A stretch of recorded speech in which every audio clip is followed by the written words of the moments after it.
Chapter 1: The Chosen Hero of Another World. The pink-haired lowly. The brain bank is now open.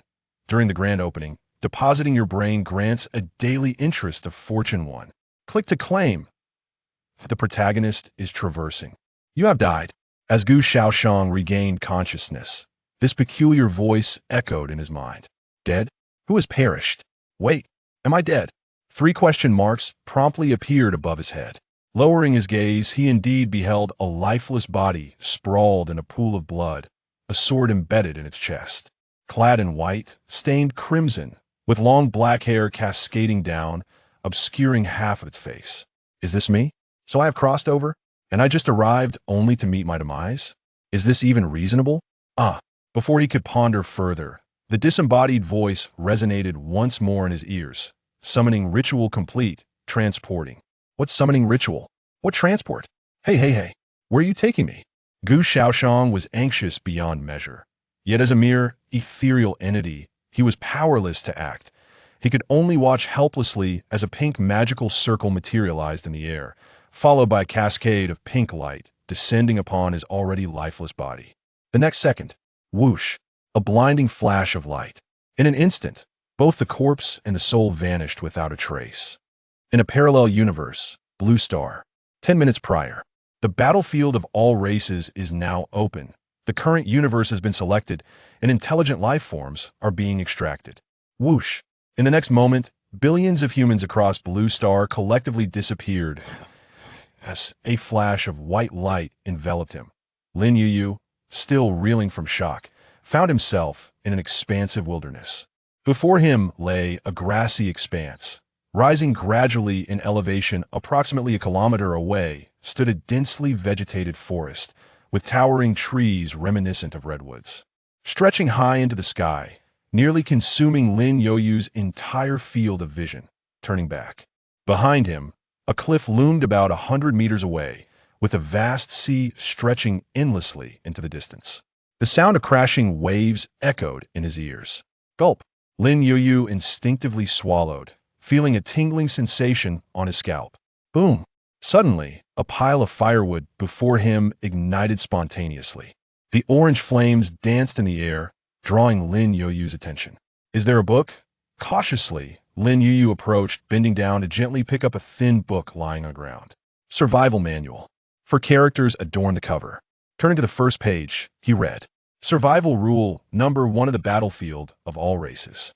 Entering the battlefield of all races signifies that you have forsaken all that came before, so please confront the present reality, abandon useless cowardice, and bravely strive to survive in this boundless battlefield. Silently utter Open Character Panel to access your character panel and review your information.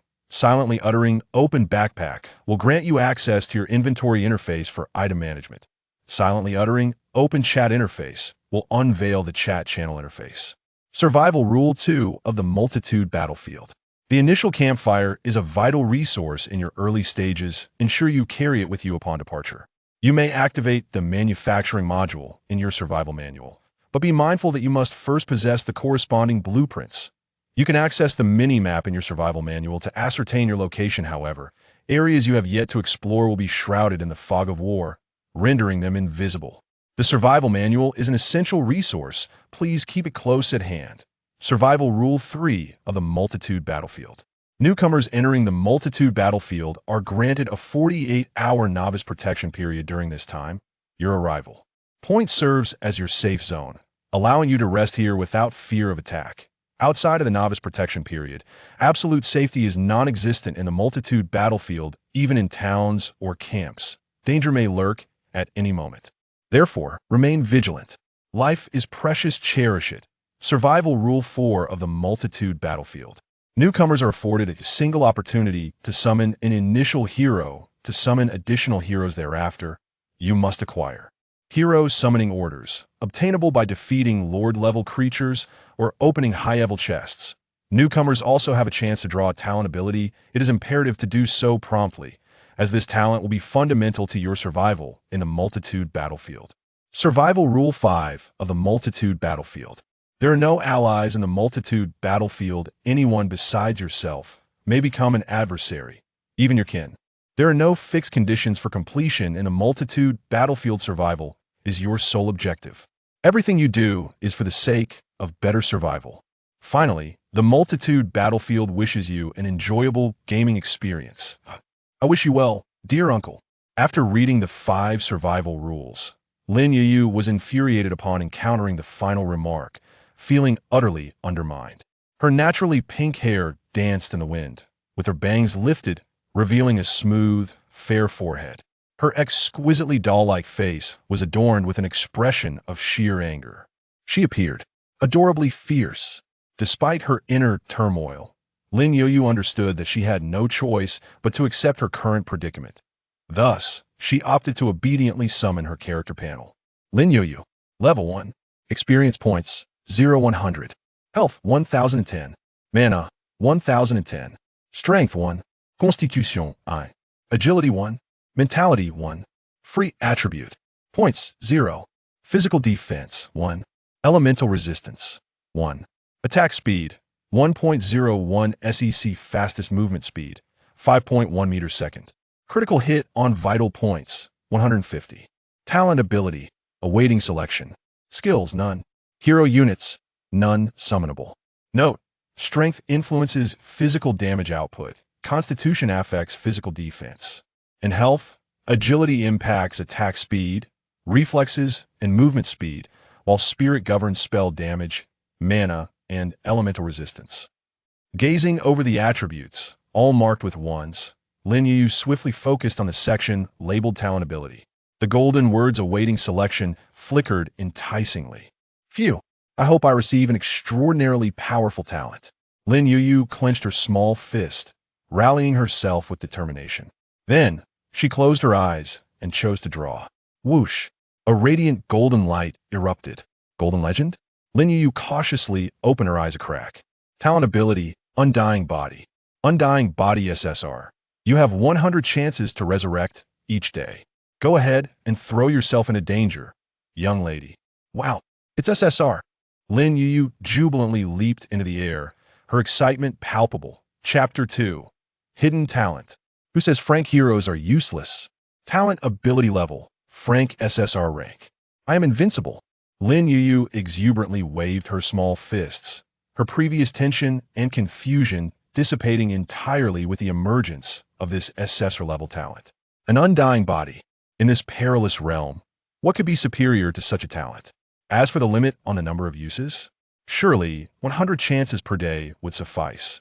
After all, Lin Youyu didn't believe she would die more than 100 times in a single day.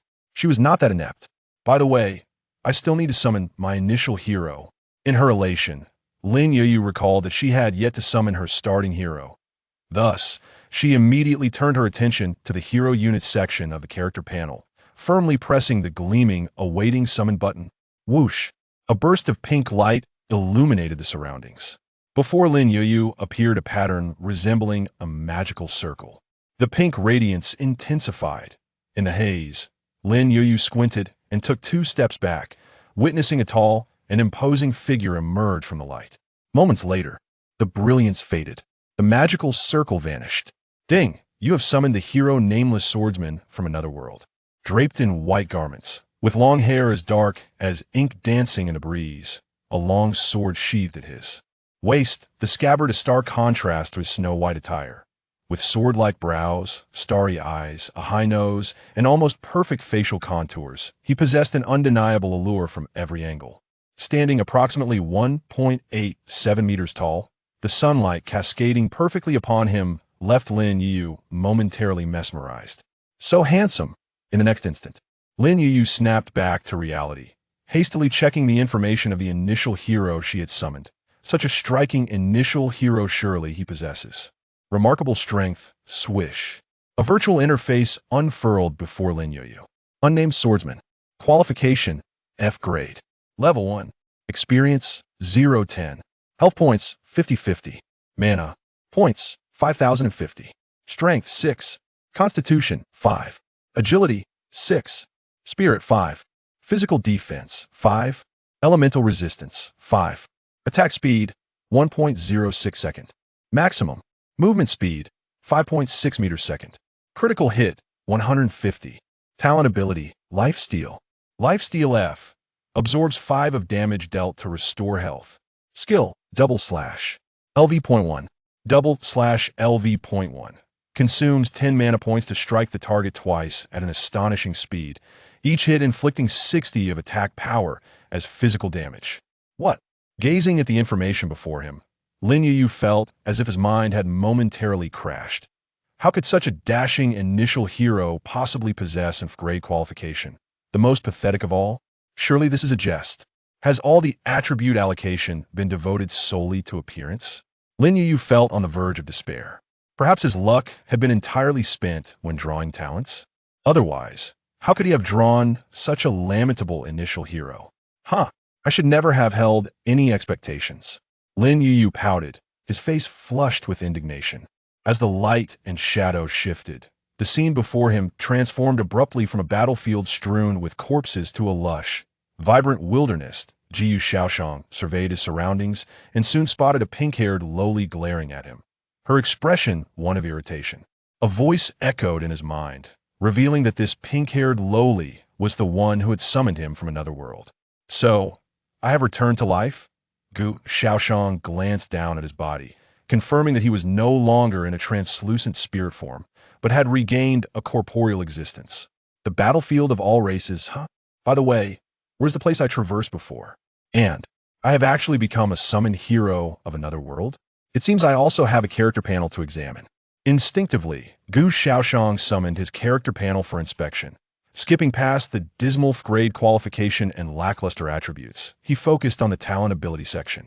Grade talent? Wait, there's another one?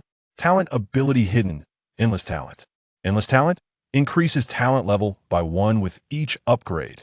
Gains a new talent every 10 levels. I possess 2 talents? Is this a perk of my second traversal? Gu Shaoyan pondered. Initially, upon seeing his grade qualification and grade talent, a wave of dismay washed over him. Fortunately, there is always a path for those who seek it. Every time I upgrade, does it mean my original talent level increases by 1? If so, once I reach level 2, my grade vampiric talent will transform into a grade talent? Gu Shaoyan pondered, stroking his chin, convinced this was indeed the case. As for the talent known as endless talent, its level displayed 3 question mark show could it possibly be upgraded. In the realm of myriad races, the highest talent level attainable is SSR. What, then, is a talent with 3 question marks? Suddenly, he was interrupted by the voice of an adorable girl nearby. Hey, what's your name? Can you talk? He turned to see a petite girl with pink hair, around 1.5 meters tall. Her long, pastel pink locks framed a pair of strikingly pink eyes. Was she wearing colored contact lenses? Gu Shaoyan, he replied, his voice rich with magnetism, softening the displeased expression on Lin Youyu's face that I am Lin Youyu. From now on, we shall be partners for life. She looked up at him, reassuring herself that although he was merely a lowly grade hero, he had his merits. At the very least, he was quite pleasing to the eye. Moreover, the experience points required for leveling up were minimal. This was evident when she compared the experience needed for her own level up from 1 to 2 with Gu Shaoyan's theory was a 10-fold difference. This indicated that Gu Shaoyan would level up rapidly in the early stages. Furthermore, regardless of how unimpressive a hero might be, he was still superior to the newcomers who had just entered the battlefield of myriad races, as evidenced by their respective attributes. Partners for life? Gu Shaoyan nodded thoughtfully, then inquired, May I ask what your talent is? No one understands his potential better than Gu Shaoyan himself. Whether it be his grade aptitude or his grade talent, they were merely temporary. With the presence of the special talent, endless talent, his future was undoubtedly limitless. However, as a summoned hero from another world, Gu Shaoyan was currently bound to Lin Youyu. Should she perish, he would also be returned to his original world, reverting to his initial state. He had not forgotten that his initial state was that of a lifeless corpse. This meant that if Lin Youyu were to die, so too would he. Yet, observing her demeanor, she appeared to possess formidable survival skills, which caused Gu Shaoyan considerable concern. He could only hope her talents were sufficiently strong if nothing else. At least her survival abilities should be enhanced. Chapter 3. Indeed, a fortunate one? How many souls populate the battlefield of all races? upon hearing Gu Shaoxian inquire about her unique abilities. A proud expression immediately graced Lin Youyu's face. "I shall grant you access. Take a look for yourself," she declared, her smile reminiscent of a mischievous little fox as she enabled Gu Shaoxian to view her character panel. Witnessing Lin Youyu's demeanor, Gu Shaoxian surmised that her innate talents were indeed remarkable. However, when he opened her character panel and beheld the SSR grade talent of a mortal body, he could not suppress his astonishment. That is the look I was waiting for." Lin Youyu basked in Gu Shaoxian's surprise. "Am I not incredibly formidable?" she inquired with a grin. Gu Shaoxian, ever the gentleman, nodded in agreement. This pink-haired girl truly embodied luck. She had drawn the most powerful survival talent, immortal body. And when selecting her initial hero, she had obtained Gu Shaoxian, who possessed an unknown level hidden talent. Such fortune was indeed unparalleled. Alas, I seem to have exhausted all my luck during the talent draw. Lin Youyu suddenly gazed at Gu Shaoxian with an expression of playful lament. Yet in the next moment, she cheerfully patted his arm and said, "But fret not. From now on, I shall protect you. I would never disdain my dear brother Gu." Gu Shaoxian, although he was not as weak as Lin Youyu perceived him to be, he found himself pleasantly surprised by the spirited girl before him. "Let us proceed. I shall guide you to level up." With one hand resting on the hilt of his ebony-sheathed sword, he directed his gaze towards a nearby hill on the right. The novice's 48-hour safe zone encompassed a diameter of 20 meters, shielded by an invisible barrier. Beyond this area lay the unknown expanse of the battlefield of all races. Rest assured, the battlefield would not cast newcomers into perilous territories. Thus, the regions designated for novices were primarily characterized by sparse and low-level monsters. Lin Youyu, clutching her survival manual, flipped to the final page displaying a miniature map. Vast swathes of territory were veiled in ominous black war fog, save for a small section at the lower left corner, where a patch of wilderness was visible, marked by two green dots, one representing Lin Youyu and the other, Gu Shaoxian. The mini-map could be magnified, allowing for a clearer depiction of the explored region. As Gu Shaoxian led Lin Youyu towards the elevated terrain, her curiosity prompted her to summon the chat channel interface. Battlefield of all races. Universe Zone 908874. Galaxy Zone 776. Blue Star Region 621 Channel. Survivor Count 10,000,000,000,000. Wow. So many people. Lin Youyu was astonished to discover that the only subchannel he could access boasted a staggering population of 10 million survivors. The entire Blue Star channel was divided into 1,000 similar subchannels, along with channels for the galactic and cosmic regions, culminating in the ultimate 10,000 races battlefield. After a moment's contemplation, Lin Youyu felt overwhelmed by the sheer number of people involved. Was it truly possible? Just on Blue Star alone, there were hundreds of billions of individuals participating in the battlefield. And how many life-bearing planets akin to Blue Star existed throughout the galaxy? From the chat channels alone, there were at least 776, perhaps even more. The universe to which Blue Star belonged was designated as 908874 in the 10,000 races battlefield, indicating that there were at least 90,000 similar universes beyond their own. What's wrong? Gu Shaoxian turned to Lin Youyu, who had suddenly gasped in astonishment. "Brother Gu, do you have any idea how many people are in the 10,000 races battlefield?" Lin Youyu asked. "It's impossible to count. Just on Blue Star, there are hundreds of billions of participants, and the universe contains countless planets like Blue Star. Beyond our universe, there are even more. With so many people engaged in the battlefield, just how vast is it?" Gu Shaoxian found himself unable to answer the question. His understanding of the battlefield was on par with Lin Youyu's, if not lesser. "Don't overthink it. The priority is to survive and grow stronger," he replied calmly. "Rather than concern yourself with the enormity of the battlefield, it's wiser to focus on our immediate circumstances." As they approached a nearby embankment, the view ahead expanded dramatically. Before them lay an expansive wilderness. To the left was a forest, while the right opened up to the sea. If this was indeed an island, they were situated at its outermost edge. However, if that were the case, the island must be extraordinarily vast. In the wilderness, sparse creatures resembling oversized rabbits roamed, their size nearly matching that of Lin Youyu. Additionally, Packs of wolves were hunting these rabbits, and scenes of fierce battles between the two could be observed intermittently.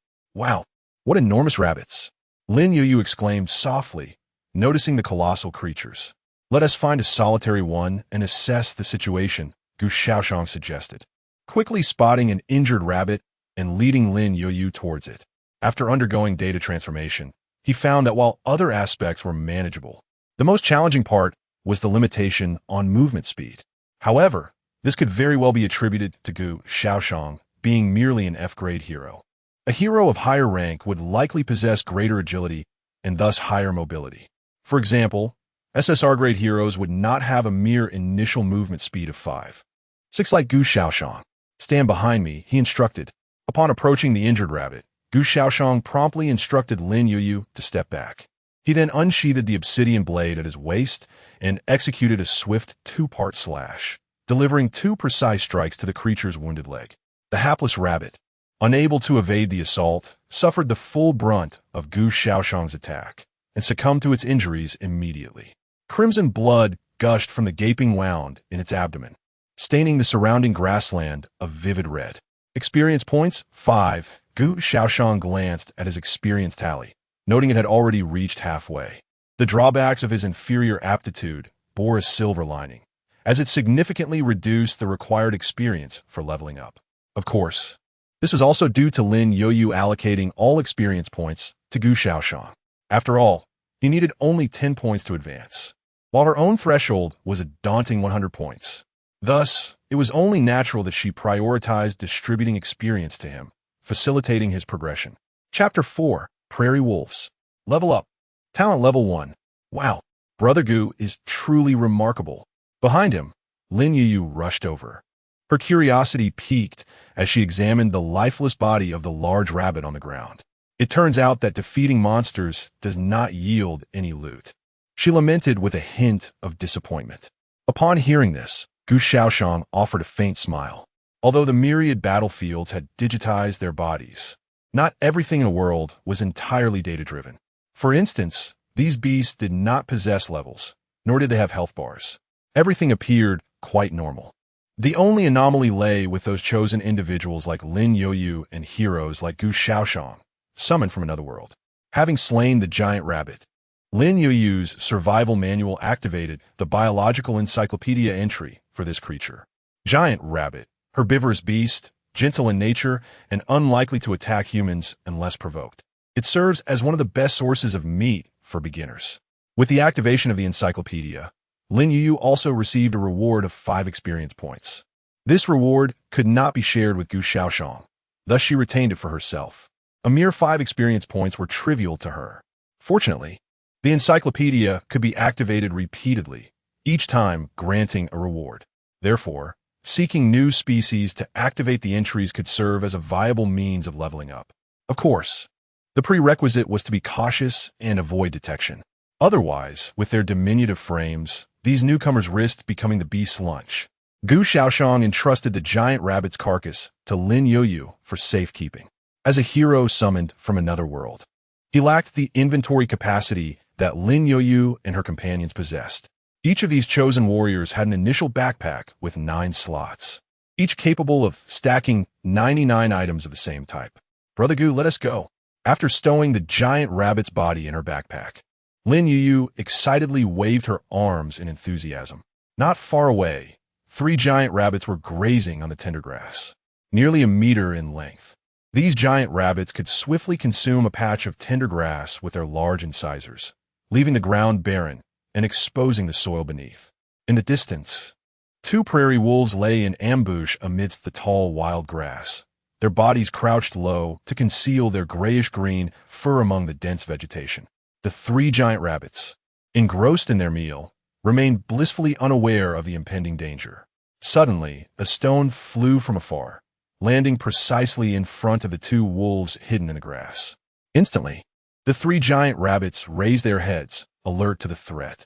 Their red eyes locked onto the wolves, and they emitted a warning call.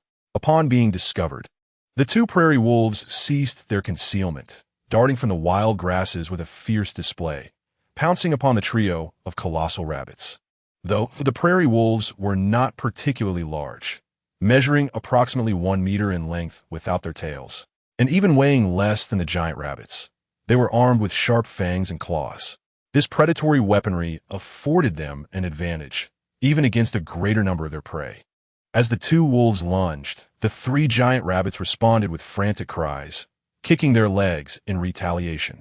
With a resounding thud, one prairie wolf was struck squarely by a rabbit's powerful kick, sent sprawling. Yet, in an instant, the second wolf had already pounced, sinking its teeth into the neck of one rabbit. The sharp fangs pierced the flesh, blood flowing profusely from a wound. The wounded rabbit thrashed in agony, while the other 2 rushed to retaliate, their formidable incisors a serious threat. Fortunately, the prairie wolf possessed extensive experience in hunting giant rabbits. Releasing its grip, the wolf deftly evaded the other rabbit's attacks. In a swift motion, its claws tore across the face of one rabbit, blinding it instantly and causing blood to splatter. The rabbit emitted a pained cry, rendered momentarily incapacitated. Meanwhile, the wolf that had been knocked away regained its footing and rejoined the fray. With the odds now even at 2 against 2, the giant rabbits stood little chance. Just as the remaining rabbits seemed poised for disaster, a figure suddenly charged in from the side. With a swift 2-part strike, Gu Shaoyan unsheathed his dark sword and unleashed 2 rapid slashes. The prairie wolf facing away from him was immediately gravely injured, a cross-shaped gash appearing in its side, its intestines nearly spilling forth. With a mournful howl, the severely wounded wolf collapsed to the ground. Gu Shaoyan followed up with another thrust, piercing the wolf's throat. Experience 7. A faint golden light enveloped Gu Shaoyan, signaling his level up. A surge of power coursed through his limbs and body. In the next moment, he sidestepped to evade the claws of another prairie wolf, swiftly striking with his sword once more. The blade danced in a cross pattern, eliciting a pained howl as the attacking wolf bore 2 new, gushing wounds. With another decisive strike, Gu Shaoyan drove his sword through the wolf's mouth, the tip emerging from the back of its head. Blood sprayed forth as he withdrew the blade, and with a heavy thud, the lifeless wolf fell to the ground. Experience 7. Having slain 2 prairie wolves in quick succession, albeit by taking advantage of a surprise attack, it nonetheless attests to the fact that the prowess of these wolves is rather mediocre. After all, Gu Shaoyan's attributes align with those of an F-grade hero, a classification that ranks at the very bottom among all heroes. The giant rabbit beside him emitted a painful cry, its neck and limbs bearing numerous scratches inflicted by the prairie wolves. The other 2 giant rabbits were similarly afflicted. With a swift motion, Gu Shaoyan turned and pierced one of the giant rabbits with his sword. In the next moment, he quickly retracted his weapon to block an incoming attack. Bam! An injured giant rabbit delivered a powerful kick against the blade he was using for defense, forcing him to stagger back a step. His health instantly diminished by 2 points. Executing a double strike, he swiftly dispatched another giant rabbit. The last remaining giant rabbit attempted to flee, but Gu Shaoyan pursued it and delivered another decisive double strike, ending its life. Experience 5, Experience 5, Experience 5. In the blink of an eye, he had garnered an additional 15 points of experience. At that moment, Lin Youyu, who had been hiding in the back, finally bounded over. "Wow, Brother Gu, you are truly incredible," Lin Youyu exclaimed, gazing in awe at the numerous carcasses strewn about. "Is this truly the strength of an F-grade hero? What then could be said of E-grade or D-grade heroes?" "Let us tidy up," Gu Shaoyan replied with a slight smile, encouraging Lin Youyu to gather the bodies of the giant rabbits and prairie wolves surrounding them. Chapter 5. The D-Class Talent of Life Steal. Lin Youyu's fortuitous encounter. The Black Iron Treasure Chest. As Lin Youyu was busy clearing the battlefield, Gu Shaoyan took a moment to glance at his character panel. Unnamed Swordsman, Qualification, F-Class, Level 2. Experience, 2430, Health, 6060, Mana, 4060, Strength, 7, Constitution, 6, Agility, 7, Mentality, 6, Physical Defense, 6, Elemental Resistance, 6, Attack Speed, 1, 7 seconds, Maximum Movement Speed, 5, 7 MSEC, Critical Hit, 150, Talent Ability, Lifesteal, he absorbs 10 of the damage dealt to restore health. Hidden Talent Ability, Endless Talent, increases talent level by 1 with each upgrade. Gains a new talent every 10 levels. Skill, double/LV. 1 double/LV. 1. Consumes 10 mana to strike the target twice at an incredible speed, dealing 60 of attack power as physical damage for each hit. Having reached level 2, all attributes increased by 1, a rather modest growth indeed, befitting of an F-class qualification. However, the required experience for leveling up also had a minimal increase, rising only from 10 to 30. After defeating the giant rabbits and prairie wolves, Gu Shaoyan had 24 experience points remaining, just 6 points shy of another level. One more prairie wolf would suffice. Moreover, the most significant change was in the talent ability. The originally F-class lifesteal talent had indeed upgraded to E-class upon leveling up, directly enhancing its effectiveness. Gu Shaoyan had already restored the 2 health points he had lost earlier. Upon reaching the next level, he could elevate his talent to D-class. A D-class talent should not be considered too shabby, he mused. At that moment, Lin Youyu had gathered the surrounding bodies in her backpack. "Brother Gu, all done," she exclaimed with a cheerful smile. "All right, let us continue. While the sun still shines, we should slay as many as we can," Gu Shaoyan replied, nodding as he glanced at the sky. The humans from Blue Star, including Lin Youyu, had been transported to the battlefield of myriad races in the afternoon. The sun was now dipping towards the western horizon, and darkness would descend within an hour or two. Gu Shaoyan hoped to level up 1 or 2 more times before nightfall. After all, the newbie protection period lasted only 48 hours. Once that grace period expired, enduring the night would require divine intervention. Fortunately, Lin Youyu's luck was indeed remarkable. The location where she was dropped was relatively safe. Had they been cast into the distant forest, Gu Shaoyan would not have dared to hunt these beasts so boldly. In this wilderness, there appear to be only 2 types of beasts. One is the giant rabbit, which poses no threat to humans. The other is the prairie wolf. Although the prairie wolf is prone to attack, it is relatively weak. Even Gu Shaoyan, an F-class hero, can easily take on 2 of them. Importantly, the prairie wolves do not gather in large groups. At most, they move in packs of 4 or 5. Before his upgrade, Gu Shaoyan could contend with 2 foes. Now, having reached level 2, both his attributes and talents have been enhanced. Presently, he is confident that he can face 3 adversaries and emerge with only minor injuries. After several minutes, Gu Shaoyan discovered 2 prairie wolves feasting on a giant rabbit they had just killed. How disgusting! Lin Youyu, accompanying Gu Shaoyan, expressed her disdain. "Stay here. I will take care of them," Gu Shaoyan said calmly. "Be careful, Brother Gu. Stay safe." Lin Youyu nodded obediently, remaining in place as she watched Gu Shaoyan advance. The 2 prairie wolves, engrossed in their meal, had let their guard down. It was only when Gu Shaoyan was about 5 meters away that they paused and turned their attention toward him. With a mere sprint, Gu Shaoyan closed the distance in an instant. Double slash. Consuming 10 points of mana, the ebony sword in his hand unleashed 2 swift strikes. Splatter, splatter. Blood erupted as one of the prairie wolves, unable to evade, was struck down by Gu Shaoyan's blades, instantly losing much of its combat capability. "Awoo!" The other prairie wolf howled in fury and lunged at him. Although the prairie wolf was faster, Gu Shaoyan was prepared. He raised his sword to pierce straight ahead, as if the wolf was impaling itself on his blade. In the next moment, the blade pierced deeply into the prairie wolf's body. Simultaneously, Gu Shaoyan felt 3 deep gashes tear into his arm, causing his health to plummet by 5 points. Yet in the next instant, he struck the prairie wolf twice more. The E-grade lifesteal talent immediately restored 2 points of health. He then withdrew his sword, evading the wolf's desperate counterattack. Splatter. Blood sprayed forth as the prairie wolf's neck was severed with a powerful strike. Health 1. Another sip of vitality restored. The 3 gashes on his arm faded significantly. In the next moment, experience 7. The fallen wolf's corpse granted Gu Shaoyan 7 points of experience. With a flourish, a faint golden light enveloped him. Gu Shaoyan leveled up once more. All attributes 1. Talent level 1. Talent ability. Lifesteal. Lifesteal. D absorbs 20 of the damage dealt to restore health. With the lifesteal talent upgraded to level D, its effectiveness was doubled. Stepping forward, Gu Shaoyan delivered a final strike, dispatching the near-death prairie wolf. The experience gained from vanquishing prairie wolves has diminished, decreasing from 7 points to 5.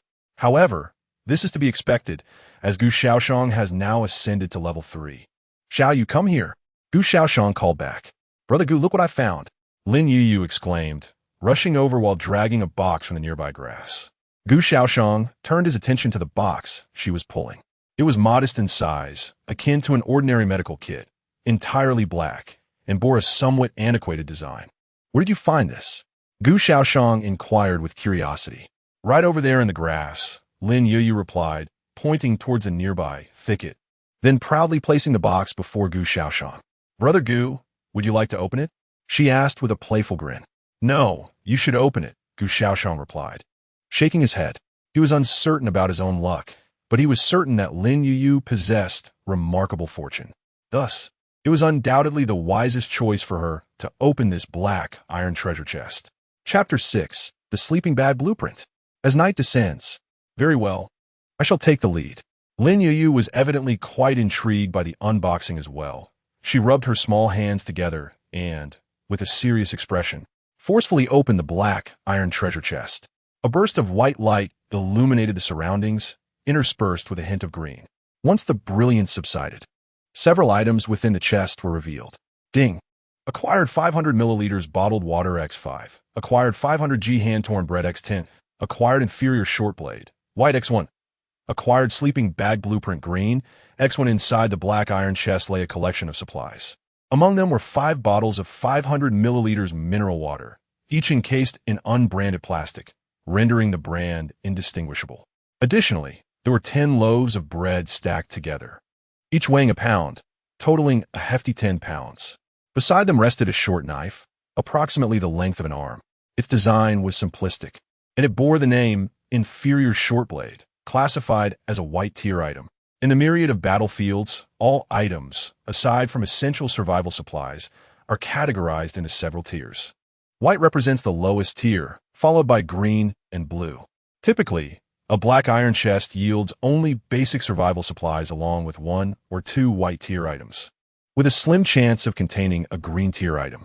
However, for someone as fortunate as Lin Youyu, what was once a mere probability swiftly transformed into a regular occurrence. Sleeping bag blueprint, quality, green, grants the ability to craft an exquisite sleeping bag, which provides superior warmth. Good news! A place to sleep tonight has been secured. It is indeed the blueprint for a sleeping bag. How splendid! Lin Yu joyfully jumped in place, then eagerly seized the blueprint to initiate her learning. In an instant, the sleeping bag blueprint transformed into a stream of green light that enveloped Lin Youyu's being. Subsequently, she swiftly retrieved her survival manual, flipping to the 6th page, where she found her sole crafting skill. Exquisite sleeping bag, quality, green, materials required, fur 010, fiber 010. Upon mastering the crafting method for the sleeping bag, Lin Youyu could now directly view the materials required for its creation within the crafting module of her survival manual. To create the exquisite sleeping bag, she would need 10 units of fur and 10 units of fiber. Fur could be acquired by dissecting animal carcasses, while fiber could be gathered from shrubs, which were relatively easy to find. However, acquiring fur necessitated combat. For the current stage of humanity on Blue Star, many struggled merely for survival, let alone procuring 10 units of fur. Thus, even if this blueprint were handed to them, not everyone would possess the capability to craft a sleeping bag. Don't bother collecting everything. Simply close the chest and toss it into your backpack. Gu Shaoyan remarked as he observed Lin Youyu's intention to retrieve the items from the black iron treasure chest. The treasure chests in the myriad of battlefields do not vanish upon being opened. They remain present. The high-grade treasure chest is, in itself, a valuable resource. Indeed, you are quite thoughtful, Brother Gu. Lin Youyu playfully slapped her forehead and, with a giggle, tossed the entire black iron chest in her backpack. Upon returning, she could safely store it in the secure zone. After all, within the 48-hour novice protection period, the secure zone is the safest place to be. Let us proceed and gather the materials needed to craft a sleeping bag before nightfall. Gu Shaoyan instructed Lin Youyu, leading the way forward. For the next hour, Gu Shaoyan guided Lin Youyu through the wilderness, both hunting and searching for suitable bushes to gather resources. Naturally, the task of gathering fell to Lin Youyu. After her first manual collection, she acquired the gathering skill, allowing her to automatically collect the harvestable items from her targets. This significantly reduced the time required for gathering. Soon enough, they had collected the 10 fibers needed for the sleeping bag, even amassing an additional 6. Meanwhile, Gu Shaoyan successfully hunted several prairie wolves and giant rabbits, the number of beast carcasses far exceeding 10. Lin Youyu retrieved these bodies from her backpack, methodically collecting resources from each one. Rabbit meat 10, rabbit meat 7, wolf meat 11, fresh thigh bone 2, hide 1. After a series of notifications, a considerable pile of supplies lay before them, the majority being meat. However, rabbit and wolf meat could not stack, thus occupying 2 slots in her backpack. The fresh thigh bone, collected from the prairie wolf, could serve as a makeshift weapon in the absence of a proper one, and it might later be required for crafting certain blueprints. Yet, Lin Youyu currently possessed no such blueprints, so she discarded the bone without a second thought. The hides were primarily 1 per beast, although some were of inferior quality. Marked as damaged hide, is the quantity sufficient? Gu Shaoyan inquired as he stood guard while Lin Youyu gathered. Absolutely, Lin Youyu replied with a smile. Then, let us return. Darkness is fast approaching. Gu Shaoyan nodded, casting his gaze toward the western horizon, where twilight had begun to settle. They still had a distance to traverse to reach the secure zone, and by the time they arrived, night would likely have fallen. A howling echoed in the distance, the calls of prairie wolves rising and falling. The once foraging giant rabbits began to scamper towards their burrows, as if sensing some dreadful threat lurking in the impending darkness. Gu Shaoyan and Lin Youyu turned to retrace their steps. Fortunately, the presence of a mini-map aided them. Otherwise, they might have easily lost their way. After about 20 minutes, the sky had darkened considerably. Fortunately, Gu Shaoyan and his companions had already arrived at their initial safe zone. Upon entering the confines of safety, Gu Shaoyan felt a wave of relief wash over him. Just as dusk descended, an unsettling chill had gripped him, as though some fearsome creature lurked in the darkness behind, drooling with malevolence. The spine-tingling sensation had been quite unnerving. Thankfully, once they crossed into the safe zone, that dreadful feeling dissipated. How terrifying! Lin Youyu exclaimed, patting his chest, his face betraying lingering trepidation. He turned to glance back at the encroaching darkness. The pitch-black wilderness now felt devoid of the daylight's warmth, transforming into something eerie and forbidding. Within the safety of their enclave, a campfire crackled cheerfully. This remarkable fire required only the addition of wood to sustain its glow, and its ignition and extinguishing were entirely automated with a mere touch. Gu Shaoyan and Lin Youyu settled around the fire, using stones as makeshift seats. At that moment, Lin Youyu retrieved several pieces of rabbit meat from his backpack, skewering them with fresh twigs before placing them over the flames to roast. Given their meager circumstances and lack of seasoning, they had to make do with this simple fare for the time being. Chapter 7. The first night in the battlefield of 10,000 races as Gu Shaoyan grilled meat. Lin Youyu once again opened the regional chat channel, curious about the harvests of others on the first day. Having been preoccupied throughout the day, she had not had the opportunity to check. Now that night had fallen, she found herself with some leisure time to explore the conversations within the chat channel. Battlefield of 10,000 races, Universe Zone 908874, Galaxy Zone 776, Blue Star Area 621 channel, surviving population 999 837 10 000. 000. Over a single day, more than 100 individuals had perished. Lin Youyu instinctively glanced at the survival count within the channel, only to discover that the number had diminished by 163. It seemed that some had landed in less secure locations. Gu Shaoyan, engrossed in his grilling, overheard Lin Youyu's murmurs and was not at all surprised by the loss of over 100 lives during the day. In fact, he found the number to be rather low. This was not due to his cold-heartedness, but rather because Lin Youyu had been fortunate enough to start in a relatively safe area, unlike others who might have met with grimmer fates, some even succumbing immediately upon landing. However, Considering that these casualties were confined to their specific region, it was reasonable. Other areas likely experienced even greater losses, or perhaps fewer. Thank goodness for my good fortune, Lin Youyu remarked with relief. She then turned her attention to the conversations of others within the channel. It's dark now, and I feel like there are terrifying monsters lurking outside the safety zone. Can this safety zone truly guarantee my security? Damn it. I ventured too far during the day and haven't reached the safety zone yet. I sense something chasing me from behind. You privileged ones who can leave the safety zone during the day are insane. Outside my safety zone, there are monsters everywhere. I can't even dare to step out. So what if they're monsters? Is that so daunting? My safety zone is also swarming with monsters. But my initial hero is a B-grade Tower-in-Chief, easily dispatching them all. Wah! My initial hero is a worthless E-grade. During the day, I was even injured by a large tiger. What should I do? I feel doomed. Whatever you do, don't leave the safety zone after dark. Damn it. I nearly lost my life. Hey, did you see what kind of monsters are out there? It's quite simple. After dark, ferocious beasts and wild animals become exponentially more violent, their strength doubling. Wild animals are manageable, as long as your initial hero isn't E or F grade. A D grade hero can still hold on for a while. But ferocious beasts? That's another story. Ferocious beasts?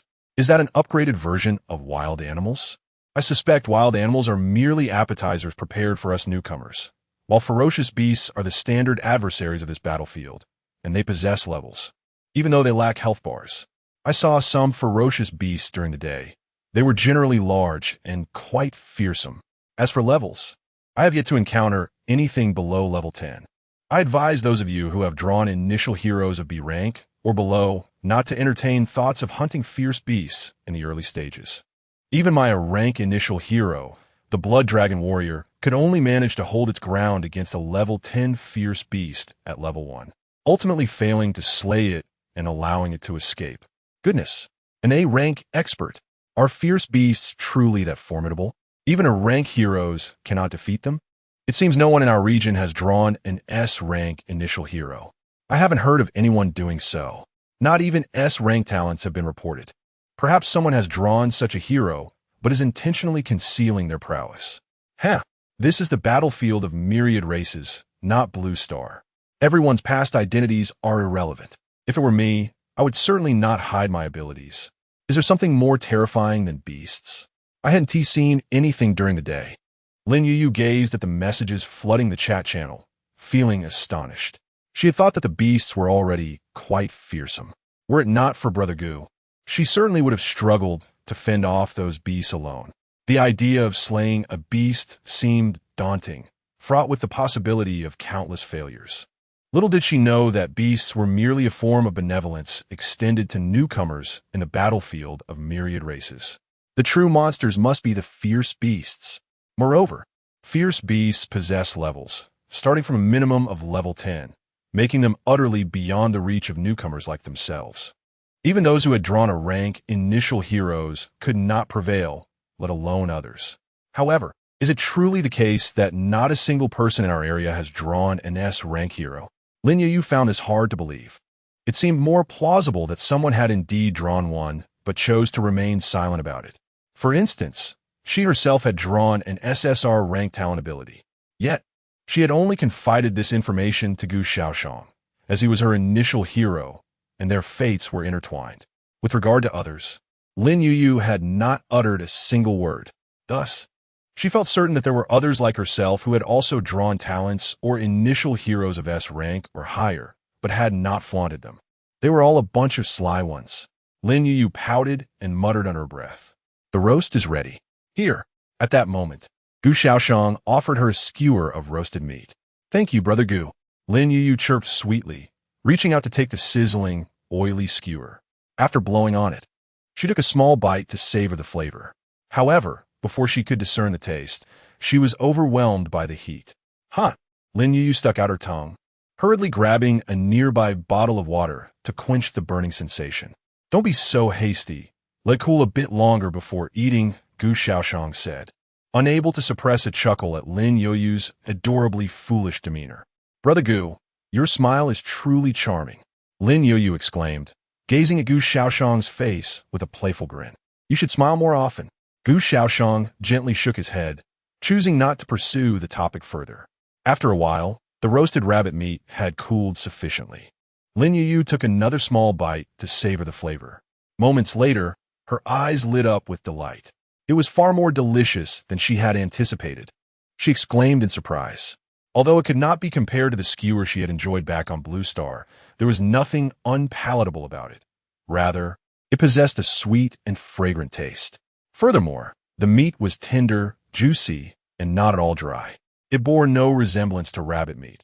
Instead, it resembled chicken, akin to the meat found on chicken wings. Chapter 8. 2 people, 1 sleeping bag. Let's snuggle. Grilled meat accompanied by bread, washed down with mineral water. Before long, Lin Youyu was satiated. Brother Gu, this is for you. She handed over the remnants of her meal to Gu Shaoxiang and scurried off to the side to assemble the sleeping bag. Gu Shaoxiang felt that since his upgrade, his appetite had notably increased.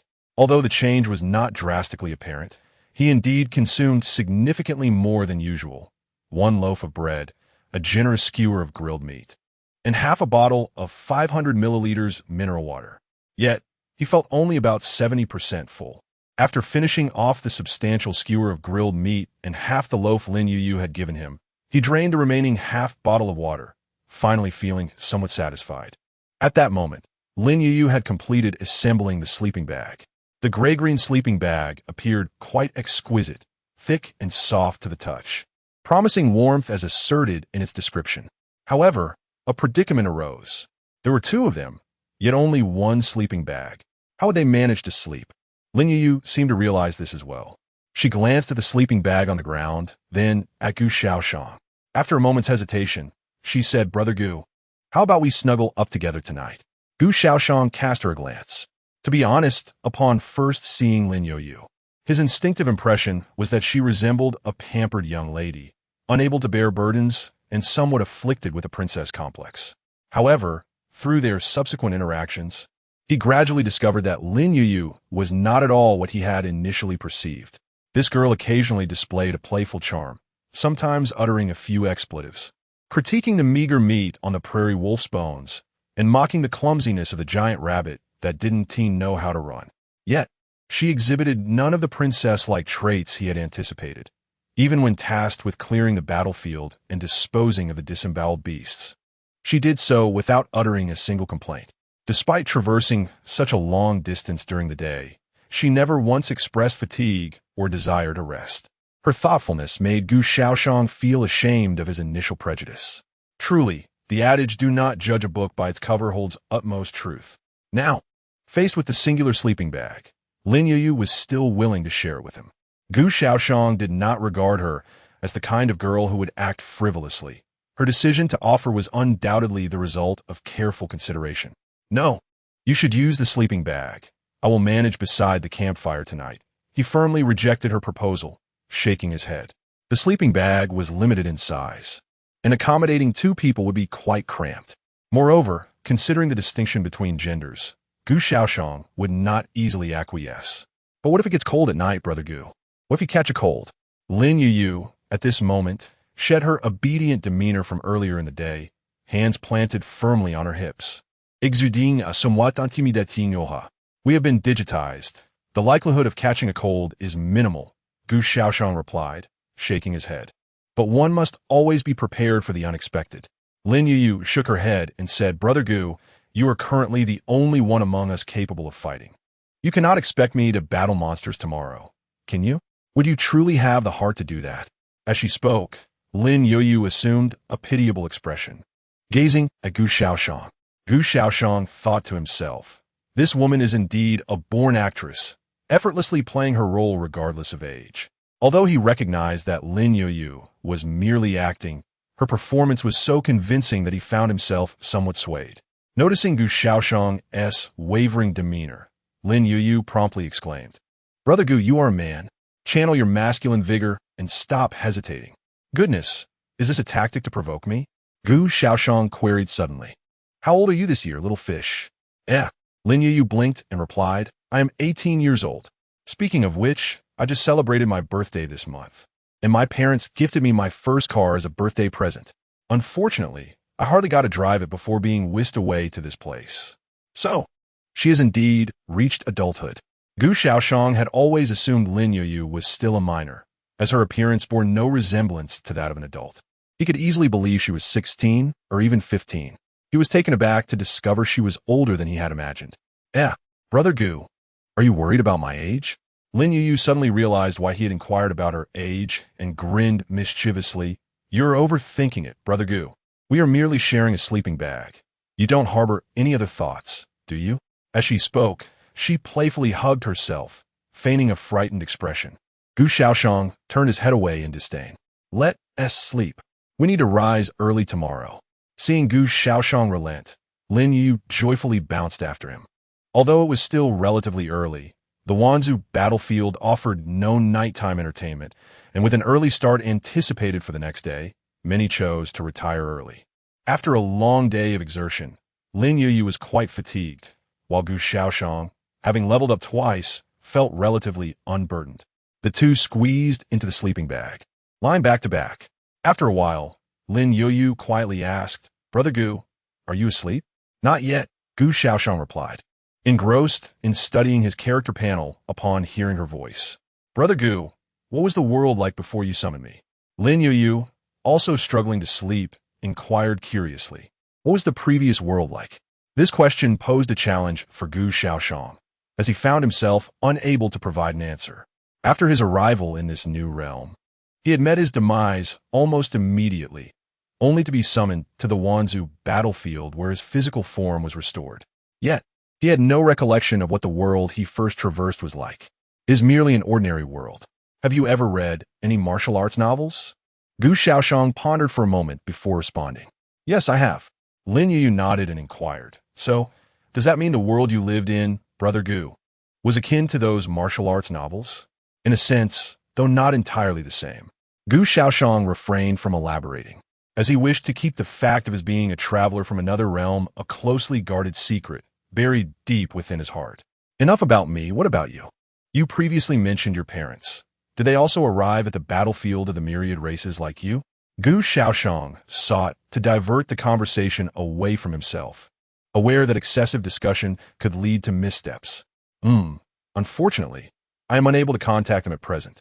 Lin Youyu's voice bore a somber tone, as if she were intentionally suppressing her emotions. Do not worry. They will undoubtedly be safe, Gu Shaoxian reassured her. Yes, I believe so too. My parents are incredibly capable. If I can survive, they must be just fine.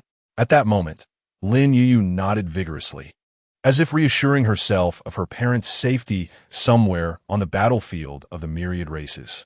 Chapter 9. The Terrifying Night. Thousands perished in one night. On this fateful evening, countless humans from Blue Star, newly arrived at the battlefield of myriad races, found themselves unable to sleep. Some were genuinely restless, their minds burdened with myriad thoughts, conjuring up a plethora of terrifying imaginings. Others, despite their desire for slumber, were thwarted by their unfortunate circumstances. They were either cast into icy, desolate landscapes or scorching desert expanses. The harshness of these natural environments rendered sleep utterly elusive. The following day, as the sun began to ascend from the eastern horizon, Gu Shaoxian awoke. Upon opening his eyes, he was greeted by a face untouched by cosmetics, yet still charmingly lovely, with fair skin, delicate and flawless. Her tightly shut eyes and long eyelashes quivered gently in the air.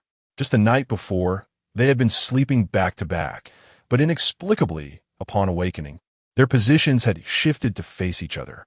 Gu Shaoxian discerned that Lin Youyu was indeed awake, as evidenced by the subtle trembling of her eyelashes and her increasingly labored breathing. Unless he were blind or deaf, it was impossible not to notice. A soft rustling sound emerged as he heard the corner of the sleeping bag being opened. Gu Shaoxian was the first to emerge from the confines of the bag. Rising, he stretched languidly. The sleeping bag had provided warmth, yet the space was unbearably cramped. They could hardly move their limbs while asleep, and upon awakening, he felt his body stiffen considerably. After stretching his muscles, Gu Shaoxian turned and made his way to the pile of firewood beside the campfire. adding some dry twigs to rekindle the flames that had extinguished in the middle of the night. Subsequently, Gu Shaoyan stood up and grabbed a bottle of mineral water, sipping it slowly. At that moment, still nestled in her sleeping bag, Lin Youyu feigned just awakening, stretching as she crawled out of the bag. "Good morning, Brother Gu." She greeted him with a cheerful smile. "Good morning." Gu Shaoxian replied with a nod, then inquired, "Shall we have roasted meat for breakfast? Or would you prefer some simple bread?" "Let us go with bread. I'm not in the mood for roasted meat this morning." Lin Youyu retrieved 2 pieces of bread from her backpack, handing one to Gu Shaoxian. "Here you go, Brother Gu." Gu Shaoxian accepted it, and the two settled by the campfire, utilizing the warmth of the flames to dispel the morning chill as they consumed their bread and sipped mineral water. While enjoying their breakfast, Lin Youyu also activated the regional chat channel. "Let us see if everyone is awake yet." Battlefield of Myriad Races, Cosmic Zone 908874, Galactic Area 776, Blue Star Area 621 Channel, Survivor Count 995 92410 000. Upon opening the regional channel, Lin Youyu was immediately struck by the alarming drop in the survivor count. How could so many have perished so suddenly?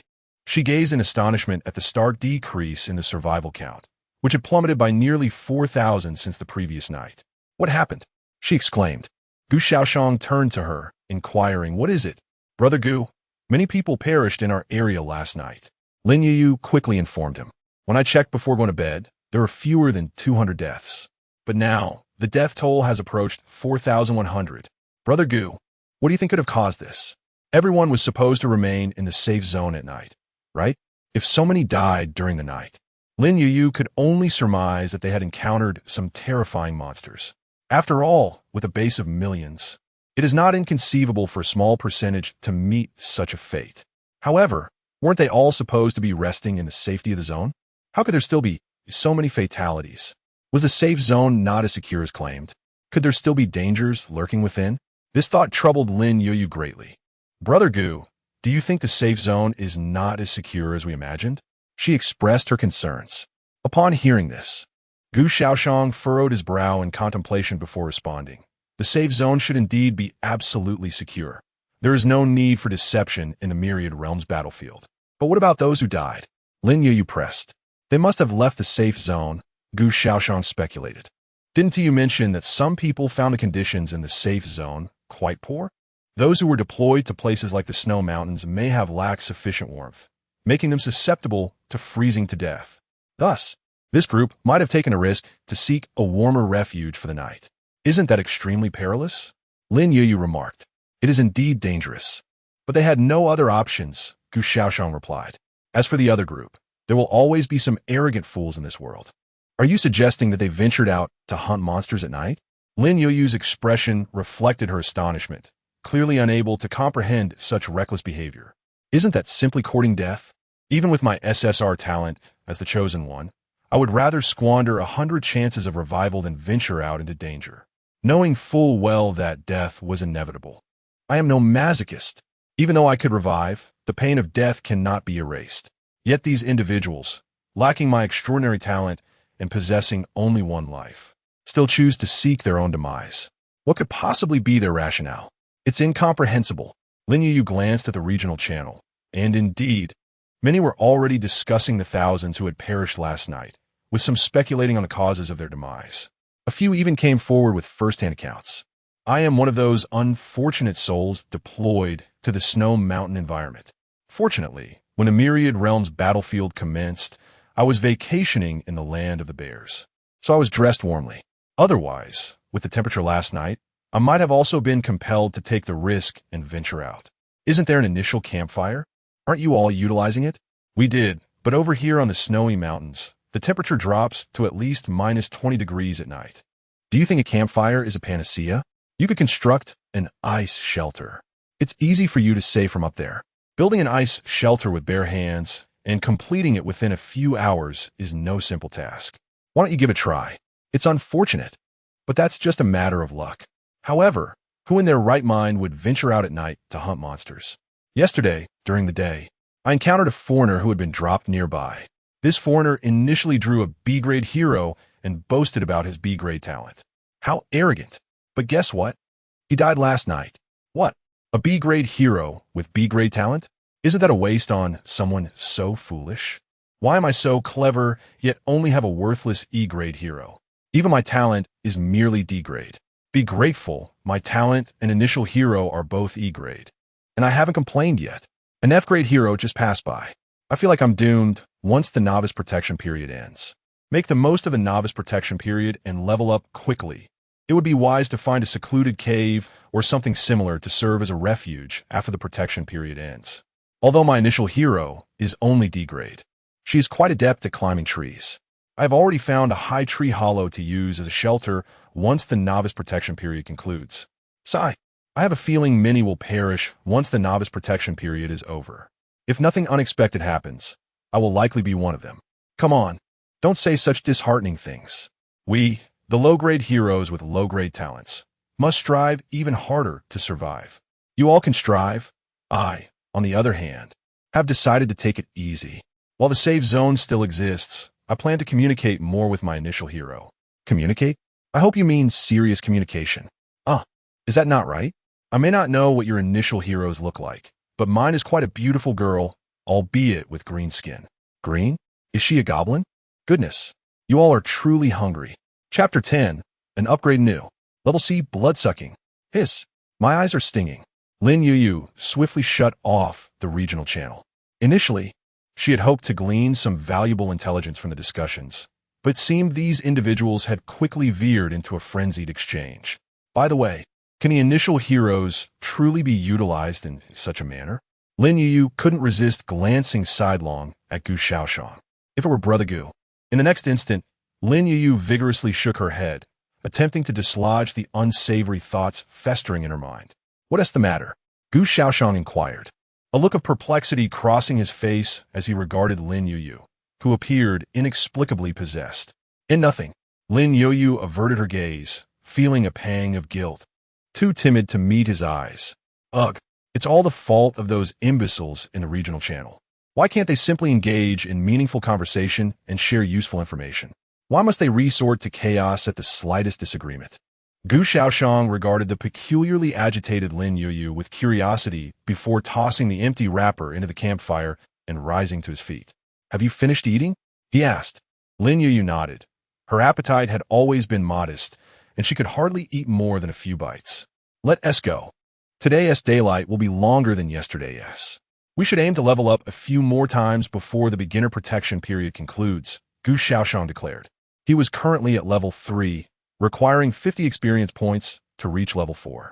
Having accumulated 28 points before nightfall, he only needed 22 more to advance. Once he leveled up, his blood-sucking talent could ascend to level C. A commendable talent indeed. Gu Shaoyan's ultimate goal for the day was to reach level 10. At that point, he would acquire a new talent, granting him a total of 3 talents. He hoped for one that would enhance his lethality. As they exited the safe zone and ascended a dirt slope, a scene of devastation unfolded before them. The wilderness that had previously exuded a serene atmosphere, occasionally graced by the sight of prairie wolves hunting giant rabbits, now lay in ruins. The tranquility was shattered. What had once seemed a safe haven now appeared ominously perilous. The side of the safe zone remained relatively intact due to its smaller area, ending abruptly at a cliff. But beyond the dirt slope, chaos reigned. The grassland was pockmarked, with charred remnants in some places. Severed limbs and pools of blood littered the landscape. Lin Youyu, being a girl, instinctively moved closer to Gu Shaoyan, her small hand tightly clutching his clothing. Brother Gu, what happened here? Lin Youyu asked, her voice tinged with anxiety. Gu Shaoyan shook his head, his gaze shifting to the horizon. Fortunately, he could still spot a few prairie wolves moving across the grass, albeit in far fewer numbers than the previous day. God only knows what horrific slaughter transpired here last night. Fortunately, neither he nor Lin Youyu possessed the traits of blind arrogance. Otherwise, Lin Youyu might not have met his demise. Considering the 100 chances of resurrection each day are no trifling matter. As for Gu Shaoyan, his fate remained uncertain. Continuing their journey, the two of them cautiously observed the subtle movements of their surroundings. When they passed by a thicket, Lin Youyu paused to employ his gathering skills, collecting fibers and berries.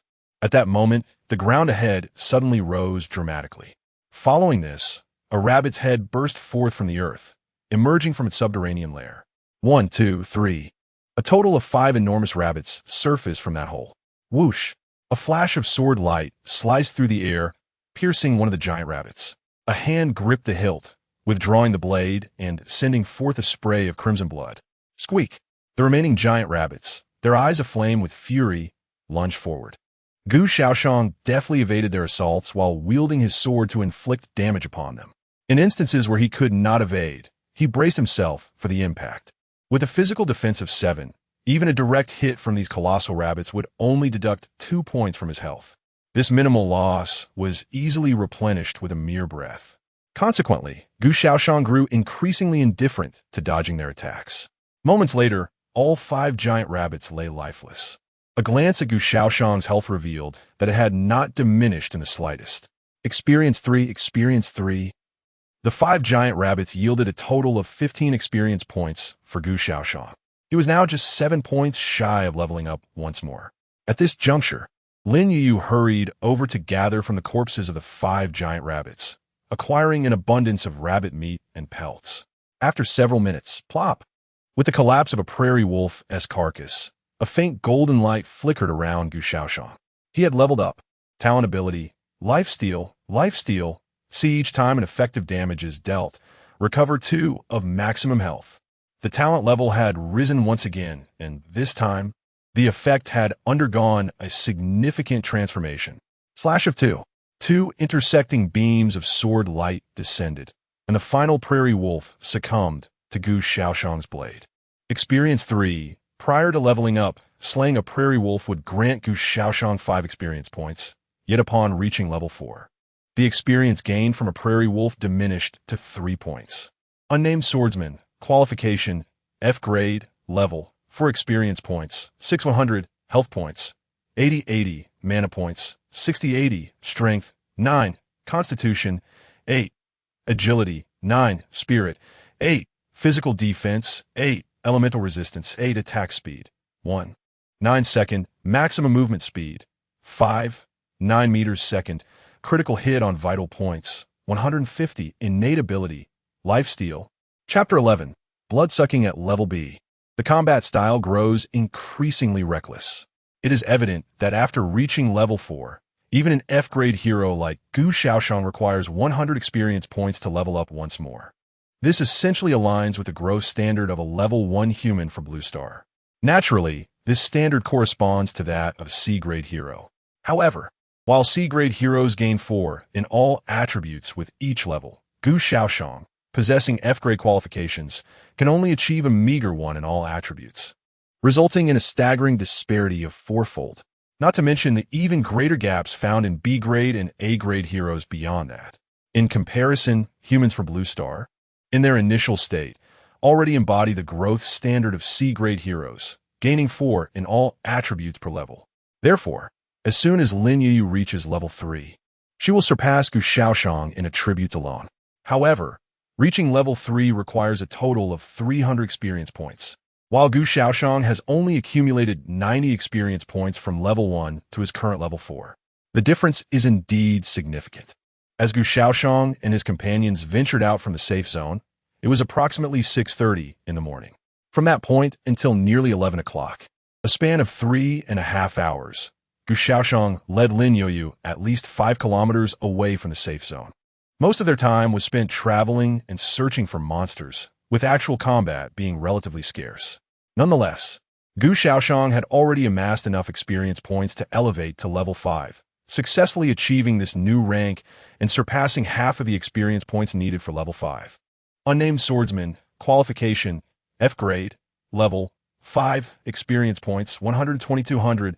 Upon reaching level 5, he gained an additional 100 experience points. However, slaying giant rabbits now yields only 1 experience point. Thus, Gu Shaoyan has largely ceased his efforts to hunt these giant rabbits, as the effort is hardly worth the reward. In contrast, prairie wolves still provide 3 experience points. Encountering 4 or 5 at once allows for a substantial accumulation of experience points. Furthermore, the farther they venture from the safe zone, the denser the distribution of prairie wolves becomes, with instances of a dozen wolves congregating together. Fortunately, Gu Shaoxian's strength has vastly improved, bolstered more by the enhancement of his innate abilities than by the attribute increases gained from leveling up. Innate ability, blood-sucking. Blood-sucking beat each time an effective attack inflicts damage. It restores 5 of the maximum health. With the blood-sucking talent upgraded to level B, Gu Shaoxian can regain 5 health points with each strike.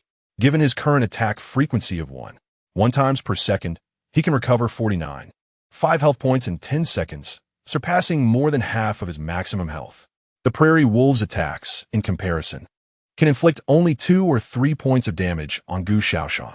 Even when confronted by a pack of 10 prairie wolves simultaneously, it is improbable for them to launch a coordinated attack on Gu Shaoxian. In reality, Gu Shaoxian endures approximately 5 points of damage per second, a figure remarkably comparable to his vampiric healing efficiency. By vanquishing even a single prairie wolf, he can effectively equalize the two metrics. Consequently, upon sighting the wolves, Gu Shaoxian charges forward without hesitation, no longer requiring the stealthy ambush tactics he employed the previous day. "Brother Gu, I've spotted a gray wolf ahead." Just after Gu Shaoxian had dispatched a group of 6 prairie wolves, earning himself 18 experience points. He had not yet finished wiping the wolf blood from his longsword when Lin Youyu came bounding towards him, excitedly pointing towards a small earthen slope to the left. "All right, I'll head over now. You take care of the aftermath here." Gu Shaoxian nodded, swiftly making his way towards the direction Lin Youyu indicated. Meanwhile, Lin Youyu remained behind to collect the prairie wolf carcasses. For clarification, the gray wolf Lin Youyu referred to is simply the prairie wolf. She merely prefers the term gray wolf. Upon surmounting the small slope, Gu Shaoxian indeed beheld the group of prairie wolves Lin Youyu had mentioned. There were 8 in total, lounging on a patch of grass, with remnants of rabbit fur and giant rabbit bones scattered around. 8 wolves translated to 24 experience points. Gu Shaoxian's eyes sparkled with delight.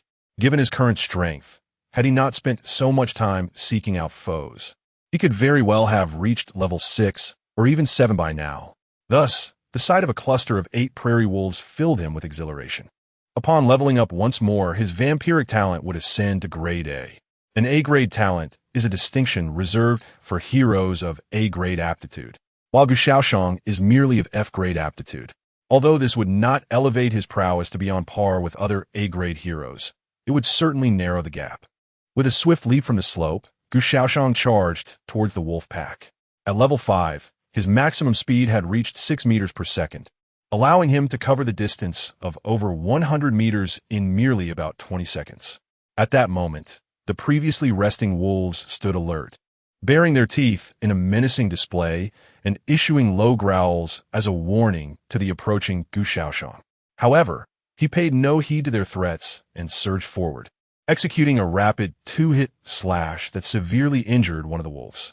Witnessing their comrade's injury at the hands of this human, the other 7 prairie wolves responded with furious howls as they lunged towards him. Gu Shaoxian, however, found no need to evade their attacks. The damage inflicted by the 7 wolves was still less than what he could recover through his vampiric abilities. He simply needed to avoid critical areas such as his neck, face, and groin, using his arms to deflect the rest of the assaults. In the blink of an eye, the severed muscles of his arm were restored as Gu Shaoxian effortlessly absorbed the lost vitality with a single stroke of his sword. The wound astonishingly healed as if it had never existed. A minute later, the battle was concluded. Scattered across the ground lay the lifeless bodies of 8 prairie wolves.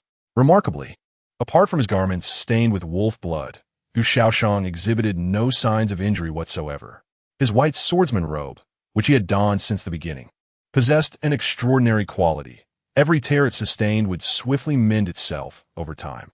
Thus, despite the absence of any enhancement attributes, Gu Shaoxian held a fondness for it.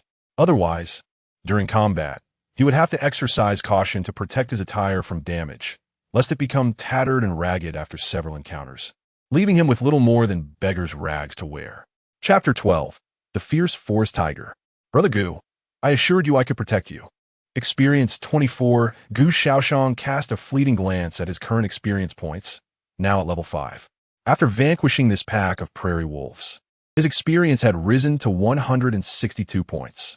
Only 38 points remained to reach level 6, which could be accomplished by defeating just 13 more wolves. With a stroke of luck, he could level up again in a mere 20 to 30 minutes. Brother Gu, be careful. Just as Gu Shaoxian reveled in the prospect of leveling up, a sudden cry of alarm pierced the air behind him from Lin Youyu. In the next moment, a fierce gust of wind surged forth. Gu Shaoxian instinctively raised his sword to block. Bang! A tremendous force propelled him through the air. He landed awkwardly, staggering several steps backward before finally regaining his balance. His health plummeted by a staggering 10 points. Roar! A thunderous roar echoed as a magnificent tiger with striking stripes charged from the depths of the forest. It was this very tiger that had sent Gu Shaoxian flying with a single swipe. Even with the protection of his ebony sword, he had lost a significant 10 points of health. Had the tiger struck him directly, it would have surely cost him at least 20 points. What a colossal beast!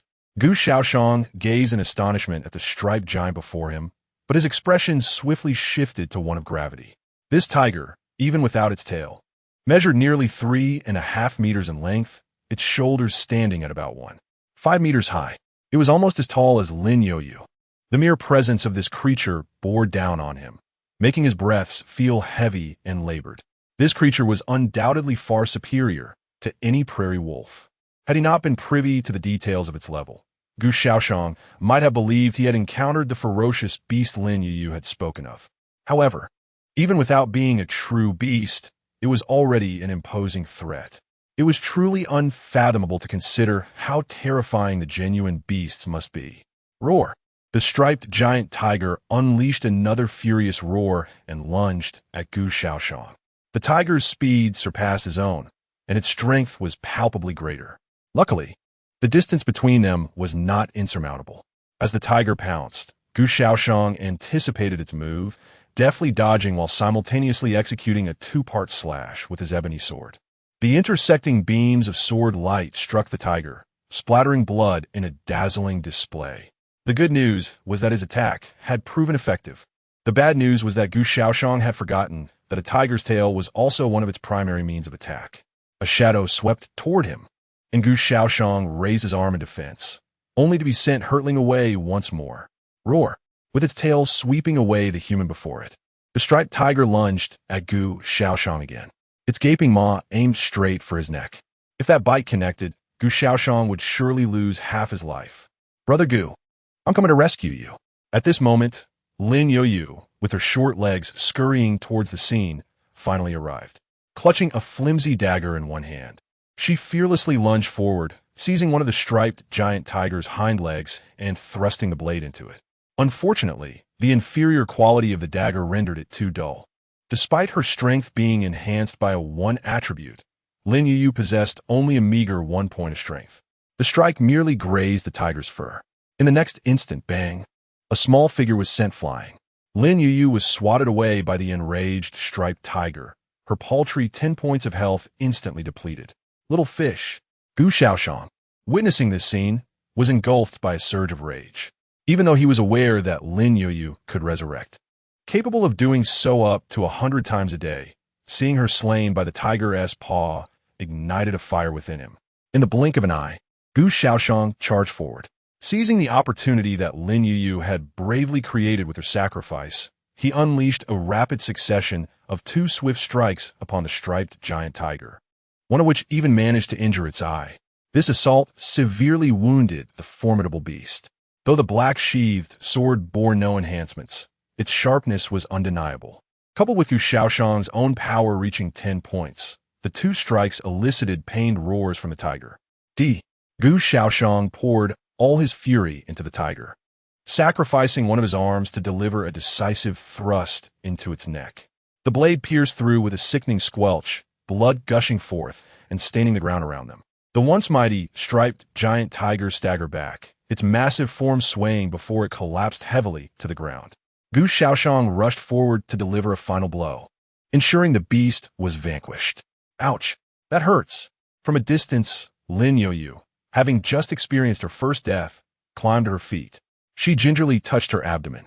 Noticing through the torn fabric, ripped by the tiger-esque claw, her smooth, fair skin unmarred by injury or scar. With a sigh of relief, she was reassured. "Little fish, how do you feel?" Gu Shaoxian inquired with concern as he approached. "Brother Gu, I'm fine," Lin Youyu replied with a smile, looking up at him and shaking her head. "Look, there are no scars." She pointed to her abdomen. Her clothing, brought from Blue Star, lacked the miraculous self-repairing properties of Gu Shaoxian's white swordsman robe. The area on her belly bore a few gashes from the tiger's claw, clearly revealing her unblemished skin beneath, devoid of any blood or scars. It was as if she had been refreshed anew. "Brother Gu, was I not incredibly brave just now?" Lin Youyu said with a smile, her little face radiating a sense of pride as she gazed at Gu Shaoxian. "Indeed, little fish, you were exceptionally courageous." Gu Shaoxian replied with a smile, affectionately ruffling Lin Youyu's hair, generously offering his praise. "Hee, I told you, I can protect you, Brother Gu," Lin Youyu exclaimed joyfully. "Yes, we owe it to you, little fish. Otherwise, the situation could have been perilous." Gu Shaoxian nodded in agreement. It was indeed thanks to Lin Youyu's assistance that he secured an optimal opportunity to strike, not to mention her help in averting a potentially lethal attack. "Brother Gu, did that great tiger perish?" Lin Youyu inquired curiously at that moment. "Yes, it has died," Gu Shaoxian confirmed with a nod. Upon hearing this, Lin Youyu's eyes lit up, and she dashed towards the fallen beast. Observing the formidable striped tiger, which still exuded a terrifying aura even in death, she first vented her frustration by kicking it a few times, before retrieving her survival manual to consult the biological compendium. It turned out the great tiger was called a forest tiger, a rather mundane name. Lin Youyu pouted slightly and then directly employed her gathering skill to dismantle the forest tiger before her into a collection of tiger meat, bones, and skin. Chapter 13. The Forest Tiger's Lair, the Bronze Treasure Chest, the Nameless Longsword, the Tiger Skin Armor Blueprint. A solitary forest tiger bestowed upon Gu Shaoxian a remarkable 20 experience points. This clearly indicates that this formidable creature is far from being akin to the easily deceived prairie wolves. Among beasts, the forest tiger undoubtedly ranks as one of the apex predators, with just 18 more experience points required for an upgrade. Gu Shaoxian initially intended to continue his quest for other wolf packs. However, Lin Youyu suggested exploring the small grove from which the forest tiger had emerged. This grove, spanning a few hundred meters, paled in comparison to the distant dense forest, populated by what appeared to be gigantic redwoods. Upon entering the grove, they encountered a distinct path, heavily trampled, leading deeper into the thicket. Soon, they arrived at the lair of the forest tiger, a site strewn with ominous white bones, remnants of both prairie wolves and giant rabbits, forming a small mountain of carcasses. "Look, Brother Gu," Lin Youyu exclaimed, her eyes sparkling with discovery as she rushed forward. Moments later, she emerged from the lair, dragging a bronze treasure chest. Another chest. This time it was a bronze one, a tier above the black iron chest from the previous day. "Brother Gu, take a look at this chest. It contains valuable treasures." Lin Youyu placed the chest down and turned to re-enter the lair. After a brief interval, she returned, cradling a collection of items. "Brother Gu, see what I found," she declared, presenting an assortment of weapons and jewelry, though most were damaged. Among them was a sword, its blade reduced to a mere half. Damaged longsword, white, strength 1. The damaged longsword bore a white quality, but in its pristine state, it would likely have been a green quality weapon. At that moment, the obsidian-sheathed sword at Gu Shaoxian's waist quivered slightly. He gazed down in perplexity at the sword, gripping its hilt, and sensed it imparting a peculiar emotion. As if it craved sustenance? Eat? Was it referring to the broken sword? Gu Shaoxian looked quizzically at the damaged blade on the ground. In the next instant, he unsheathed his obsidian sword, its tip resting upon the damaged blade. A radiant white light emanated from the broken sword, coursing up the blade and enveloping Gu Shaoxian's obsidian sword. Moments later, the brilliance faded. Crack! The damaged sword shattered into a multitude of fragments. "You truly consumed it." Gu Shaoxian marveled at his obsidian sword, feeling an unprecedented sense of its uniqueness. "Brother Gu, your sword has acquired attributes." Lin Yuyu's astonished voice broke his reverie. Gu Shaoxian hastily examined the information regarding his sword. Unnamed longsword, white, strength 1 description, a nameless longsword that seemingly conceals a certain secret. Not only does it possess attributes, but it also bears a mark of quality. The previous black-sheathed longsword had none of this. It was akin to the white swordsman's robe worn by Gu Shaoyan, which was even inferior to the robe itself. At the very least, the robe possessed a miraculous self-repairing ability. Now, Gu Shaoyan has just realized that the black-sheathed longsword he had brought along from the very beginning seems to be extraordinary as well. It can actually devour other weapons and subsequently enhance itself. Among the pile of items recently gathered by Lin Youyu, there are a few broken swords. However, for some unknown reason, the black-sheathed longsword appears disinterested in them. Even when Gu Shaoyan deliberately prods these broken swords with its tip, there is no reaction whatsoever. Could it be that it requires higher quality swords? Gu Shaoyan speculates. Besides the broken swords, there are also some usable items among the many treasures Lin Youyu has retrieved from the lair of the forest tiger. For instance, a rusty longsword, an axe missing a corner, and so forth, mostly weapons. There are also some jewels, but these are of little use on the battlefield of myriad races. Let's pack these into a box for now, Gu Shaoyan remarks. There's no use for them now, but that doesn't mean they won't be useful later. Besides, it takes little effort to store them away. Lin Youyu nods in agreement, her expression mirroring his. Who doesn't pick up a few scraps while playing a game, right? At that moment, both of their gazes fell squarely upon the day's greatest treasure, the bronze chest. Xiaoyu, you open it. Gu Shaoyan places the bronze chest in front of Lin Youyu, inviting her to take the lead. He trusts her luck. All right, I love opening chests. Lin Youyu beams, rubbing her small hands together, silently praying for good fortune. Open.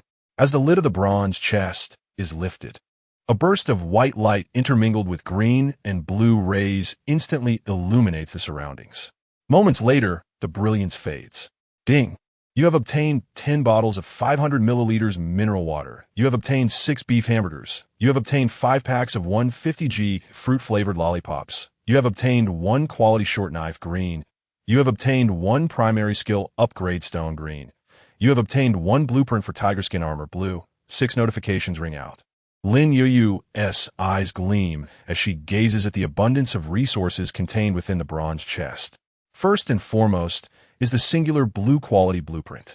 The probability of a bronze chest yielding blue quality items is exceedingly low. Yet before Lin Youyu, what probability?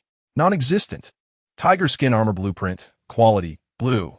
Learn to craft tiger skin armor, but first, you must have tiger skin. Tiger skin? Just moments ago, she had collected a piece from that forest tiger. Without hesitation, Lin Youyu chooses to learn. In her hands, the blueprint for the blue quality tiger skin battle armor transformed instantaneously into a radiant blue light, merging seamlessly with her being. She retrieved the survival manual and turned to the page dedicated to crafting modules. Tiger skin battle armor, quality, blue. Require materials, premium tiger skin 01. Fur 050, metal 010, fiber 050, animal fat 030. Can we craft it? Gu Shaoyan inquired, casting a glance at Lin Youyu. Shaking her head, Lin Youyu replied, No, we have everything else, but we lack metal. Metal? Gu Shaoyan's gaze fell upon the bronze treasure chest at his feet. Can this chest be harvested? He asked. It seems possible, Lin Youyu responded, her eyes lighting up as she prepared to dismantle the bronze chest before her. Wait a moment, Gu Shaoyan interjected hastily. This chest still has its uses.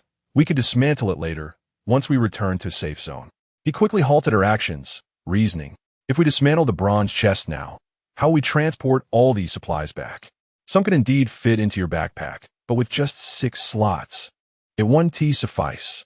We'll inevitably have to carry the rest by hand, which will be quite cumbersome. Chapter 14, Level 2 Dual Slash. Level 6, A-Class Blood-Sucking Talent. Indeed, Brother Gu, you are right.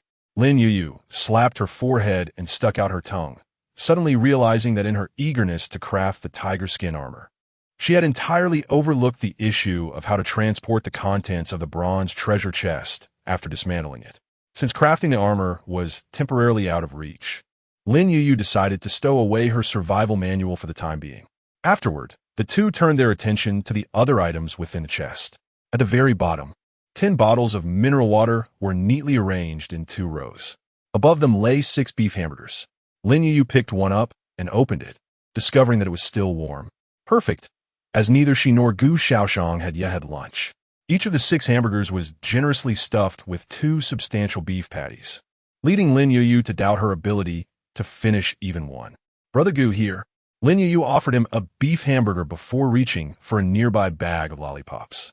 The lollipops weighed 150 grams and came in 5 bags, each containing 10 sticks, totaling 50 lollipops, enough to last quite a while.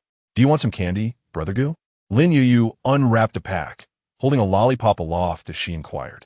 No, you enjoy it, Gu Shaoxian replied with a shake of his head, showing little interest in the sweets. In contrast, the steaming beef hamburger before him looked exceedingly appetizing. The ingredients of the hamburger were simple: 2 beef patties, a slice of cheese, lettuce, tomato slices, and pickles. This constituted its entirety. Of course, it was encased in 2 soft, fluffy buns, appearing quite substantial. With one bite, the juices flowed. The blend of sour, sweet, salty, and savory flavors awakened his appetite. At that moment, Lin Youyu also picked up a short knife from the treasure chest.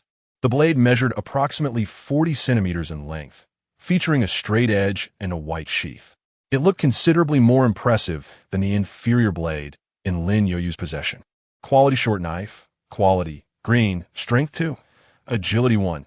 Indeed, as a weapon of green quality, its attributes were significantly superior to those of the subpar white quality knife.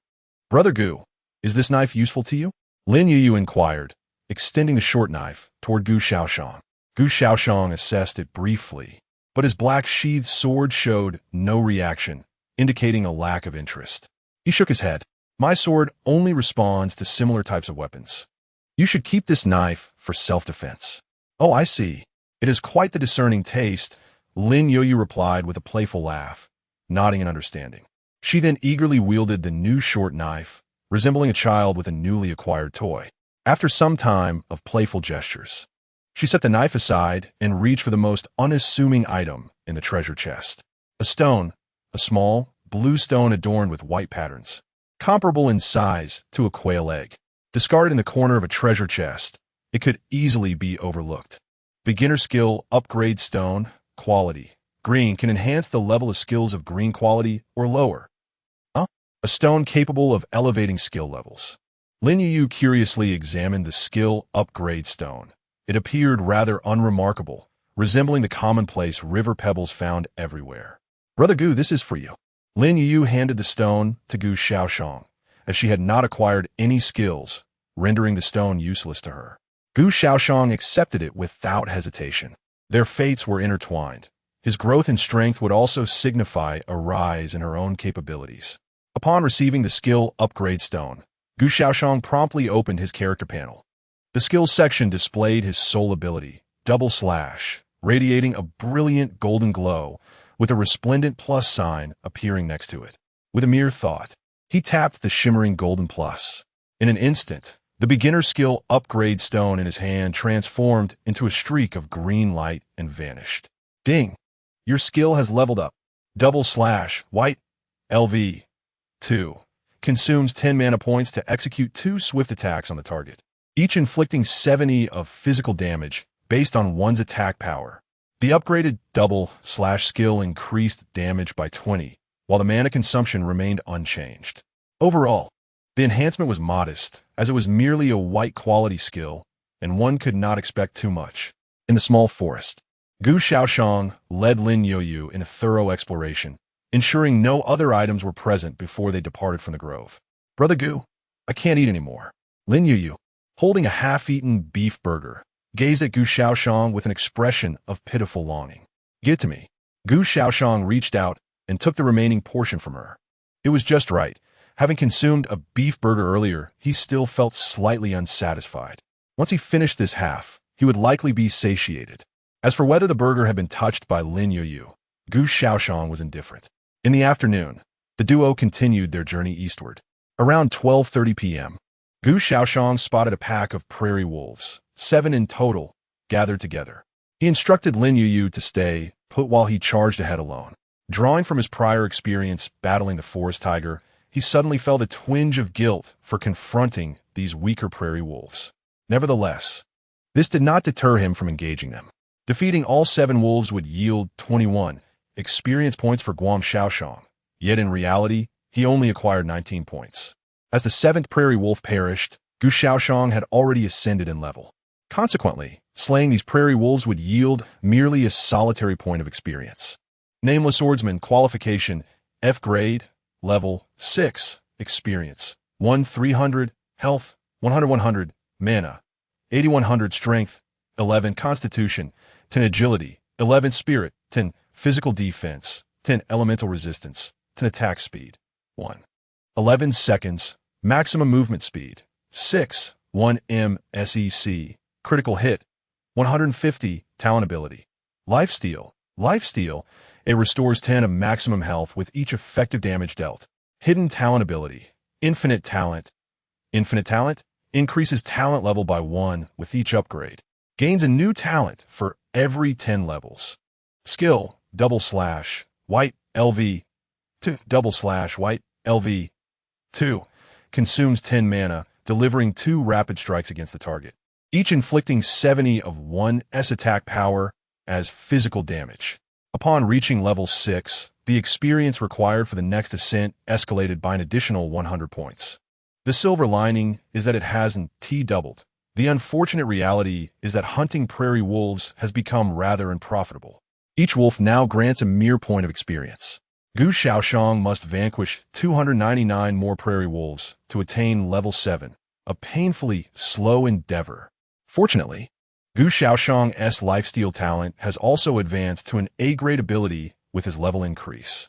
A single strike now restores 10 of his maximum health.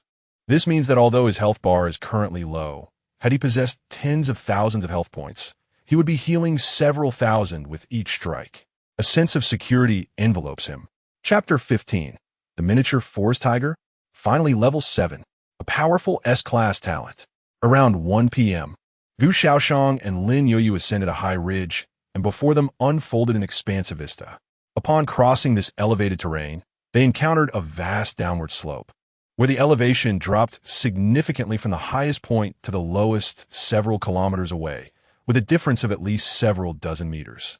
Scattered throughout this sloped region were a few low-lying trees, a stark contrast to the previous grassy plains. "Brother Gu, look, so many big tigers." Lin Youyu tugged at Gu Shaoyan's sleeve, pointing excitedly. In the sparse woodland, several forest tigers roamed leisurely, exhibiting no territorial instinct whatsoever. From their vantage point, Gu Shaoyan could count at least 40 to 50 forest tigers in sight. Goodness, so many? Should we approach them? Otherwise, we could change direction and continue hunting those big gray wolves. Lin Youyu voiced her concerns. She was primarily worried about Gu Shaoyan's safety. After all, she could resurrect if she perished. Even if a forest tiger guarded her remains, she could randomly revive within a certain area, not necessarily at the same spot. Thus, it was impossible to truly kill Lin Youyu through the means of guarding her corpse. She was not foolish enough to keep reviving in the same location. Don't worry, these forest tigers are not too close to one another. I can lure them over one by one for the kill, Gu Shaoyan reassured her. Contemplating that killing the prairie wolves only granted 1 experience point, he decided it was worth a try. All right, but if it becomes too dangerous, don't push yourself, Brother Gu. Lin Youyu nodded, supporting his decision. With that, they descended the ridge and soon entered the forest. Following their earlier observations, Gu Shaoyan made his way towards the nearest forest tiger. Moments later, a smaller forest tiger appeared in their line of sight, significantly smaller than the one they had encountered earlier. This was a female tiger, whose size was notably less than that of her male counterpart. Lin Youyu, holding her survival manual, flipped to the page depicting the forest tiger. Unlike the prairie wolves, where both genders appeared similar in the forest tiger species, males were considerably larger than females, yet the males were far fewer in number. The female tiger before them, compared to the previous male, appeared almost miniature.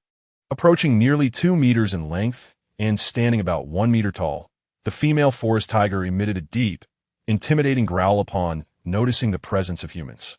Gu Shaoyan instructed Lin Youyu to step back, then charged forward alone. Had it been a male forest tiger, he would have exercised more caution.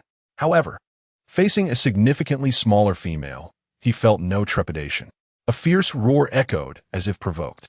The female forest tiger lunged at Gu Shaoyan with a growl. Thud! Gu Shaoyan deliberately braced himself against the tiger's assault, feeling the force of its claws and realizing he was steady. With a swift motion, he executed a two-part slash, unleashing two intersecting beams of light from his sword. After enduring the tiger's claw, he had only lost 8 points of health. In contrast, his two-part slash restored 20 points of health, resulting in a surplus of 12 points.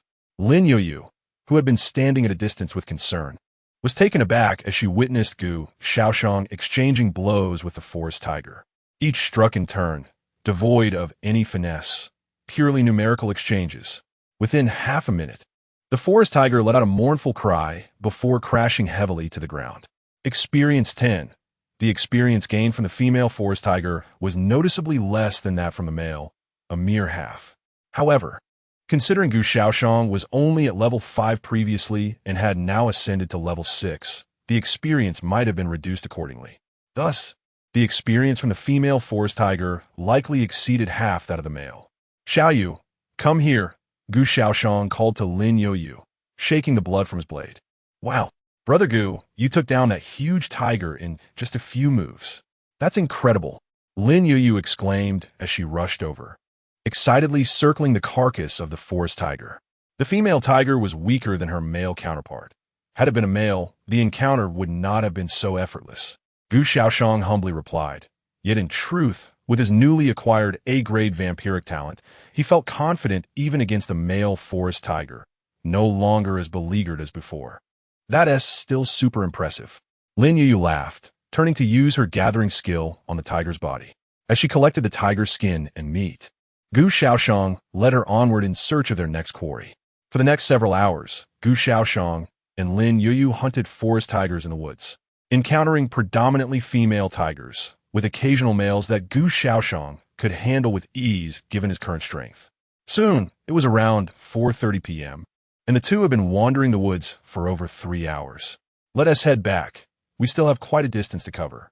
It would be troublesome if we don't return to the safe zone before nightfall, Gu Shaoyan said after dispatching another forest tiger, glancing at the darkening sky. At that moment, he had reached level 7, with experience points over halfway accumulated. Initially hoping to achieve level 10 by day's end, it seemed that would have to wait until tomorrow. Upon reaching level 7, Gu Shaoyan's vampiric talent ascended to an S-rank ability, showcasing a remarkable transformation from its previous A-rank state. Talent ability, Vampirism. Vampirism. Each time an effective attack inflicts damage, it restores 20 of the maximum health. Additionally, it automatically regenerates 1 of health per second. The elevation of the vampiric talent to S rank not only doubled the efficiency of health absorption, but also introduced the remarkable effect of automatic health regeneration. Though it may seem modest at 1, Gu Shaoyan felt an extraordinary sense of delight. Previously, he needed to inflict effective damage on a target to regain health. Now, even in moments of inactivity, he is capable of recovering 1 of his health every second. This is merely the S rank. One can only wonder what awaits him upon reaching the next tier, SR rank, or even SSR rank. Chapter 16. Is the F-Class Hero Week? Tiger Skin Battle Armor.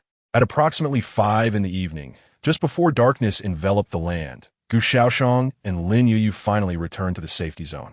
By this time, the sun had nearly vanished from the western horizon, leaving only the twilight to cast a faint glow upon the world. Within a mere 10 minutes, the entire realm succumbed to a profound darkness. Night had fallen. This marked the second night since humanity from Blue Star had arrived on the battlefield of myriad races, and it was the last night deemed relatively secure. With the dawn of tomorrow, the novice protection period would come to an end, and the safety zone would be abolished. It was evident that countless lives would be lost come nightfall. Xiaoyu, how many individuals remain alive in this area? Gu Shaoyan inquired, settling upon a stone as he prepared the giant rabbit meat, roasting it over the flames while curious about the day as casualties. Although theoretically, no one should perish during the novice protection period, if everyone merely remained within the safety zone, this was unrealistic. Unless one were a fool, it was improbable that anyone could stay confined without venturing out. After all, if they did, billions of humans from Blue Star would surely face extinction after the 48-hour period. The result will be a swift rise to infamy in the annals of the battlefield. Let me check. Lin Youyu swiftly accessed the regional chat channel and glanced at the number of survivors listed above. Survivor count: 991, 704, 0, 0. Over 4,000 had perished during the day. Lin Youyu responded after a brief observation. Gu Shaoyan nodded slightly in acknowledgement. The loss of over 4,000 in a single day was, in hindsight, not as dire as it could have been. Most individuals appeared to be exercising caution. Only a select few were reckless enough to court death. Among the deceased, the majority had succumbed to various unforeseen accidents rather than sheer arrogance leading to their demise. Similar to the male forest tiger Gu Shaoyan encountered during the day, had it not been for Lin Youyu, he too might have found himself in peril. In fact, had Lin Youyu not possessed the SSR-level talent of immortality, both of them would have surely perished today. After all, if Lin Youyu were to fall, Gu Shaoyan would be cast back into his former state, which had already met its end. One could say it was akin to two lives intertwined. While Gu Shaoyan busied himself with dinner preparations, Lin Youyu curiously observed the conversations unfolding in the regional chat channel. Compared to the previous day's atmosphere, today was decidedly more somber. Concerns about the impending conclusion of the novice protection period loomed large. Those yet to secure a suitable location for a new camp were in a state of frantic disarray. However, urgency proved futile. It could not resolve their dilemmas, only served to cloud their ability to think clearly. Such were Lin Youyu's thoughts. However, she soon felt a twinge of guilt, realizing that her situation was considerably more favorable than those around her. In fact, it could be deemed the best among them. Without exception, a remarkable initial talent, an exceptional starting location. Even the seemingly most inadequate initial hero, it turned out, possesses its own merits, even if classified as an F-grade hero. Everyone else is suffering. Thankfully, I am not, Lin Youyu thought with relief. Though such thoughts might not be entirely virtuous, they truly reflected her inner sentiments. Who would wish to be that unfortunate soul?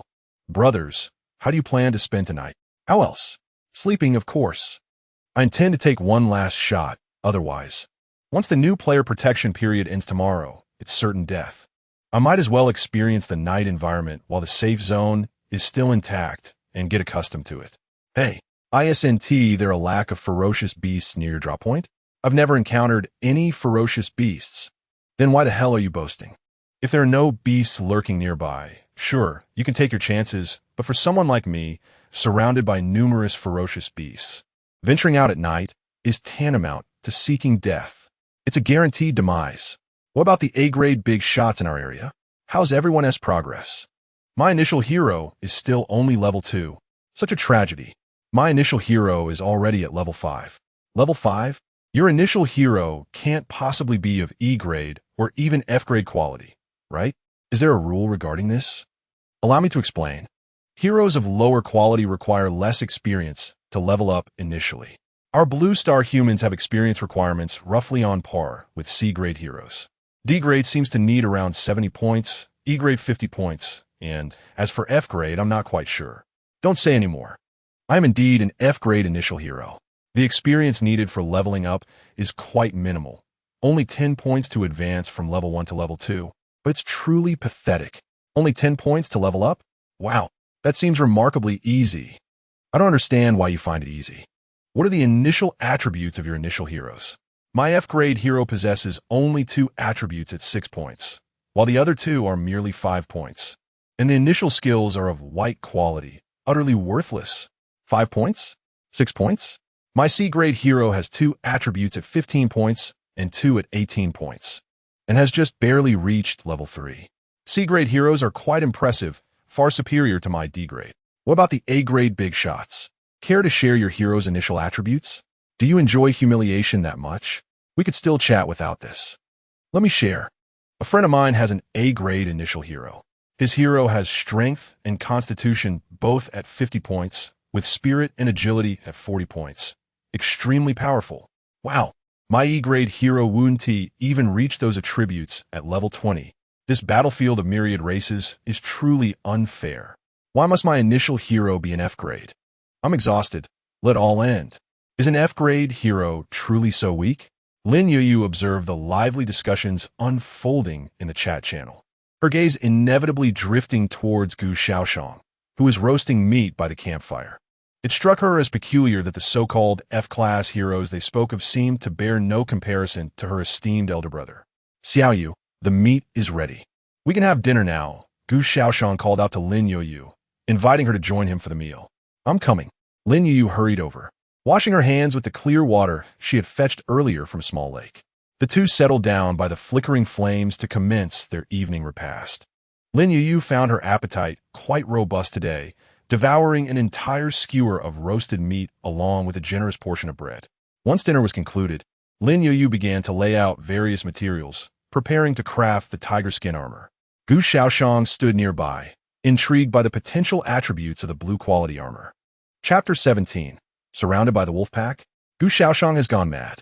Before Lin Youyu lay a heap of materials, and she retrieved the survival manual, flipping to the page detailing the crafting module. After selecting tiger stripe armor, she began to cast the materials into the crafting interface until sufficient quantities amassed. With a gentle tap on the Start Crafting button, a burst of cerulean light erupted from the manual, illuminating the darkness with a brilliance so striking that Gu Shaoyan felt a twinge of anxiety, fearing it might attract lurking monsters from the shadows. The crafting process consumed roughly 15 seconds, after which the azure light dissipated, revealing an exquisite set of tiger stripe armor on the ground before them. Lin Youyu, her face aglow with astonishment, eagerly examined its attributes. Tiger stripe armor, quality, blue, strength 3, constitution 5, special trait, self-repair.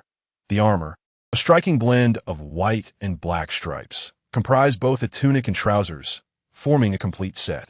While its defensive capabilities did not rival those of heavier armor, its lightweight nature allowed Lin Youyu to move with ease. Moreover, blue-quality equipment began to exhibit remarkable traits, and this particular set's unique property was self-repair, akin to the white swordsman's robe worn by Gu Shaoyan, ensuring it would not suffer damage during battle, as it could restore itself to its pristine state. Here, big brother, you should wear this, Lin Youyu exclaimed, cradling the tiger stripe armor with affection, a delight palpable. Yet, after a moment of contemplation, she ultimately decided to present the armor to Gu Shaoyan, opting for the one with greater combat prowess to don this blue-quality garment. However, Gu Shaoyan merely glanced at it and shook his head. You should wear it. Once I gather the materials for the second set, I will craft another for you. He remembered that Lin Youyu's clothing had been torn by the forest tiger previously, leaving her outfit in tatters, requiring her to hold it together to prevent her midriff from being exposed.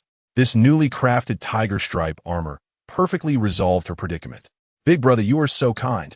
Lin Youyu beamed, touched, and enveloped Gu Shaoyan in a warm embrace before joyfully darting off to change. Soon, clad in the tiger stripe armor, Lin Youyu returned. The princess gown that had seemed cumbersome in this environment was replaced by the striking white and black armor, rendering her appearance irresistibly adorable. The originally oversized armor had adapted seamlessly to her form, shrinking to fit her perfectly. Big brother, do I look good?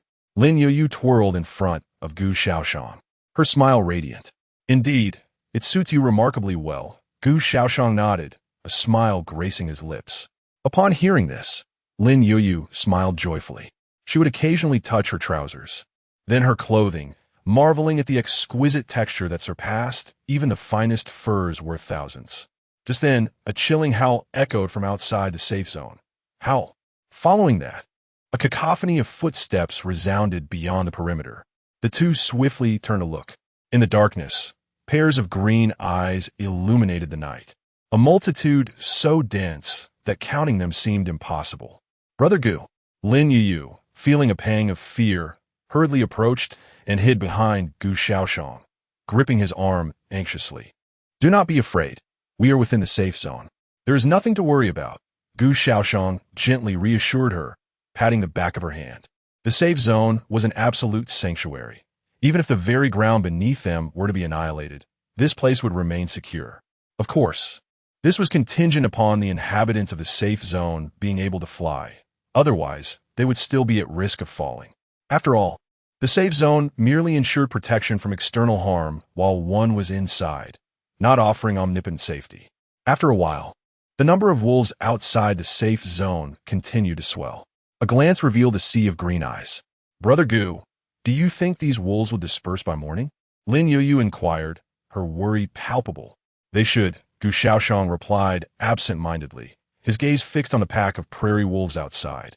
And a thought began to blossom in his mind. Perhaps this was an opportunity to level up. After all, these were merely prairie wolves, not fearsome monsters. In truth, even if faced with forest tigers, he would not entertain such notions. Yet, with the prairie wolves, it seemed feasible. Let us give it a try. If it doesn't work, I'll retreat back to the safe zone. Gu Shaoxian, of a somewhat indecisive nature, resolved to test this idea. Reassured by the safety net of the safe zone, knowing that even in defeat, his life would not be in jeopardy. With that thought, he shared his intentions with Lin Youyu. "No, that is far too dangerous," she vehemently opposed. "It's fine. They're just prairie wolves. A 1T stray far, just at the edge of the safe zone, and if there is any danger, I can return immediately," he explained. Yet, Lin Youyu remained concerned for his safety. "Rest assured, I'm confident," Gu Shaoxian declared resolutely. Seeing his determination, Lin Youyu realized she could not dissuade him. She could only admonish him to stay close to the perimeter of the safe zone, promising to watch over him from within. Should he encounter any danger, she would be ready to assist him at once. Nonetheless, she has a staggering 99 chances for resurrection today. Dying a few times is of little consequence. Outside the safety zone, thousands of prairie wolves congregate, their bloodthirsty gazes fixated upon the two humans within the sanctuary, some even drooling in anticipation. To be confronted with such a multitude of adversaries, even if they are merely prairie wolves, causes Gu Shaoxian's breath to quicken involuntarily. "Brother Gu, please be extremely cautious," Lin Youyu implores from behind, watching him step beyond the confines of the safety zone. In the next instant, a dozen of the closest prairie wolves lunged forward in unison. In that moment, Gu Shaoxian summoned every ounce of his focus. The obsidian sword in his hand was drawn with swiftness, cleaving downward at the first wolf that charged at him. With a splatter of blood, the force of 13 points surged through the blade, slicing through the wolf's flesh and revealing its stark white bones beneath. This strike in the light of day would have effortlessly slain a prairie wolf. Yet, under the cloak of night, these wolves seemed empowered, their strength and defenses significantly augmented by their bloodthirsty frenzy. Gu Shaoxian's blow failed to deliver a fatal wound, and instead, he found himself bitten on the arms and legs by the ravenous beasts. His health plummeted by 20 points. Fortunately, in the next moment, Gu Shaoxian retaliated with another strike against the injured wolf, instantly siphoning 22 points of vitality. Not only did he recover the lost 20 points, but he also gained an additional 2 points. At this juncture, Gu Shaoxian felt a profound sense of reassurance. His gaze fell upon the pack of prairie wolves before him, each appearing as a moving array of experience points waiting to be claimed. Chapter 18, Level 9, a defiant SSR-level vampiric talent. Lin Youyu's sudden realization. "Since you cannot slay me, it is now your turn to meet your demise." A cruel smile danced upon Gu Shaoxian's lips. In the next moment, thud, howl, bang.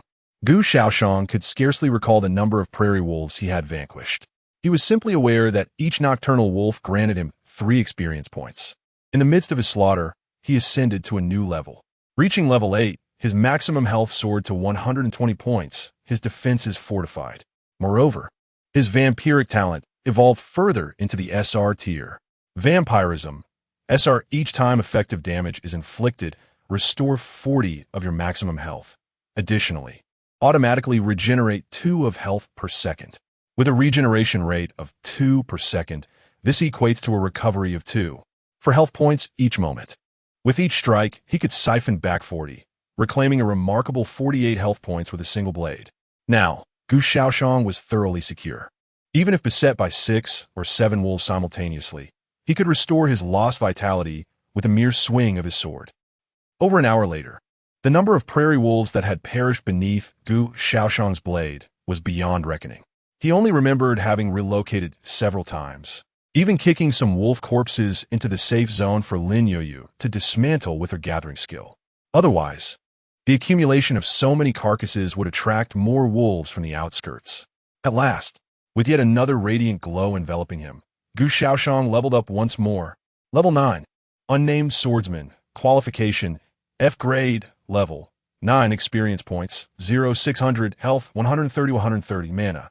80 130 strength 14 1 constitution 13 agility 14 mentality 13 physical defense 13 elemental resistance 13 attack speed 1 14 second maximum movement speed 6 for meter second critical hit rate 150 talent ability ultimate vampirism SSR each time effective damage is inflicted. Restore 80 of your maximum health and automatically regenerate 10 of health per second. Talent ability, hidden endless talent each time you level up. Increase your talent level by 1. Gain a new talent every 10 levels. Skill, /white, LV, 2, /white, LV. 2. Consumes 10 mana points to strike the target twice at remarkable speed, each dealing 70 of your attack power as physical damage. Upon reaching level 9, the experience required for the next ascent also escalated to 600 points. However, this was not the crux of the matter. Each level only augmented the experience cap by a mere 100 points, rendering the increase quite minimal. The focal point is that upon reaching the SSR level, Gu Shaoyan's vampiric talent underwent a remarkable transformation, even changing its name to ultimate vampirism.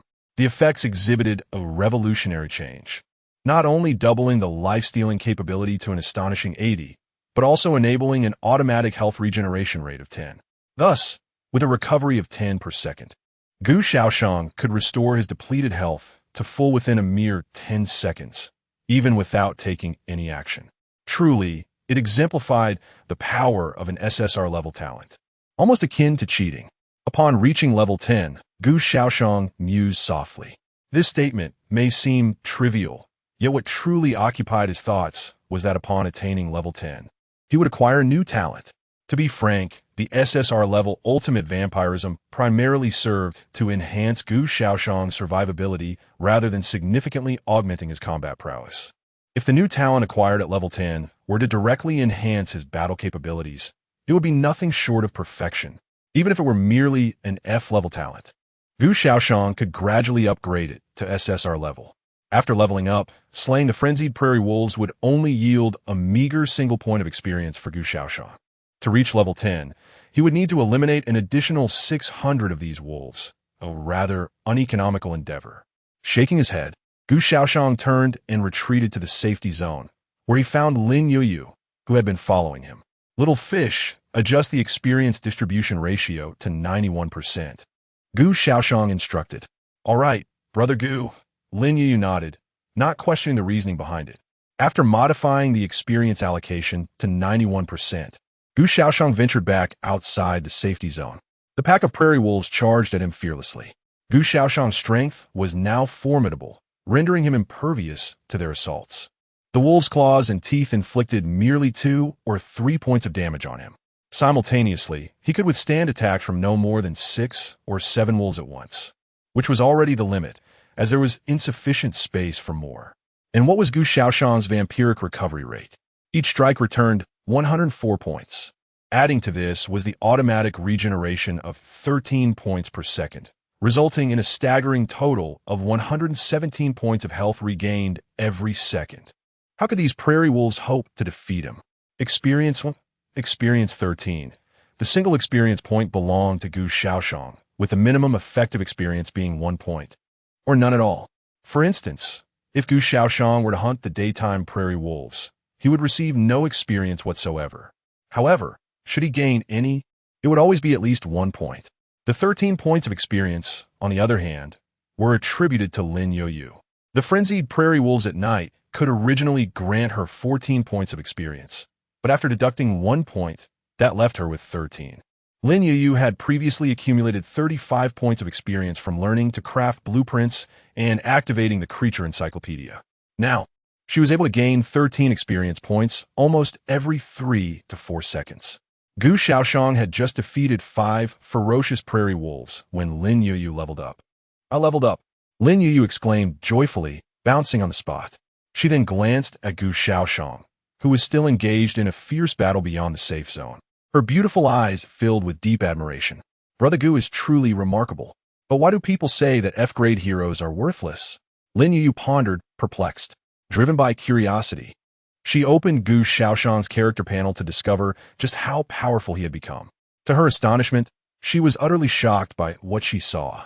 Chapter 19. So, the F-rank hero is truly this weak. The conclusion: a colossal creature lurking in the darkness. An SSR-level ultimate vampiric talent. Wasn't Brother Gu's talent an F-rank vampiric ability? How did it suddenly transform into an SSR level? Lin Youyu's mouth gaped wide enough to fit an egg. Her astonishment was akin to encountering a ghost. As for the upgrade of his talent, Gu Shaoxian had never intended to conceal this from Lin Youyu. First, Lin Youyu, as the summoner who called him to the battlefield of myriad races, could directly view his character panel, with the exception of the hidden ability of endless talent. All other information was transparent to her. Secondly, given their constant companionship, such matters were impossible to keep hidden. After all, how could an F-rank hero like Gu Shaoxian grow stronger? Would that even be reasonable? Anyone with functioning eyes would harbor the same query. However, Gu Shaoxian had not anticipated that Lin Youyu would take so long to realize this issue. It was only after his vampiric talent had upgraded to the ultimate vampiric ability, transforming from F-rank trash to an SSR golden legend, that she thought to check Gu Shaoxian's character panel. And then, she was thoroughly startled. Lin Youyu was indeed taken aback, for just the day before yesterday, when she summoned Gu Shaoxian to the battlefield, she had perused his character information. At that time, she distinctly remembered both his talent and aptitude being rated at F. In reality, a hero's talent typically aligns with their aptitude. An F-rank hero's talent is usually F-rank as well. Only a minuscule number of heroes experience a downgrade or upgrade in their talents. However, even in cases of downgrades or upgrades, they would only fluctuate within a single rank, and the probability is exceedingly low. Furthermore, there is no possibility of a downgrade for an F-rank hero's talent, as F is already the lowest tier. Previously, when Lin Youyu observed the regional chat channel discussing everyone's initial heroes, she noted this phenomenon. The vast majority of heroes exhibited talents that matched their aptitude. Among 10 million individuals, perhaps only 100 or 200 had initial heroes whose talents did not align with their aptitude. Some were lower, while others were higher, but the likelihood was minimal. After all, only a handful among 10 million would fit that description. It is truly a rare occurrence. Yet, what was going on with Brother Gu? Lin Youyu's little mind was filled with question marks. How could an F-rank talent possibly evolve into an SSR? If all heroes possessed such capabilities, then were there truly any trash heroes? But it was evident that Gu Shaoxian's case was a unique exception. Not everyone shared this experience. Otherwise, those individuals would have long been discussing this issue in the chat channel. The absence of such discussions naturally indicated that no one had encountered this situation. No wonder they say F-grade heroes are utterly useless, particularly those with F-grade innate abilities, which render them the lowest of the low. Lin Youyu slapped her forehead, finally realizing that the issue lay not with others, but with herself. Previously, she had wondered why everyone disparaged F-grade heroes. After all, Brother Gu was incredibly strong. He was as formidable as the forest tiger, a beast that stood at the pinnacle of its kind, yet he could still be ruthlessly slaughtered by Gu Shaoxian. Observing the chat channel, she noted that others were incessantly lamenting how their F-grade heroes couldn't even defeat a basic beast, and they had to rely on their summoner's assistance to barely survive. Beyond bullying the docile herbivores, they could hardly contend with anyone else. Lin Youyu had always believed these individuals were exaggerating, playing the victim, but now it seemed they truly were pitiable. After silently apologizing to herself for her previous thoughts, Lin Youyu fixed her gaze on the striking figure of Gu Shaoxian, who was wreaking havoc beyond the safety zone. How handsome! Her eyes sparkled with admiration. Brother Gu was simply extraordinary. Alas, his F-grade qualifications limited him. Otherwise, he would undoubtedly be even stronger. Lin Youyu felt an inexplicable twinge of regret. She wondered if one's qualifications could be altered. Surely they could, right? After all, this was the battlefield of myriad races. A realm where anything was possible, she mused. Gu Shaoxian himself had lost track of how long he had been battling the prairie wolves. All he knew was that they kept rushing at him, only to fall at his feet moments later. This cycle continued until, after an extended period, no more fearless wolves surged towards him. He paused to look up and saw a large pack of prairie wolves retreating frantically into the distance, as if a terrifying force had emerged. Suddenly, the ground trembled, reminiscent of an earth dragon stirring. Startled, Gu Shaoyan quickly retreated back to the safety zone, feeling a sense of relief wash over him. The tremors beneath his feet persisted, rhythmic and suggestive of some colossal entity traversing the land. Brother Gu. Lin Youyu hurried over, fear evident in her eyes as she glanced towards the darkness outside the safety zone. The ominous void concealed unknown horrors, and the ground continued to quake beneath them. However, the source of the tremendous disturbance seemed to be receding. In truth, it had never been particularly close. The sound was simply so loud that it resonated clearly. Minutes passed, and at last, the colossal footsteps faded away, leaving silence in their wake. The two, still holding hands, finally exhaled in relief. It seemed the danger had moved on, merely passing nearby. Gu Shaoyan looked down at Lin Youyu, who wore a worried expression, and reassured her, yes. Brother Gu was remarkably brave, just now. At this moment, Lin Youyu smiled and praised Gu Shaoyan, saying, "It is merely a pack of prairie wolves. Had it been a group of forest tigers, I would not have been able to slaughter them so indiscriminately." Gu Shaoyan humbly replied, "In truth, with his recently attained SSR-level ultimate blood-sucking talent, Gu Shaoyan could easily dispatch even a frenzied pack of forest tigers without hesitation. Alas, the colossal creature that had passed nearby had frightened away the savage prairie wolves." Gu Shaoyan glanced at his level, still at level 9, but his current experience points had accumulated to 420, leaving a mere 180 points needed to ascend to level 10. He anticipated that reaching level 10 by tomorrow morning would be a trivial matter. Chapter 20. Preparations for Relocation. Natural shelter, water curtain cave? Brother Gu, our pile of furs is overflowing. Just look. Lin Youyu pointed to a large, neatly arranged heap of furs on the ground within the safe zone, all of which had been collected from the beasts hunted by Gu Shaoyan over the past 2 days and just moments ago. There were easily over 1,000. In addition, there was also a substantial amount of beast meat, predominantly wolf meat. There was no avoiding it. Gu Shaoyan had been hunting primarily prairie wolves. With such an abundance of furs, we currently have no use for them, and your backpack cannot accommodate any more items. I wonder why this myriad of races battlefield lacks a complete trading system. Gu Shaoyan shook his head, acknowledging that this pile of goods was manageable within the safe zone for now.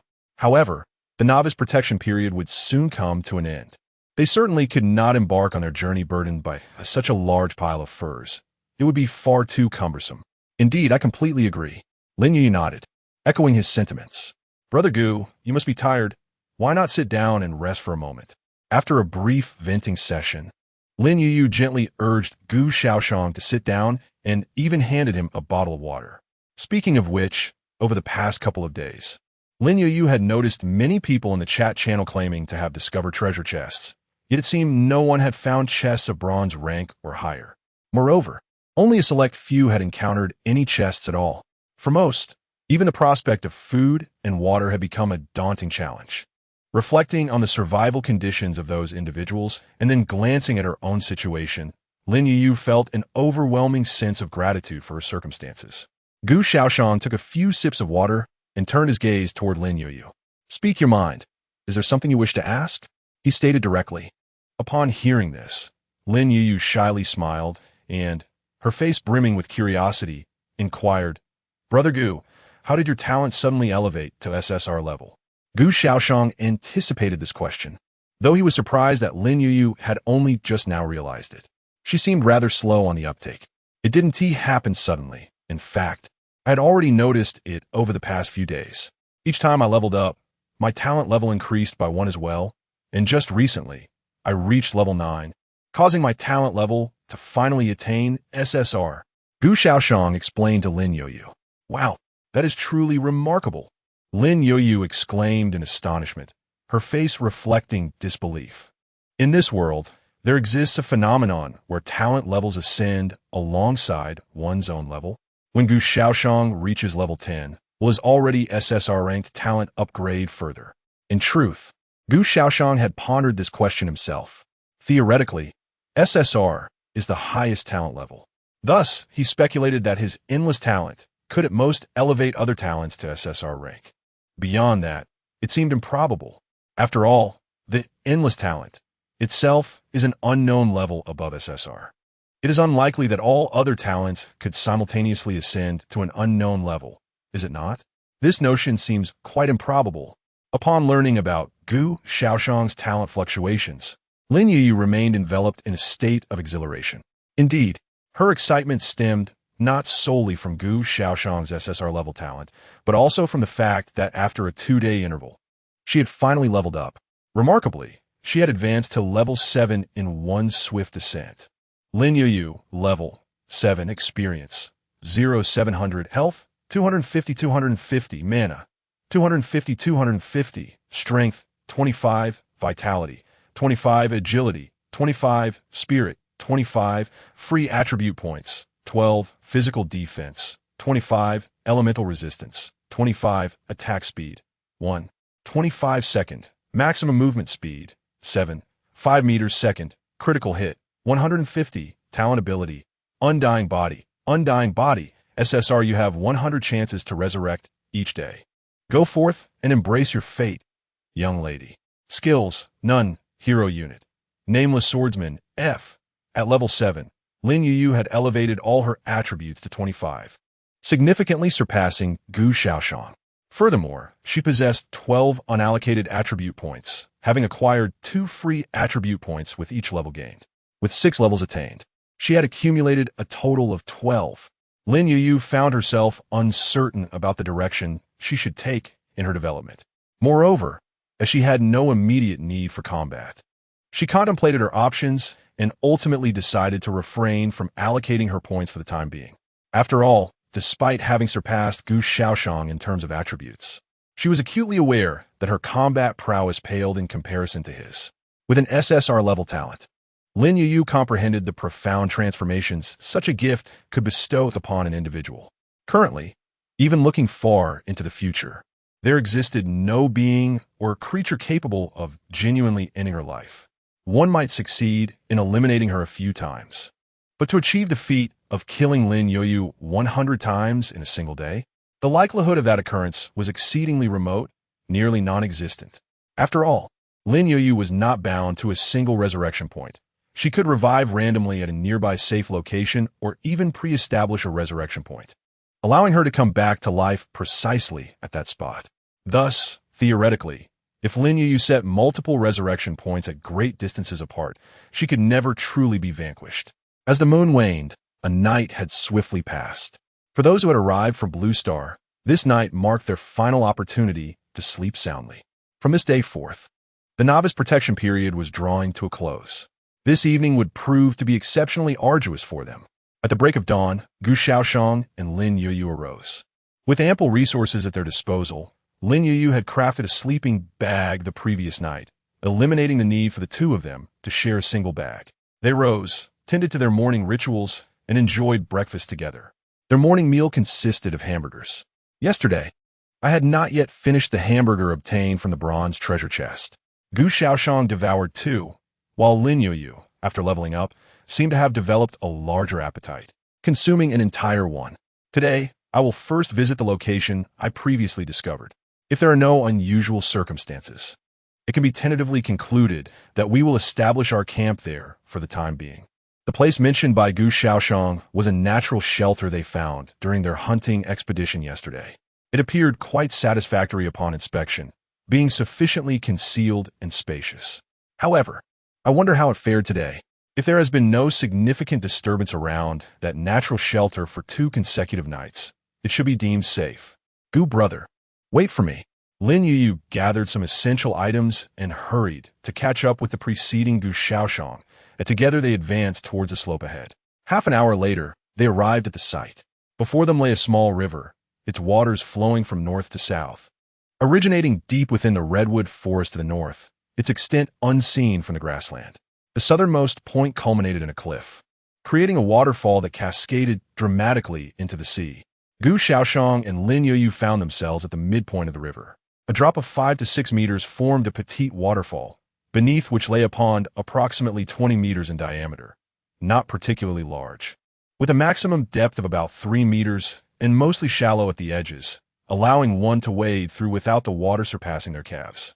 The natural shelter spoken of by Gu Shaoxian was indeed located just behind this small waterfall, a place Lin Youyu had fortuitously discovered yesterday.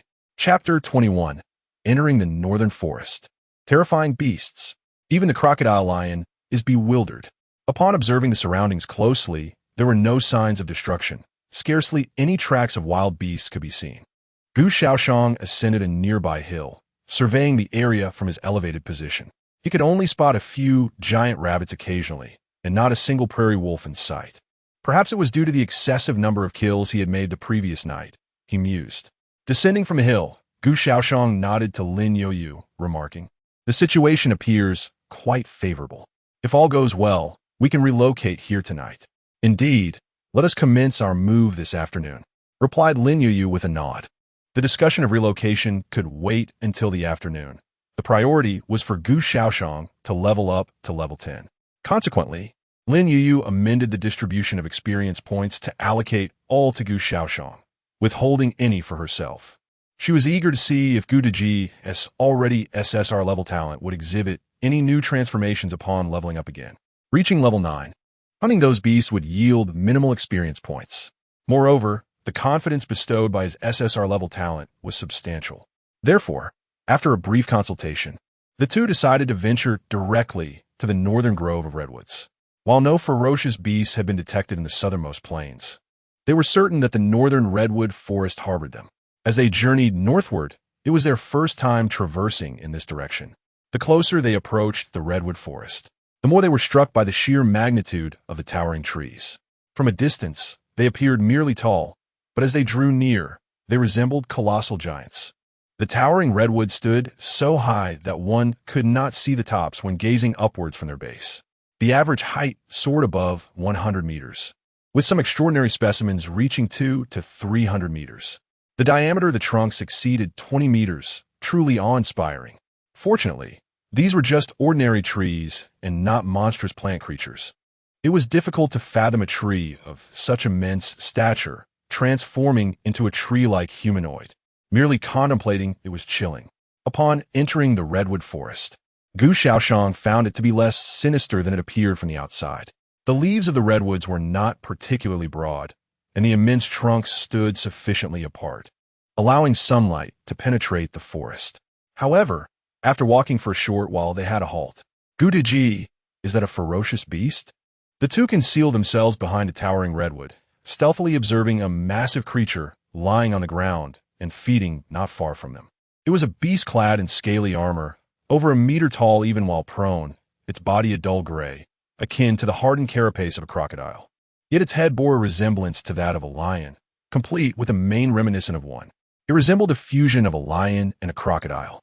At that moment, Lin Youyu retrieved a survival manual from his backpack, flipping to the final pages that contained a biological compendium. Crocodile lion, level 10 to 20. Typically found in areas near water sources, it is a ferocious low-tier beast. So, this creature is called a crocodile lion. Gu Shaoxian nodded, glancing at the creature S level 10. It was precisely at the threshold of ferocious beasts, serving as a gatekeeper, he mused. Level 10 is manageable. Had it been higher, Gu Shaoxian would have had to retreat with Lin Youyu and seek other ferocious beasts deeper within this redwood forest. "Little fish, stay here. If you need assistance, I will call for you," Gu Shaoxian instructed Lin Youyu. "Okay, Brother Gu, be careful." Lin Youyu obediently nodded in response. With that, Gu Shaoxian stepped out from behind the redwood tree, one hand gripping the unsheathed obsidian long sword, advancing slowly towards the crocodile lion. Sizzle. Crack. Crack. The crocodile lion viciously tore into the flesh of a carcass before it, devouring the succulent meat in large bites. Suddenly, the creature paused mid-feast, its massive head slowly turning to the side, where a human figure was reflected in its dark golden vertical pupils. The beast's intelligence was slightly above that of an ordinary wild animal, but only marginally so. Thus, after a brief moment of curiosity, The crocodile lion rose to its feet and let out a furious roar directed at the human before it. Roar. The roar the crocodile lion bore a striking resemblance to that of a lion. Crocodiles do not vocalize in such a manner. Realizing it had been discovered, Gu Shaoyan charged forward without hesitation. The crocodile lion, sensing that this human was not deterred but rather accelerating towards it, felt its authority challenged.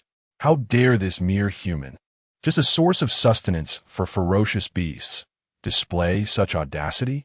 In the next moment, the crocodile lion lunged forward with astonishing speed. Its sharp claws glinted in the air, and then it struck Gu Shaoyan's blocking arms with tremendous force. Bang! Gu Shaoyan was propelled backward by the overwhelming strength, soaring 6 or 7 meters before landing and sliding for a distance before coming to a halt. Hiss! Gu Shaoyan gasped, feeling as though his arm might be rendered useless. His health had plummeted by 50 points, exceeding 1/3 of his maximum health. This was due to his attempt to block with his arm. Had the blow landed directly on his chest, it would have cost him at least 70 or 80 points of health. Half his life. Fortunately, in the next moment, Gu Shaoyan's health began to regenerate at a rate of 13 points per second. In merely 2 seconds, the arm that had felt as though it were shattered has miraculously healed. The crocodile lion across from him appears somewhat perplexed. It glances at its own claws, then shifts its gaze back to Gu Shaoyan. How is it that this human remains alive? As the crocodile lion contemplates how its powerful swipe failed to extinguish the life of this audacious human, Gu Shaoyan has already replenished the 50 points of lost health. With a grin, he charges forward once more. This time, Gu Shaoyan intends to forego any defensive maneuvers. He has resolved to exchange injury for injury with the crocodile lion. With a fearsome roar, the creature's claw rends the flesh of Gu Shaoyan's chest. In retaliation, Gu Shaoyan delivers a decisive strike to the beast. Health points -75. Health points 104 excess. The crocodile lion's armored scales provide formidable protection, meaning Gu Shaoyan's blow, though impactful, inflicts minimal damage. Conversely, the lion's claw fails to deliver any substantial harm to Gu Shaoyan, who absorbs more through the process than he loses. Chapter 22, Level 10. The third talent. At the edge of the forest, a solitary figure engaged in a clumsy and ungraceful battle with a beast. Lin Youyu, hidden behind a sequoia, could not help but grimace in sympathy for Gu. Having faced death herself, she vividly recalled the sensation of being struck down by a forest tiger's claw. That was merely a single blow. Yet, Gu was enduring a relentless onslaught, receiving hits every second. How excruciating must that be? Lin Youyu struggled to fathom how Gu could possibly withstand such torment. In her shoes, she knew she could not. Gu, you can do it. Unable to assist, Lin Youyu could only silently cheer for Gu Shaoyan. Moments later, with a sudden thrust, Gu Shaoyan seized the opportunity and plunged his sword directly into one of the crocodile lion beast's eyes. A roar of agony erupted as the beast was consumed by rage. Its claws rained down violently upon Gu Shaoyan. With a swift movement, Gu Shaoyan raised his left hand to deflect one of the blows aimed at his face, retaliating with a strike of his own. In that instant, he regained the life points he had lost. The power of an SSR grade talent was indeed formidable. Had it been an SR grade talent, Gu Shaoyan would not have dared to confront the beast head-on. As he hit the ground, Gu Shaoyan charged forward once more. What does it mean to strike a drowning dog? This was precisely what he was doing. The crocodile lion beast, now blind in one eye, was significantly weakened. Though it bore no visible health bar to Gu Shaoyan, it seemed as if the beast was on the brink of death. Thus, he launched himself at the beast, attacking with fervor. The obsidian-hilted sword clanged against the creature's hide, occasionally piercing through the vulnerable areas of its scales, inflicting substantial damage. Previously, when both eyes were intact, the beast instinctively protected its unarmored regions to mitigate injury. But now, with one eye blinded and its movements losing their coordination, the crocodile lion could scarcely manage to defend itself. Soon enough, with a thunderous crash, the massive beast collapsed onto the ground. Its heaving chest indicated that it still clung to life, though it was clearly on the verge of expiration. Finally, it was over. Gu Shaoyan wiped the sweat from his brow and, staring at the fallen beast, thrust his sword into its remaining eye. penetrating deep into its brain. In its final moments, the crocodile lion released a mournful roar. Then with a resounding thud, its head fell heavily to the ground. Experience 110. The level 10 crocodile lion beast awarded a fixed experience of 100 points. For every level lower, the experience increased by 10. Conversely, as levels rose, the experience gained diminished sharply. A level higher reduced it by 20, and 2 levels higher by 40. A difference of 5 levels yielded no experience at all. Gu Shaoyan, being only level 9, had thus achieved a remarkable feat by defeating a higher-level creature. Thus, in the end, a total of 110 experience points were acquired. Now, only 70 points remain until the next level up. A mere encounter with a fierce beast would suffice for advancement. Xiaoyu, Gu Shaoyan called out. Coming. Lin Youyu hurriedly emerged from behind the redwood tree. Wow, is this the fierce beast? It looks quite terrifying. Upon approaching, Lin Youyu circled around the crocodile lion beast, reaching out to touch its scales, which felt as solid as stone. Let us gather some materials and see what we can obtain, Gu Shaoyan suggested. Nodding in agreement, Lin Youyu proceeded to use her gathering skill on the carcass of the crocodile lion beast. In the next moment, the body vanished, replaced by a pile of fierce beast meat, hide, and bones, which occupied 3 slots in Lin Youyu's backpack. Fortunately, she had cleared out her bag before setting out, leaving only a survival manual and a bronze chest containing provisions. As for the initial black iron chest, Lin Youyu had dismantled it using her gathering skill the previous night. Otherwise, where would the earlier metals have come from? Half an hour later, the pair encountered another crocodile lion beast. Fierce beasts, compared to wild animals, were clearly more dispersed. Furthermore, crocodile lion beasts were not known for their sociable nature. They were typically found alone. However, should more than one gather, Gu Shaoxian's current strength would likely be insufficient to manage the encounter. His damage output was simply not high enough, though he could potentially handle it given his lifesteal rate. With the experience gained from the first encounter, Gu Shaoxian dispatched this crocodile lion beast in approximately 2/3 of the time it took previously, remaining unscathed. If other heroes were to witness this, they would undoubtedly accuse Gu Shaoxian of cheating. What F-rank hero could single-handedly confront a fierce beast, especially while being at a lower level? Experience 110, a burst of golden light enveloped Gu Shaoxian. At last, he reached level 10. Eagerly, he opened his character panel to inspect his progress. First, he checked his experience points. Upon leveling up to 10, the experience required for the next level remained a mere 100 points, which was encouraging. Gu Shaoxian had initially anticipated some changes after reaching level 10, but it seemed he had overthought it. Of course, it could also be due to his status as an F-rank talent. Aside from that, the increase in all attributes by 1 was rather unremarkable. His health points merely rose from 130 to 140. What truly piqued Gu Shaoxian's interest was the new talent ability he acquired upon reaching level 10. Thus, after briefly scanning the other attributes, his gaze fell directly on the talent ability, which remained the SSR level ultimate lifesteal talent. It comes as no surprise that there have been no further upgrades. After all, there is nothing left to elevate. Subsequently, a new talent emerged, known as deepening damage. At an E rank, this revelation brought considerable delight to Gu Shaoxian, as he had encountered a rare event, a talent level surpassing his own qualification by 1 tier. This implies that he could expedite the elevation of this talent to the SSR level. Deepening damage. Each time you utilize a skill, the damage inflicted is increased by 10. At first glance, this talent may appear unimpressive, but that is merely due to its current E rank. Once its level ascends, reaching at least C rank, significant changes will undoubtedly manifest. It is akin to Gu Shaoxian's vampiric talent, which initially seemed lackluster. Yet now, he can absorb a staggering 80 of health in a single strike, resulting in a transformation of monumental proportions. Chapter 23, Level 11. Lin Youyu's self-sacrificial strategy. Moreover, what delighted Gu Shaoxian was that this new talent finally enhanced his damage capability. It is essential to note that Gu Shaoxian's most pressing need at present is indeed damage. Were it not for insufficient damage, he would not have had to engage in such a prolonged struggle with the crocodile lion beast. Although the damage amplification talent currently only increases skill damage by 10, it has ignited a glimmer of hope within Gu Shaoyan. He has begun to envision the potential of this talent once it ascends to SSR level. Brother Gu, Lin Youyu, who had rushed over to dismantle the deceased crocodile lion beast, called out several times to rouse Gu Shaoyan, who appeared to be in a daze. Have you finished collecting? Gu Shaoyan turned to the ground beside him, where apart from a large pool of blood, the remains of the crocodile lion beast were nowhere to be seen. What were you thinking about just now?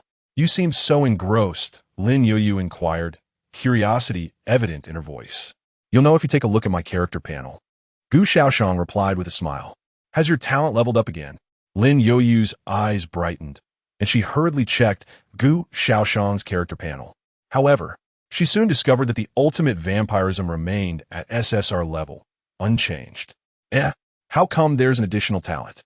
At that moment, Lin Youyu suddenly noticed a previously unseen talent on Gu Shaoyan's character panel. How can one person possess two talents? Lin Youyu's mind was abuzz with questions. Though the newly appeared talent was merely an E-level talent, the impact it had on Lin Youyu was even more profound than her previous revelation of Gu Shaoyan's talent ascending from F level to SSR level. One was a transition from non-existence to existence, while the other was merely an increase in quantity. The difficulty of each is evident. Furthermore, the former vampirism talent was only F level, yet has now transformed into SSR level. If this is the case, could it be that this newly emerged E-level talent could also evolve into another SSR level talent in the future? Lin Youyu was astonished, her jaw nearly dropping. She looked up at Gu Shaoyan, her tone filled with amazement. Brother Gu, you have acquired a new talent? Gu Shaoyan nodded. Will this talent also upgrade? Lin Youyu asked. It should, Gu Shaoyan responded. Upon hearing this answer, Lin Youyu could not help but gasp in astonishment. Possessing one SSR level talent is entirely different from having two SSR level talents. The disparity between the two is immense. Reflecting on this, Lin Youyu suddenly exhaled in relief. Fortunately, others cannot see your information, Brother Gu. Otherwise, it would be disastrous. She exclaimed, feeling grateful. Lin Youyu was privy to Gu Shaoyan's complete information because he was summoned from another world by her. Essentially, there were two halves of a whole. However, others were not privy to such knowledge. They could at most observe the level and qualifications of the heroes summoned by others. Beyond that, there was nothing more to see. Lin Youyu's ability to consider this left Gu Shaoyan somewhat astonished. He had anticipated that her primary focus would be on why he had suddenly manifested a second talent. Yet she swiftly pivoted to concerns regarding safety and confidentiality. This was, to some extent, Gu Shaoyan's own fault, as he often unconsciously regarded Lin Youyu as a child. After all, her appearance was exceedingly deceptive. Even though he was aware that she was of age, he consistently found himself instinctively overlooking her actual age. In the southern outskirts of the redwood forest, one wondered whether the crocodile lion beast was the sole ferocious creature inhabiting that area. After Gu Shaoyan reached level 10, he spent the subsequent hours alongside Lin Youyu, scouring the periphery of this forest for more ferocious beasts. However, they either encountered crocodile lions or various forest tigers. The once formidable forest tigers, which commanded respect outside, had become one of the primary food sources for the crocodile lions here. Moreover, the forest tigers in this vicinity began to appear in groups of 3 or 4, even 5 or 6. Typically, these groups were led by a male forest tiger accompanied by several females. Occasionally, one might witness 2 or more male forest tigers journeying together, though such sightings were rare. Upon reaching level 10, slaying these wild beasts, even the male forest tigers, yielded insufficient experience points for Gu Shaoyan. A female forest tiger offered merely 1 experience point, while the male was slightly better, providing 2. Consequently, whenever they encountered forest tigers, Gu Shaoyan would instruct Lin Youyu to adjust the experience point distribution ratio in advance, allocating all the experience to her. At level 7, Lin Youyu could still acquire substantial experience points from the forest tigers. Only when facing crocodile lions would Lin Youyu modify the experience distribution method. From around 7 a.m. to just past 11 a.m., over 4 hours elapsed, most of which was spent in pursuit of ferocious beasts. The actual time spent in combat was minimal. Nonetheless, This still enabled Gu Shaoyan to elevate his level once more. Reaching level 11, damage amplification. Each time you employ a skill, the damage inflicted is enhanced by 20. With the level increase, the new talent also ascended by 1 rank, now classified as D level. The D level damage amplification enhances skill damage by 20. While it seemed rather ordinary, Gu Shaoyan speculated that a significant change would manifest upon reaching C level. The true transformation, he believed, would occur when advancing from A level to S level. That morning, Gu Shaoyan and Lin Youyu collectively dispatched 11 crocodile lions, including those at levels 10 and 11. They had yet to encounter any above level 12. During their endeavor, Lin Youyu had perished several times, having been ambushed by a crocodile lion. At that moment, Gu Shaoyan was engaged in a fierce battle with another crocodile lion beast when unexpectedly, he encountered a cunning foe who stealthily approached from the side to ambush the concealed Lin Youyu. This led to Lin Youyu's unfortunate demise. However, unable to accept this fate, Lin Youyu resurrected on the spot and, fueled by rage, lunged at the crocodile lion beast with fervent determination, wielding his short knife with fervor. The beast was left bewildered, having never encountered such a reckless human. Consequently, Lin Youyu met his end several times, but once Gu Shaoyan had vanquished his adversary, he swiftly arrived to join forces with Lin Youyu. Together, they ultimately defeated the crocodile lion beast, which had begun to question the very essence of its existence. The creature likely could not comprehend why this seemingly weak human was so difficult to extinguish. Little did it know that it had already claimed Lin Youyu's life multiple times. Yet, Lin Youyu's ability to resurrect and his audacious resolve to confront the beast head-on rendered its efforts futile. Chapter 24. The End of the Novice Protection Period. Trading Market. Purple Skill Scroll. At 1 p.m. This marks the moment 2 days ago when the inhabitants of Blue Star were collectively cast into the battlefield of myriad races. Upon their return to the safety zone, Gu Shaoyan and Lin Youyu bore witness to the astonishing spectacle of its disappearance. The once invisible barrier, transparent and ethereal, suddenly became perceptible in an instant. The following moment, the entire shield shattered like fragile glass, erupting into a cascade of azure starlight that gradually faded into the ether. The scene was breathtakingly beautiful, yet it is certain that countless Blue Star denizens felt their hearts shatter at that moment. The safety zone was gone. This signified the obliteration of their last bastion of security. The uncertainty loomed over whether they would survive to greet the dawn of the next day. Gu Shaoyan and Lin Youyu were among the few whose spirits remained relatively composed. Having returned from the Red Cedar Forest, they had taken the opportunity to enjoy a meal during their journey. Their return was motivated not only by a desire to witness the safety zone's vanishing, but primarily to relocate their belongings. However, before they could begin transporting the supplies previously secured within the safety zone, a chilling voice resonated in the ears of all surviving Blue Star inhabitants. Congratulations, survivors! You have successfully navigated the novice protection period, and even greater challenges await your conquest. Prior to that, you shall receive a novice survival reward. Additionally, the trading market has been opened for you. Now, continue your struggle to survive. The cold voice faded into silence, never to reappear.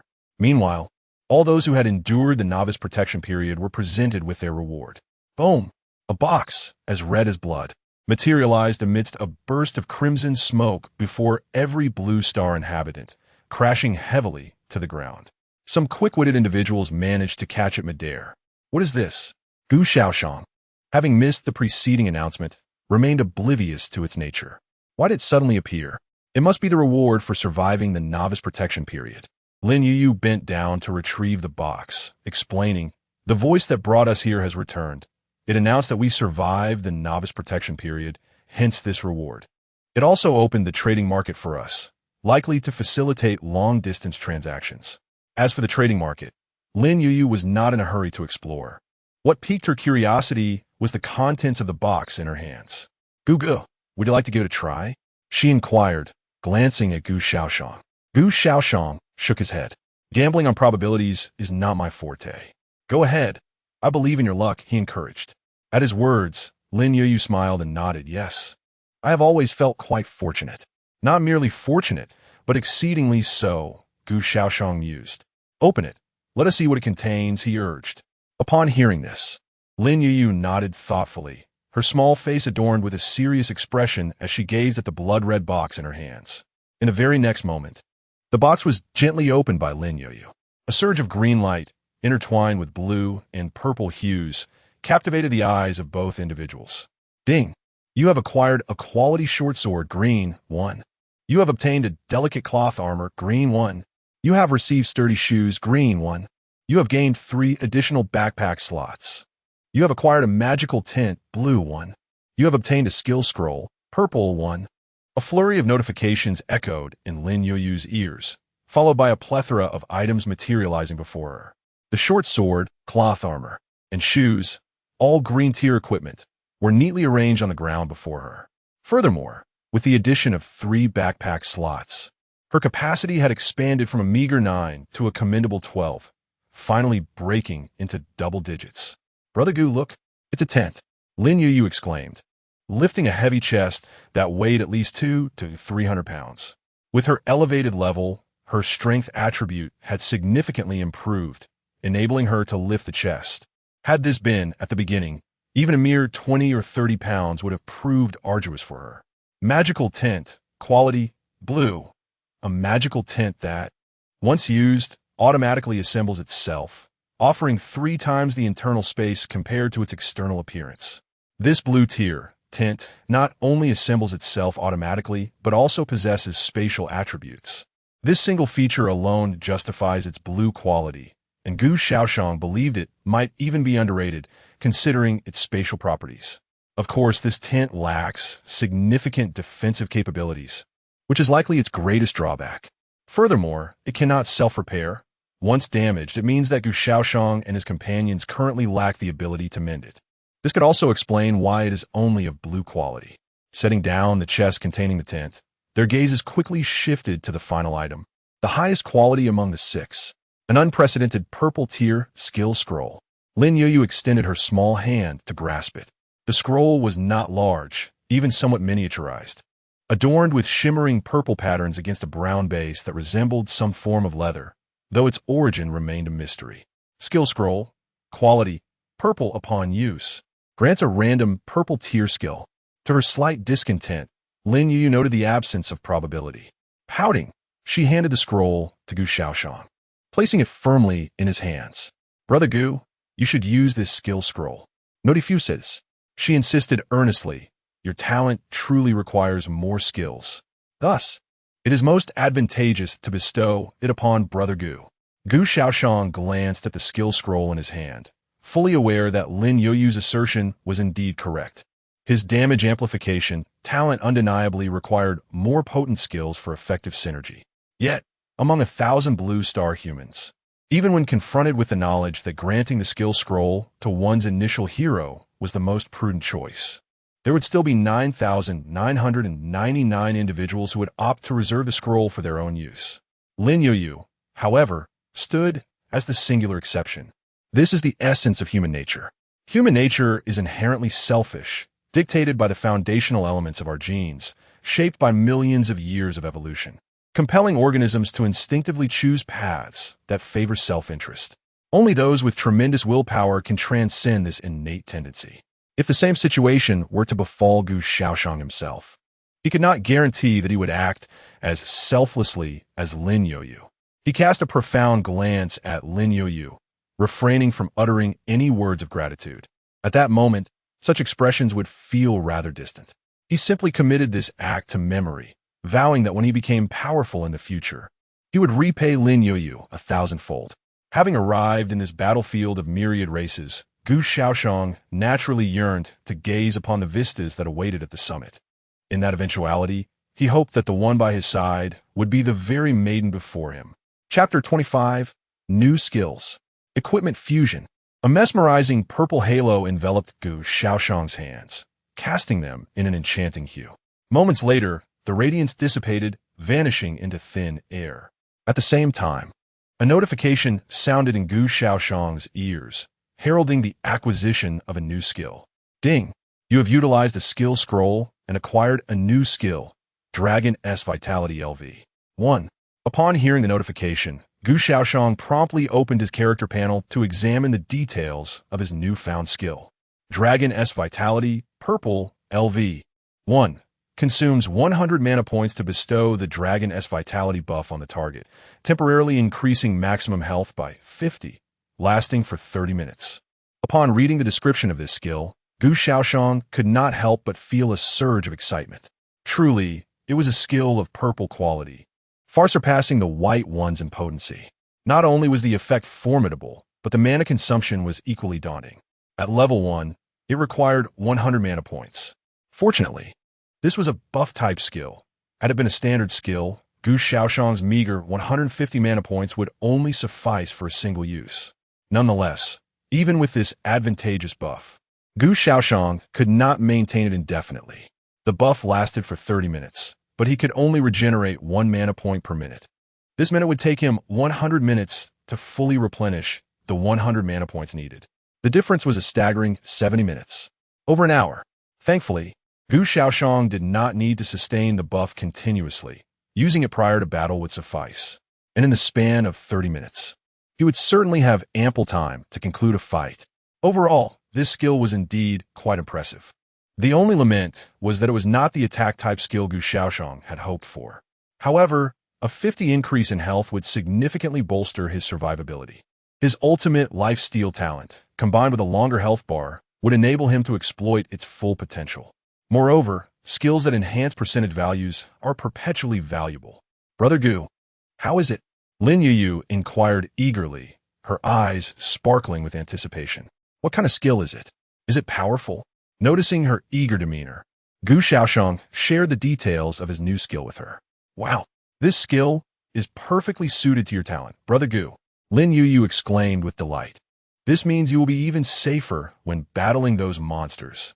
With a current health of 150 points, a 50 increase amounted to an additional 75 health points, elevating his maximum health to 225 points and significantly enhancing his safety. In the future, even when faced with level 12 or 13 ferocious beasts, Gu Shaoxian could charge in boldly. As long as they did not inflict over 90 damage in a single blow, it would be as if he faced no harm at all.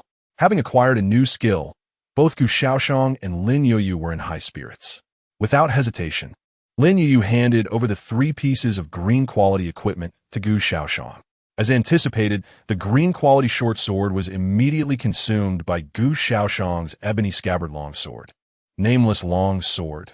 Quality, green. Strength 2, agility 1. The quality of the ebony scabbard longsword was thereby elevated to green, augmenting 2 attributes by 3 points each. As for the other 2 pieces of green equipment, Gu Shaoxian attempted to have his white swordsman robe absorb the piece of cloth armor. To his delight, it succeeded. The cloth armor transformed into a stream of green light and melded seamlessly into the white swordsman robe, as if it had become one with it. Nameless swordsman robe, quality, green, constitution 2, strength 1. However, the sturdy shoes did not succumb to the allure of Gu Shaoxian's footwear. This outcome was, in fact, anticipated. The shoes he donned had sustained some damage from the arduous journeys over the past 2 days and lacked the self-repairing quality of the white swordsman robe. Clearly, they were not remarkable gear. Thus, Gu Shaoxian discarded the ordinary shoes devoid of attributes and donned the newly acquired green quality footwear. Sturdy shoes, quality, green agility 2, constitution 1. With his equipment changed, Gu Shaoxian's constitution, strength, and agility each increased by an additional 3 points. With a constitution of 15-3, his maximum health reached an impressive 180 points. Furthermore, when utilizing the skill Blood like a Dragon, his health ceiling would soar to 270 points, regenerating 27 health per second and absorbing 216 health with each sword strike, culminating in an astounding total of 243 health regenerated per second. This remarkable resilience instilled a profound sense of security. Meanwhile, while Gu Shaoxian was preoccupied with his equipment, Lin Youyu had already accessed the newly opened trading market. Trading market of Blue Star, Area 621. Was it merely a confined space? Lin Youyu pondered whether a broader trading market would eventually be established, perhaps catering to all of humanity on Blue Star, or even encompassing the entire battlefield of myriad races. However, such considerations were distant concerns for her at the moment. She subsequently focused her gaze on the public trading area of the market. In the brief time that had passed, numerous items had already been listed for sale. Lin Youyu spotted a familiar bottle of mineral water. Yet upon clicking it, the market's description revealed it to be a plastic bottle filled with lake water, rather than refreshing mineral water. Clearly, the seller had employed a trick. The bottle may have been that of mineral water, but the contents were far from potable, consisting instead of ordinary lake water, which was not particularly clean. In addition, Lin Youyu observed that many had listed items such as stones or branches, essentially worthless debris. Fortunately, the trading market offered filtering options, allowing users to categorize the items they wish to purchase. There exists a classification for equipment, food, materials, and so forth. Previously, items such as stones and branches were all relegated to the category of others in the trading market. Lin Youyu observed for a while and noted that, aside from the refuse, the most frequently listed items were skins and other gathered resources. Many individuals lacked blueprints, rendering these resources a burden to them. If the quantities were limited, it was manageable, as they could be stacked within the inventory slots. However, once the numbers increased, they would occupy an excessive amount of inventory space. In the early stages, everyone possessed merely 9 inventory slots, and no one was inclined to squander their precious slots on these ordinary resources that held little immediate utility. Thus, upon the opening of the trading market, many opted to list their surplus resources, even if no one was inclined to purchase them. Serving as a makeshift warehouse was still a viable option. Chapter 26. Settling into the new home. A band of misfits. The ultimate weakened version of unlimited firepower? After Gu Shaoyan dismissed his character panel, he noticed Lin Youyu diligently placing numerous furs onto the trading market. An impressive collection of over 1,000 furs, alongside a considerable assortment of beast bones, was all tossed in the marketplace by Lin Youyu. For the furs, she, inspired by others, set an exorbitantly inflated price, 10 furs in exchange for one. Only a fool would purchase at such a rate. However, her intention was never to sell. She merely aimed to list them as a means of storage. "Brother Gu, it's all taken care of," Lin Youyu exclaimed cheerfully, clapping her hands. "I've put everything up on the trading market, so we won't have to toil moving them ourselves." Gu Shaoyan nodded, offering her a few words of praise with a smile. Ultimately, Lin Youyu also placed the novice reward, a campfire, into her backpack, occupying one slot. The two then gazed at the expanse of empty land before turning to depart. Half an hour later, Gu Shaoyan and Lin Youyu arrived at their new campsite, Water Curtain Cave. Using 2 unfolded furs as makeshift umbrellas, they removed their shoes and rolled up their pant legs, wading through the water. After traversing a small waterfall outside, they were met with the entrance of a cavern. It was daytime, and light streamed through the small waterfall behind them, preventing the cave from appearing overly dim. As they ventured deeper, approximately 5 or 6 meters in, the passage widened dramatically from 2 to 3 meters to a cavern nearly 20 meters in diameter. The floor of the cave was rocky, yet relatively even, with a height of about 4 meters from the ground, sufficiently spacious. However, it felt a bit darker compared to the exterior, and the further they walked, the dimmer it became. Thus, Lin Youyu retrieved the campfire from her backpack and set on the ground. After adding some firewood, the campfire blazed to life, illuminating the cave significantly. The warm orange glow danced upon the cavern's walls, casting elongated shadows. Gu Shaoyan inspected the cave thoroughly, ensuring there were no safety hazards. Satisfied with his assessment, he returned to Lin Youyu's side. "All clear," Gu Shaoyan announced. "Great. We'll be staying here starting tonight," Lin Youyu said joyfully, darting around before using her dagger to etch a line into the innermost rock wall of the cave. Lin Youyu's base number 1. Gu Shaoyan chuckled at her antics, allowing her to indulge in her playful spirit. After surveying her territory, Lin Youyu felt a touch of fatigue and returned to sit beside the campfire. Their seats were merely 2 wooden stumps, as neither Lin Youyu nor Gu Shaoyan possessed the skills to craft chairs by hand. Thus, until they acquired the appropriate blueprints, they had to make do with this simple arrangement. Having arrived at the battlefield of myriad races, there is no longer much to be particular about. Simply finding a place to sit is commendable. Blue Star Region 621 Channel, Survivor Count, 982, 664 10, 000, opening the regional chat channel. Lin Youyu is curious to see what others have obtained from the recent reward boxes. Many have perished during the day. Casting a glance at the current survivor count, Lin Youyu thinks to herself, fortunately, her talents are sufficiently formidable. Otherwise, she would undoubtedly have joined the ranks of the deceased. Has everyone found new campsite? Still searching. It feels like nowhere is safe. Just be grateful. I was initially dropped into the desert. There is no safe haven in this wretched desert. Isn't it too tragic for those in the desert? I've had good fortune and already located a suitable new campsite. I'm in dire need of a bottle of water. I'm nearly dying of thirst. I Haven Tea had a drop of water for over a day. Can anyone sell me a bottle? I can trade wood for it. Isn't wood abundant everywhere? What good is it? To the person above, are you unaware of something called crafting blueprints? Wood has a wide array of uses. Many items require wood. Selling a pair of original flavor stockings. We'll only trade for cooked meat. What the hell? Has this woman lost her mind? Who would trade a piece of cooked meat for a worn-out stocking? Ahem. I see a transaction has been completed. Which fellow has such swift hands? Ha! I got it. A piece of meat for a pair of original flavor stockings. What a steal. Pervert. Downright absurd. Wait, are you guys really buying that? If you have plenty of meat, I'd like some too. Do you also possess original flavor stockings? Do you want stinky socks? Get lost. Are these people out of their minds? Lin Youyu gazes incredulously at the messages flowing through the chat channel, feeling that the topic is straying further and further. She hastily sends a message to steer the conversation back on track. Lin Youyu, what did everyone obtain from the recent reward box? The reward box? I don't even want to talk about it. What a pathetic reward, just a bottle of water and a loaf of bread. I'm a B-grade initial hero. Does this measly bread even matter to me? Huh, the B-grade fellow above must be joking, right? A reward box yielding only a bottle of water and a loaf of bread? I thought I was unfortunate for receiving a green axe, but it seems my luck is at least better than yours. Skill scroll green, screenshot. Are you serious, dude? Damn, a skill scroll? My envy is boundless. Why wasn't TI the one to receive the skill scroll? Suddenly, the blue weapon in hand seems far less appealing. Wait, are you planning to leave us out of this? I truly wish to cease playing. Others either seek green skill scrolls or blue weapons. Yet I have only drawn a worthless white weapon, and to make matters worse, it is rusted. I am utterly exhausted. Let all be destroyed. You truly possess the worst luck.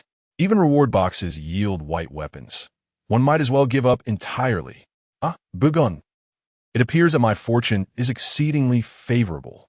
Lin Youyu observed the myriad of lamentations and grievances within the chat channel, reflecting on the considerable array of items she had obtained. It seems her luck is indeed rather excessive. However, in the next moment, Lin Youyu dismissed such thoughts. After all, good fortune is her talent. If you possess the skill, you too can enjoy good luck.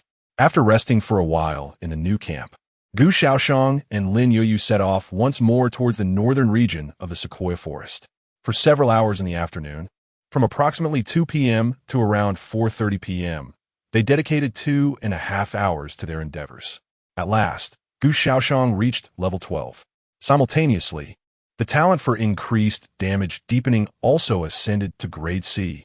Damage deepening. See, each time you utilize a skill, the damage inflicted is increased by 40. And the skill consumption is reduced by 40. The elevation to grade C not only amplified the damage of skills, but also introduced an effect that diminishes skill consumption. A direct reduction of 40 is indeed quite formidable. Could this be considered the ultimate weakened version of unlimited firepower? Gu Shaoxian pondered as he gazed at this talent. Chapter 27. The Enchanted Tent. The third night of the battlefield of multitudes. Around 5 in the evening, Gu Shaoxian and Lin Youyu, having hastened back, finally returned to their new campsite just before darkness enveloped the land. They kindled a bonfire, its flames illuminating the cave. The sky outside gradually darkened, heralding the arrival of night. Inside the cave, the wood crackled and popped in the fire, the orange glow casting light upon every inch of the 300 square meter cavern. At this moment, Lin Youyu retrieved the magical tent that had been won from the reward box earlier in the day. Placing the box on the ground, Lin Youyu gently pressed a brass clasp at the front. With a satisfying click, the clasp sprang open, prompting Lin Youyu to swiftly step back.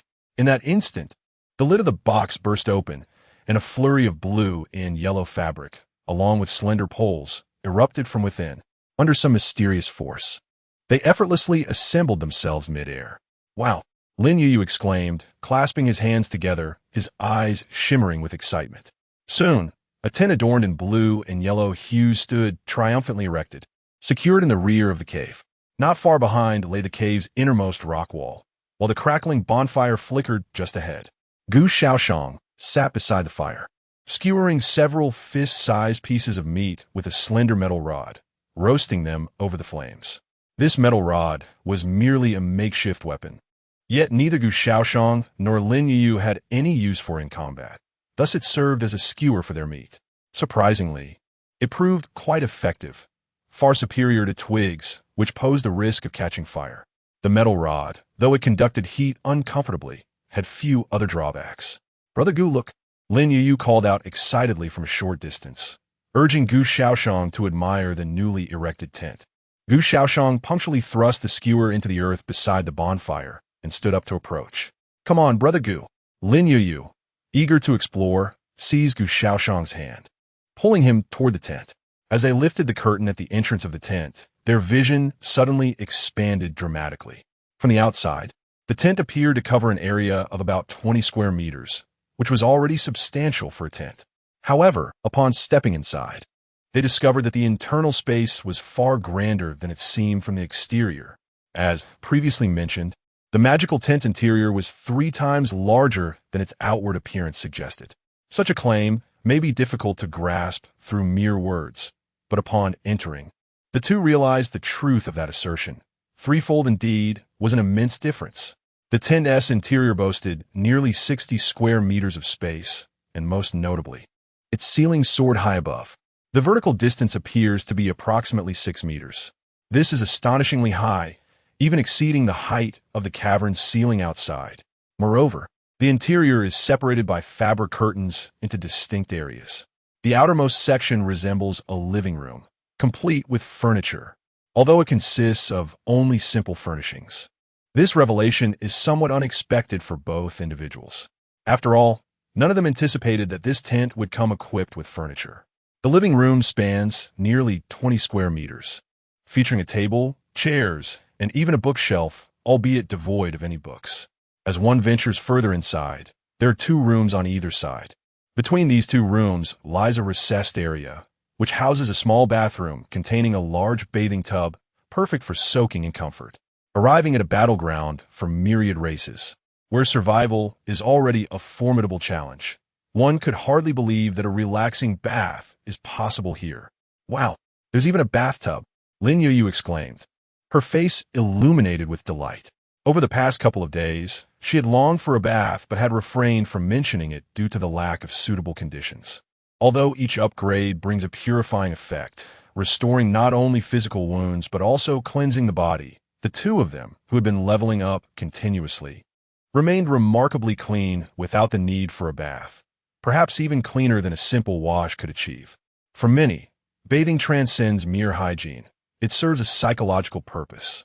Even when one feels quite clean, prolonged periods without bathing can lead to an unconscious sensation of uncleanliness, only alleviated by the refreshing experience of a bath. Furthermore, some individuals might even grapple with obsessive cleanliness. Fortunately, neither Lin Youyu nor Gu Shaoyan suffers from such issues. Gu Shaoyan, even when splattered with blood, merely rinses his face with water, never feeling the compulsion to wash repeatedly to attain a sense of cleanliness. If the bathroom is the first surprise, then the 2 bedrooms represent the second. Both bedrooms are of similar size and exhibit comparable arrangements. Each contains a simple bed, a magical lamp suspended overhead, and a small desk with a chair positioned directly across from the entrance. Though the decor is modest, possessing such a private room in a place like the battleground for myriad races inevitably brings a sense of relaxation to their otherwise tense minds, evoking a gentle warmth within their hearts. I really like this room. Lin Youyu expressed her satisfaction. Before sleeping at night, I can sit here and write something. She sat at the small desk in her room, smiling at Gu Shaoyan as she said, Brother Gu, what do you think of me writing a diary? Let us record the experiences we have encountered on the battlefield of myriad races. Certainly, Gu Shaoyan has no objections to this. He himself is too indolent to maintain a diary. Yet if Lin Youyu harbors such an inclination, he will lend his support. I shall first venture to the trading market to see if anyone is peddling paper and pens. The trading market currently offers an eclectic array of goods. It is a veritable bazaar of curiosities. There exists nothing that one could imagine which cannot be found there. Some even sell certain photographs requiring discretion. One wonders whence these individuals procure their cameras. Could they possibly have emerged from treasure chests? Is it conceivable that treasure chests yield such items? Lin Youyu swiftly located the desired paper and pens in the trading market, exchanging merely 2 pieces of 500-gram giant rabbit meat to acquire them. In the context of the battlefield of myriad races, paper and pens hold little utility, perhaps even less than a simple stone. The sellers of these items likely obtained them from treasure chests as well. Of course, it is also plausible that they originated from previous reward boxes. Regardless of the source, it speaks to their unfortunate circumstances. This is evident from their willingness to trade such items for 2 pieces of raw giant rabbit meat, indicating that their situation is rather dire. Chapter 28. A plummet in the number of survivors. This is hell. As night deepened, Gu Shaoyan and Lin Youyu were savoring the freshly roasted meat of a fierce beast within the cave. The texture of the beast's meat far surpassed that of ordinary game. If the meat of the giant rabbit, once cooked, resembled chicken and was devoid of any gamey flavor, then the roasted meat of the fierce beast could be likened to a sumptuous steak, indeed, a cut of the finest beef. Even when simply roasted without any seasoning, its flavor was exquisite. Lin Youyu devoured 2 sizable chunks in quick succession. Previously, she would have struggled to consume even 1 piece of meat the size of her fist. Yet now, after indulging in 2 hefty portions, she felt no discomfort, even washing it down with half a bottle of water before contentedly burping. However, in comparison to Gu Shaoyan, Lin Youyu's appetite was merely modest. Gu Shaoyan alone consumed 6 fist-sized pieces of roasted meat before feeling satiated. After their feast, the 2 settled beside the campfire, engaging in light conversation. Lin Youyu produced a bag of lollipops, offering one to Gu Shaoyan before delightfully indulging herself. The flickering flames cast a warm glow upon their faces, lending them a rosy hue. Outside the cave, the chilling howls of wild beasts echoed, some sounds alarmingly close. Do not fear. I am here, Gu Shaoyan reassured Lin Youyu, gently grasping her small hand upon noticing her trepidation. Yes, with Brother Gu protecting me, I am not afraid. Lin Youyu replied with a smile, instinctively leaning a little closer to him. A chorus of wolf howls erupted from outside the cave, reverberating from all directions. In the distance, terrifying roars could be heard, accompanied by ominous sounds reminiscent of explosions, though too far away to discern clearly. In an effort to distract herself, Lin Youyu opened the regional chat channel. Blue Star Region Channel 621, Survivor Count. 980 03410 000 compared to the daytime. The number of survivors had decreased by over 2,000. Lin Youyu noted that the count was plummeting at a visibly alarming rate. One moment it stood at over 9,900,000, and the next it dropped by several hundred or even thousands in an instant. This sight sent a shiver down Lin Youyu's spine. Though it was merely a string of numbers, each digit represented countless lives of Blue Star's humanity. Each decrement signified the loss of a vibrant existence. Brother Gu, Lin Youyu suddenly turned to Gu Shaoyan, her expression earnest. What is it? Gu Shaoyan inquired, puzzled. Many have perished. The number of survivors continues to dwindle. Lin Youyu's voice trembled slightly as she spoke, recalling that only a day prior, the death toll had only reached the thousands, perhaps barely surpassing 1,000. However, at this very moment, the number of deaths occurring every second rivals and even surpasses the total fatalities of the previous 2 days. What is the current toll? Gu Shaoyan's expression grew grave. His concern did not stem from the fate of the Blue Star humans. To be candid, he did not belong to that world. and the lives of these entirely unfamiliar individuals did not weigh heavily on his mind. What truly preoccupied him was the implication behind this alarming situation. Gu Shaoyan had previously speculated whether, after the conclusion of the novice protection period, the survival difficulty on the battlefield of myriad races would escalate once more. Was the so-called novice protection period merely a distinction of having an additional safe zone? Upon hearing Lin Youyu mention the frantic decline of the blue star humans in their vicinity, a sense of foreboding began to settle within Gu Shaoyan. At that moment, Lin Youyu cast a glance at the survival statistics. Tens of thousands had already perished. Her tone was grave. How could it be that merely a short time had passed since dusk, yet so many had already succumbed? Would they be left with scarcely anyone by the end of the night? Keep observing and primarily focus on the situation of others. Should any changes arise, ensure you inform me at once. Gu Shaoyan instructed Lin Youyu promptly. Thanks to Lin Youyu's fortunate attributes, they had initially arrived in a relatively secure location, situated on the edge of the land they currently occupied. Typically, such areas are either exceedingly perilous or remarkably safe. Clearly, they belong to the latter category. Thus, the specific circumstances of their current region bore no reference value. They needed to rely on the reports from others. All right, I will check, Lin Youyu replied, nodding earnestly. She then concentrated her attention on the rapidly scrolling information within the regional chat channel. As her focus sharpened, the speed of the scrolling messages slowed considerably, a unique feature of the chat channel that aids individuals in reviewing the information. Otherwise, with millions engaged in simultaneous conversation within a small area, how chaotic would it be if they entered a larger region or the entire battlefield of myriad races? How few would be able to discern what others were conveying amidst such overwhelming information? Who will save me? There are monsters breaking down my shelter. Damn, my initial hero has perished, but at least he took that frenzied beast down with him. Help!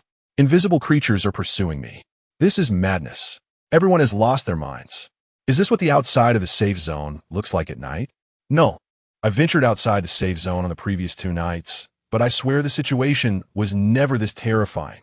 Why do the beasts seem to have multiplied so suddenly? Forget your feelings. The survival difficulty after the novice protection period has undoubtedly intensified. Alternatively, one might assert that the present circumstances are the norm, a stark contrast to the previous ease we experienced. Nearly 100,000 lives have been lost, and I find myself on the brink of despair. My initial hero is becoming increasingly incapable of fending off the frenzied beasts. Encountering these maddened creatures is one thing, but I chose a hollowed tree as my sanctuary, only to be besieged by a swarm of flying monstrosities. I'm utterly trapped. Ha! Let them perish. All of them. Blast it.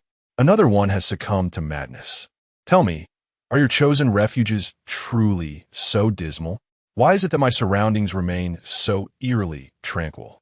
Is the person upstairs truly jesting at such a time? Have you no heart? Haha, this is hell. So this is what hell truly is. Chapter 29, Dawn Breaks. 1,000,000 lives lost overnight. The harsh truth. Within the regional chat channel, countless voices lamented their fates, wailing in despair. Some even shared their final words, declaring that they had descended into a true hell. In this moment, a profound silence enveloped many. Yet, a greater multitude continued their desperate struggle for survival. Inside a cave, the wood in the campfire crackled and burned brightly. Lin Youyu wore an unusually grave expression as she relayed the dire situation to Gu Shaoyan, whose brow furrowed in concern upon hearing her words. Indeed, during the novice protection period, there existed not only safe zones. It seemed that in any area inhabited by the Blue Star humans, the number of beasts and ferocious creatures had been considerably reduced. This confirmed Gu Shaoyan's earlier suspicions.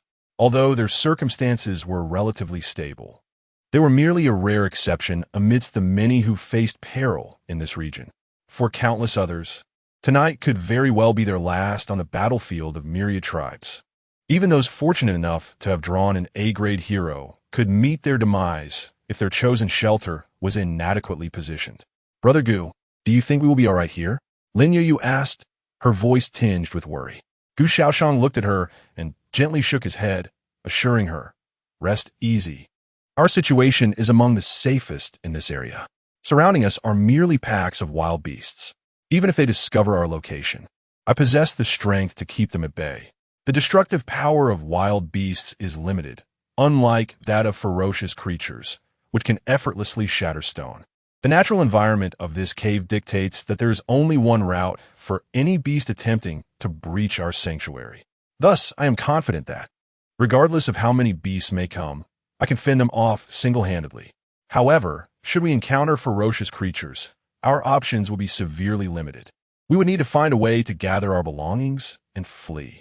After all, the ferocity of these creatures at night far exceeds their daytime demeanor. A level 10 crocodile lion beast could be bested 2 against 1 during the day, yet at night, even a one-on-one encounter could become intensely grueling, let alone facing 2 simultaneously. Fortunately, there were no ferocious creatures lurking nearby, only some wild beasts. Additionally, the small waterfall outside effectively masked the scent emanating from the cave, preventing the attention of these frenzied beasts during the night. That night, numerous lives were lost across various regions inhabited by the Blue Star humans.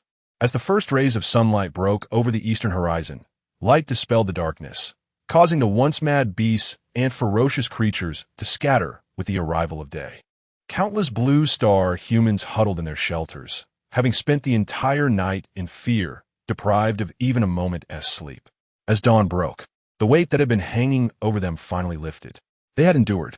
Many let out long sighs of relief, their taut nerves relaxing, only to be momentarily engulfed in darkness, nearly fainting from the overwhelming emotions. At the southernmost coast of Area 621, towering cliffs loomed, revealing a breathtaking expanse of verdant scenery. At this moment, within the cave behind a small waterfall, Lin Youyu, who had comfortably slept through the night, stretched lazily and rose from her bed. The enchanted lamp in the room still glowed brightly, and the sound from outside the tent were almost imperceptible. The first thing Lin Youyu did was to check the regional chat channel to see the current survival count. Blue Star Area 621 channel survival count 520 314 10 000 000. As a string of numbers flashed before her eyes, even with prior mental preparation, Lin Youyu could not help but cover her mouth in shock. Over 400 million had perished overnight. This was merely the death toll for their specific region. Imagine if every region experienced such losses. How many Blue Star inhabitants had succumbed throughout that fateful night? Over 400 million multiplied by 1,000. An elementary school student could easily calculate the staggering answer. That amounts to over 4 billion. This figure nearly represents half of Blue Star's total population, and all of this transpired in just a single night. Gasping at this realization, Lin Youyu felt a chill of horror run through her. Over 4 billion lives. This was not merely a statistic, but the tragic fate of countless individuals, not ants. Even in the case of ants, 4 billion is a profoundly alarming number. Of course, this conclusion of 4 billion was derived from her conjecture based on the circumstances of her region. In reality, the number might be less. Perhaps the Blue Star inhabitants in her area were generally weaker? If that were the case, the figure could potentially dwindle to 20 billion, or even 10 billion, or merely several million. Yet, even so, it would still represent an extraordinarily terrifying death toll. Has there ever been a disaster on Blue Star that claimed hundreds of millions of lives overnight? Such an occurrence had never happened. Let me see how everyone in the chat channel is faring. Lin Youyu promptly entered the regional chat channel, where a torrent of messages instantly filled her screen. Clearly, everyone had risen early, or perhaps they had not slept at all. Wah, I thought I was done for, but I can't believe I'm still alive. This is wonderful. I'm still here. Last night was truly unbearable. Fortunately, the shelter I found was sufficiently concealed, allowing me to survive the ordeal. Did you all notice the change in survival numbers? Over 400 million perished last night. I have long observed that this situation is not confined to our region alone. Last night, all the humans from Blue Star encountered similar predicaments. Oh, how I long to return home. How I miss my mother. Cease your weeping. It is utterly exasperating. What purpose does crying serve? The paramount concern now is to devise a method to swiftly enhance our strength. Only with formidable power can we hope to survive in this dreadful place. Have you ever contemplated a particular notion? What is it? Do not play the riddle maker. Speak plainly. Allow me to articulate this, is quite straightforward. Those who perished last night were predominantly the weaker individuals among us, with a few unfortunate exceptions. Indeed, this morning, I noticed that several acquaintances of mine had met their demise last night, and without exception, they were all initial heroes ranked E and F, with none possessing a talent exceeding D rank. I can attest to the same. So too can I. I have a relative in the same area with whom I had communicated early on. Last night, he sent me a final message requesting that I look after his girlfriend. It appears that we all recognize the truth. This is akin to nurturing venomous creatures, where the weak are eliminated and the strong endure. Thus do we, the survivors, count ourselves among the strong? Chapter 30. Seeking warmth in numbers. Is the lone wolf destined for ruin? Is it truly the case? Lin Youyu felt a heaviness in her heart as she observed the judgments of those in the chat channel. If this were indeed the truth, it would be far too cruel. Were those who initially drew low-level talents and inferior heroes truly devoid of any chance of survival? Lin Youyu believed that matters could not be so absolute. Thus, she continued to read on. My initial hero is only E rank. All I can say is that the person above has extraordinary luck, but fortune does not last forever. Brothers, I am Lu Qingyuan. My initial hero is the A-rank elemental mage, and my talent ability is also A-rank. I plan to establish a defensive alliance and warmly invite all friends with talents and initial heroes rated C or above to join.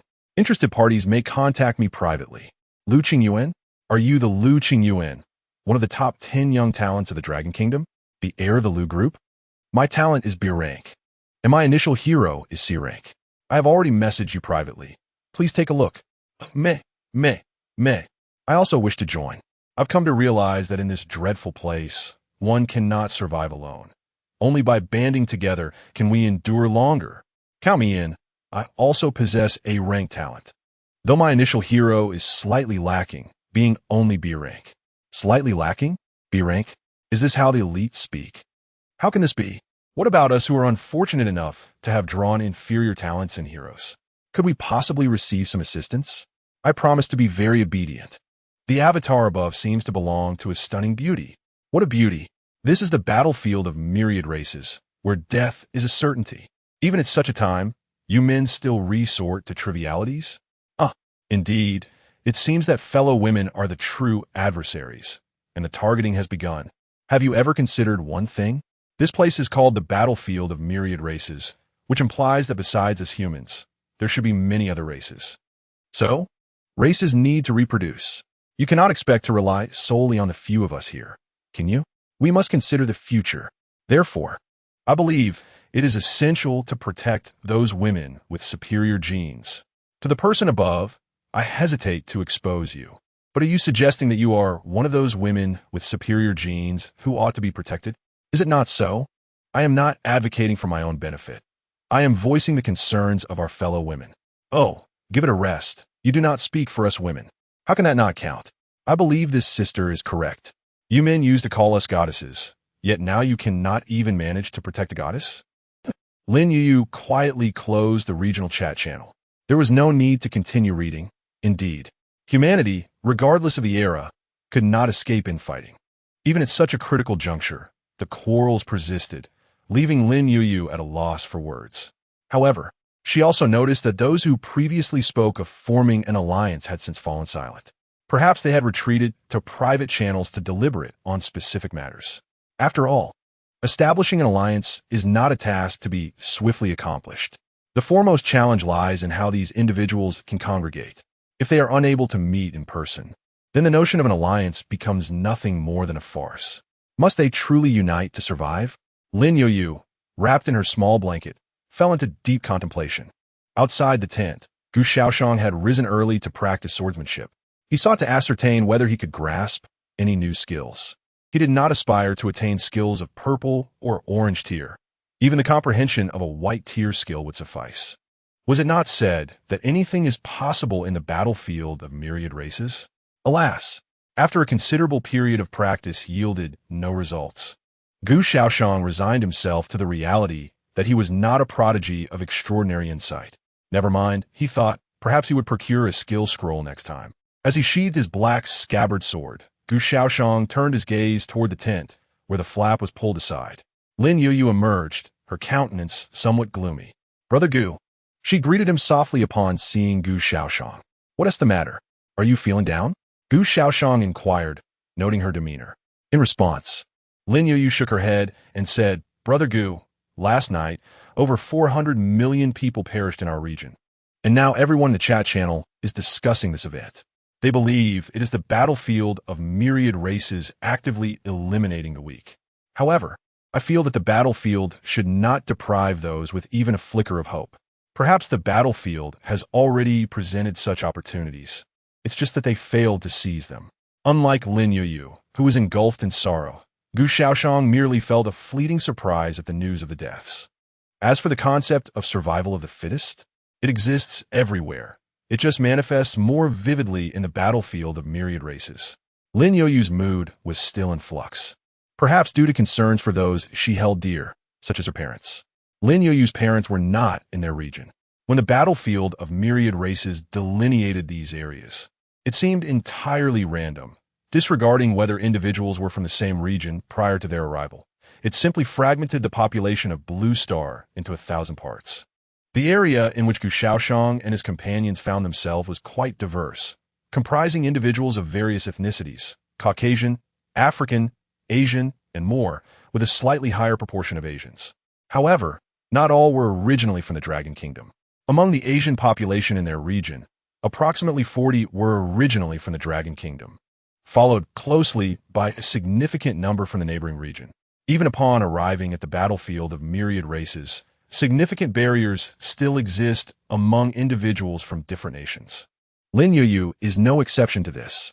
When she peruses the information within the chat channel, she tends to pay closer attention to those whose tone resembles that of her own countrymen, while she merely glances over the messages from avatars representing Caucasians or Africans, hardly bothering to comprehend their words. Perhaps there are still a few individuals, initially unfortunate, who continue to survive. Lin Youyu nodded in response, seemingly in agreement with Gu Shaoyan's perspective. "I apologize, Brother Gu. I find myself somewhat melancholic," she confessed, feeling a bit embarrassed. "It's just that upon rising this morning, I encountered such information, and now many have already banded together for warmth, asserting that lone wolves cannot possibly survive in the battlefield of myriad races. Is it truly so, Brother Gu?" she inquired. "For most, that indeed holds true," Gu Shaoyan affirmed with a nod. "However, for those who are genuinely formidable, forming alliances merely unveils their cowardice. Cattle and sheep gather in herds, while fierce beasts roam alone. Although the battlefield of myriad races is organized by clans, it is ultimately that select few, standing at the pinnacle of their respective clans, who determine the status of the entire group." Chapter 31, Level 13, B-Class Damage Amplification.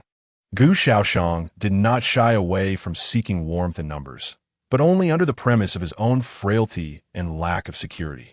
If one could thrive in solitude, why burden oneself with a host of encumbrances?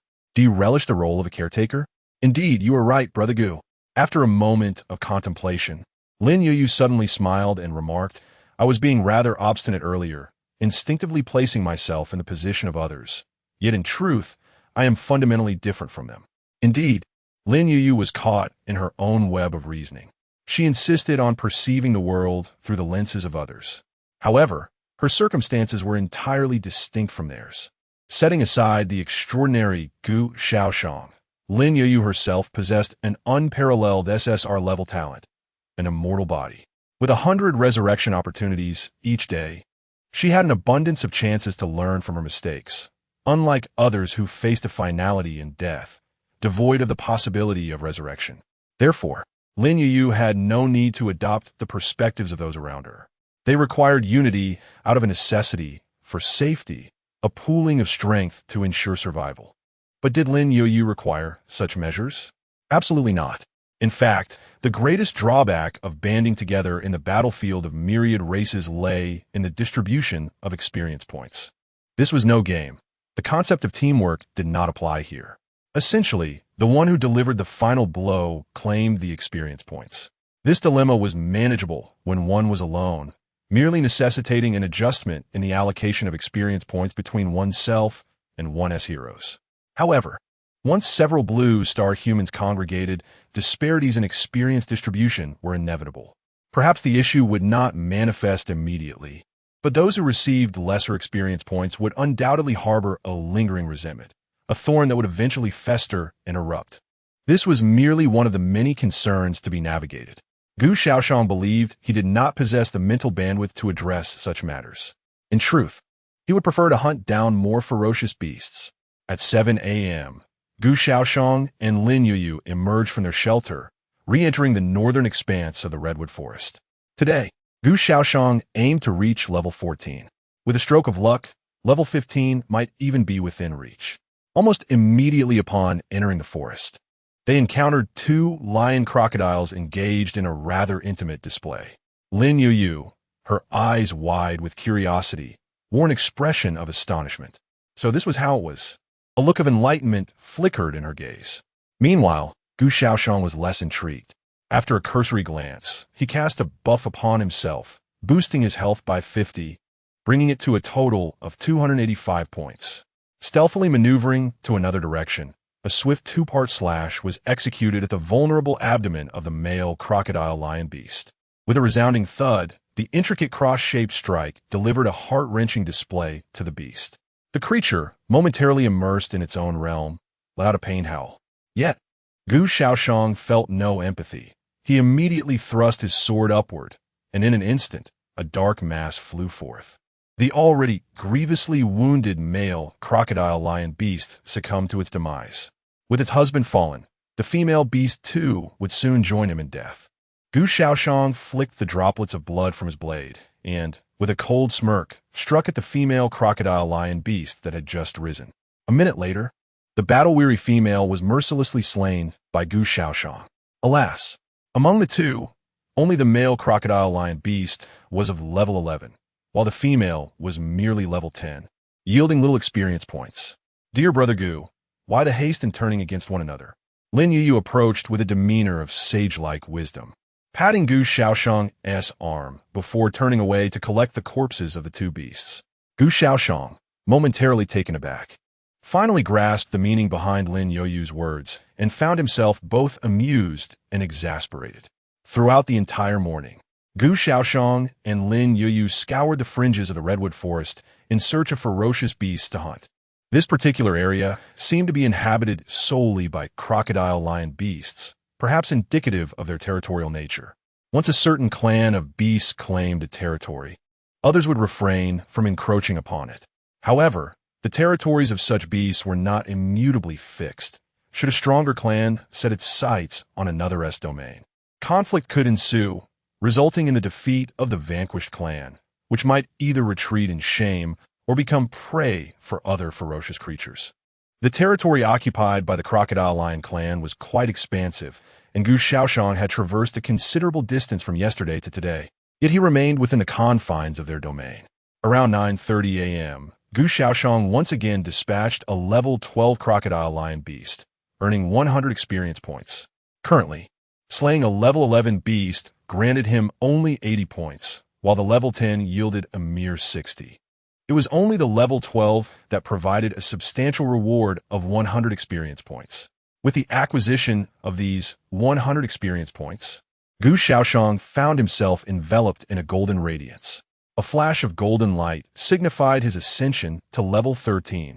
Filled with delight, he opened his character panel to examine the talent, damage amplification. As for the change in attributes, what was there to behold in a mere one across the board? Damage amplification be each time you use a skill, the damage dealt is increased by 80, and the skill consumption is reduced by 60. Upon elevating the talent of damage amplification to level B, the damage enhancement of skills has once again doubled, achieving an impressive increase of 80. This signifies that Gu Shaoyan's second slash, which originally inflicted 140 damage, can now deal a staggering 252. Simultaneously, the mana consumption has been reduced by 60. Previously, the second slash required merely 10 points of mana. Now it demands only 4. Even considering Gu Shaoyan's rather sluggish mana recovery rate, he would only need 4 minutes to replenish. With this swift progression, reaching the next level will elevate this talent to level A, promising another significant enhancement. However, what truly excites him is the prospect of advancing to level 15 and transforming the damage amplification talent into level S. One can only wonder what new effects it might bestow.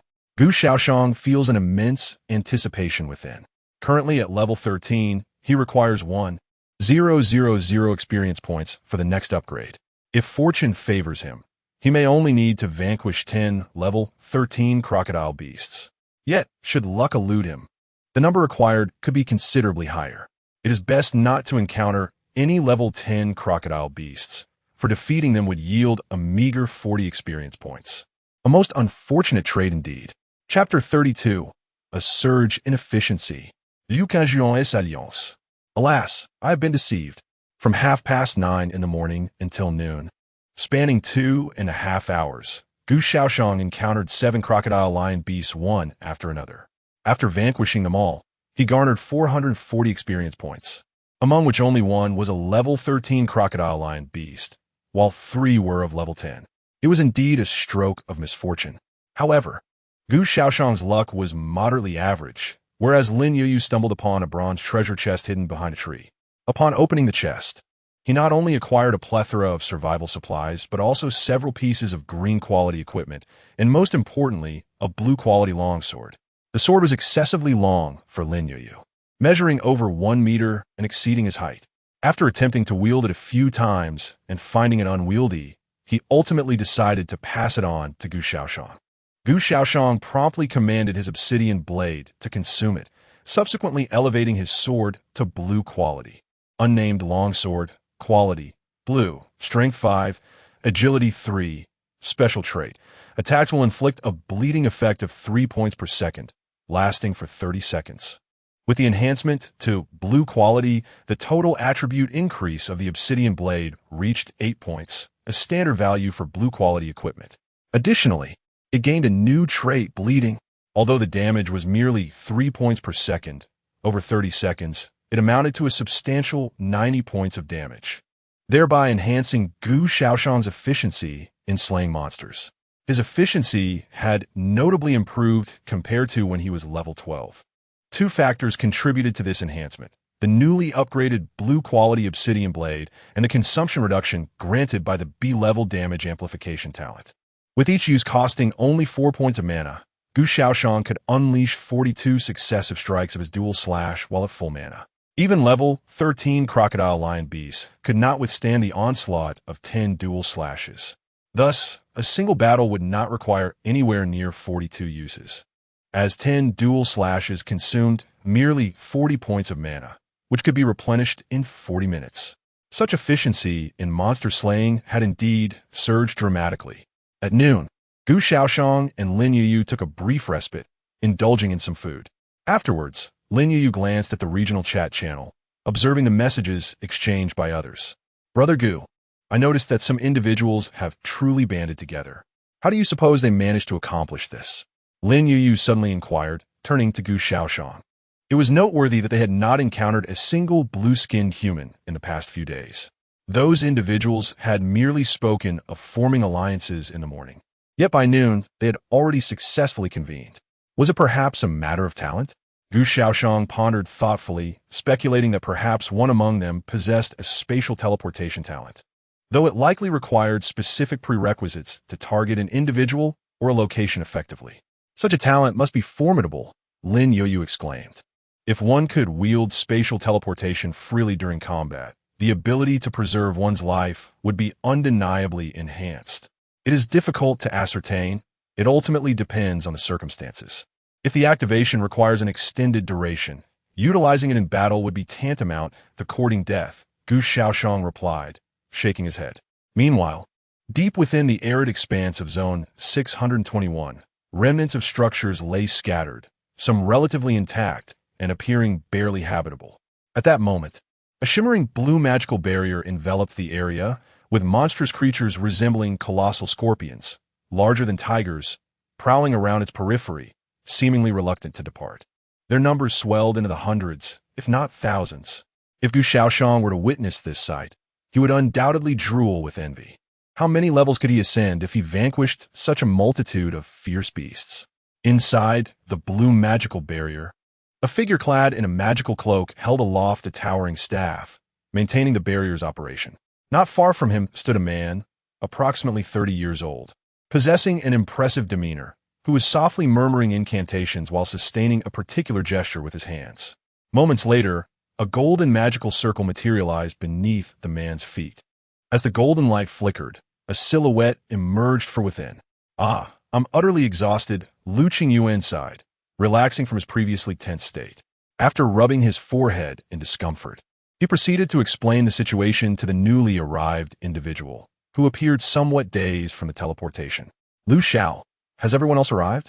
The newcomer inquired curiously. He was among those who chose to join the alliance formed by Lin Youyu, possessing a B-grade talent with an initial hero of the same caliber. A stroke of good fortune indeed. "Yes, they're all outside. You may go and see for yourself," Lin Youyu replied. Over 100 individuals had opted to join his alliance, signifying that at least 100 blue star humans of dual C grade or above had become his allies. Although Lin Youyu possessed an A-grade talent, its capabilities were not suited for combat, yet he felt considerable elation.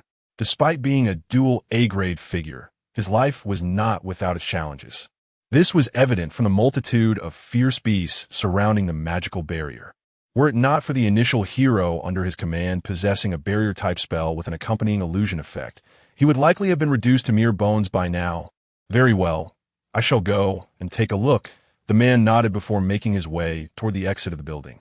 At this moment, a considerable number of individuals have gathered near the azure magical barrier outside the building. They are all members of Lin Youyu's alliance, come together to seek solace in unity. How many ferocious beasts there are! If we were to vanquish them all, imagine the wealth of experience points we could amass. Vanquish them all? Are you jesting? Just look at the levels of these ferocious beasts. None are below level 15. I even spotted a beast of level 27. What do you intend to use to slay them? I now comprehend why Lin Youyu is so fervently assembling this alliance. It appears he has summoned us here for our salvation. Enough with the complaints. We have arrived and cannot turn back. Let us think positively. At least Lin Youyu possesses formidable means of self-preservation. His orc mage appears remarkably powerful. An A-grade hero. How could he not be strong? His initial attributes are a combination of 40 and 50, and upon leveling up, he gains a boost of 6 to all attributes, far surpassing a C-grade heroes. No need for envy. We are all in this together now. Let us first contemplate how to collaboratively tackle this horde of ferocious beasts. Look, more newcomers have been deceived into joining us.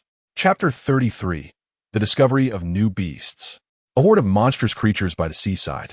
The man who had just exited the building found himself gazing into a multitude of eyes fixed upon him, involuntarily swallowing hard. Hello, everyone. My name is Zhang Yu. I am 27 years old. And Zhang Yu instinctively began to introduce himself, yet he was abruptly interrupted mid-sentence. Enough with the unnecessary introductions. Simply state your talents and the level of your heroes, the interrupter remarked with evident impatience. Zhang Yu furrowed his brow in confusion. The atmosphere here was decidedly different from what he had envisioned. Indeed, these individuals had arrived here in high spirits, only to discover they had been deceived, and it was little wonder that their moods had soured.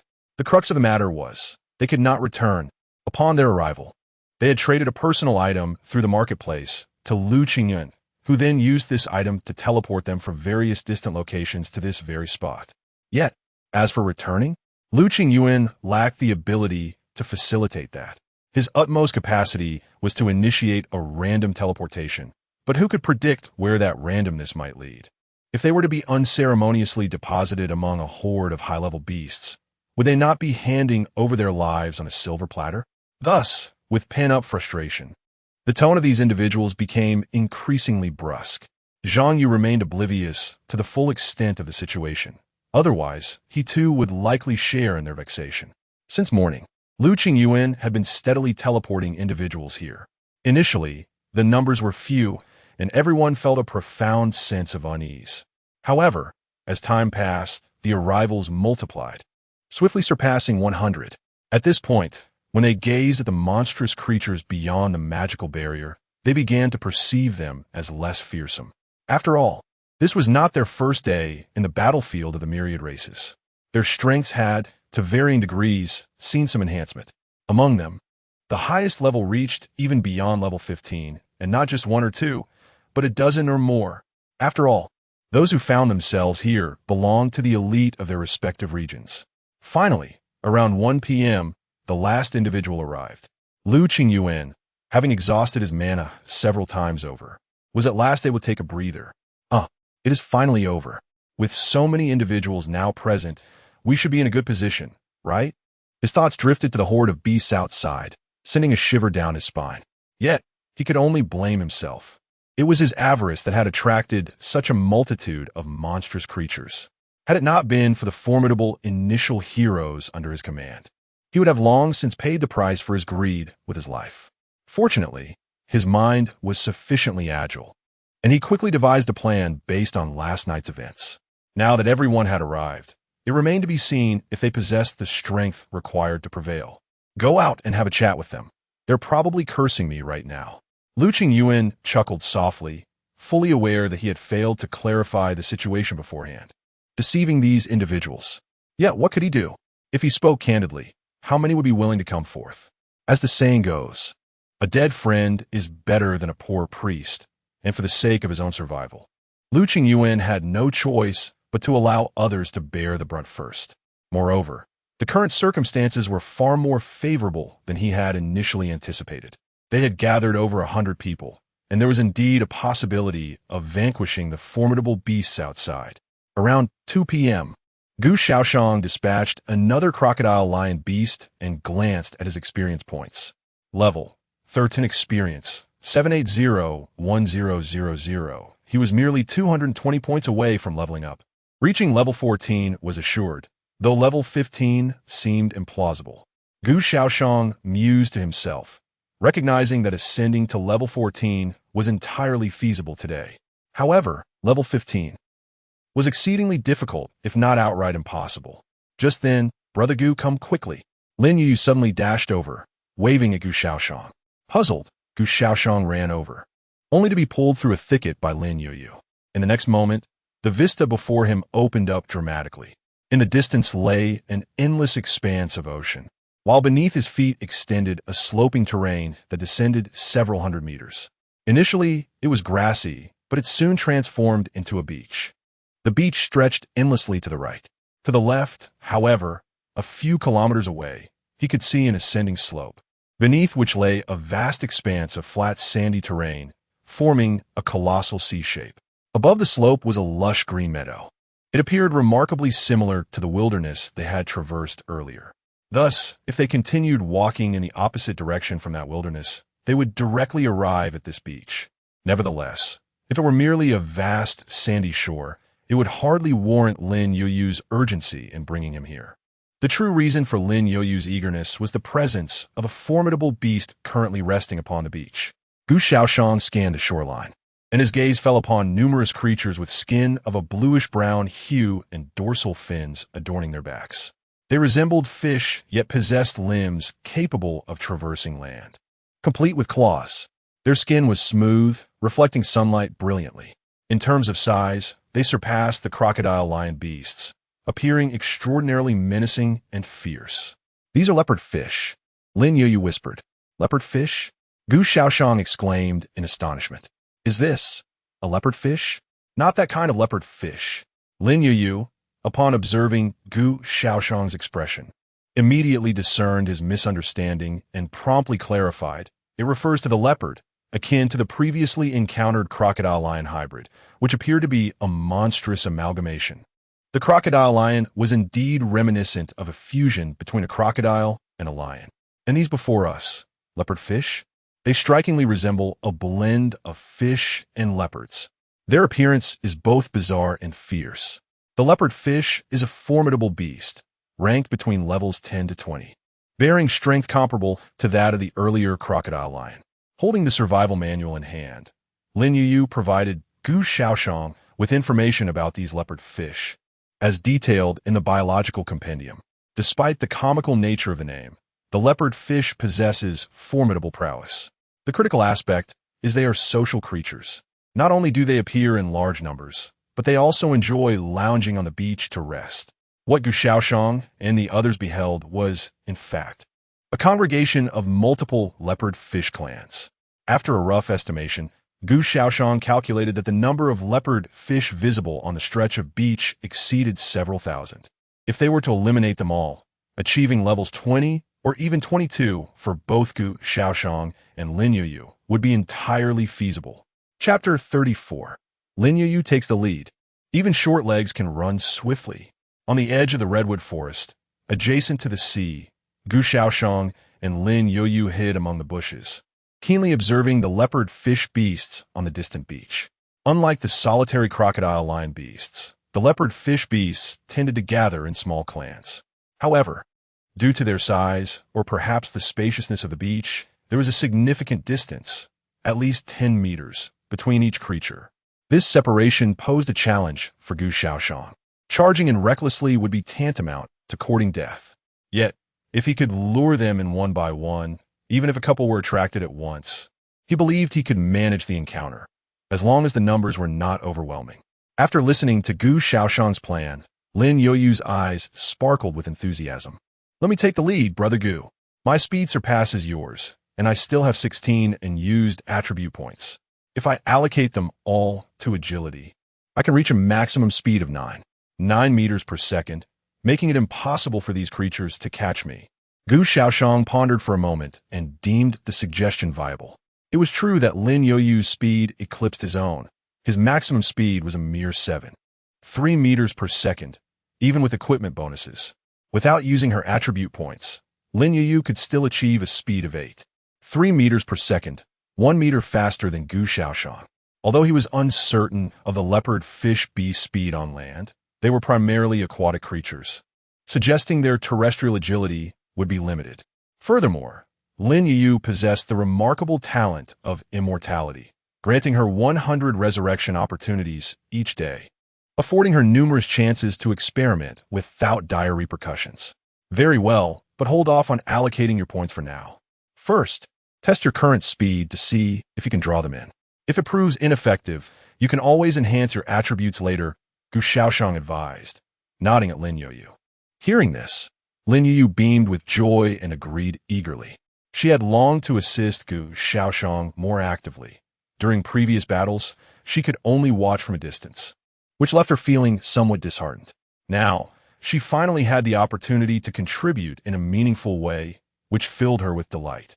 Aside from her task of collecting the corpses post-battle, she could now lend her support in other aspects. After assigning their roles, Lin Youyu stepped out from the thicket under Gu Shaoyan's encouraging gaze. She picked up a few pebbles nearby and cautiously approached the sandy shore. Given the vast expanse of the beach, she needed to enter its vicinity to effectively attract the attention of the leopard fish beasts. Otherwise, she feared she would be too far away to succeed. Almost there, Lin Youyu halted approximately 100 meters from the nearest leopard fish beast. In this region, the leopard fish beasts seemed to have no natural predators, basking in the sun on the sandy beach, appearing drowsy and lethargic. Even Lin Youyu's approach did not capture their attention. Suddenly, with a sharp sound, a small stone flew from a distance, striking one of the resting leopard fish beasts squarely on the head. The leopard fish beast, enormous in size, stood nearly 2 meters tall even while lying down, with a length exceeding 5 meters, presenting an imposing visual spectacle from afar. At that moment, the beast, comfortably sunbathing with its eyes closed, felt a sudden impact on its head. Confused, it opened its small eyes, revealing cold, dark golden vertical pupils that scanned the surroundings with a fierce gaze. In the next instant, its gaze locked onto a figure 100 meters ahead. A human? The not-so-intelligent mind of the leopard fish beast could barely discern that the figure was human, appearing slender and seemingly weak. The next moment, the towering leopard fish beast slowly rose from the sandy beach, its massive and menacing form coming into full view. Gulping, Lin Youyu could not help but swallow hard at this sight. In the following second, bang, another stone was hurled by her, striking the beast squarely on the forehead once more. A glimmer of surprise flickered in the beast's small eyes, which quickly morphed into a chilling and fierce expression. Roaring in fury, the leopard fish beast charged toward Lin Youyu, who immediately turned and sprinted towards the edge of the forest. On the beach, some nearby leopard fish beasts, roused by the commotion, opened their eyes briefly but soon lost interest, closing them again. To them, she was merely a slender and insignificant prey, hardly worth their effort, especially since they were not hungry and preferred not to compete with their enraged kin over such a trivial morsel. Brother Gu, the big fat fish is coming.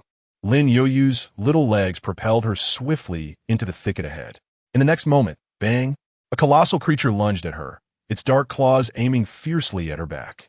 Just then, a figure rushed in from the side, intercepting the massive beast and taking the brunt of the attack for Lin Youyu. Gu Shaoyan felt an immense force transmit through his arms, and in the next moment, he was sent sliding backward for 2 or 3 meters before coming to a halt.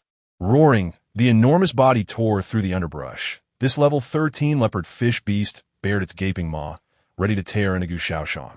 2-stage slash. Gu Shaoyan was well prepared, swiftly drawing his sword to execute a precise 2-stage slash. The sharp, obsidian blade cleaved the air, creating a stunning cross-shaped arc of light. In the next moment, a resounding wail pierced the atmosphere. The leopard fish beast, which had just attempted to bite off half of Gu Shaoyan's body, now retreated in disarray, its face smeared with blood and its tiny eyes filled with sheer terror.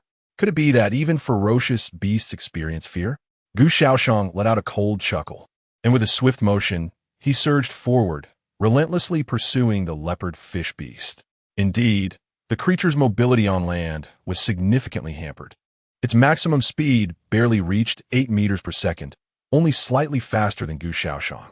Moreover, with its face injured, the gaping wound inflicted excruciating pain, rendering it incapable of running at full speed. Before long, Gu Shaoyan caught up with the beast. The 2-stage slash was executed 5 times. The obsidian blade in Gu Shaoyan's hand danced with such precision that it was nearly impenetrable. When unleashing his skills, his attack frequency far exceeded what was displayed on the panel, averaging 2 2-stage slashes per second upon the unfortunate leopard fish beast. Chapter 35, Level 14. A-Class Talent Damage Amplification. In but a moment, the leopard fish beast, emitting a mournful cry, collapsed heavily upon the ground, leaving behind a large pool of fresh blood. Gu Shaoyan furrowed his brow. The blood of this creature carried a peculiar and unpleasant odor. Experience points, 100. The level 13 leopard fish beast granted Gu Shaoyan 100 experience points, comparable to that of the crocodile lion beast of the same level. However, Gu Shaoyan found himself more inclined to confront the leopard fish beast. This creature lacked the formidable scales of the crocodile lion, making it exceedingly easy to strike down, with no need to seek out weak points in its defenses, as its entire body was a vulnerable target, while it may prove more troublesome in the water. Here on land, Gu Shaoyan capitalized on the leopard fish beast's significantly diminished combat prowess. One could hardly speak of honor in battle. Why not take advantage of an opportunity? Brother Gu, this large fish smells terrible, Lin Youyu remarked, approaching Gu Shaoyan after the battle concluded. With a grin, she employed her gathering skills to dismantle the leopard fish beast carcass. To her dismay, the fish meat bore the same foul odor as the beast's blood, leaving her with a face of distaste. If it's foul, then let it be discarded, Gu Shaoyan replied dismissively. It's no trouble. I can sell it to others. Many are struggling to find food, and they certainly one team mind the smell of the meat, Lin Youyu replied, her expression mischievous, akin to a playful fox. She then proceeded to list all 25 pieces of fish meat on the trading market, hoping to exchange them for lumber. Lumber, at that moment, was the least valuable commodity in the market, even less so than stone. 2 units of lumber could only be traded for a single unit of stone. This discrepancy arose due to the abundance of lumber in their region, where even a casual effort from a subordinate hero could yield dozens of units from a single tree. In contrast, stone was somewhat more challenging to extract, thus commanding a higher value. After listing the oddly odorous fish meat, Lin Youyu priced each 5 kilograms piece at 500 units of lumber. To her astonishment, shortly after posting, all the fish meat was snatched up. Wow, such brisk sales, she exclaimed, blinking in surprise at the transaction notification. She had not anticipated that the fish meat she and Gu Shaoxian deemed unworthy would be so eagerly sought after. Did these buyers not read the description? It was clearly stated in the trading market that this leopard fish meat possessed a certain natural foul odor, which would remain even after cooking. What brisk sales? Gu Shaoxian questioned, casually flicking the blood from his sword blade. Those fish pieces sold out just now. Lin Youyu responded, her excitement palpable. Did so many people purchase them? Gu Shaoxian was equally taken aback. These individuals are undeniably famished. However, Gu Shaoxian and Lin Youyu remain unaware that the purchasers of this leopard fish meat are primarily unfortunate souls cast into dire environments. Although there are ferocious beasts lurking nearby, none of them are ordinary. They are either oversized insects or venomous creatures. The gathered meat is equally toxic, often comprising nothing but a horde of appendages from various insects, rendering it utterly inedible. In contrast, leopard fish meat, albeit with a somewhat unpleasant odor, at least appears normal. Moreover, once roasted, the scent diminishes significantly, making it almost imperceptible unless savored meticulously. Coupled with Lin Youyu's remarkably low prices, which can be exchanged for mere units of inexpensive timber, it is no wonder that the leopard fish meat vanished from the shelves almost instantaneously. Had Lin Youyu taken a moment to peruse the regional chat channel, she would have discovered numerous individuals lamenting their slow reaction in securing this affordable fare. There were even several private messages directed at Lin Youyu inquiring if she had any more leopard fish meat available, with offers to pay a premium. Yet, Lin Youyu was too preoccupied to check the chat. Otherwise, the influx of 999 private messages would have undoubtedly astonished her further. With their initial success as a foundation, the subsequent tasks became considerably simpler. Gu Shaoxian and Lin Youyu divided their responsibilities. Lin Youyu lured the leopard fish beasts, drawing them one by one to the forest's edge, where Gu Shaoxian awaited to dispatch them. Initially, Lin Youyu was quite cautious, fearing that attracting too many would become unmanageable. Gradually, however, she realized that these leopard fish beasts were remarkably lethargic. Perhaps due to their Piscine lineage, they seemed to possess the memory of a mere 3 seconds. Despite having witnessed their companion being led away by Lin Youyu moments prior, they would still fall for the same trick when she lured others. After 3 successful attempts, Gu Shaoxian leveled up once more. His current experience points had reached 780, needing only 220 more to achieve the next level. Lin Youyu specifically targeted the level 13 leopard fish beasts, allowing Gu Shaoxian to slay just 3 of them and amass enough experience to level up. Upon reaching level 14, Gu Shaoxian's strength was significantly augmented. Most notably, his damage amplification talent had also advanced. Damage amplification: each time you use a skill, the damage dealt is increased by 200, and the skill cost is reduced by 80. The 200 increase in skill damage represents a staggering 120 enhancement over the previous level. This goes beyond mere doubling. As for skill consumption, it remains diminished by 20, showing no extraordinary change. Progress is swift. Only one more level to go.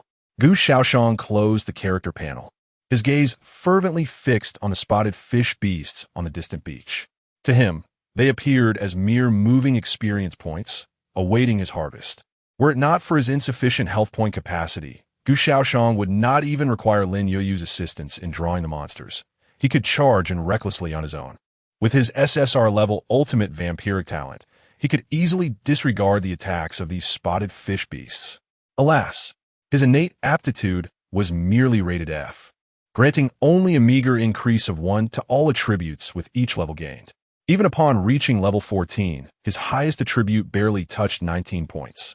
Despite the enhancements provided by his equipment, his maximum strength only just reached 25 points. His lamentable constitution stood at a mere 21 points, with a health point ceiling of only 210. In stark contrast, Lin Youyu, currently at level 9, boasted an overall attribute total of 33 points, disregarding the augmentation from equipment, and a health point limit of 330, 120 points higher than Gu Shaoxian. Viewed solely through the lens of attributes, Gu Shaoxian's prowess could only be described as pitiful. It is no wonder that those who drew F-class initial heroes were filled with discontent. Chapter 36. Level 15 achieved. Talent Transformation. Am I able to defeat myself with a single strike? Fortunately, there is always a glimmer of hope. Although Gu Shaoxian's aptitude is regrettably lacking, his innate talent is undeniably formidable. The question remains, can this aptitude be enhanced? Gu Shaoxian could not help but feel a twinge of anxiety, as his foundational attributes have significantly hindered his progress in strength enhancement. Despite possessing an SSR-level talent, a vast disparity in attributes would still render him susceptible to being overwhelmed. Even with multiple SSR-level talents in conjunction, the gap could only be marginally closed, unless Gu Shaoxian could boast over 10 SSR-level talents. Such a feat would have to wait until he reached level 100. Nonetheless, he resolved to focus on reaching level 15 first. He shook his head inwardly. Now is not the time for such contemplations. Priority must be given to the immediate tasks at hand. To ascend from level 14 to level 15, an experience point total of 1,100 is required. Merely an additional 100 points compared to the previous level, which is quite manageable. Moreover, in this splendid wilderness teeming with ferocious beasts, Gu Shaoxian's prey was plentiful. Lin Youyu, with her petite legs, was also darting about, drawing numerous leopard fish beasts to the forest's edge.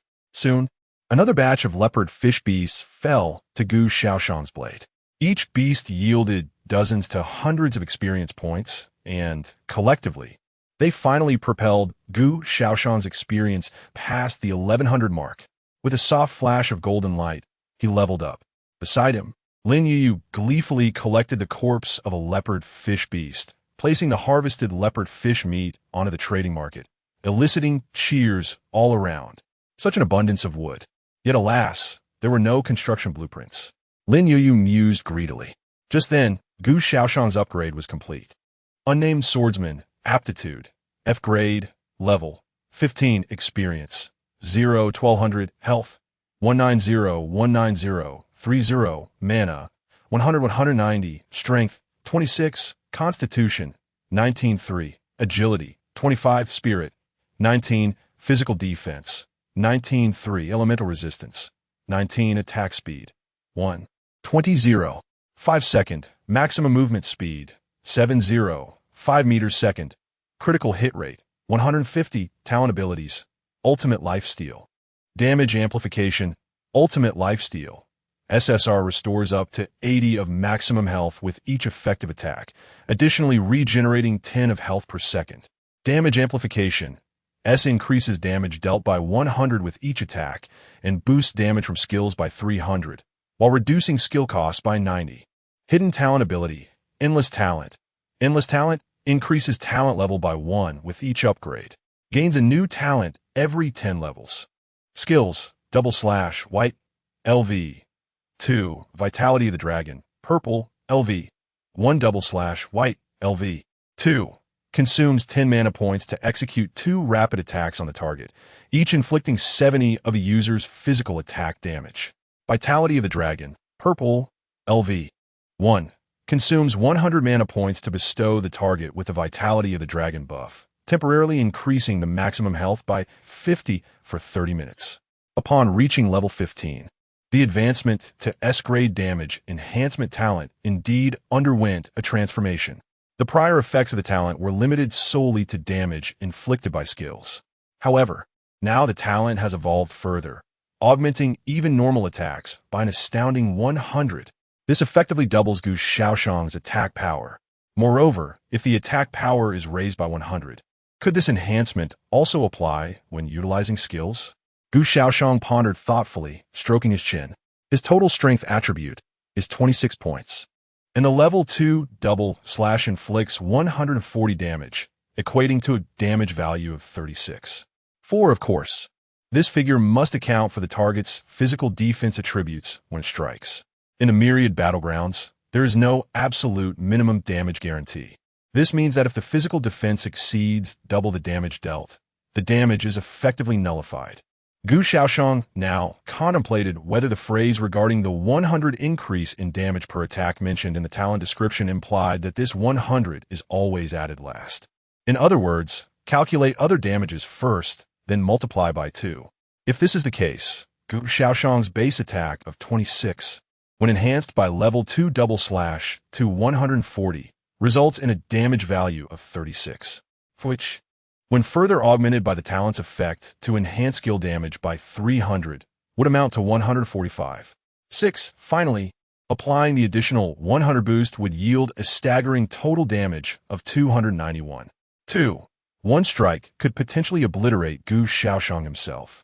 Of course, this calculation assumes he is not stacking the vitality of the dragon buff. If this is indeed the method of calculation, Gu Shaoyan's attack power would undeniably double, given that the final attack is increased by 100.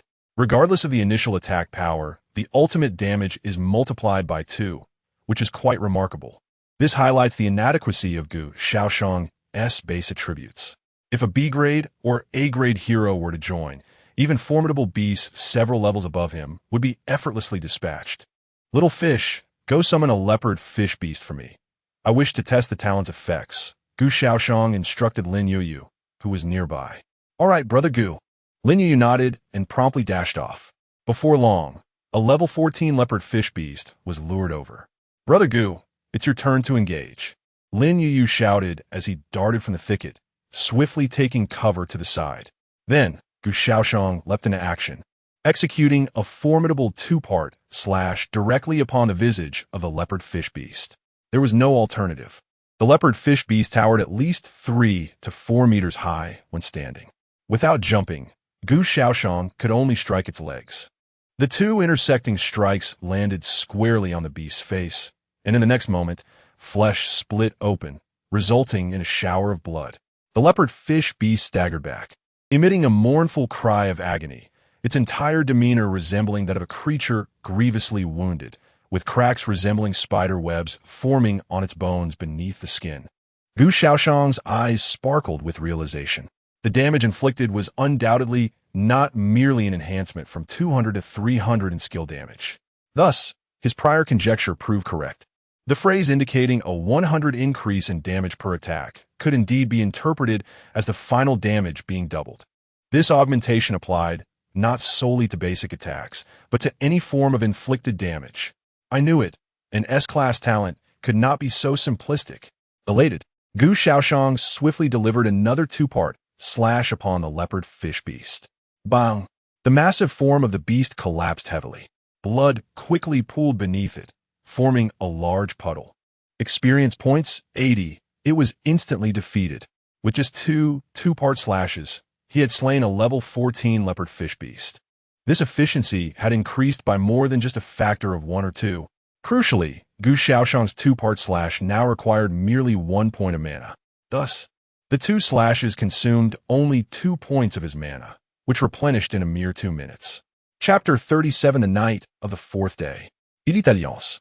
It was just past 5 in the evening when Gu Shaoyan returned to the water-curtained cave sanctuary with a visibly exhilarated Lin Youyu. Upon their arrival at the camp, Lin Youyu hurriedly dashed to a nearby open area, retrieving a substantial pile of timber for the trading market and meticulously stacking it into a small mountain. The items acquired through successful transactions in a market could be temporarily stored for 12 hours. After that, they must be collected, lest they be consumed by the market. Earlier in the afternoon, Lin Youyu had amassed a significant quantity of wood resources by selling leopard fish meat, over several thousand units. With such an abundance of timber, they would not need to concern themselves with this resource for quite some time. There had been relatively few casualties during the day. Sitting by the campfire, Gu Shaoyan roasted some meat while Lin Youyu settled down and opened a regional chat channel, glancing at the number of survivors. Compared to the morning, the count had diminished by merely a few dozen individuals. Given this context, Lin Youyu perceived the loss of a few dozen during the day as an almost ideal outcome. This marked the 4th day since their arrival at the Myriad Races battlefield. Current regional survivor count: 520, 234 individuals. In the chat channel, everyone had returned to their respective sanctuaries to rest, and what had appeared to be a rather quiet conversation suddenly became lively. Today, I collaborated with my subordinates to take down 13 ferocious beasts. I have finally reached level 10. It was no easy feat. How envious. So you're a level 10 big shot. Is being level 10 really that impressive? What about my level 15? Am I a giant? Consider yourself a true giant. Have you all noticed that the number of deaths has suddenly decreased today? The regional survivor count has only dropped by a few dozen. It's simple. Those of weaker strength were mostly eliminated last night. I formed an alliance with a few people I encountered nearby. Our group of 4 has greatly enhanced our survival capabilities. Can you actually meet people nearby? I've been wandering for quite a while and haven't seen a single soul. It depends on probability. Perhaps the area you were deployed in lacked nearby individuals. Or maybe you just had bad luck and missed them. You might want to look for signs of human activity in places suitable for shelters. By the way, what about those who mentioned forming an elite alliance? How are you all faring? Lin Youyu, the elite alliance cordially invites all C-level elites and above to join. We currently have 139 members, and our alliance is formidable, having already slain thousands of ferocious beasts today. The average level is above 17. Interested parties may message me privately. Wow, thousands of ferocious beasts? Is that for real? 139 members? That's an impressive number. They must be invincible. The question of whether invincibility exists remains ambiguous. However, the safety offered here is undeniably high. As long as one does not encounter an exceptionally formidable beast, the likelihood of fatality is minimal. I too yearn to join. Alas, my initial hero is rather unimpressive, being merely of D rank, which does not meet the criteria. Is D rank truly considered inadequate? What my E rank initial hero? To my astonishment, an E rank initial hero still survives? What do you mean by that? I possess an A rank talent. What issue could there be with my survival? So, it turns out you are a talent of a rank. Yet, how comes your initial hero is so lackluster? Perhaps all my luck was allocated to my talent. I am genuinely curious. Are there any individuals with S-rank talents or initial heroes in our vicinity? There should be. I suspect there are a few seasoned players among us. Esteemed individuals, do not conceal your prowess. This is not Blue Star, and no one will harm you here. Instead, we all admire and hold you in high regard. Lin Youyu, S-ranks surely exist, but I cannot ascertain their number. If anyone prefers not to disclose their identity, feel free to reach out to me privately. We could discuss potential collaborations, for strength lies in unity. In the Death Desert, within the remnants of a dilapidated structure, inside a relatively well-preserved building, over 100 individuals have gathered. Several heroes with healing abilities are currently casting their skills to tend to the injured. Lin Youyu, alongside a few others who also possess dual A ranks, is seated around a campfire, engaged in discussion. During the day, they amass the strength of over 100 individuals, ultimately vanquishing the beasts that surrounded the complex. However, this victory came at a cost. Initially, there were 153 individuals gathered, yet now, only 139 remain. It is worth noting that among them, the weakest are dual C rank elites, with several even possessing dual B or A ranks. Yet despite this, the clearing operation today resulted in the demise of over a dozen individuals, with many others losing their initial heroes. Lou, do you genuinely believe that those Season S ranks would reach out to you? At this moment, observing Lin Youyu's remarks in the chat channel, a tall woman with striking red hair cast him a sideways glance and remarked coolly. Her name is Fiorella, a Eurasian mix whose appearance leans more towards Western features. With fair skin and a height exceeding 175 meters, her vibrant red hair is inherited from her father. Although Fiorella is of mixed heritage, she moved to the Dragon Kingdom with her mother at a young age, leading her to identify more with this land. Thus, her interactions on the battlefield are primarily with the Blue Star humans from the Dragon Kingdom. Lin Youyu glanced at the woman and shook his head, replying, I cannot be certain, but what if? The others present remained silent, their spirits dampened.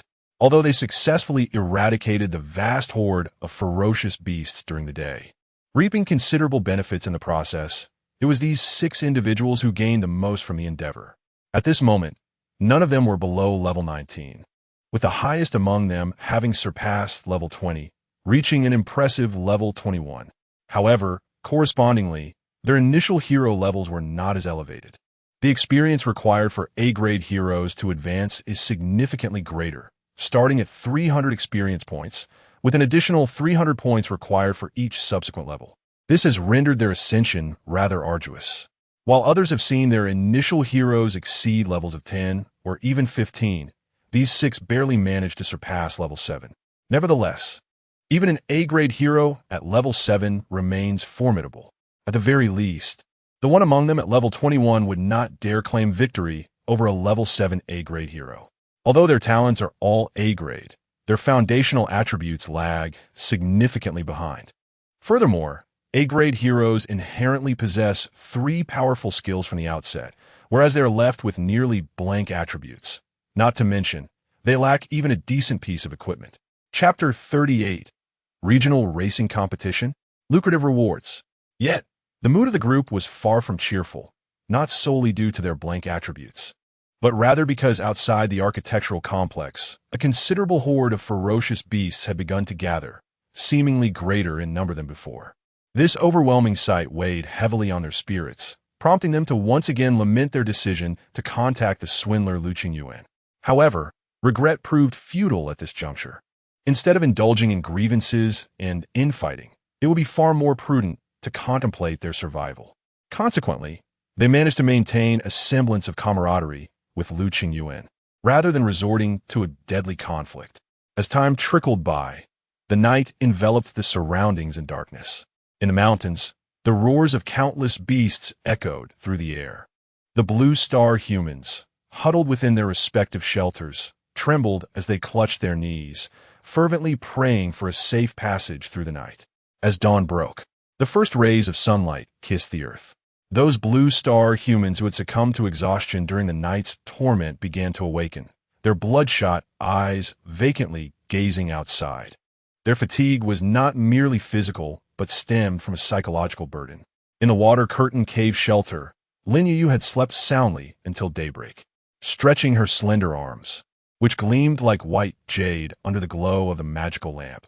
Even the slightest imperfections were difficult to discern, yet Lin Youyu exhibited no flaws whatsoever. Her exquisite appearance seemed almost too perfect for the realm of reality, resembling a character from an anime world. In truth, Lin Youyu had once carried some blemishes, including a scar on her arm from her mischievous childhood antics. However, this scar had vanished the moment she reached level 2, a discovery she made later on. The condition of one's skin is inherently variable. It can fluctuate between better and worse days. Yet, Lin Youyu noted that since her arrival at the battlefield of myriad races, her skin had only improved day by day, without ever showing signs of decline. This was a dream come true for countless young women. If only there were no fatalities here. Rising and dressing, Lin Youyu stepped outside to wash her face and brush her teeth. The toothbrush and toothpaste had been acquired the previous day at the trading market, exchanged for a piece of leopard fish meat that she deemed unworthy, while others might dismiss such items as inconsequential to survival, even expressing disdain when they emerged from treasure chests. Lin Youyu cherished them, for they fulfilled her needs. "Good morning, Brother Gu." Lin Youyu greeted Gu Shaoxian, who had risen early after completing her morning routine. She then took a seat beside him. "Brother Gu, did you sleep well last night?" Lin Youyu chuckled and inquired. "How was it?" "Quite good. It was rather tranquil last night," Gu Shaoxian replied, nodding. His sleep was generally light. Even the slightest noise would awaken him.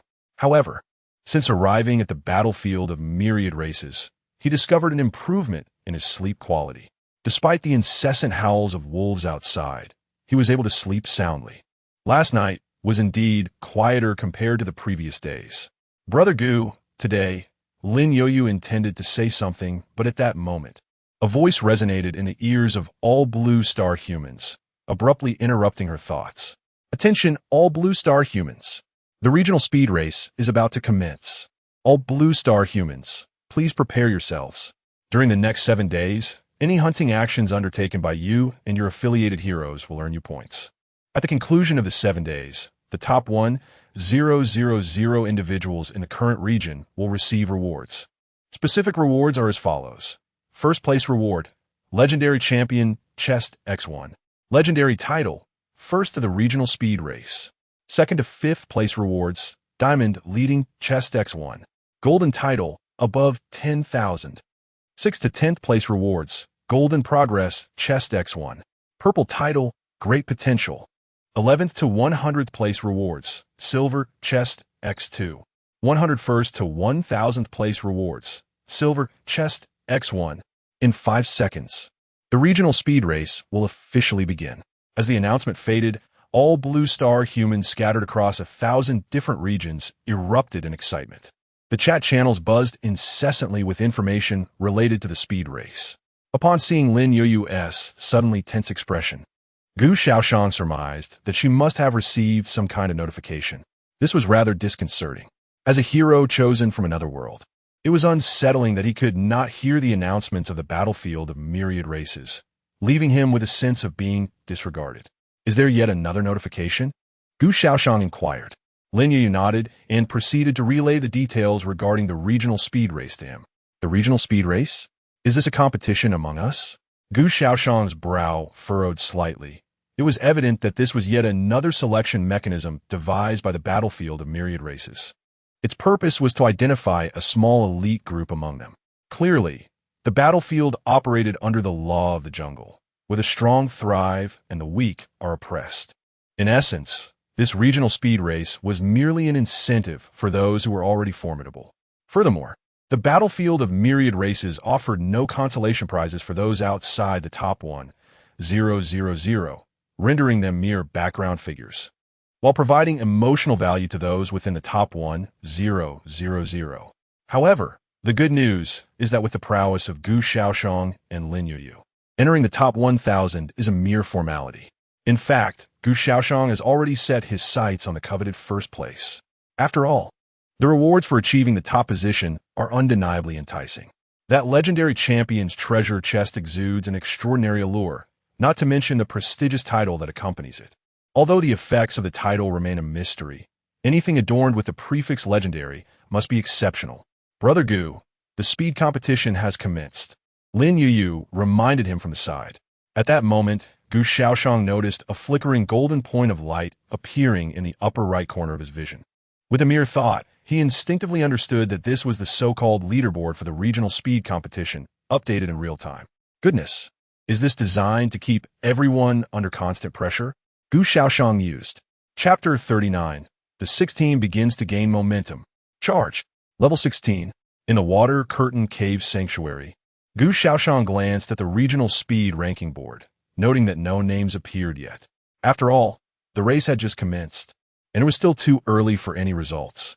He casually dismissed the leaderboard and turned to Lin Youyu, with whom he shared a tacit understanding as they both sprang up and dashed towards the cave's entrance.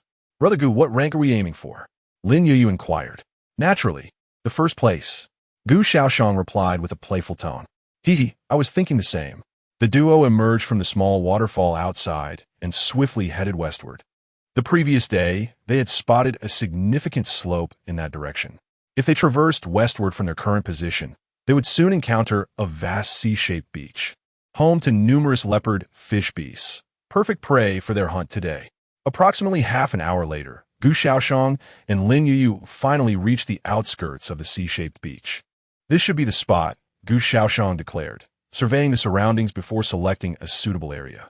They positioned themselves over 100 meters away from the beach, with a small earthen embankment obscuring their view from the other side. This distance would sufficiently diminish the likelihood of the leopard fish beasts' dying cries attracting their brethren. Even if they did attract some, Gu Shaoxian remained unperturbed by a few. However, if too many appeared, they would simply relocate. After all, the leopard fish beasts were not swift on land, and they could easily flee. Brother Gu, are we going to lure 2 beasts at once? Lin Youyu asked. Yes, it's more efficient that way. Gu Shaoxian nodded. All right, but you must be cautious. If things get tough, I can hold one of them back. Lin Youyu expressed her concerns, as they had previously dealt with 1 beast at a time, and now the stakes were higher. Do not worry, I would not gamble with my life. Gu Shaoxian reassured her. In truth, he felt sufficiently confident to have Lin Youyu lure 2 leopard fish beasts simultaneously.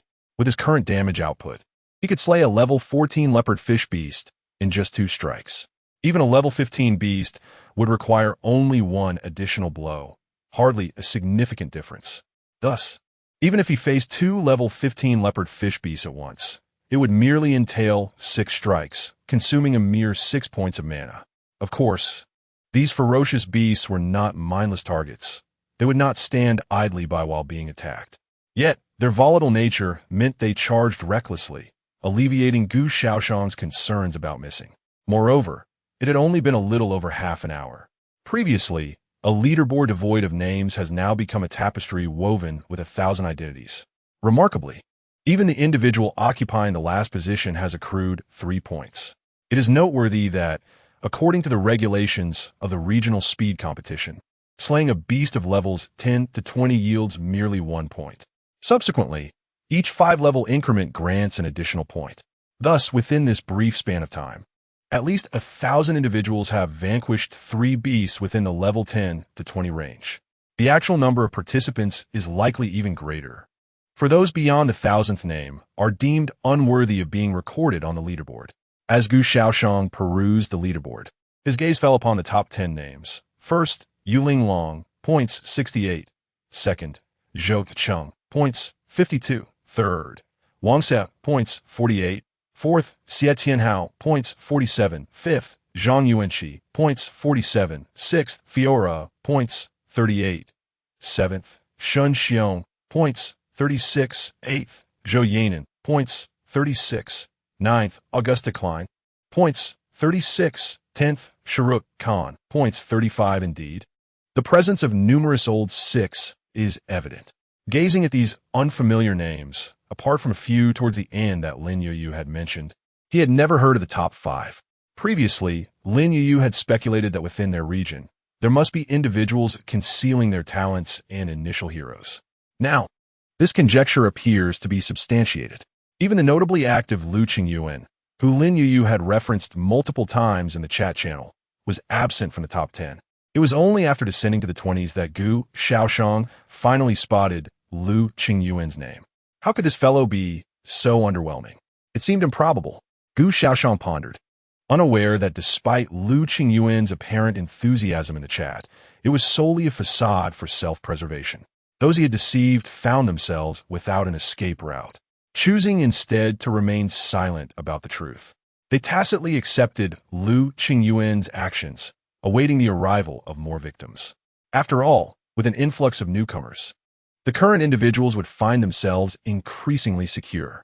If a sufficient number of newcomers were to arrive, the present crisis could transform into an opportunity. As for Lu Qingyuan's position in the rankings, it is intrinsically linked to his innate abilities. Although Lu Qingyuan possesses an A-grade talent, it is predominantly supportive in nature. Lacking in offensive prowess, his ability to rank within the top 50 is largely attributed to the abundance of beasts at his side, coupled with a formidable initial hero. Otherwise, it seems he would find it exceedingly difficult to break into the top 100. With the commencement of the regional racing competition, those with ambition began to exert their efforts. Even those who had previously maintained a low profile could no longer uphold their understated personas as they ascended to the forefront of the racing leaderboard across various regions. On the outskirts of a C-shaped beach, Gu Shaoxian delivered a decisive strike, vanquishing yet another level 15 leopard fish beast. With the demise of this creature, Gu Shaoxian's experience points finally reached their zenith, resulting in a glorious flash of golden light as his level ascended to 16.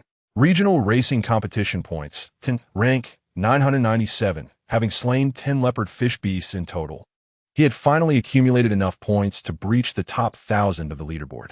However, this rank was still far from satisfactory.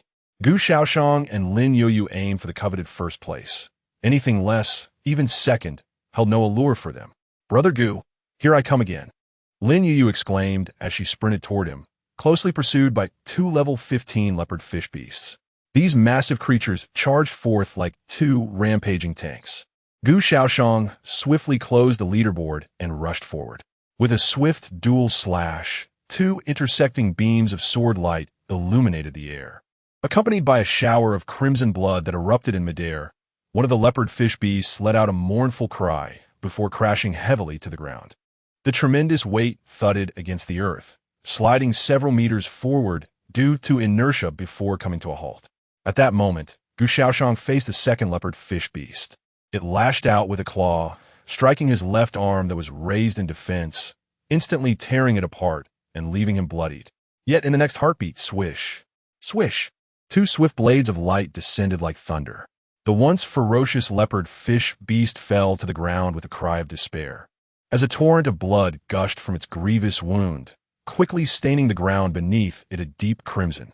Chapter 40, Level 17, the second SSR level talent. Experience 80, a total of 160 experience points acquired.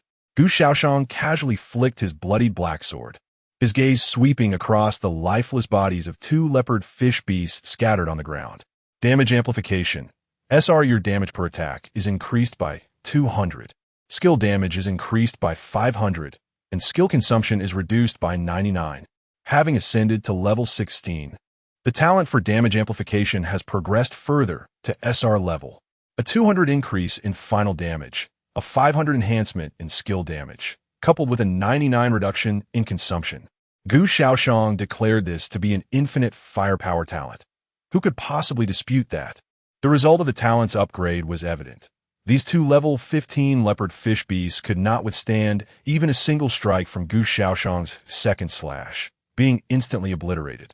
An F-grade qualified hero, annihilating two fearsome beasts merely one level beneath him?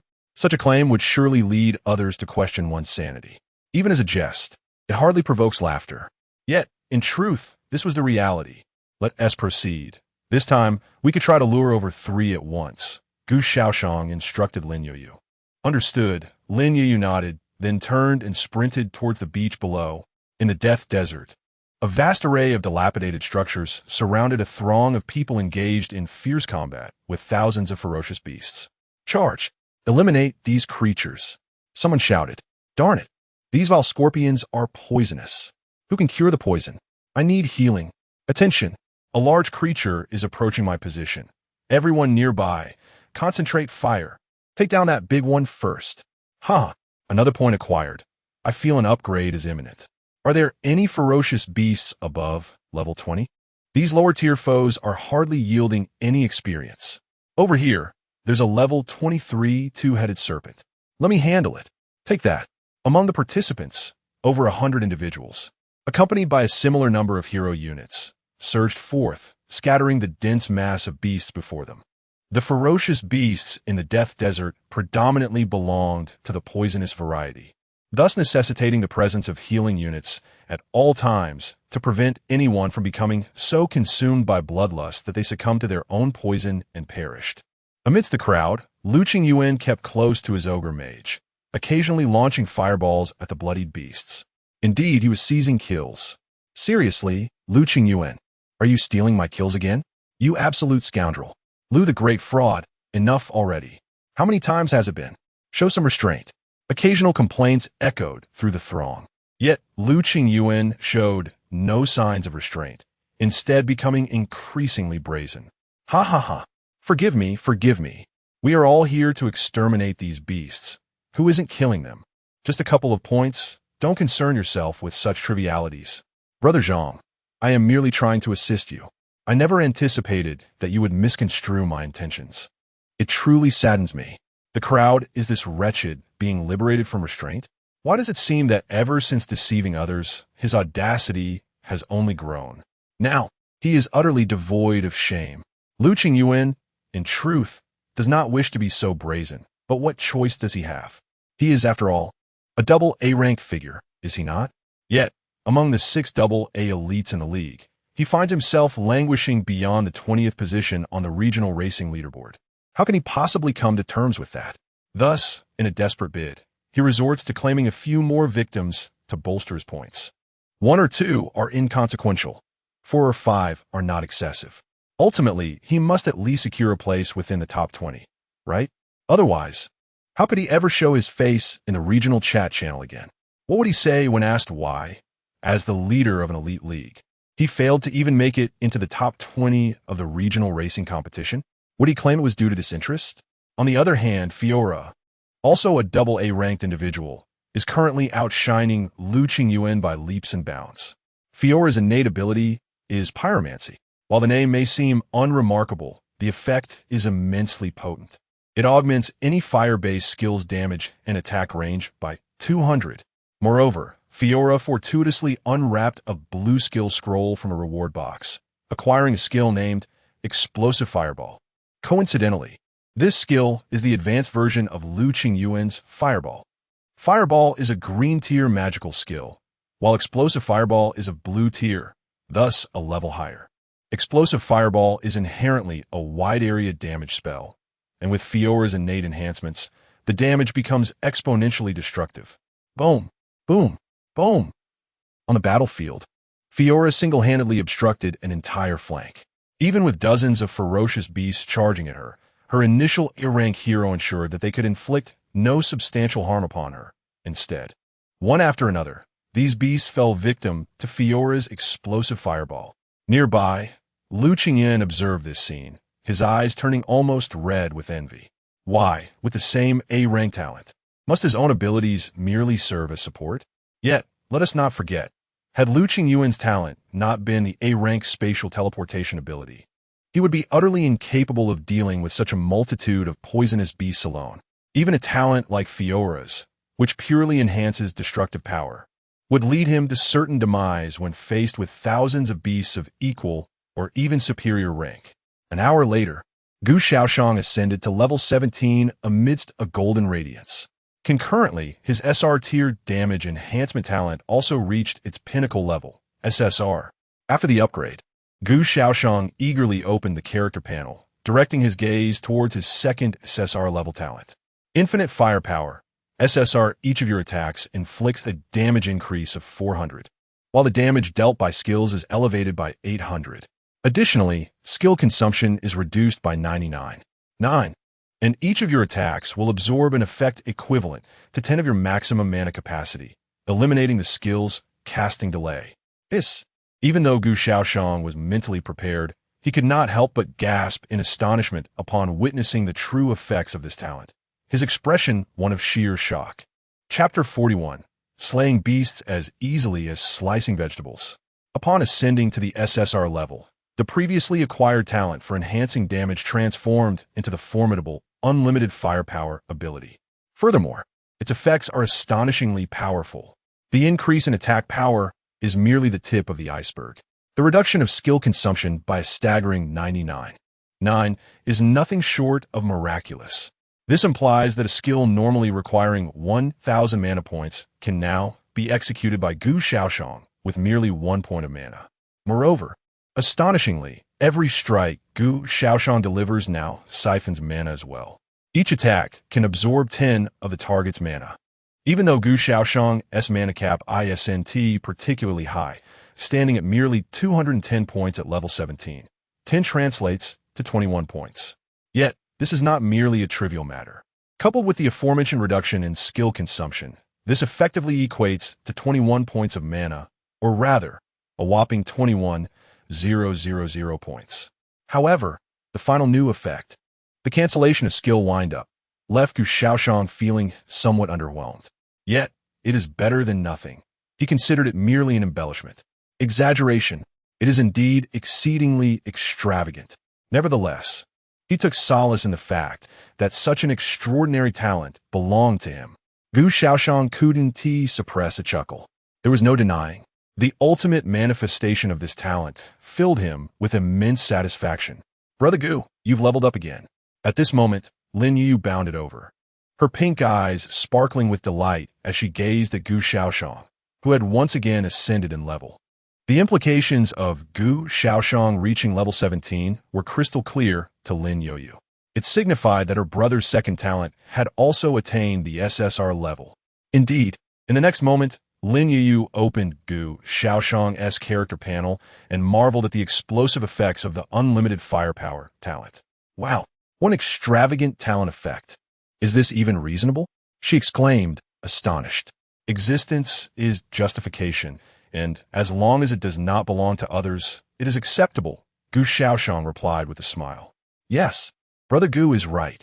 Lin Youyu nodded in agreement, then inquired, how many monsters do you plan to draw over at once? No need for that.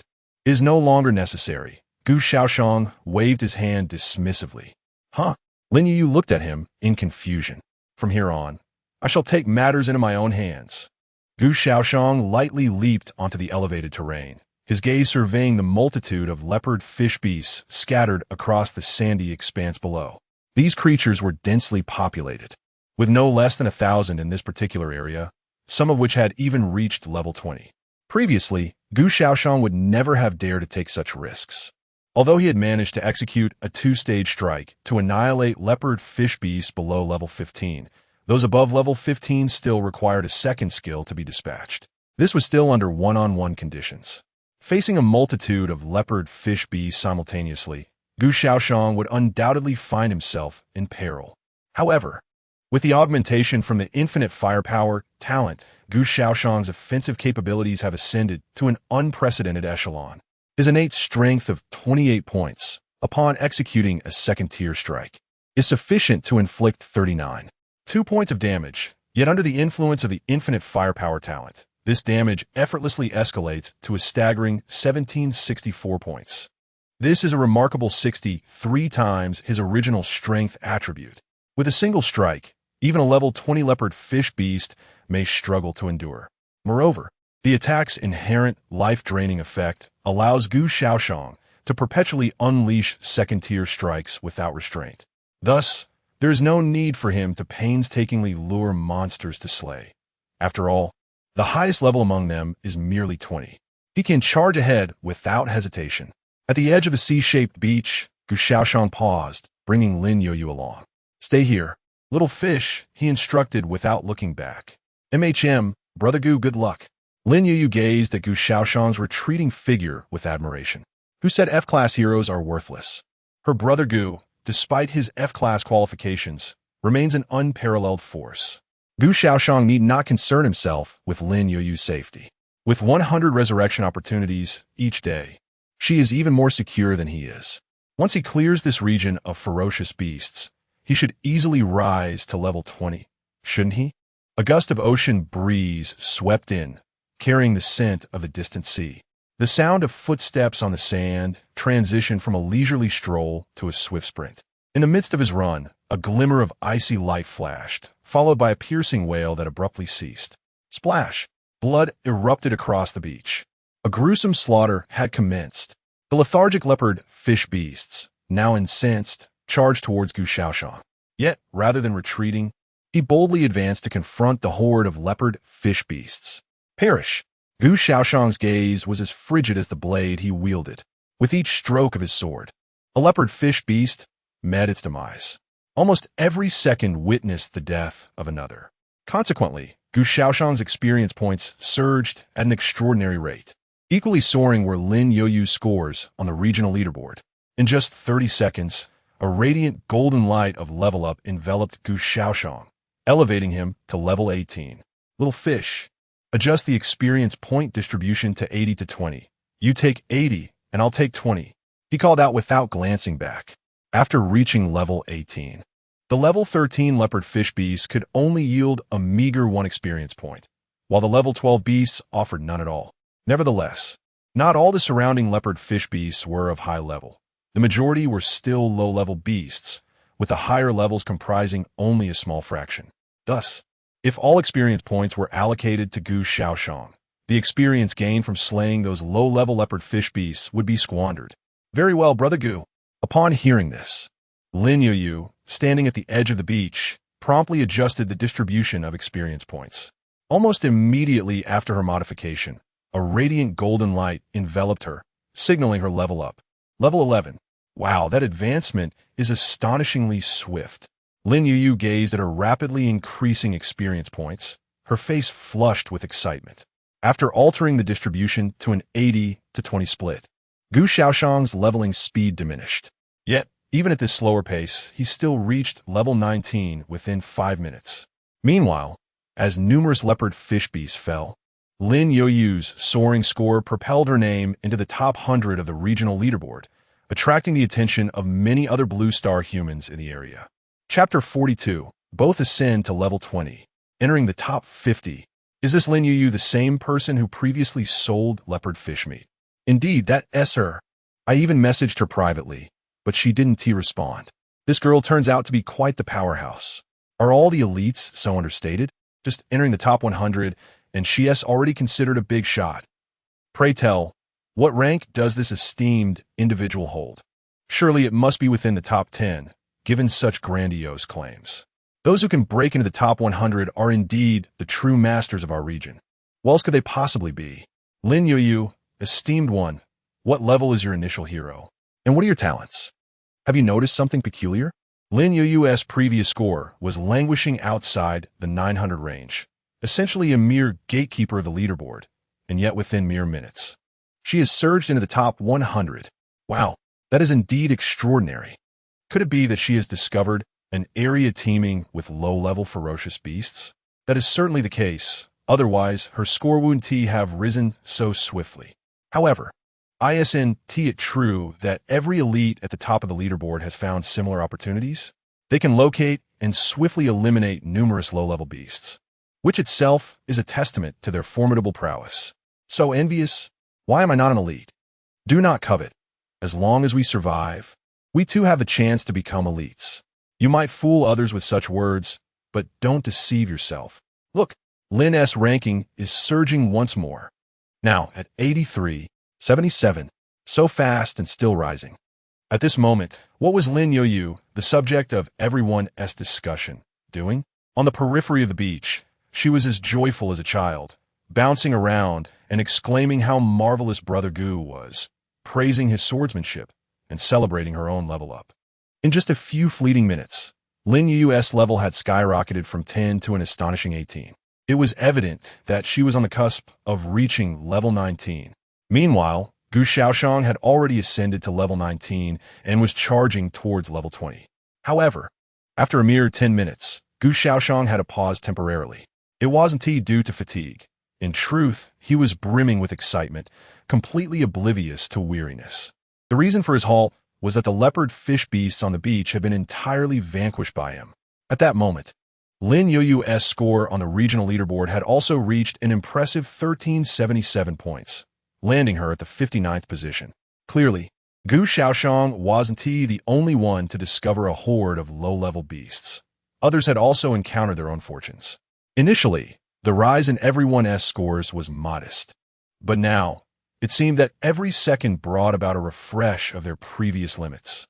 As for the 10 individuals occupying the top slots on the regional leaderboard, not a single one had a score below 3,000 points.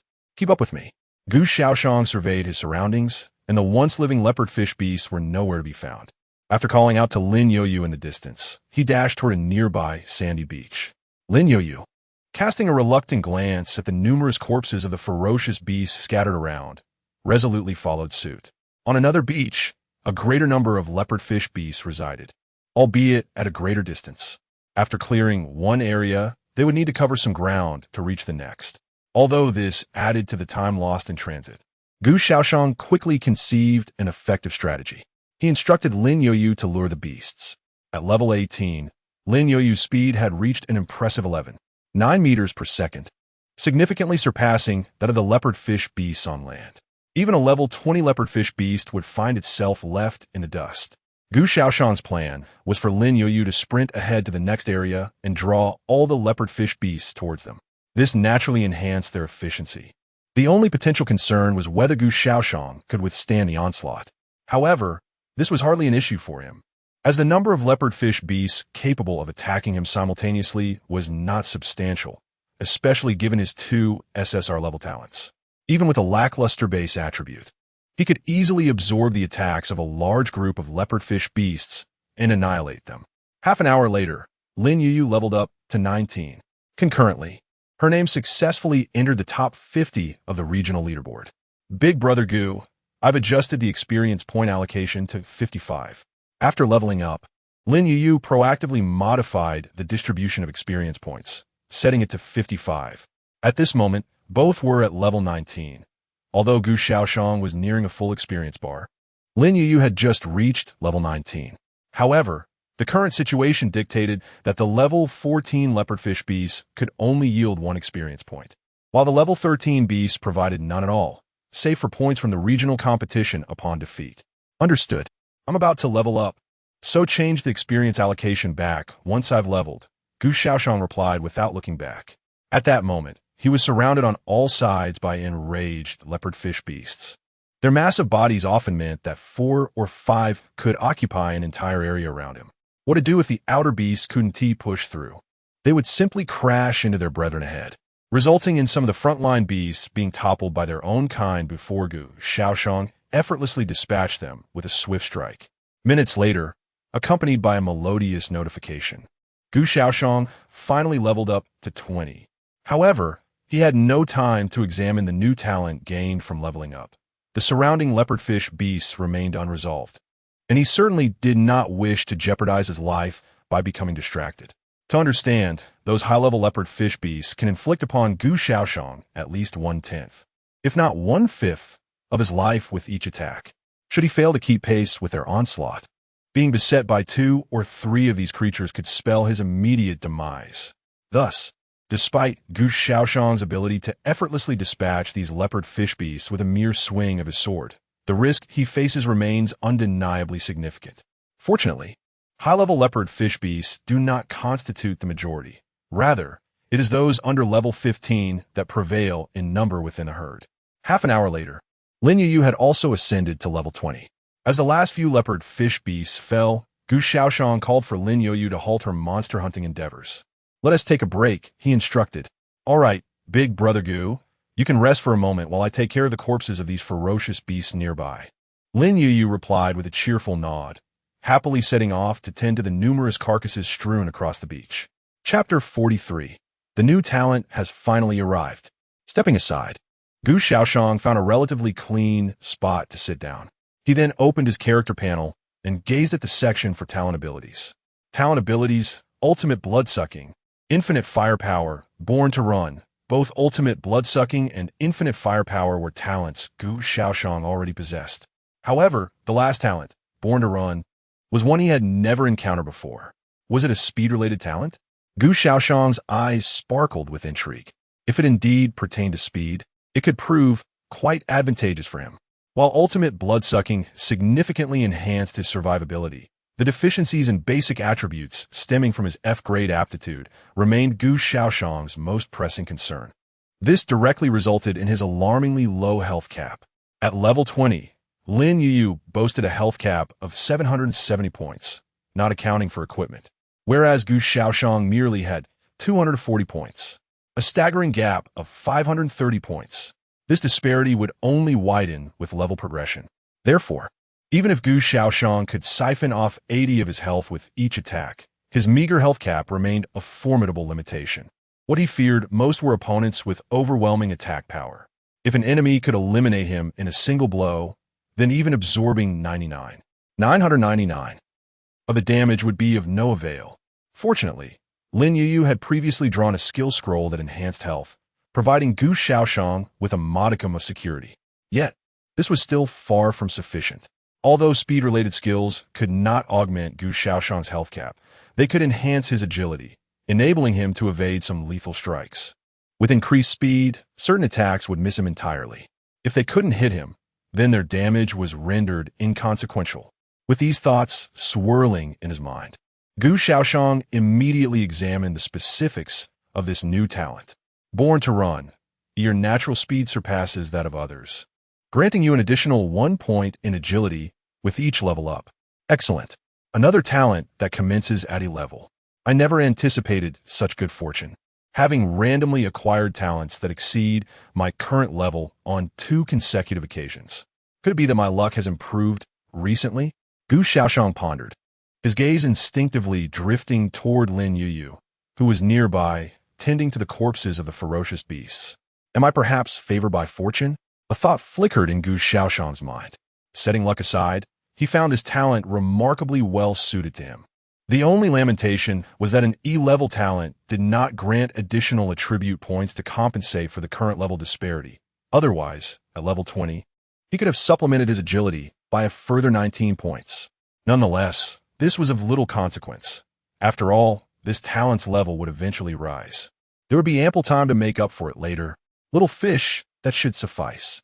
Gu Shaoxian took a moment to rest, observing that the surrounding corpses of ferocious beasts had been meticulously handled by Lin Youyu.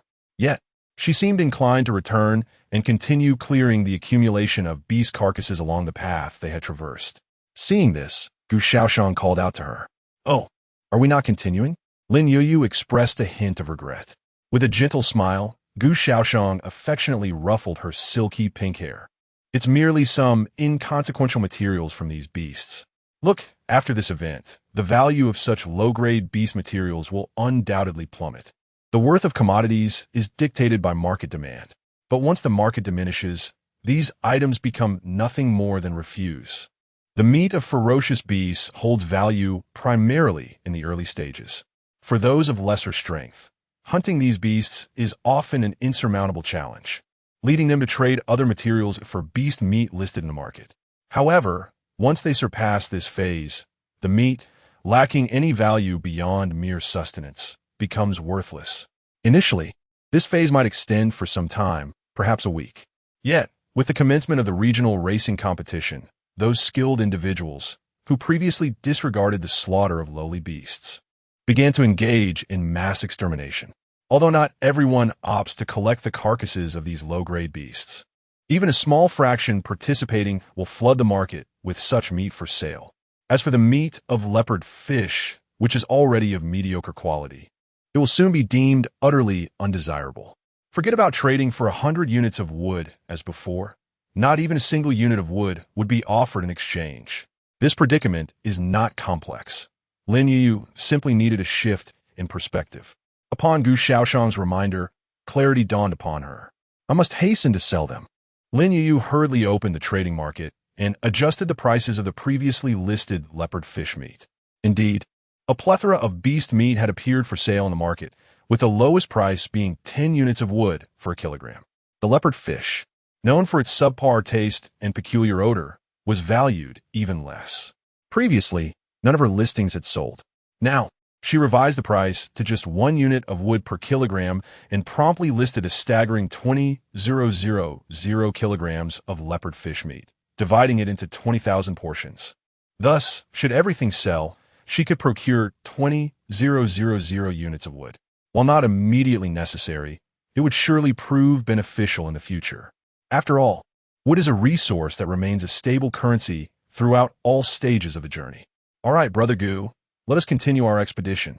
Lin Youyu clapped her small hands, laughing as she raised her arms in a spirited cheer, swiftly following Gu Shaoxian's lead toward another group of leopard fish beasts ahead. The slaughter commenced anew. For the subsequent half-day, Gu Shaoxian and Lin Youyu remained in this very stretch of beach, fervently engaging in the massacre of these leopard fish beast clusters. Fortunately, the abundance of leopard fish beasts along the shoreline ensured that Gu Shaoxian's thirst for conquest was adequately satiated. Along the way, both of them managed to level up twice. Although upon reaching level 20, the majority of leopard fish beasts, which were below level 15, could no longer provide substantial experience points. Those above level 15, particularly the formidable ones at levels 18, 19, and 20, still yielded considerable rewards. As for the creatures below level 15, they still offered valuable points. Gu Shaoxian and Lin Youyu were resolutely aiming for first place in this regional racing competition. Chapter 44. The fierce competition for the top 10. The first day concludes. Ascended to level 22, the new talent Born to Run has transformed into a C-grade talent. The information now reads, Born to Run, see your innate speed surpasses that of others, granting an additional 4 agility points with each level up. Gu Shaoxian's agility attribute, which was originally 27 points, has now reached 30 points. 1 point was awarded by the E-grade Born to Run talent during levels 20 to 21. The other 2 points were granted by the D-grade Born to Run talent during levels 21 to 22. If Gu Shaoxian levels up again, his agility talent will receive an additional 4 attribute points. Thus, at level 23, his agility attribute could soar to 35 points. This is significantly higher compared to the other 3 attributes. Furthermore, this is still under the condition that the early levels attribute values have not been fully compensated. Gu Shaoxian speculates that once the talent ascends to A grade, it should remedy the deficiencies in the attributes from the previous levels. As dusk approached, the evening settled in. At this time, the leaderboard for the regional racing competition began to stabilize. As darkness fell, everyone opted to wait patiently for the night to pass, planning to resume their battles at dawn. After all, while the competition held great importance, it paled in comparison to the value of one's own life. At the Water Curtain Cave Sanctuary, Gu Shaoxian and Lin Youyu returned before nightfall. After igniting the campfire, Gu Shaoxian instructed Lin Youyu to take a bath first while he remained outside to prepare dinner for the evening. The meal would once again consist of roasted meat. The previous hamburgers had long been consumed, leaving only roasted meat to suffice. Skewers adorned with chunks of meat, each the size of a baby's fist, were prepared, 5 pieces per skewer. Gu Shaoxian had prepared a total of 15 skewers, 10 for himself and 5 for Lin Youyu. Should she be unable to finish, he would gladly assist in devouring the leftovers, given his hearty appetite. He positioned the skewers around the campfire, patiently waiting for one side to turn golden and sizzle with juices before flipping them to allow the other side to bask in the flame's embrace. Next, he retrieved the seasoning box Lin Youyu had purchased at the trading market on their way back. It had been quite expensive. The price of this box of seasoning exceeded that of 200 kilograms of beast meat. Of course, this was based on the current price of beast meat, which had plummeted in value faster than Gu Shaoxian had anticipated. Lin Youyu had even procured some higher quality beast meat, as the leopard fish meat they possessed was far from delectable. The meat Gu Shaoxian was currently roasting was indeed the bargain he had acquired from the trading market. Sprinkling barbecue seasoning, a delightful aroma wafted from the skewers of meat. Gu Shaoxian, unable to resist, felt his appetite awaken, and saliva began to gather in his mouth. If only a few chilled beverages could accompany this moment, it would be perfect. As Gu Shaoxian was nearing completion with the grilling, Lin Youyu, who had just stepped out of the makeshift shower after catching a whiff of the delicious scent, emerged from the tent. How fragrant! Lin Youyu's eyes sparkled as she gazed at the sizzling skewers, her stomach audibly grumbling in response. They should be nearly done.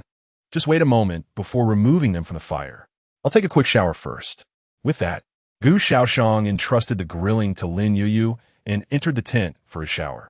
Men typically shower faster than women, and within 10 minutes, Gu Shaoxian emerged. Why aren't you eating? He noticed that none of the 15 skewers had been touched and glanced at Lin Youyu inquiringly. Gu Yi, I wanted to wait for you so we could eat together, Lin Youyu replied, swallowing hard. In those brief 10 minutes, she had lost count of how many times she had swallowed her saliva. Had it not been for her exceptional willpower, she would have undoubtedly succumbed to temptation and eaten beforehand. It's all right. Next time, don't feel the need to wait for me. Just dig in. Gu Shaoxian smiled as he settled down. Here, Gu. Lin Youyu handed him a skewer while she took one for herself, biting into it with a satisfying crunch. Juices bursting forth as the rich flavor enveloped her senses. Oh my goodness, it's delicious. Lin Youyu was overwhelmed with joy, nearly brought to tears. Isn't that a bit exaggerated? Gu Shaoxian chuckled at her reaction before tasting a piece himself. The meat truly is exquisite. In truth, Gu Shaoxian's grilling skills were merely average. One could say they were just adequate. However, the quality of the meat was outstanding. It surpassed even the finest A5 Wagyu. And even with mediocre grilling skills, the taste was exceptional. Yet, it hardly warranted tears of joy. Sitting by the bonfire, they enjoyed their dinner while reminiscing about the day's adventures. They had been quite busy, almost the entire day spent battling monsters. Nevertheless, such days felt fulfilling, and Gu Shaoxian was gradually developing a fondness for the battlefield of myriad races. If given the choice to return or stay, he would likely choose to remain. By the way, Lin Youyu suddenly lifted her head and said, Gu, do you know what our current ranking is? Gu Shaoxian shook his head. He had been too preoccupied with monster hunting to check the leaderboard, so he was unaware of their position. We are currently in 17th place, Lin Youyu exclaimed cheerfully. Only 17th? Gu Shaoxian felt no surprise, even finding the ranking somewhat disappointing. However, this also indirectly indicates that others have encountered similar low-level ferocious beasts, akin to the leopard fish beast. While slaying these lowly creatures yields little experience points, the rewards in terms of points are substantial. The time it takes to defeat a high-level beast could suffice to vanquish hundreds of their lesser counterparts. Thus, one wonders, what tier of beast could possibly grant several hundred points for a single kill? If such a creature indeed exists, it would be utterly beyond the capabilities of the current blue star humanity to confront. In such an event, it would be wiser to simply close one's eyes and await fate. Indeed, the competition for the top 10 is far more intense than I had anticipated. Lin Youyu nodded as she spoke.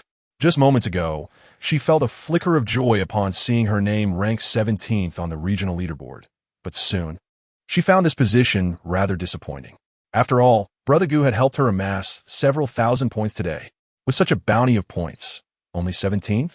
Who were those dominating the leaderboard? Chapter 45. The Appearance of Dual S-Class Titans. S-Class Hero, the Four-Winged Archangel. At this moment, Gu Shaoyan opened the regional leaderboard, casting his gaze upon the top 10 names. Compared to the morning, the list of the leading 10 had seen little alteration. The first-place contender, Yulin, remained steadfast in her position, boasting a score more than 200 points ahead of the second-ranked individual. The disparity was considerable. However, the 9 contenders trailing behind exhibited only a slight variance in their scores, with some even separated by merely 1 or 2 points, poised for potential overtaking at any moment. Yet, it was merely the first day of the regional competition, with 6 more days ahead. The outcome remained uncertain, and opportunities were abundant for all. Remarkably, Angela Dale, currently occupying 4th place, had not even graced the top 10 earlier that morning. She was absent from the top 20. Yet now, she had surged to an impressive 4th position. It is noteworthy that, aside from the unparalleled first place, the rewards for both the 2nd and 5th positions were identical. Hence, whether one secured the 2nd or 5th place, fundamentally, the rewards remained the same. The true distinction lay between the 5th and 6th positions. Presently, the gap between Zhang Yuanqi in 5th and Xie Tianhao in 6th was merely a few points apart. Xie Tianhao had previously held the 4th position, but had now slipped to 6th. Although the difference was minimal, should the gap widen slightly each day, by the 7th day, it could become substantial. Moreover, Fiora, who had been in 6th place, had now completely fallen out of the top 10. Gu Shaoyan glanced further down the list and spotted Fiora's name in 19th place. Lu Qingyuan had fared even worse, having been pushed out of the top 30 and now languishing in the 42nd position. It was evident that his name was on the verge of disappearing from the top 50. Should this decline continue by the 7th day, he would undoubtedly fall beyond the 100th rank, relegated to the status of mere consolation prize. The competition was indeed fierce. Gu Shaoyan reflected briefly before closing the leaderboard. At that moment, within the regional chat channel, over 5 million Blue Star humans were fervently discussing the events following the conclusion of the first day of the regional competition. The most discussed figure is undoubtedly Yulin, who is far ahead of all others, reigning supreme at the top of the regional racing leaderboard. This name has never been seen in the regional chat channel. Prior to this regional racing competition, hardly anyone had ever heard of this name. How exaggerated! Wasn't it said that the ferocious beasts are incredibly powerful and difficult to deal with? How come everyone has scores of 6 or 7,000? How did these great figures manage to persuade the ferocious beasts to come willingly and offer themselves as easy targets? Incredible! Has anyone heard of this esteemed Yulin? Surely, she must be a female powerhouse, right? Sisters, this time we're going to show these arrogant men our true strength. Among the top 3 on the racing leaderboard, 2 are women. It seems you men aren't as impressive as you thought. For the commenter above, this is no longer Blue Star. Are we still clinging to old gender rivalries? Yulin, esteemed one. Over here. Yulin. Over 1 million messages scrolled by, all mentioning Yulin. Lin Youyu felt a sudden urge to copy and paste in response. Just then, Yulin herself finally made an appearance. Yulin, please stop mentioning me. I've finally managed to rest a bit, and I'm quite tired. If you have questions, ask quickly. I need to go rest afterward. Wow, is it really the top player herself? The real deal has arrived. Esteemed one, may I ask what level your initial hero is? What is its talent? Is it SSR grade? There's no SSR at all. SSR? It doesn't seem likely. If it were SSR, the gap with others would be even wider, right? Unless all of those in the top 10 are SSR. There aren't that many SSRs. I can attest that the second-ranked Zhou Cheng has only S-grade talent, not SSR. High atop a steep cliff, at least 500 or 600 meters above the ground, lies a cave nestled within the cliff face. Inside this spacious cave, two campfires flicker quietly. Zhou Cheng, sitting by the fire and initially enjoying a snack, suddenly found himself at the center of attention. He looked speechlessly at his friend beside him. Was he the plan to keep a low profile? His friend grinned and playfully wrapped an arm around Zhou Cheng's neck, saying, "Relax. It's not like you can keep a low profile anymore. What? Are you really considering giving up on competing with Yu Linglong for first place? The reward for first is quite extraordinary." Reluctantly, Zhou Cheng shrugged off his friend's arm. Even so, did he really need to broadcast my talent level to everyone? His friend laughed heartily, saying, "What's the big deal? I only mentioned that your talent is S grade. I didn't specify what kind of talent it is. Besides, your initial hero is also S grade. I didn't disclose that detail either." Beside him, a tall figure stood silently, casting a glance his way that revealed a hint of arrogance in his golden eyes. He was none other than Zhou Cheng's initial hero, the S-class angelic hero, the four-winged archangel. "Well, I truly appreciate your help," Zhou Cheng remarked, rolling his eyes at his loyal companion. However, he felt no anger within. Rather, a subtle sense of delight lingered in his heart. After all, it is a universal desire to seek admiration, and Zhou Cheng was no exception. Yet, his rationality had always restrained him from boasting about his talents and the caliber of his initial hero. Moreover, his friend, who had sought his protection, consistently advised him to maintain a low profile to avoid becoming a target. Thus, he had suppressed his inner urge to flaunt his abilities. However, at this moment, it seemed that maintaining discretion was no longer feasible. After all, he could not forego the rewards of this regional speed competition merely to keep a low profile. For that would be akin to cutting off one's nose to spite one's face, a foolish act indeed that Zhou Cheng would never commit. By the way, what level of talent do you think Yu Linglong possesses? Could it possibly be of SR rank? His friend inquired, eyes gleaming with curiosity. "I have no way of knowing, but it's highly probable that it's also of S rank. Much like mine," Zhou Cheng replied after a moment of contemplation. Subconsciously, he was reluctant to feel inferior to others. If Yu Linglong were indeed endowed with SR-level talent, it would likely dent his confidence, diminishing his resolve to compete for the top position against her. Chapter 46. Which one do you ask? SR-class hero or swordmaster? Brother Gu, what do you think the talent of Yu Linglong is? In the cave, Lin Youyu, who had been quietly observing, suddenly turned to the side and curiously asked Gu Shaoyan. She has consistently held the top position on the speed leaderboard. Do you think her talent could be of SR rank? Moreover, it must be a combat-oriented talent. It's hard to say, but I believe her initial hero must be quite formidable, Gu Shaoyan pondered before responding.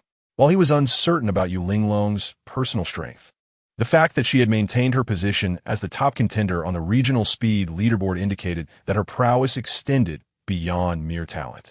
The initial hero she possessed must also be exceptionally powerful, unless she possessed a talent akin to that of Gu Shaoyan and Lin Youyu, which was of SSR rank. Furthermore, it would have to be extraordinarily suited for combat, even encompassing both combat and survival aspects, to maintain such a high rank despite any shortcomings of her initial hero. Indeed, her initial hero must also be quite strong. Lin Youyu nodded in agreement, then turned to Gu Shaoyan with a playful smile, saying, "But no matter how powerful her initial hero is, it cannot possibly compare to you, Brother Gu." Upon hearing this, Gu Shaoyan chuckled as he affectionately ruffled Lin Youyu's hair. Though deep down, he did not consider himself particularly impressive. Despite possessing 2 SSR-class talents and anticipating more in the future, Gu Shaoyan had always believed that there were greater heights to achieve, even if his strength surpassed that of other Blue Star humans and the heroes they summoned. What significance did that hold? In the myriad races battlefield, Blue Star humans were merely novices who had just joined. Being stronger than novices only rendered one a slightly larger ant. Compared to other races that had participated in the battlefield for countless years, a mere sneeze from them could obliterate him numerous times over. Thus, arrogance was unwarranted. The journey ahead was long and fraught with challenges. One must tread carefully and cherish each step. First, let us set a modest goal to reach level 100. At this moment, in the regional chat channel, Yu Linglong, All right, I have a pretty good grasp of the questions you all want to ask, so let me respond. As for my talent, yes, it is of S rank. However, I prefer not to disclose the specifics. Indeed, it is an S-class talent. The one who claimed to be a friend of Zhou Cheng also mentioned that Zhou Cheng's talent is likewise S-class. Is S-class truly the standard for great figures? The former A-class top figure is now weeping in the restroom. I unworthy? Previously, during our romantic escapades, you called me little sweetie. But now that there's a newcomer, you refer to me as Lady Nyo? Haha, so real. This is too funny. Laugh all you want. You lot who lack even a C-class talent. What gives you the right to mock someone with an A-class talent? Life is already so arduous. What's wrong with us cracking a few jokes to entertain ourselves? The great figure hasn't even said anything yet, so why the rush? Could it be that one wishes to perform splendidly before the esteemed figures to make a notable appearance? Indeed, wherever one goes, there are always those who seek to curry favor. What a foolish endeavor! Is there truly a prohibition against certain words in the battlefield of myriad races? I have grown accustomed to it, instinctively shielding myself from such provocations. Haha, a proactive shielding, indeed. It seems your strategy is to anticipate my anticipation, is it not? I digress. Lady Yu Linglong, do not pay heed to these abstract musings. You have yet to reveal the qualifications of your hero. Yu Linglong, qualifications of my hero? Which one do you inquire about? Wait, did I misinterpret? Is the implication that she possesses more than one hero? Indeed, you are not mistaken. That is precisely what Lady Yu Linglong means. What an astonishing revelation. A multi-heroic figure. Lu Qingyuan, Miss Yu Linglong. May I inquire about the origin of your hero, summoning decree? Zhou Cheng, I echo that question. My curiosity is piqued. Augusta, would you kindly enlighten us, Miss Yu Linglong? I would be immensely grateful. What an impressive display. It is no wonder that so many esteemed figures flock to Lady Yu Linglong at a mere utterance. Zhou Cheng, look here. I am your long-lost half-brother. Liu Xiao has joined the fray once again. It seems his ranking is on the verge of slipping out of the top 50. Is it not? Regardless of his standing, he remains a dual A-rank figure. Pray tell, what is your rank? The C-rank little Karami hesitates to speak. On a snow-capped peak, an altitude exceeding 3,000 meters, the summit appears indistinguishable from the surrounding mountains, blanketed in pristine white snow. However, those who dare to tread upon this pinnacle will soon discover an insurmountable barrier preventing access to the central region. An invisible force envelopes an area of approximately 500 square meters. Within this space, the temperature remains pleasantly stable, consistently around 20 degrees Celsius. At its heart stands a quaint two-story wooden lodge, complete with a barbecue grill set up in front. At this moment, the focal point of the gathering, Yu Linglong, is adorned in a light blue feminine fabric armor. Beside her lies a beautifully sheathed azure sword, with several heroes, both male and female, standing in formation behind her.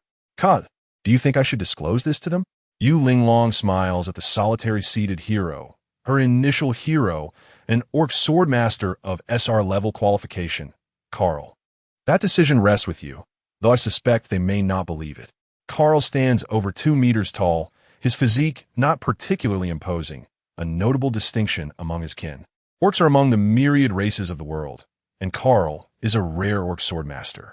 Typically, only one swordmaster exists within a single realm. When an orc swordsman challenges the former sword saint and emerges victorious, he inherits the esteemed title, becoming the new orc sword saint. The predecessor then retreats to the ancestral lands of the orc tribe, never to return until the day of their demise. Carl, hailing from a realm inhabited by orc clans, is the current orc sword saint, possessing an astonishing talent rated at a terrifying SR level. It is noteworthy that even the formidable four-winged archangel possesses only an S-level aptitude. However, the four-winged archangel is not unique among the angelic race. There are many such beings. Among the angelic kin, the two-winged angels represent the lowest tier, having been born with an A-level aptitude, while some four-winged archangels evolve from two-winged angels and others are born as four-winged, achieving S-level potential. Yet, four-winged archangels are quite common within the angelic hierarchy. Unlike the orc sword saint, of whom there can only be one in any given world. The strength of the Orc Sword Saint is indisputable. Even though the illustrious Karl currently possesses only a level 10, his prowess far surpasses that of the S-level gifted Yu Linglong, who has attained level 24. In fact, Yu Linglong is utterly no match for him. Chapter 47. The Breaking Point of the Crowd. The second day of the racing competition. Apart from Karl, the SR-level Orc Sword Saint, Yu Linglong commands 4 additional hero units. However, these 4 heroes are rather unremarkable. 3 of them are rated B, while the other is an A. Such qualifications, in the eyes of other humans from Blue Star, are undoubtedly those of a formidable presence, an existence they can only aspire to. Yet, for Yu Linglong, these 4 can merely serve as subordinates under the Orc Sword Saint Karl. At this moment, as Yu Linglong and Karl engage in conversation by the campfire, the 4 heroes stand behind them, unworthy even of sitting down.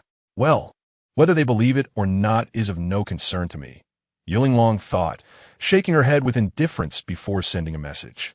Following that, she paid no further attention to the chatter within the communication channel. To her, the strength of others was on an entirely different level compared to her own.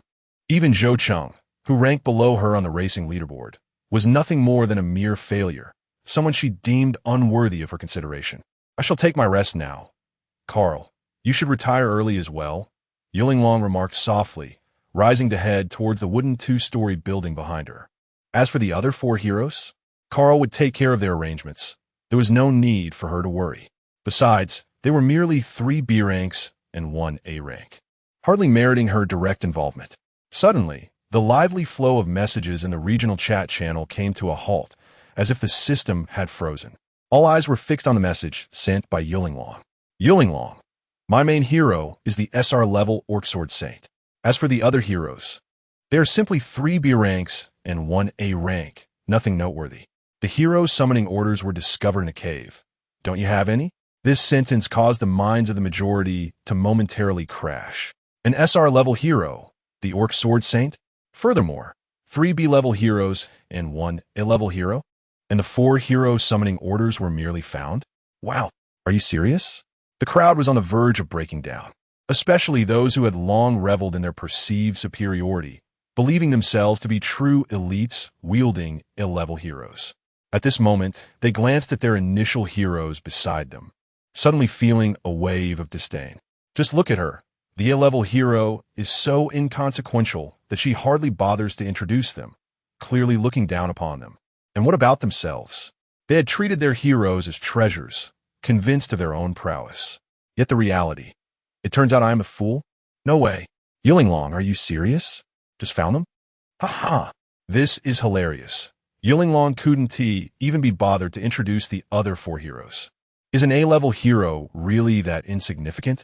Gazing upon my own C-level hero, I then turned my attention to the words of the esteemed Yu Linglong, and I felt a sudden pang of heartbreak, bursting into tears. Is the esteemed one jesting? Did she truly acquire her hero from a cave? Such luck is unparalleled. The primary hero of Yu Linglong is indeed an SR level. Need it even be stated? The Orc Sword Saint sounds formidable. Zhou Cheng exclaimed, but why should that be? My own S-level hero is a 4-winged archangel of the angelic race. What merit does an orc possess to be classified as SR level?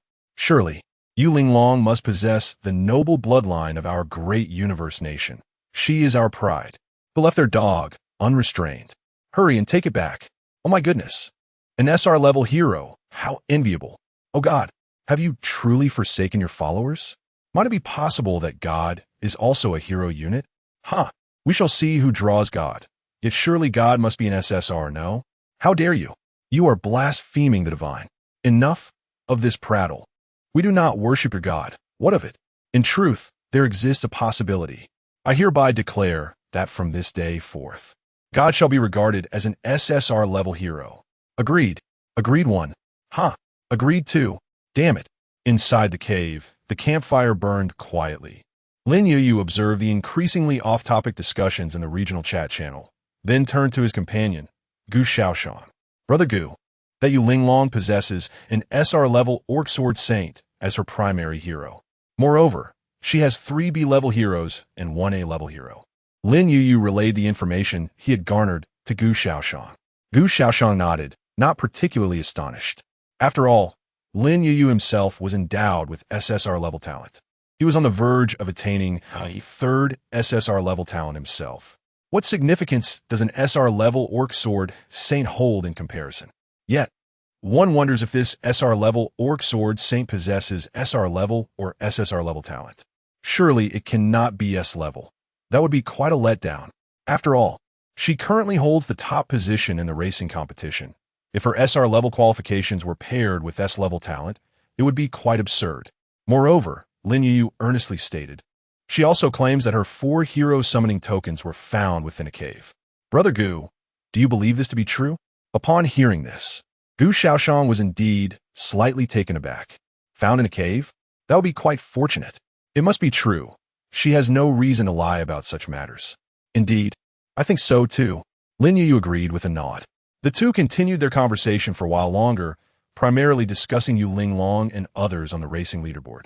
Subsequently, the regional chat channel was abuzz with numerous distinguished individuals sharing their insights, instantly transforming the atmosphere into a lively exchange. This fervor persisted until the night deepened, at which point many participants retired for the evening, leading to a gradual calm. The following day, Gu Shaoxian rose early, having reduced his sleep hours compared to before. Now, a mere 5 or 6 hours sufficed to leave him invigorated.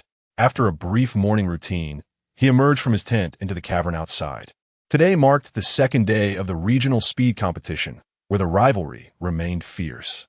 Upon awakening, Gu Shaoxian promptly checked the leaderboard and noted that several participant scores were fluctuating.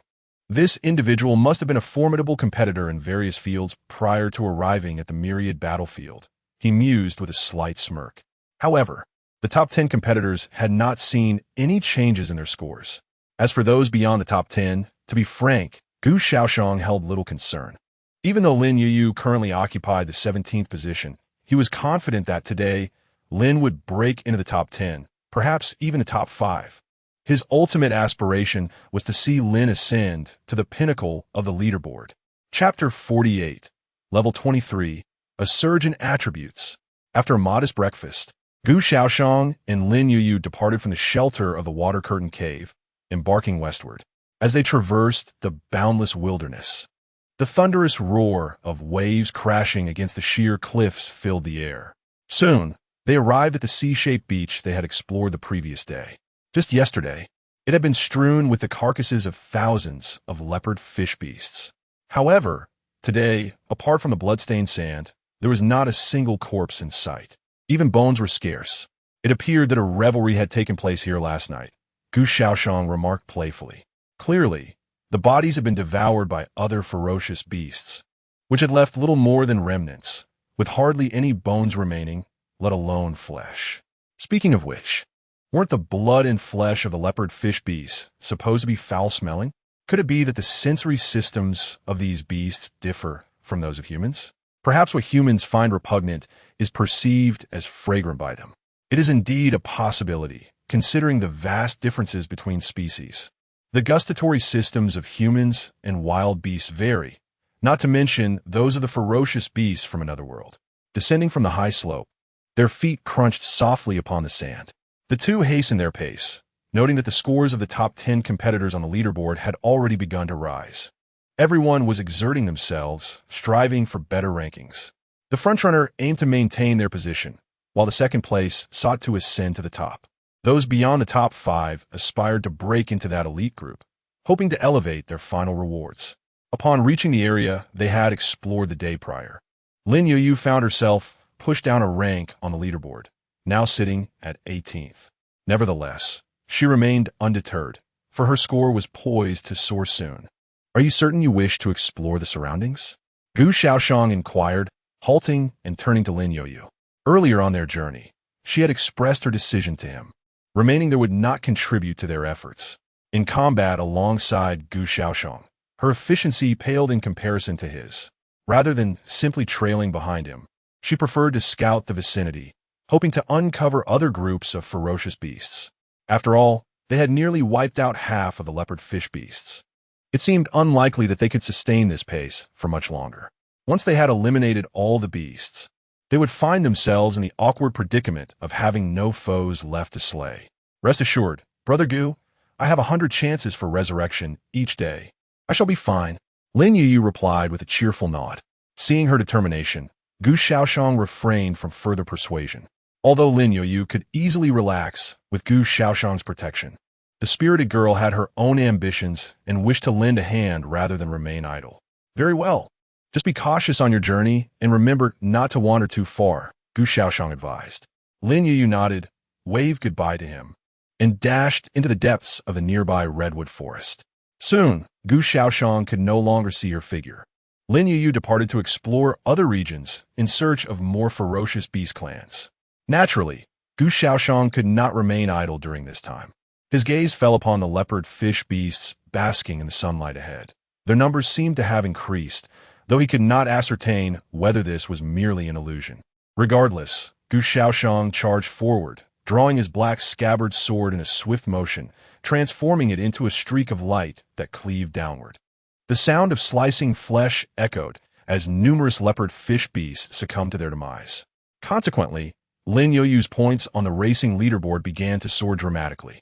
As for experience points, Gu Shaoxian, at level 22, could only gain experience from leopard fish beasts level 17 and above. Among the current group of leopard fish beasts, only a few reached that threshold, offering scant experience. Nevertheless, any experience was better than none. In the regional chat channel, several weaker players, who had little hope of breaking into the top 1,000, were intently monitoring the fluctuations on the racing leaderboard. The top 100 and top 50 rankings particularly captured their focus. Thus, when Lin Youyu's rankings surged from 18th to 16th, and then to 14th within merely half an hour, it garnered considerable attention and discussion. Looks like Lin Youyu is starting to make a move. I thought Lin Youyu was going to drop out of the top 20 after seeing their rank fall. But it seems they hadn't truly begun to exert themselves. I see Lin Youyu's avatar is still that of a youthful girl. Perhaps they woke up late. Sleepyhead, huh? Lin Youyu is just too adorable. My inner romantic is in turmoil. Don't get your hopes up. They're a big shot, far beyond your reach. Who do you think is more beautiful, the esteemed Yulinglong or Lin Youyu? If you had to choose between the two, whom would you pick? I vote for Yulinglong. She is simply enchanting, my ideal. I choose Lin Youyu. The pink-haired lowly is the best. Me? I want both. You all crack me up. This is truly turning into a selection. A bunch of dreamers. Whether it's Yulinglong or Lin Youyu, neither are attainable for you. Just frogs wishing to feast on swan meat. Ahem. All right, everyone, let us be serious. Let us not make a joke of ourselves in front of the ladies in the chat. Speaking of which, are you all so idle? Aren't you out exploring? I am exploring. There's a hero clearing the path ahead, while I split my attention to chat with you all. Be careful. This is the battlefield of myriad clans. It's quite dangerous. Speaking of the battlefield of myriad clans, where are the myriad clans? Besides us humans from Blue Star, what other races exist? Could it possibly be the ferocious beast clan? No, the ferocious beasts lack intelligence and are utterly unqualified to be counted among us. I believe the area we currently inhabit can be likened to a novice village within the battlefield of myriad races. Only after we have departed from this novice village can we truly engage with the authentic battlefield of myriad races. Wow, are you suggesting that many among us are not even worthy of stepping beyond the novice village? That is rather sobering. Never mind, I have come to understand, for now. It is simply a matter of surviving one day at a time. The future is not a concern for us mere bystanders. Let the prominent figures ponder that. Let us just relax, my friend. As the morning swiftly passed, noon approached.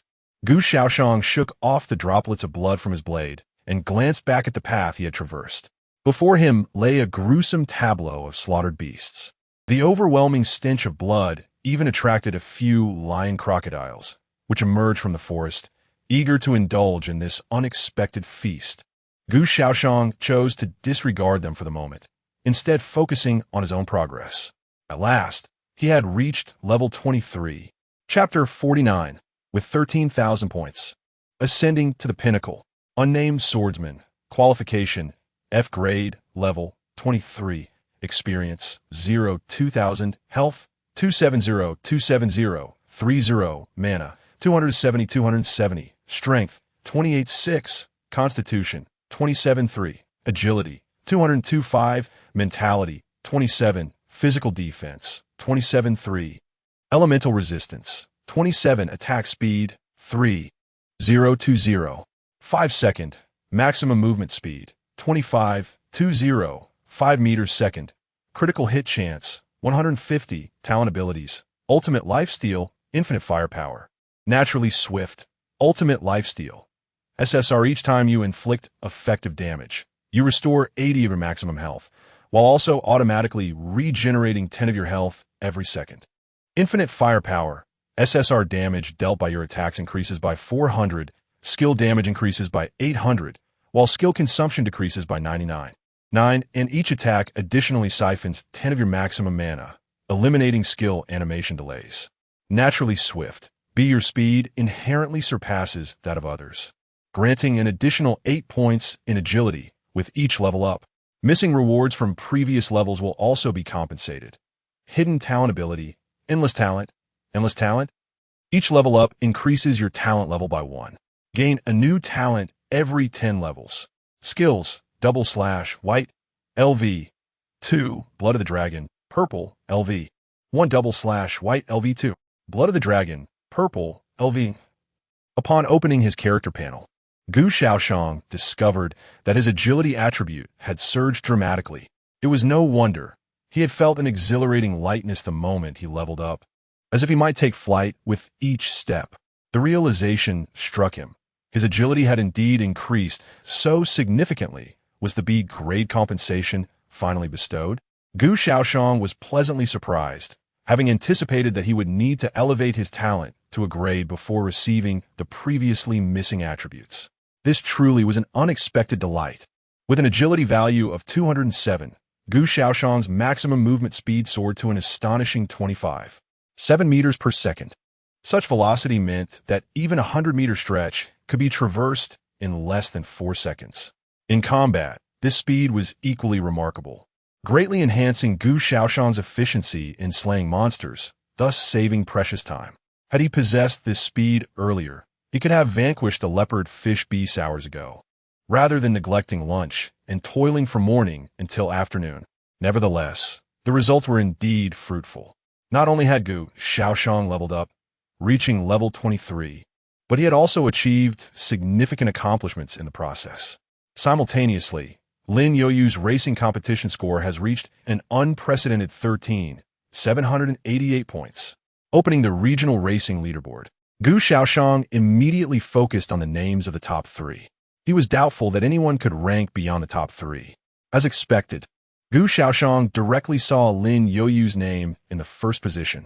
First place, Lin Youyu, score 13,788. Second place, Yuling Long, score 10,311.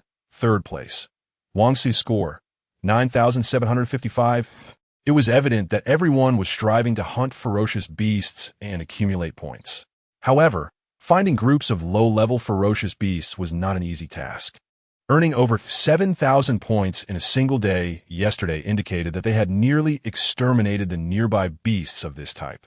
Consequently, today, the rate at which these individuals were earning points showed a clear downward trend. Even Yuling Long, aided by the SR-level hero, the Orc Sword Saint, managed to increase her score by only a little over 2,000 points today. As for the others, naturally, their gains were even less. Yet Lin Youyu, who had originally ranked 17th yesterday, achieved an unprecedented comeback today, soaring from 17th place to the current first place. This feat dazzled everyone. Lin Youyu would surely be delighted to know, thought Gu Shaoyan with a smile as he contemplated this achievement. Speaking of which, Lin Youyu had left in the morning and had not yet returned. He wondered how far she had ventured. Nonetheless, Gu Shaoyan did not worry about her. After all, Lin Youyu possessed the SSR-level talent of immortality. In this seemingly novice island, there was no one or no beast capable of truly killing her. Moreover, Gu Shaoyan and Lin Youyu were bound by life. If something had indeed happened to her, he would not be standing here in good health. However, with Lin Youyu having been gone for so long, Gu Shaoyan was indeed curious about her whereabouts. Had she found a new group of ferocious beasts? After all, he had already eradicated the group of leopard fish beasts. If they could not find a suitable group of ferocious beasts to earn more points soon, their current leading position could be jeopardized at any moment. An hour ago, in the regional chat channel. Wow, we've reached the top. The name of the first place has changed. Yu Linglong, something terrible has happened. Your throne has been usurped. Pink-haired lowly, how terrifying. Lin Youyu is incredible. She has skyrocketed from the dozens to first place. What does true strength mean? This is what true strength looks like. Is there anyone else? I ask again, is there anyone else? Come, let's chant that name. Who is the first? Lin Youyu. Lin Youyu won. It's the great Lin Youyu. Sisters, the top 3 of the regional racing leaderboard are all women. At this moment, the chat channel of Area 621 was ablaze with excitement. Countless individuals were swept up in a frenzy, despite the fact that the situation bore little relevance to their own lives. It was reminiscent of the fervor exhibited by fans back on Blue Star, who took immense pride in the accomplishments of their idols. Presently, these individuals shared a similar sentiment. Although not everyone viewed Lin Youyu as their idol, there was an inexplicable sense of kinship, as if they had witnessed her journey to this point. If anyone's mood could be deemed the most dismal at this juncture, it would undoubtedly be Yu Linglong. In truth, it was only shortly thereafter that Yu Linglong realized that the name occupying the top spot on the regional speed leaderboard was no longer hers, but had been replaced by a name she found utterly unfamiliar. Lin Youyu? Who is this person? Where do they come from? Yu Linglong was left in a state of bewilderment, her expression a canvas of questions, and her demeanor was far from composed. Chapter 50. The Discovery of Lin Youyu. The Fossil Beast. Is my first place title so flamboyantly gone? Yu Linglong's expression darkened instantly. Just a fortunate fellow. Nothing more. She snorted coldly. It was only the second day. After all, a mere individual who ascended to the top due to luck was hardly a cause for her anxiety. Yu Linglong could not believe that anyone in their region could surpass her strength. She was the rightful first. Only she deserved to hold that title. Lin Youyu? What a piece of trash emerging from some obscure corner. How could she be worthy? Oh, I had become first. Deep within the forest, Lin Youyu, who had narrowly escaped death a dozen times, was now crouched behind a towering redwood, stealthily observing a peculiar clearing ahead. At that moment, she suddenly noticed that the name at the top of the regional leaderboard had changed to hers. This revelation brought her a momentary surprise, albeit a fleeting one. After all, she had long been prepared to claim the top spot, and with Brother Gu assisting her, how could she not be first? The previous Yu Linglong had merely served to warm her up. The throne of first place was destined to be hers. After a brief moment of joy, Lin Youyu did not linger in self-congratulation. Her attention swiftly shifted to the bizarre atmosphere of the rocky forest before her. This was an expansive area of chaotic stones. A cursory glance indicated that its extent was at least several thousand square meters, perhaps even larger. Within this rocky expanse, there was nothing else, no blades of grass, just an array of stones in various shapes and sizes. It resembled an intentional act of performance art. After all, Lin Youyu had previously observed that there were no conditions in the surrounding area to form such a vast rocky field. The stones appeared to have been deliberately transported to this location. It was indeed perplexing. Even more bizarre was the fact that Lin Youyu had stumbled upon this place while fleeing from a fierce beast of level 24. She was no match for it and could only run. As she reached this area, the beast caught up to her. In an instant, darkness enveloped her, and she lost consciousness. Just before her demise, she vaguely heard some strange sounds that she was certain did not belong to the beast pursuing her. After all, that creature, resembling a large feline, emitted sounds akin to those of a tiger or lion, not the peculiar noises she had encountered. After randomly resurrecting at a nearby location, she followed her mini-map back to this spot. Yet, as she looked around, there was no sign of the beast anywhere. Had it departed? The thought flitted through Lin Youyu's mind, only to be immediately dismissed, for she had spotted a large pool of blood near the site of her last death. That was certainly not her blood. Lin Youyu dared to swear that, based on her extensive experience of having died over a dozen times, she could confidently assert that her death would leave no trace behind. No corpse, no blood. All would miraculously vanish with her resurrection. Therefore, if this pool of blood did not belong to her, could it possibly belong to the ferocious beast that pursued her? But how could it be injured? After observing the chaotic rock forest for a while, Lin Youyu found herself perplexed, so she resolved to venture in personally. After all, she had plenty of opportunities for resurrection today. To be honest, she had felt quite afraid the first time she died. However, as her experiences with death accumulated, Lin Youyu discovered that she had seemingly grown accustomed to facing death head-on. Fear, it simply did not exist. With her chest held high and her head raised, Lin Youyu strode boldly into the rocky forest. The bizarre stones surrounding her dazzled her senses. As she wandered, she realized she had lost her way. Which path had she come from? Lin Youyu turned a glance around, completely unable to recall. With no other option, she took out her survival manual to consult the small map. Just then, rumble. The ground trembled slightly, as if some colossal entity was passing by. Lin Youyu couldn't help but widen her eyes, watching in astonishment as large stones around her sprouted limbs and stood upright. Indeed, a cluster of stones had risen. They were alive. These stones were ferocious beasts. In that moment, Lin Youyu finally understood why the beast that had chased her had vanished in this place, leaving behind a large pool of blood. No wonder she had heard strange noises before her last death. She had initially thought that some elusive beast was hiding within this rocky forest. But now it seemed this was no mere rocky forest. It was clearly a den of ferocious beasts. Flipping to the page in her survival manual depicting creatures, Lin Youyu discovered the information about these beasts, which were entirely stone-like. Fossil beast, level 15 to 25, generally found in warm climates. They favor sunlight and often disguise themselves as rocks to deceive prey into approaching for hunting. Indeed, they were ferocious beasts. Moreover, the highest level among them reached 25. At this moment, the fossil beasts surrounding Lin Youyu were all of considerable level, none below level 20. Each of these fossil beasts possessed unique characteristics. Not a single one resembled another. Some walked on 4 legs, others on 2, and some simply rolled across the ground like a ball. Yet regardless of their appearance, they were collectively known as fossil beasts. In such a vast rocky forest, there should be many fossil beasts, right? Lin Youyu's eyes sparkled with excitement, completely disregarding the menacing fossil beasts surrounding her. The next moment, rumble, a colossal rocky fist descended with great force. The fist, larger than Lin Youyu herself, enveloped her in an instant. And then, the level 25 giant fossil beast raised its arm, only to discover with perplexity that the bipedal creature had vanished. The not-so-intelligent fossil beast could not fathom the situation, so it simply ceased to ponder. Moments later, the chaotic stony forest returned to its former tranquility. The scattered rocks were everywhere. Who would have imagined that these were, in fact, the camouflage of ferocious beasts? Meanwhile, Lin Youyu, having respawned safely nearby, now retrieved her survival manual.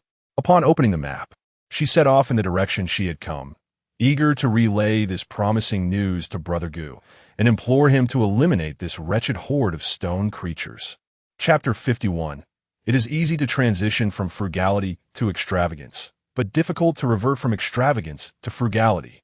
Arrival at the stone forest. On the outskirts of the redwood forest, Gu Shaoyan wielded his sword to slay a crocodile lion beast. Observing the unmoving experience points and the meager increase of just a few points on the leaderboard after half an hour, he couldn't help but shake his head. Slow. Far too slow. Having previously relished the experience of rapid leveling and soaring points, returning to the initial state where it took several minutes or even tens of minutes. To encounter a fierce beast was proving difficult for Gu Shaoyan to adapt to. How long would this sluggish pace continue? He opened the regional leaderboard, previously in second place. Yu Linglong had just surpassed 10,000 points. However, after more than half an hour, her points had exceeded 11,000, an increase of over 700. Turning his attention to Lin Youyu, he noted that her score had only risen by a handful of points. This was exceedingly minimal. Was there not a substantial population of fierce beasts in the vicinity? Gu Shaoyan had searched nearby, but had only encountered the occasional crocodile lion beast that had attacked him. without sighting any other types of fierce beasts. He had yet to encounter a group of more than 3 beasts together. This area, is it perhaps too safe? Good day. Just as he pondered how to resolve this issue, Gu Shaoyan heard Lin Youyu's voice calling out to him. Following the sound, he saw a flash of pink darting through the green foliage towards him. Good day. Lin Youyu, donned in a white and black striped tiger-skin battle armor, hurriedly approached while calling his name. Phew, good age, I finally found you. Upon reaching him, Lin Youyu stopped, panting heavily, clearly exhausted. Why the rush? Gu Shaoyan could tell from her demeanor that she had been running frantically, likely pursued by the forest's fierce beasts along the way. No witties. I just need a moment to catch my breath, Lin Youyu replied with a cheerful smile. After resting briefly, she grasped Gu Shaoyan's hand and urged him forward. Good day. Follow me. I discovered a large group of fierce beasts over there, and their numbers are substantial. Despite her urgency, her maximum speed was only 13.5 meters per second, and navigating through the forest, avoiding bushes and obstacles, slowed her down further. We need to hurry. It's already quite late, Lin Youyu said anxiously. It had taken her over half an hour to find Gu Shaoyan, and now, reaching the new location would take another half hour. It was already around 2 or 3 in the afternoon, and by the time they arrived, it would likely be past 3. They would also need to schedule their return time. The remaining time available for hunting fierce beasts was truly limited. Is it far? Gu Shaoyan inquired. Quite far. It took me over half an hour to run here. Lin Youyu nodded in agreement. How about this? I will carry you, and you can guide me, suggested Gu Shaoyan after a moment of contemplation.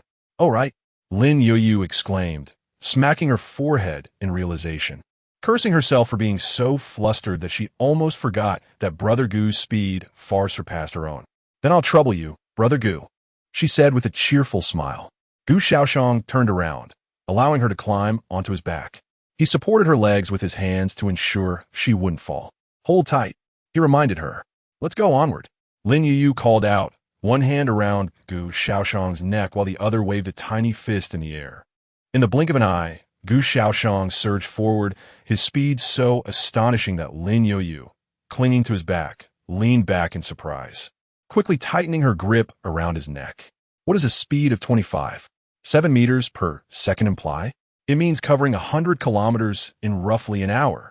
It was akin to the rapid cars racing down the highway, yet here they were in a forest where the gaps between the towering redwoods, though not vast, were merely 20 to 30 meters apart. Gu Shaoyan could traverse this distance in a second, leaving Lin Youyu with the exhilarating sensation that they might crash into the next tree at any moment. It felt like riding a roller coaster, thrilling beyond measure. After about 10 minutes, Gu Shaoyan came to a halt before a jumble of rocks. Wow, Brother Gu, you're incredibly fast, Lin Youyu exclaimed from his back. Gu Shaoyan patted her legs, encouraging her to dismount. As her feet touched the ground, Lin Youyu felt a lingering lightness, still adjusting to the swift ride. Is this the place? Gu Shaoyan asked, looking at her. Yes, Lin Youyu nodded, pointing towards the rocky area. Brother Gu, can you guess where the ferocious beasts are hiding? Where are the ferocious beasts? Gu Shaoyan scanned the rocky terrain, then smiled slightly. If I am not mistaken, these stones are the ferocious beasts, am I right? Wow, how did you figure that out so quickly? Lin Youyu was astonished.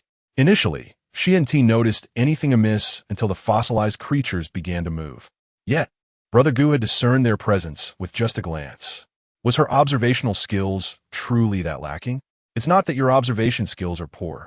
Rather, I was already aware that a pack of ferocious beasts resided here.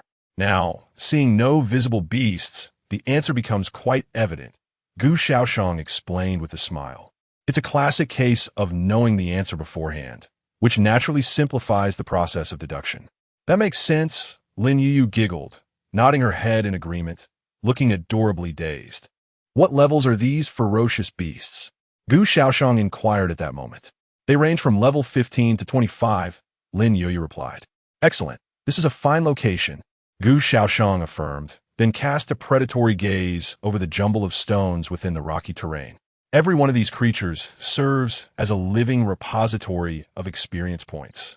Gu Shaoyan is currently at level 23, and defeating a level 18 beast yields merely 1 experience point, whereas vanquishing a level 19 beast grants a remarkable 20 points, a staggering disparity of 20-fold. Thus, he naturally hopes that the forthcoming prey will be of a higher caliber, preferably no lower than level 19. This group of fossil beasts can reach a maximum level of 25, boasting a quality superior to the leopard fish beasts he has faced over the past 2 days. Stay here for a moment. I shall assess the strength of these fossil beasts, Gu Shaoyan declared, turning towards Lin Youyu. Be cautious, brother Gu, Lin Youyu replied, nodding in concern.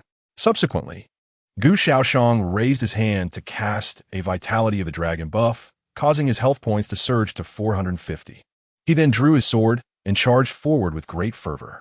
With a resounding crash, a beam of sword light struck fiercely against one of the fossil beasts. The inherent nature of these creatures dictates that they prefer to remain in a stationary state, eschewing movement.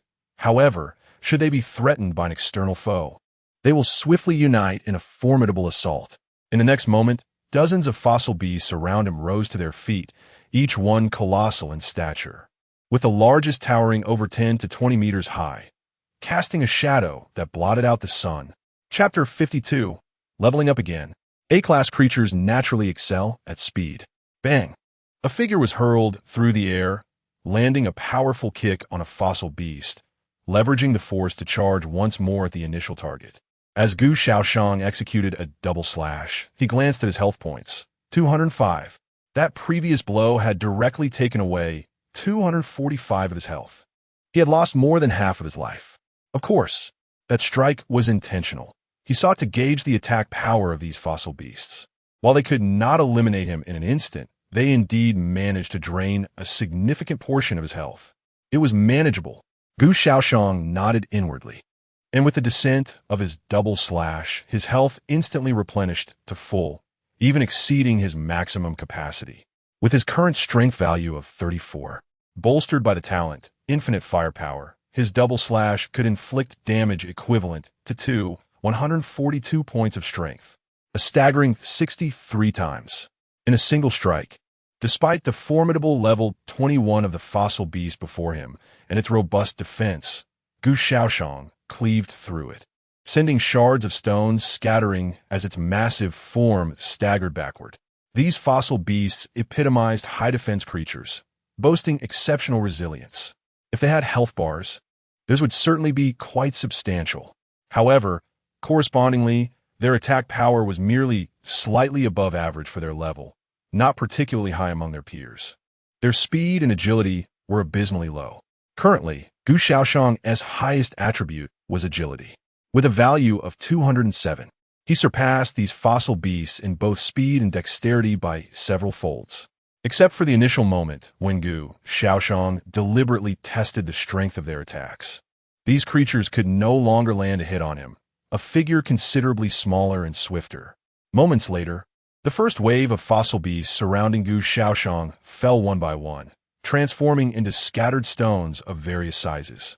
Remarkably, these fossil beasts resembled mere stone, revealing no tissues or organs associated with flesh and life even in death. Meanwhile, Lin Youyu, observing from the periphery, stealthily approached and employed her gathering skill on one of the deceased fossil beasts. Initially, she merely wished to experiment, as it appeared to be a mere pile of stones, uncertain if anything could be collected. To her surprise, she successfully gathered materials. First, there were stones from a single fossil beast. She could harvest between 50 to 100 units of stone. This was far easier than laboriously mining rock. Stone held considerable value in the trading market, significantly more than wood. Additionally, she unearthed some metallic ores, procuring 12 units of iron ore and 7 units of copper ore from this fossil beast. Each piece of these metallic ores is roughly the size of a basketball, with each serving as an individual unit.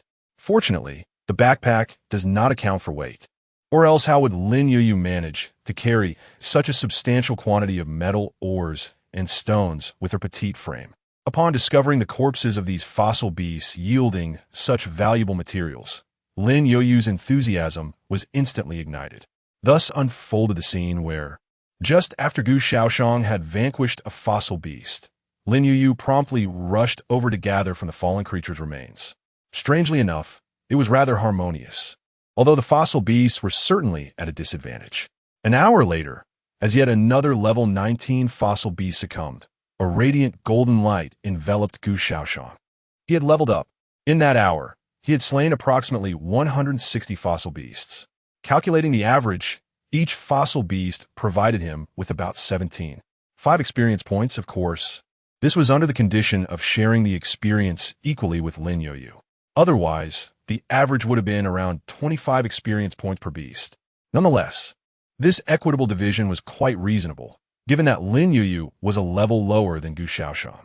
Previously, Gu Shaoyan could not earn any experience from slaying level 17 fossil beasts, whereas Lin Youyu could, even from the level 18 fossil beasts, which only granted 1 experience point. Lin Youyu was able to secure 20 experience points. After the split, she received 10 points while Gu Shaoyan only obtained 1. Fortunately, the levels of this group of fossil beasts were relatively decent. The lower levels, such as 15 and 16, were scarce, providing absolutely no experience points. Neither Gu Shaoyan nor Lin Youyu could gain any from them, as they merely contributed to a point tally. Speaking of points, Lin Youyu's score on the regional racing leaderboard increased by over 200 during this hour.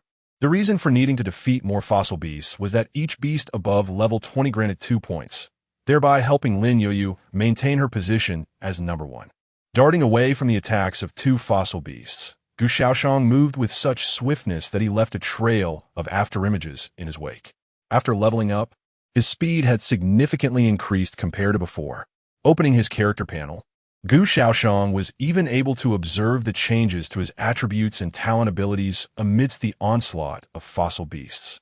The most notable change was in his agility attribute, as the others were rather unremarkable. Born to run, your speed naturally surpasses that of others, granting you an additional 16 agility attribute bonus with each level up. Any previously missing rewards will also be compensated. Regarding his talent, the level had risen to A. The additional agility bonus from leveling up had doubled to 16 points. However, aside from this, there were no other notable changes. Gu Shaoyan initially speculated that upon reaching A level, the talent would compensate for the previously missing attributes, but he was pleasantly surprised that it had done so a level early. This time, ascending to grade, it was unexpectedly devoid of any other changes. As for this talent, how shall I put it? It possesses a hint of rebellion. Its essence lies in its unpredictability. Nonetheless, even in light of this, Gu Shaoyan remained elated. With an additional reward of 16 agility points per level, now at level 24, he was poised to receive a staggering 368 points in extra agility. Glancing at the agility section of his attributes, indeed, Gu Shaoyan's agility had now reached 397.5, totaling a remarkable 402 points. His attack speed had surged to 5.02 strikes per second, an astounding frequency of 5 attacks per second, far surpassing his previous state. Moreover, his maximum movement speed had escalated to an impressive 45.2 meters per second, a mere 2 seconds to cover 100 meters. His speed had reached an astonishing 162 kilometers per hour, outpacing the top speeds of many household vehicles. Chapter 53. Yuling Long is anxious. Brother Gu, wait for me. On the boundless expanse of wilderness, 2 silhouettes, one large and one small, walked in the fading light of the setting sun. At that moment, the smaller figure suddenly dashed to the side. After a brief interval, Lin Youyu emerged from a tall patch of wild grass, dragging a bronze treasure chest behind her. Brother Gu, look, I have found another treasure chest, she exclaimed, her arms waving with excitement. Gu Shaoyan was no stranger to her enthusiasm, having witnessed it on numerous occasions. To be honest, if it weren't for the limited number of treasure chests in a particular area, Gu Shaoyan would even believe that Lin Youyu could discover at least one such chest every day. We'll open it and see what's inside when we return, Gu Shaoyan remarked. Okay, I'll put it away for now. Lin Youyu nodded, then carefully stowed the bronze treasure chest in one compartment of her backpack. After completing her task, she joyfully ran back to Gu Shaoyan, taking hold of one of his hands and pulling him forward. Within the sanctuary of the water curtain cave, Darkness had completely enveloped the sky. Daylight had given way to night. An ancient primal aura permeated the land. Inside the cave, a campfire burned quietly, casting light throughout the cavern.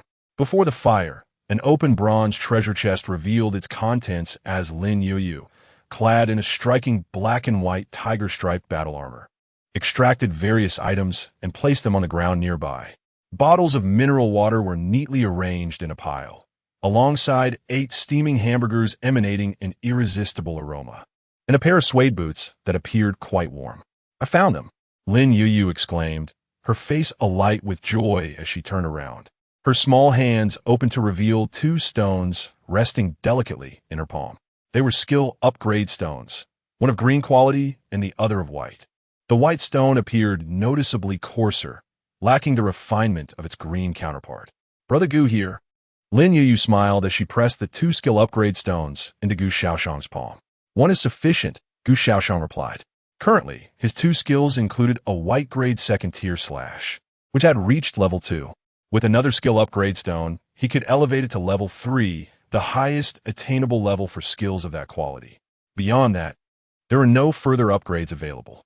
The other skill, Vitality as a Dragon, was of purple quality, rendering the green skill upgrade stone ineffective for its enhancement. "Never mind. Brother Gu, you keep them for now. Perhaps we will find new skills later." Lin Youyu cheerfully pushed Gu Shaoxian's hand back toward him. Just because they were unnecessary now didn't mean they wouldn't be useful in the future. After all, these items held no value for her, as she possessed not a single skill. That's all there is, nothing more. Within the confines of the bronze chest, Lin Youyu discovered the remnants of its contents had been thoroughly emptied, leaving only 2 skill upgrade stones and a pair of green quality shoes, while the rest comprised mere provisions. Shifting the chest aside, Lin Youyu cast a glance at her somewhat grimy little hands. How dirty they were! With a hint of disdain, she turned to Gu Shaoxian and declared, "Brother Gu, I'm off to take a bath. I feel so uncomfortable in this filthy state." Gu Shaoxian nodded in agreement. "Yes, go ahead and wash up." While Lin Youyu indulged in her bath, Gu Shaoxian seized the opportunity to utilize the newly acquired skill upgrade stone. The level 2 double slash ascended to level 3, resulting in a significant surge in attack power. Double slash white LV. Max. Consumes 10 mana points to strike the target twice at an astonishing speed, dealing 90 of 1's physical attack damage with each hit. With its elevation to level 3, double slash reached its pinnacle. Nevertheless, an aggregate of 180 physical damage was indeed commendable for a skill of its caliber. After all, as a white tier skill, such efficacy was nothing short of remarkable within this tier. Moreover, Gu Shaoxian's true strength lay not in the skills alone, but in his innate talents. Despite the panel displaying merely 180 damage, the actual output was far more formidable. With the enhancements from his 2 talent bonuses, the damage escalated to an astounding 8,100, a staggering 81-fold increase in damage. One must ponder whether any could withstand such ferocity. Those fearsome beasts certainly could not.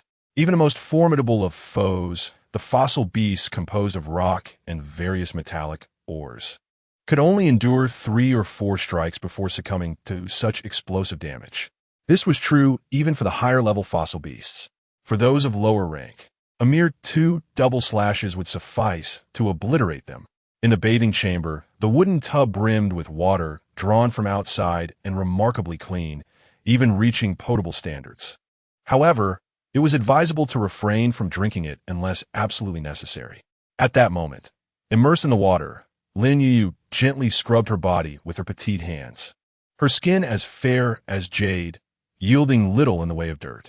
Yet, Lin Youyu merely adhered to her daily bathing ritual. She was not particularly unclean. After all, she had just leveled up today. Her aura felt refreshingly pure. Yet, there lingered a sense of dirtiness, a psychological discomfort that compelled her to cleanse herself to feel at ease. As she soaked, Lin Youyu also glanced at the regional leaderboard. Her name still occupied the top position, a fact that filled her with joy. Surely, others must be envious of her.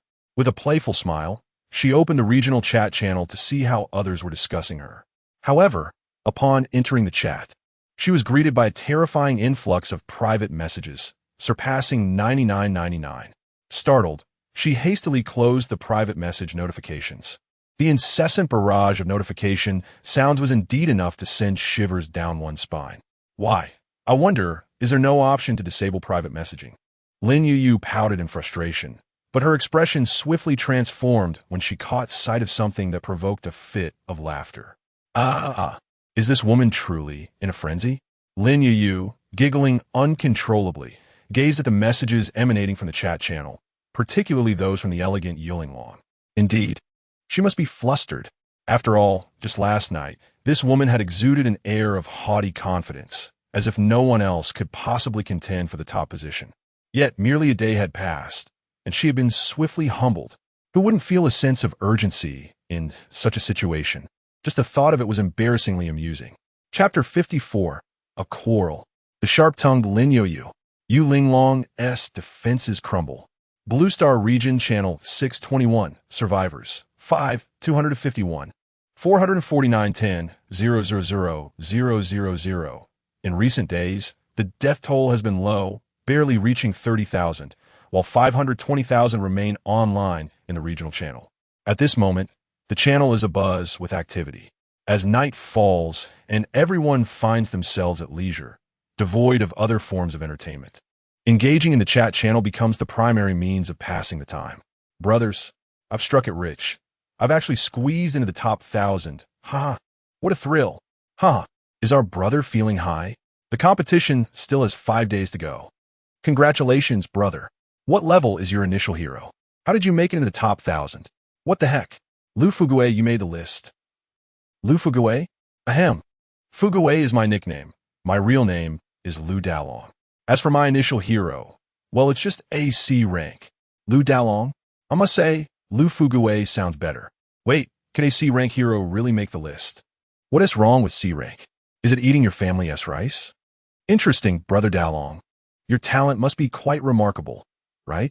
Well, it's decent, merely AB rank. BC? That is quite good. It's no surprise you made the list. After all, how many in our regional channel can reach BC? BC? That's impressive. No wonder you're on the list. It seems your innate talent is formidable. B rank elite, truly terrifying. If we're talking about terror, it must be the great Lin Youyu, who has soared to the top. Far ahead. Yulinglong. It's merely luck. Tomorrow at 1 be her turn. What the heck? Is that the living Yulinglong? Yulinglong? When have I ever died? Atop the snowy mountain, Yulinglong could not stand the information above and silently committed the figure's appearance to memory. Don't let me cross paths with you. She fumed inwardly. Is it truly the esteemed Yulinglong? Are you planning to reclaim the first position tomorrow? Yulinglong, just watch. Tomorrow she will no longer occupy that spot. One must learn to recognize their rightful place. Wow, the esteemed Yulinglong is quite imposing. Zhou Changsai, I've come to understand that the first place seems unrelated to us now. What the heck? It's the esteemed Zhou Cheng. Please let us recognize you. Is Zhou Cheng a lone wolf? Would you like to join an organization? Lu Qingyuan, we welcome brother Zhou Cheng to join us anytime. Lu Xiao is once again asserting his presence. Lu Qingyuan, Yulinglong, Lin Youyu, I know you can see this. I am making it clear. The first place is mine, and you cannot take it away. At the summit of the snow-capped mountain, Yulinglong directed a message towards Lin Youyu, who she believed, deep down, was merely a fortunate individual unworthy of her earnest consideration. Yet, the thought that this person had audaciously seized her first place, albeit momentarily, ignited a flicker of curiosity within her. What is rightfully mine cannot be taken by anyone. Yulinglong cast a cold gaze upon the scrolling messages in the chat channel. Suddenly, her eyes widened in disbelief. How dare she? Wow, is a quarrel about to ensue? Will Lin Youyu not respond? It feels like Lin Youyu lacks the commanding presence of Yulinglong. Ahem, describing a young girl as commanding seems rather inappropriate, doesn't it? Oh yes, I nearly forgot that Lin Youyu is still a minor. It's easy to overlook her age. Lin Youyu. I'm already an adult. Wow, it's the real Lin Youyu. She's alive. Lin Youyu. No, calm down, brother. I've never been dead. Lu Qingyan. Miss Lin, Would you like to join our alliance? We can assist you in locating lower-level beasts, providing you with ample opportunity to showcase your abilities. Lin Youyu, no, thank you. Lu Qingyuan, all right, if you change your mind, Miss Lin is always welcome to join. Why do all of you esteemed players prefer to be lone wolves? ISNT, it said that lone wolves are doomed? Bro, you simply don't understand. The lone wolves among the elite are a different breed entirely. Our lone wolves are indeed doomed, but the elite's lone wolves? They are unparalleled in their authority. Huh, what a ridiculous notion of unparalleled authority. Have you read too many novels? By the way, does Lin Youyu not wish to respond to you Ling Long's earlier remarks? Lin Youyu, respond to what? If she cherishes first place so much, she can have it. But the prerequisite is that she possesses the capability. The she, merely making a ruckus in the chat channel, is hardly a skill. Am I seeing this correctly? Did Lin Youyu just imply that you Ling Long is being unreasonable? Brother, you are not mistaken. It feels like these two esteemed players are on the verge of clash, but they must encounter each other first to engage in a fight. By the way, are you Ling Long and Lin Youyu far apart? What? Are you hoping to witness a live confrontation between these two players? Ahem, I have no other hobbies. I simply adore watching women bicker. Brave. Bro, you are quite the character. You Ling Long. Lin Youyu. Dare to say that again. Lin Youyu. Say what? I'm just stating facts. You, madam, are clearly seeking a quarrel with me. You Ling Long? Quarrel with you? Oomph. Do you think you're worthy? Lin Youyu. Ah, yes, I am unworthy. How could I possibly compare to you, the great Yu Ling Long? Yu Ling Long, you scoundrel. Are you bold enough to compete with me? Lin Yu. I dare not. How could I possibly compare with the illustrious Yu Ling Long? It terrifies me. Yu Ling Long, silence. Cease your prattling. Lin Youyu. The Great One has taken notice of my words. How impressive. Lin Yu, I never anticipated you to be such a formidable figure. Lin Yu, surely, everyone must partake in their daily servings of the eccentric master, right? Lin Yu, look at how flustered the esteemed Yu Ling Long has become. She has fallen silent. Lin Yu, is this what a confrontation with a Great One looks like? The level of discourse seems rather ordinary. Oomph, you dare to disparage me? I have chosen to ignore you, yet you compel me to respond. In the bath, Lin Yu, with a smug expression and wrinkled nose, observed the messages rolling through the chat channel, noting the absence of further comments from Yu Ling Long. Evidently, she has been rendered speechless by my retorts. Is this all you've got? You are not as formidable as you seem. With a cheerful hum, Lin Yu emerged from the bath, drying herself with a towel, wiping away the droplets from her skin. Chapter 55. The third day of the race. A pursuit in progress. Within the cave, Gu Shaoyan sat beside the flickering campfire, diligently polishing his obsidian sword with a pristine white cloth. At that moment, the flap of a nearby tent was lifted, and Lin Youyu emerged, freshly bathed. Brother Gu, let me tell you, Lin Youyu exclaimed, her face alight with enthusiasm as she settled beside him. She animatedly recounted her recent encounter in the chat channel with Yu Ling Long. So you managed to get under her skin? Gu Shaoxian remarked, a hint of surprise crossing his face as he observed the animated Lin Youyu. He expected her to be so adept at engaging in verbal sparring, capable of provoking someone to such a degree. However, it seemed that Yu Ling Long possessed a rather fragile disposition. How could someone with such poor resilience be so easily rattled by a few remarks? Perhaps she was merely a sheltered heiress, untouched by the harsh realities of life. Gu Shaoxian mused. Indeed, I simply used some of the arguments I had with netizens in the past, and before I knew it, she fled after just a few exchanges. Lin Youyu beamed, her expression radiating delight, as if she had yet to fully unleash her prowess. Gu Shaoxian chuckled, finding amusement in her spirited demeanor, though he did not regard the incident with any particular seriousness. After all, the vast expanse of the myriad races battlefield was immense, and even this seemingly novice island was astonishingly large. The likelihood of two previously unacquainted individuals crossing paths here was slimmer than winning a lottery jackpot. Furthermore, even if they did encounter one another, there is no certainty that he and Lin Youyu would not be adversaries themselves. The SR-level Orc Sword Saint was formidable, yet Gu Shaoxian was no slouch either.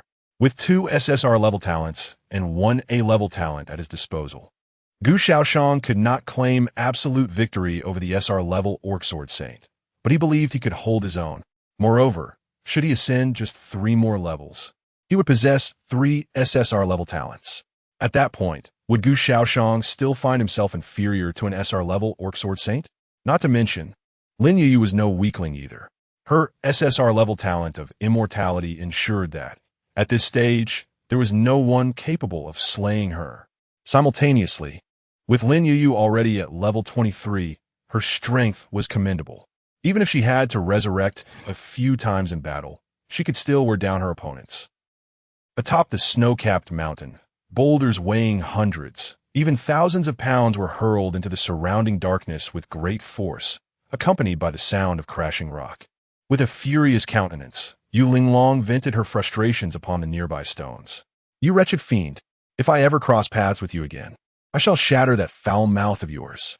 She seethed, unleashing her wrath upon the empty air before her. Behind her, the 4 nameless heroes regarded their enraged master with trepidation, while only the Orc Sword Saint Carl maintained his composure, calmly seated by the campfire, savoring the delicious roasted meat, appearing utterly unconcerned by the chaos around him. After a brief moment, the irate Yu Linglong returned to the campfire and took her seat. She noticed Carl, who was still eating, and in a fit of anger exclaimed, "Carl, your master has been bullied, and you have nothing to say?" Carl glanced at her and replied coolly, "What do you expect me to say? There is nothing to discuss. You simply need to reclaim the first position tomorrow, and others will naturally recognize who the real fool is." That would be that obnoxious girl, Lin Youyu. How could I possibly be the fool? Yu Linglong retorted with a cold snort. She then turned her fierce gaze towards the other 4 heroes. "You all must find me more ferocious beasts tomorrow. Your performance today was utterly unsatisfactory." The 4 heroes, all possessing a minimum B-grade qualification, stood chastened, like scolded children, their heads bowed in silence. I'm going to sleep," Yu Linglong huffed as she rose and made her way towards the 2-story building. Soon, her figure disappeared at the doorway. Once Yu Linglong had left, the 4 heroes let out a collective sigh of relief. "Boss, why is our master suddenly so angry?" they asked the Orc Sword Saint Carl. Since being summoned by Yu Linglong from another world, they had never witnessed her in such a furious state. "It's nothing, just a trivial quarrel among women," Carl replied nonchalantly. As an orc, he regarded such disputes as immature and trivial. To him, Yu Linglong's anger over such matters was a sign of immaturity, leaving him with a tinge of disappointment towards his master. The following day, around 7 a.m., in the same rocky forest as yesterday, Gu Shaoyan led Lin Youyu through the area littered with rubble. The fossil beasts around them seemed to remember Gu Shaoyan, the one who had slain many of their kin the day before, and upon his arrival, they roared in fury and charged at him. "Stand behind me," Gu Shaoyan instructed Lin Youyu, drawing his ebony sword with a slow, deliberate motion. "Go, big brother." Lin Youyu cheered from her sheltered position, shaking her small fists. In a flash, Gu Shaoyan advanced toward the approaching fossil beasts, his level max 2nd tier slash executed with precision. As the 2 intersecting beams of sword light descended, a fossil beast of merely level 19 was obliterated, reduced to a shower of debris in a single strike. With a booming roar, a massive fossil beast lifted its front limbs high before bringing them down with force. Unfortunately, their reactions were far too slow. As the assault descended, Gu Shaoyan had already retreated to the opposite side, having dispatched yet another lower-level fossil beast. At this moment, the battlefield was gradually being led astray from this area by Gu Shaoyan. Taking advantage of the opportunity, Lin Youyu followed closely behind, utilizing his gathering ability on the corpses of the fossil beasts strewn across the ground, collecting the stone materials and various metallic ores left in their wake. In a mere half-hour, nearly 200 fossil beasts had fallen under Gu Shaoyan's sword. This efficiency was significantly higher than that of the previous day. Meanwhile, many had awakened that morning to closely monitor the fluctuations on the regional leaderboard, particularly the changes among the top 10. After all, that was where the competition was most intense. Wow, are these big shots up so early? Have they already begun racking up points? Lin Youyu is truly impressive. His score has surged by 200 or 300 points. Yulin is no slouch either, with a similar spike in points. Are these two giants truly in a showdown? Indeed, it seems there's a spectacle worth watching. We're just here for the excitement, but it's still nice to feel a bit involved. If you ask me, the Myriad Races Battlefield should introduce a participation prize, allowing us to share in the spoils, don't you think? Why don't you go negotiate with the shadowy figures behind the Myriad Races Battlefield? Negotiate? Not a chance. Chapter 56. SR level, naturally swift. Humanoid high-speed train? No, it's a humanoid aircraft. In the chat channel, some individuals, who had no particular thoughts about the regional racing competition, began conversing early in the morning. They occasionally voiced their complaints, only to resume their arduous search for solitary, ferocious beasts. As for the packs of ferocious beasts, if they truly possessed such prowess, they wouldn't be in the chat channel whining about trivialities so early in the day. A lone individual confronting a horde of ferocious beasts, even pursuing them to eliminate, is a privilege reserved for the elite. They were certainly not among the elite. However, the state of these individuals mirrored that of the majority in the battlefield of myriad races, akin to the likes of Gu Shaoyan, who were indeed a rare exception. Throughout the morning, the scores of the top two names on the regional racing leaderboard steadily increased. Moreover, it appeared as if for every point one gained, the other followed suit. Yet, the gap between them remained largely unchanged. Initially, the disparity had been quite evident, despite Yu Linglong's earnest efforts. Her four heroes were genuinely striving to uncover more ferocious beast packs. Nevertheless, their efficiency was evident. No matter how fast they tried to be, they could not expedite their progress unless they stumbled upon lower-level, numerous, and smaller ferocious beasts. In such circumstances, the Orc Sword St. Carl could indeed enhance their current efficiency. Unfortunately, such ferocious beasts were not easily found. Could one simply wish for their discovery? In the Snow Mountains, though the distribution of ferocious beasts was denser than in other regions, it correspondingly housed a greater number of high-level beasts. Given that Yu Linglong's Orc Sword St. Carl was still at a low level, he could not contend with those high-level beasts and could only evade them upon encountering them. This, too, consumed additional time. By the end of the morning, Gu Shaoxian had ascended to level 25. The talent, Naturally Swift, had also advanced to the S-level tier. Naturally Swift, your speed inherently surpasses that of others, granting you an additional 32 agility attribute points with each level up. Any previously missing rewards will also be compensated. Post-upgrade, the additional agility attributes provided by each tier of talent had reached 32 points. However, this talent seemed to exhibit little in the way of further developments. Besides the inclusion of a function to compensate for the missing attribute values upon reaching B level, there were no new changes thereafter. This aspect was rather distinct from Gu Shaoxian's previous two talents, which had showcased more uniqueness. Nonetheless, Gu Shaoxian held expectations for it, particularly when it ascended to the SSR level. At that moment, he was confident that this talent would undergo significant transformation, potentially delivering a tremendous surprise. What does an agility attribute of 803 signify? It equates to an attack frequency of 9.03 times per second, the speed of 85.3 meters per second is indeed astonishing. This translates to a terrifying velocity exceeding 307 kilometers per hour. Such speed is remarkable even for modern automobiles, a pace unattainable by the majority of everyday vehicles, let alone for a mere human. What transpires when an individual reaches a velocity of 307 kilometers per hour? In an instant, dozens of fossil beasts perish on the spot. Lin Youyu, trailing behind, could scarcely discern Gu Shaoxian's figure. It seemed as though he was present one moment, and the next, he had vanished entirely. The air was filled with a multitude of afterimages, moving so swiftly that even her eyes struggled to keep pace with Gu Shaoxian's rhythm. Lin Youyu could only relentlessly employ her gathering ability to collect the remains of the fallen fossil beasts, seizing the last vestiges of value they possessed. 3 hours later, despite achieving level 25, fossil beasts below level 20 could no longer grant Gu Shaoxian even a single point of experience. Yet after those 3 hours, he still managed to elevate his level to 26. Following this upgrade, his talent level ascended once more, reaching SR grade. The effects doubled again. The recently augmented speed experienced another explosive enhancement. Initially at 307 kilometers per hour, it soared to an extraordinary 607 kilometers per hour.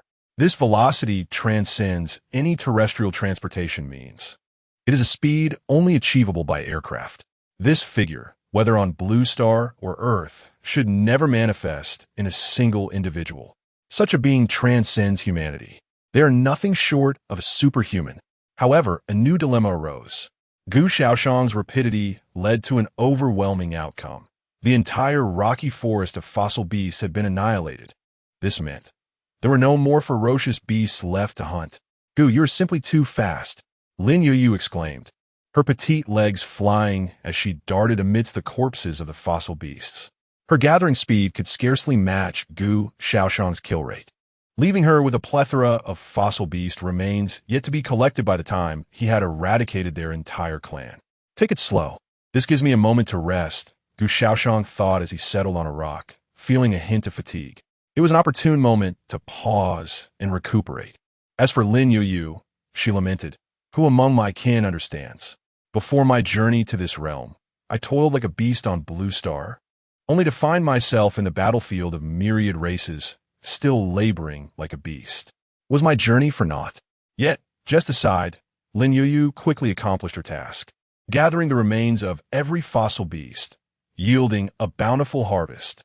At noon, during her lunch break, Lin Youyu took a moment to glance at the regional racing leaderboard. I am indeed still in first place. Upon seeing his name still proudly displayed in the top position, Lin Youyu could not help but chuckle heartily. How many points does that Yulinglong have? Gu Shaoyan inquired, taking a bite of his hamburger. Over 17,000 points. That fellow is indeed fortunate to have stumbled upon 4 hero summoning orders. If only I could have them, then I could enlist other heroes to assist you, Brother Gu, in seeking out more ferocious beasts. As the topic of hero summoning orders arose, Lin Youyu felt a pang of envy toward that woman, Yulinglong. Despite being equally blessed by luck, she had never managed to acquire any hero summoning orders, only occasionally discovering some treasure chests. However, this does not imply that Yulinglong's fortune surpasses that of Lin Youyu. Rather, it is a matter of their differing environments. The realm in which Lin Youyu resides is, to put it plainly, the safest area within this novice island. Yet, safety often comes at the cost of scarce resources. Chests and wild hero summoning orders are all part of that resource pool. It is merely Lin Youyu's good fortune.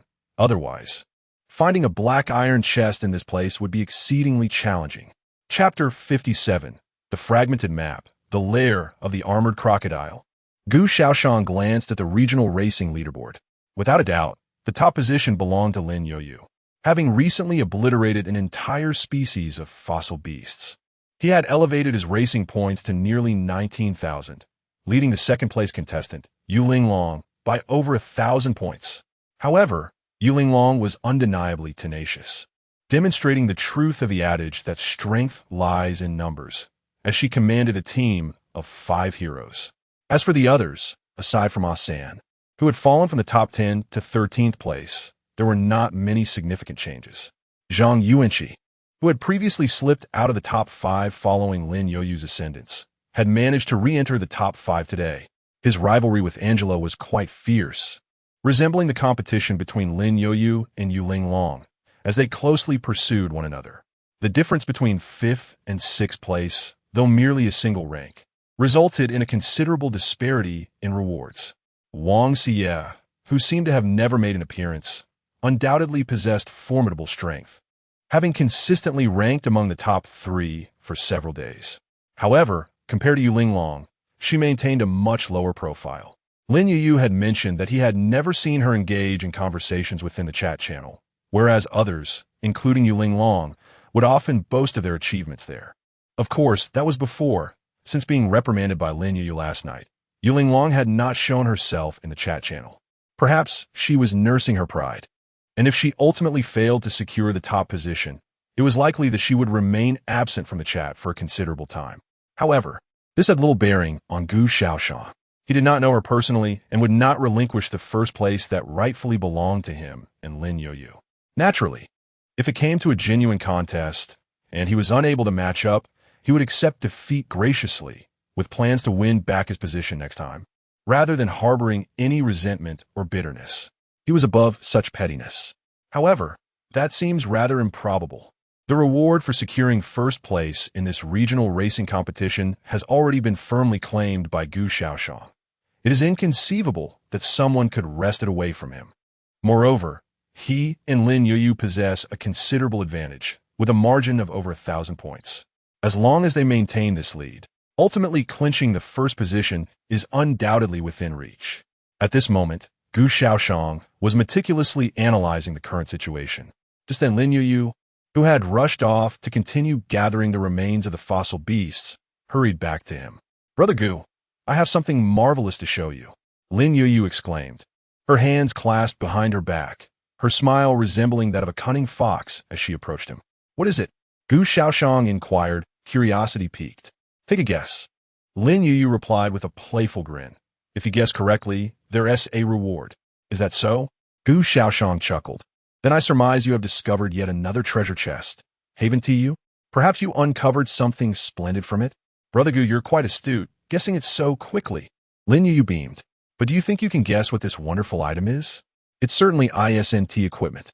Gu Shaoyan pondered for a moment before responding. "Given your eagerness to rush over and have me guess, it must be something that will greatly assist us at this juncture. I suspect it is a treasure that will enable us to locate more ferocious beasts. Am I correct?" "Brother Gu, how did you see through it?" Lin Youyu blinked in astonishment, then revealed her hands, which held the survival manual. "Otherwise, how could you have guessed so accurately?" Gu Shaoyan smiled and replied, "I did not see it beforehand. It was merely a matter of simple deduction. It appears I was right." "Oh, how disappointing. I was hoping you would take a few more guesses." Lin Youyu feigned annoyance, seemingly disheartened that she could not coax more guesses from him. With a mischievous glint in her eyes, she swiftly leaped onto a nearby rock, opened the survival manual, and flipped to the page containing the map. Gu Shaoyan had previously seen this map page, which displayed a pitch-black background with a small illuminated area in one corner, an area they had explored together. Compared to the entire map, this section occupied only a tiny fragment. Moreover, the map was capable of being magnified and minimized. When minimized to its smallest scale, the area they had explored shrank to the point of nearly vanishing. At this moment, the map had been significantly enlarged, clearly revealing two green dots representing Gu Shaoyan and Lin Youyu. Additionally, a section of the map, shrouded in the mists of war and separated from the two, had now been illuminated. "Brother Gu, look here!" Lin Youyu exclaimed as she manually magnified that section. The enlarged area depicted a background of swampy woods, with a line of text even annotated atop it. "Ironclad Crocodile's Lair, Danger. Level 2030. Has the precise location of a fierce beast's lair been marked directly?" Gu Shaoyan remarked with a hint of surprise. "Indeed," Lin Youyu replied with a smile. "I discovered a fragment of a map within that treasure chest. Upon merging it with the existing map, this situation unfolded." "I see." Gu Shaoyan nodded thoughtfully, his gaze fixed intently on the designated area of the map. "The ironclad crocodile. It sounds like a creature proficient in defense." "Perfect. What Gu Shaoyan fears least are foes with high defensive capabilities. What truly concerns him are those with explosive power, capable of depleting his health in a single blow. Now, that would be troublesome. As for formidable defense, could it surpass Gu Shaoyan's attack, bolstered by the unlimited firepower talent? What about the distance?" Gu Shaoyan inquired of Lin Youyu. "Approximately 20 kilometers, not far," Lin Youyu responded. Chapter 58. The Mangrove Marsh. A vast expanse of experience points awaits. Let's set forth immediately. Gu Shaoyan leaped down from the stone, brushed off his trousers, and addressed Lin Youyu. "Wait a moment, Brother Gu," Lin Youyu replied, retrieving a piece of clothing from his backpack and handing it to Gu Shaoyan. "This leather armor is for you." The leather armor, of blue quality, surpassed the white swordsman robe Gu Shaoyan was currently wearing in level. It was perfectly suited for devouring the swordsman robe. Without hesitation, Gu Shaoyan accepted it, not even glancing at the armor's attributes before integrating it into his white swordsman robe. Unnamed swordsman robe, quality, blue, constitution 5, strength 3. Attribute, increases maximum health by 10. The upgraded swordsman robe had its attributes enhanced by 8 points, while simultaneously activating an equipment attribute. I have modified this. It seems more fitting to refer to them as attributes henceforth. The crucial aspect was that it provided the much-needed increase to his maximum health. Moreover, it was a noble percentage attribute, although a 10 enhancement may seem modest at present. Considering Gu Shaoyan's maximum health was only 360 points following the upgrade of his swordsman robe, the increase amounted to a mere 36 points. However, one must not only consider the present, but also the future. Currently, it is just 36 points, but as Gu Shaoyan's health increases in the future, it will no longer be 36 points, but rather 360 points or even 3,600 points.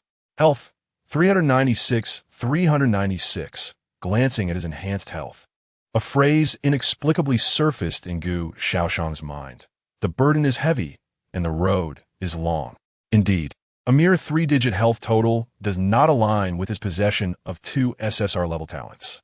He hoped that upon reaching level 30, the new talents would bolster his meager health pool.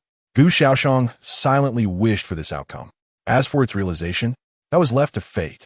After all, such matters were beyond Gu Shaoyan's control. It was merely a matter of luck.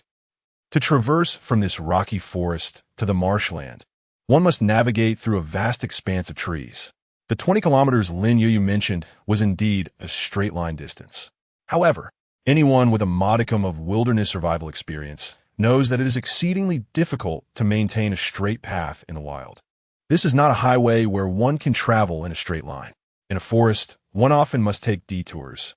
Initially, Gu Shaoyan accompanied Lin Youyu directly towards the marshland marked on the map, but after approximately 10 kilometers, he discovered the path had vanished.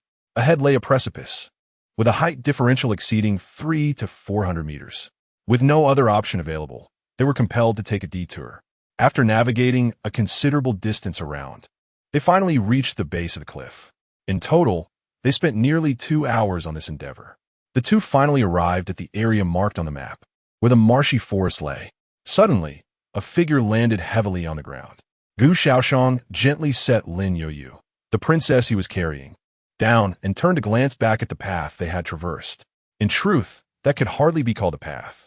A true path is one that has been trodden by many, but what they had walked upon was untouched primordial forest. Just moments ago, Gu Shaoyan had leapt from a steep slope of several meters. Here it was. Lin Youyu held up a survival manual to confirm they had reached their destination. The terrain before them had finally flattened out, revealing an expansive plain.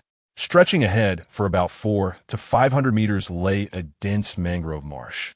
Murky waters lapped at the roots of the red trees, where a flock of waterbirds frolicked on the surface, creating a scene that appeared quite natural and harmonious. The lair of the armored crocodile was located a bit further in that direction. Lin Youyu pointed to their right.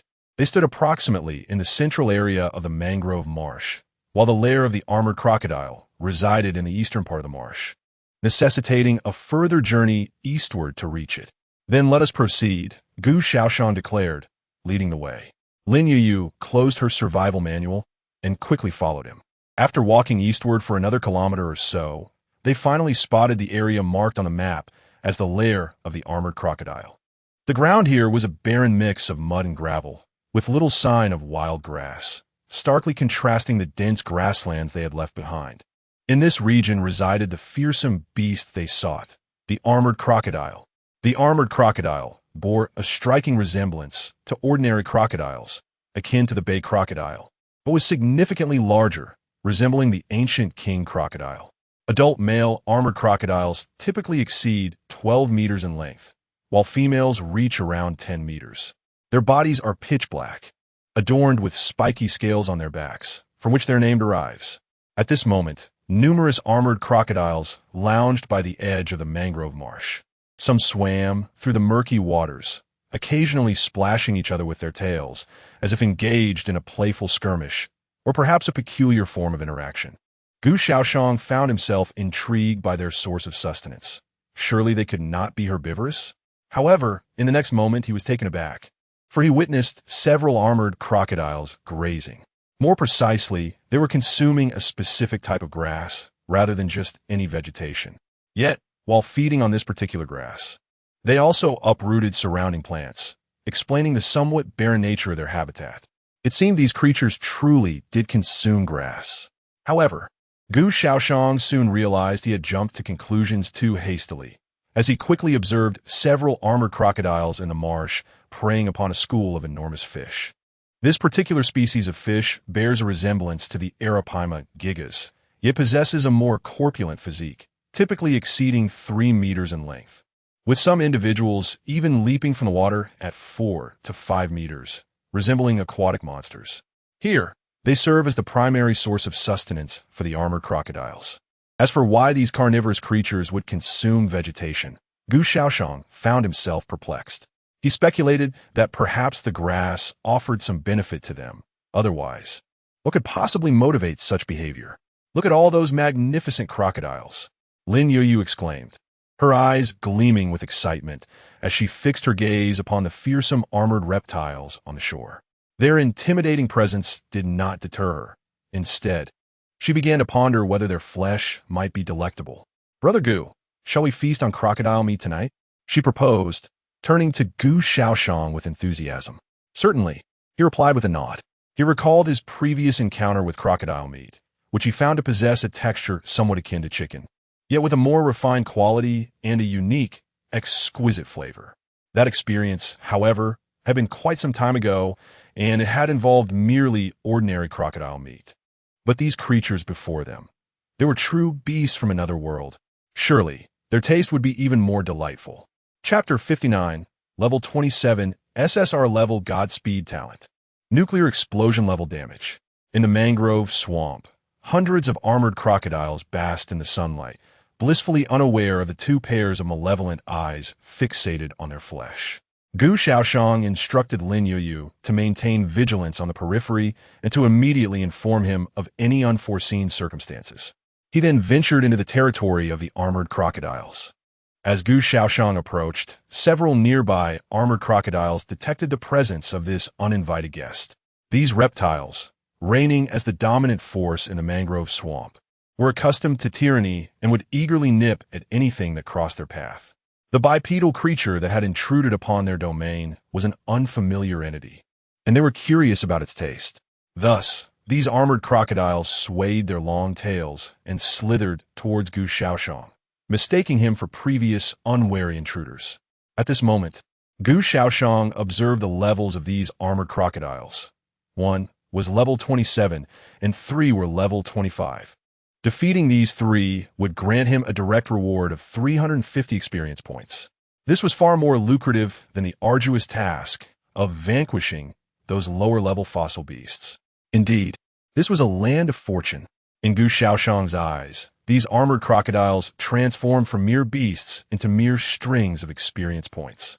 In the next instant, Gu Shaoyan charged forward with astonishing speed. At a velocity of 168.6 meters per second, the armored crocodiles, not known for their swiftness, had no time to react before he struck. Within a quarter of a second, he executed 4 swift slashes, each landing on the armored beasts. The intersecting beams of light from his sword cleaved through their thick, dark scales, accompanied by the sound of shattering spikes, leaving behind gaping, jagged cracks on their once impenetrable armor. The 4 armored crocodiles let out agonizing cries in response to the assault, but before they could mount a counterattack, another wave of sword light descended, obliterating their final vestiges of resistance. Experience points 110, experience points 80, experience points 80, experience points 80. The notifications rang out almost simultaneously. Gu Shaoyan barely glanced at the lifeless bodies of the armored crocodiles before swiftly advancing towards a few more in the distance. Renowned for their defensive prowess, the armored crocodiles appeared feeble against Gu Shaoyan's explosive damage, akin to newborn infants. For those above level 24, he required 2 strikes to eliminate, while those below level 24 fell to a single blow without need for a second. Moments later, as he dispatched several more armored crocodiles, a golden radiance enveloped him. He had leveled up. How little time had passed since his last achievement. Gu Shaoyan effortlessly leveled up once again. Indeed, these armored crocodiles are his fortunate stars.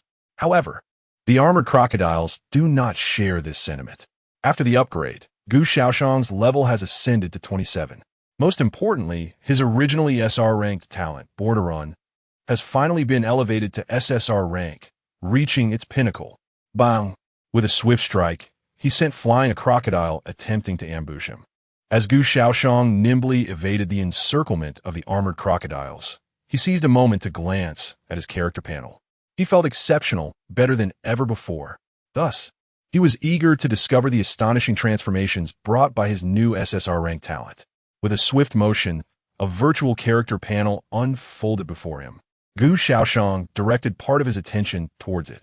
Unnamed Swordsman, Qualification, F grade, Level 27 Experience, 62,400 Health, 407 310 60 10, Mana, 310 310, Strength, 32.8, Vitality, 31.6, Agility, 5,232 5, Spirit, 31, Physical Defense, 31.6, Elemental Resistance, 31, Attack Speed, 53, 32.0, 5 second, Maximum Movement Speed, 528, 20, 5 meters second, Critical Hit, 150, Talent Abilities, Ultimate Lifesteal, Infinite Firepower, Godspeed, Ultimate Lifesteal, SSR each time you inflict effective damage, restore 80 of your maximum health, and automatically recover 10 of your health per second.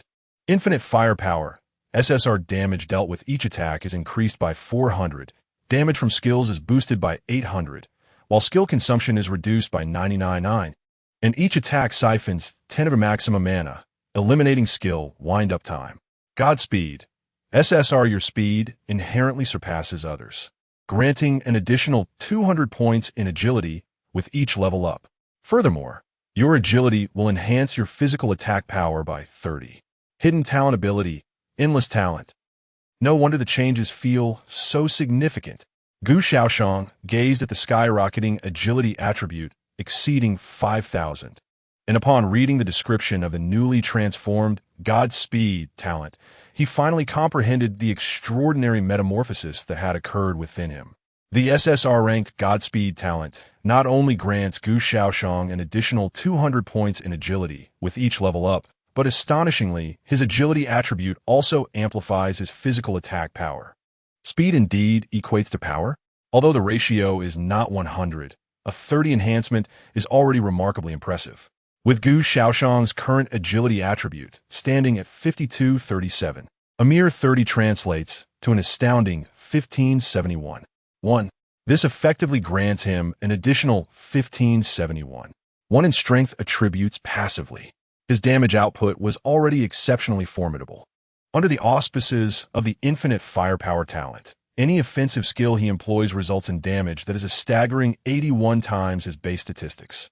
Although his original strength attribute was modest, the amplification of 81 times allows him to effortlessly vanquish iron-armored crocodiles below level 24 with a single strike.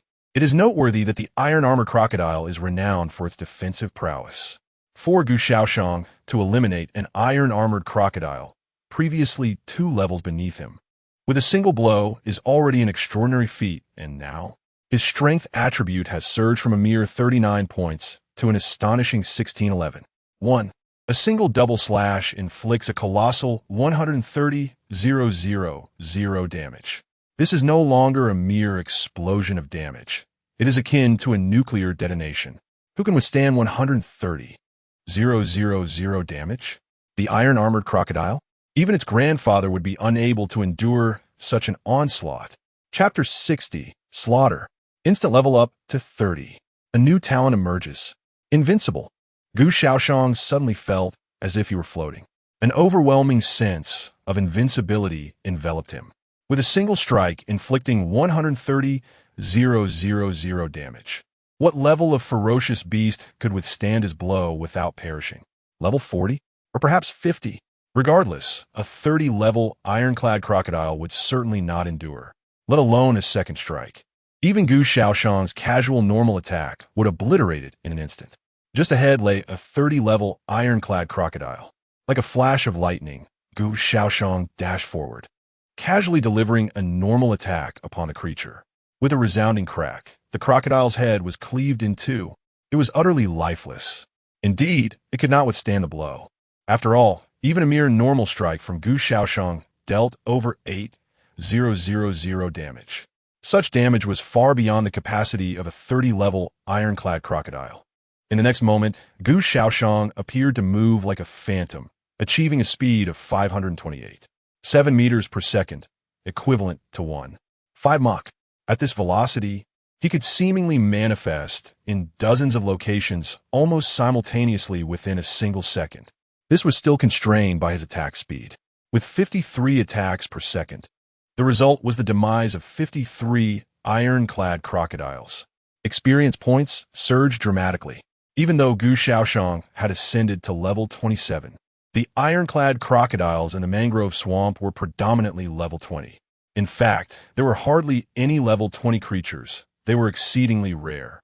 The most abundant were those ranging from level 22 to level 25. As for the ironclad crocodiles in this level range, even the 22 level ones would still grant him experience points. Not to mention the 23, 24, and 25 level ones, each providing him with at least over 10 experience points. 2 seconds later, Gu Shaoxian leveled up once more, reaching level 28. The 22-level ironclad crocodiles ceased to yield any experience points. Yet, this did not slow Gu Shaoxian's pace of advancement. Another 2 seconds passed, and he attained level 29, merely one level away from 30. Meanwhile, Lin Youyu, stationed on guard, felt her excitement bubble over, her face flushed. Could it be that Brother Gu was invincible? His speed was simply astonishing. Lin Youyu yearned to capture this moment on video and share it in the regional chat channel, allowing others to experience her exhilaration. Alas, the myriad battlefields did not afford them the capability to record videos. The chat channel could only disseminate information about certain items. Posting a video? That was a mere fantasy. In a flash of golden light, Lin Youyu leveled up as well. In such a brief span, she had ascended several levels, now reaching level 28. Lin Youyu excitedly opened her character panel. At level 28, her attributes had significantly improved compared to before. However, this enhancement paled in comparison to that of Gu Shaoxian. Lin Youyu, level 28, experience 0,2800, health 1140, mana 1090, strength 109.3, constitution 109.5, agility 109, mentality 109, free attribute points 54, physical defense 114, elemental resistance 109, attack speed 2, 9 seconds, maximum movement speed 15, 9 sec, critical hit 150, talent undying body, SSR. You have 100 resurrection opportunities each day. Go forth and expend them, young lady. Skills, none. Hero unit, nameless swordsman, F, with all attributes at 109 points and 54 free attribute points untouched. Lin Youyu remained uncertain about her development direction. It seemed her only task was to follow Gu Shaoxian, cheering him on, while occasionally gathering the remains of fierce beasts. Perhaps she could allocate some points to agility? At least that would enable her to move a tad faster. However, when it came to speed, Lin Youyu glanced ahead and saw Gu, who appeared to be multiplied into dozens of figures. Even if she invested all her free attribute points into agility, she would merely gain a little over 100 points. This meager increase in agility would still be less than what Gu would gain from a single level up. Was that truly beneficial? Perhaps she should invest in constitution? Increasing her defense and health points seemed like a reasonable option. As Lin Youyu pondered where to allocate her free attribute points, a flash of golden light enveloped her once more. She had leveled up again. Now, at level 29, did that mean Gu had reached level 30? Her eyes brightened as she quickly summoned Gu Shaoxian's character panel, directing her gaze to the talent section. Skipping over the 3 familiar talents, she focused on the newly emerged 4th talent. Blood Cow. Your health point limit is 4,000 of your constitution attribute. Indeed, Whenever Gu reached a multiple of 10 in level, he would acquire a new talent. This time, it was a talent that increased health point limits. Wasn't that perfectly complementary to the previous ultimate leeching talent? Lin Youyu gazed in delight at the newfound talent blossoming upon Gu Shaoyan. Blood Cow, as the name suggests, solely serves to enhance the limit of health points. The maximum health of others is typically determined by multiplying their constitution attribute by 10. Yet this Blood Cow talent grants Gu Shaoyan a remarkable maximum health limit of 40 times his constitution attribute, fourfold that of others. I seem to recall having seen this talent mentioned in the chat channel previously. Lin Youyu pondered carefully and soon recollected the context. Indeed, I remember there is an advanced talent called Great Blood Cow, which boasts a maximum health limit of 80 times the constitution attribute. Great Blood Cow is the superior version of Blood Cow, with a talent level reaching D rank. Furthermore, above Great Blood Cow exists a C rank talent known as Super Blood Cow. The Blood Cow series of talents reaches its pinnacle at C rank.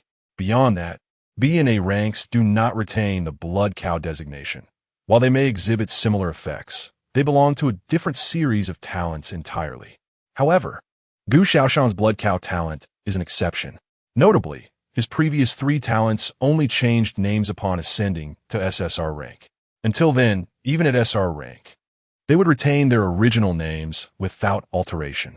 Thus, this Blood Cow talent may become the sole SR rank Blood Cow talent in the entirety of the Myriad Clan's battlefield. Of course, when Gu Shaoyan reaches level 37, this Blood Cow talent will vanish, transforming into a new SSR rank talent. Chapter 61, A Surge in Vitality. The unyielding Yu Linglong returns. A tempest of sword chi. In just a second, 59 strikes of the sword enveloped the area surrounding Gu Shaoyan within a 100-meter radius. In an instant, 59 armored crocodiles succumbed to their demise, granting Gu Shaoyan hundreds of experience points. With a swift motion, he landed on the ground, casting a glance at the newly acquired talent that emerged upon reaching level 30, nodding in satisfaction. Excellent. Finally, a talent that enhances my health bar has arrived. I have been waiting for you for quite some time, although it has only been a few days. The experiences accumulated during this brief period have surpassed those of the past several years, even decades. Let us slaughter. If that is the case, let us wreak havoc upon them. As he spoke, Gu Shaoyan charged toward a cluster of armored crocodiles. At that moment, he was the most merciless butcher in the world, relentlessly exterminating these pitiful creatures. With the mass demise of the armored crocodiles, even though Gu Shaoyan had ascended to level 30, those at levels 25 and above still provided him with substantial experience points. Thus, he leveled up again. Level 31, his agility surged by an impressive 201 points. Other attributes were trivial, with just a single point, hardly worth mentioning. Concurrently, the newly acquired talent, Blood Cow, ascended to D rank. Blood Cow, D, your maximum health is 8,000 of your constitution attribute. His health doubled, reaching 3,608 points. A sense of security enveloped him. Before obtaining the Blood Cow talent, Gu Shaoyan's greatest concern was encountering ferocious beasts capable of explosive damage. A single blow from such a creature could obliterate his fragile health bar in an instant. However, now, his health had transformed into 4 digits and was rapidly progressing towards 5 digits. Even if he were to face those beasts of immense damage, Gu Shaoyan would no longer be at risk of being instantaneously defeated, unless, of course, the level disparity was too great. For instance, should he inadvertently encounter beasts of levels 40 or 50, an awkward predicament would arise. He could slay them with a single sword strike, yet they could just as easily end his life with a single claw. It was akin to dancing on the precipice of death. One misstep could plunge him into an abyss.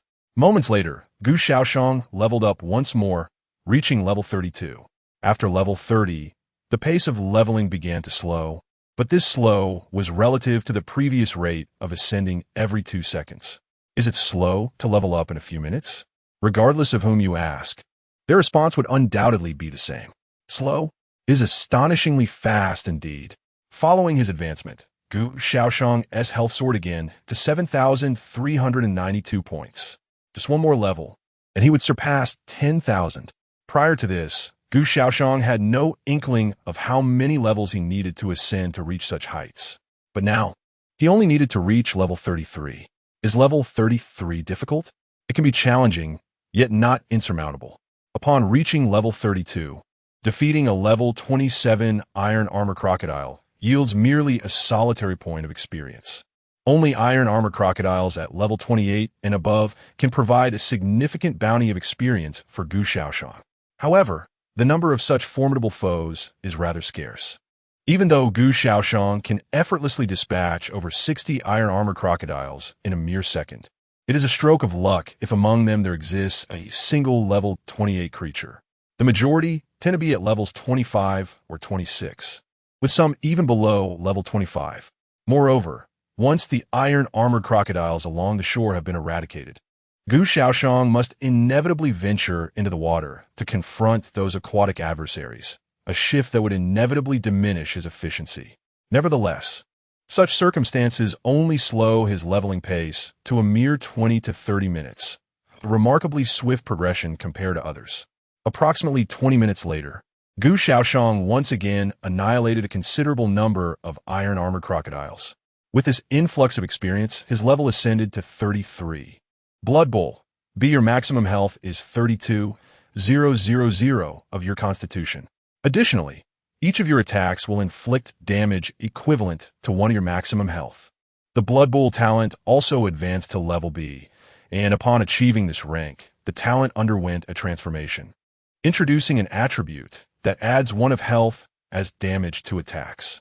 If Gu Shaoyan possessed a staggering 10 billion health, a single strike could potentially deal an additional 100 million damage.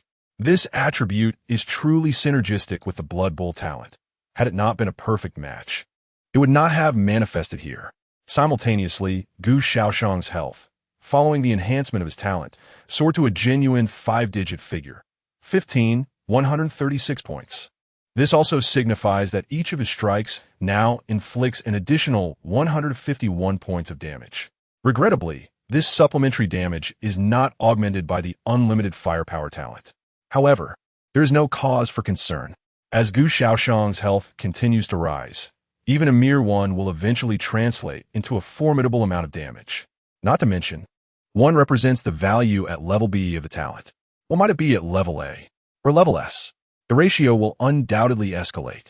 While Gu Shaoyan refreshes the leaderboard with extraordinary speed, obliterating dozens of ferocious beasts every second.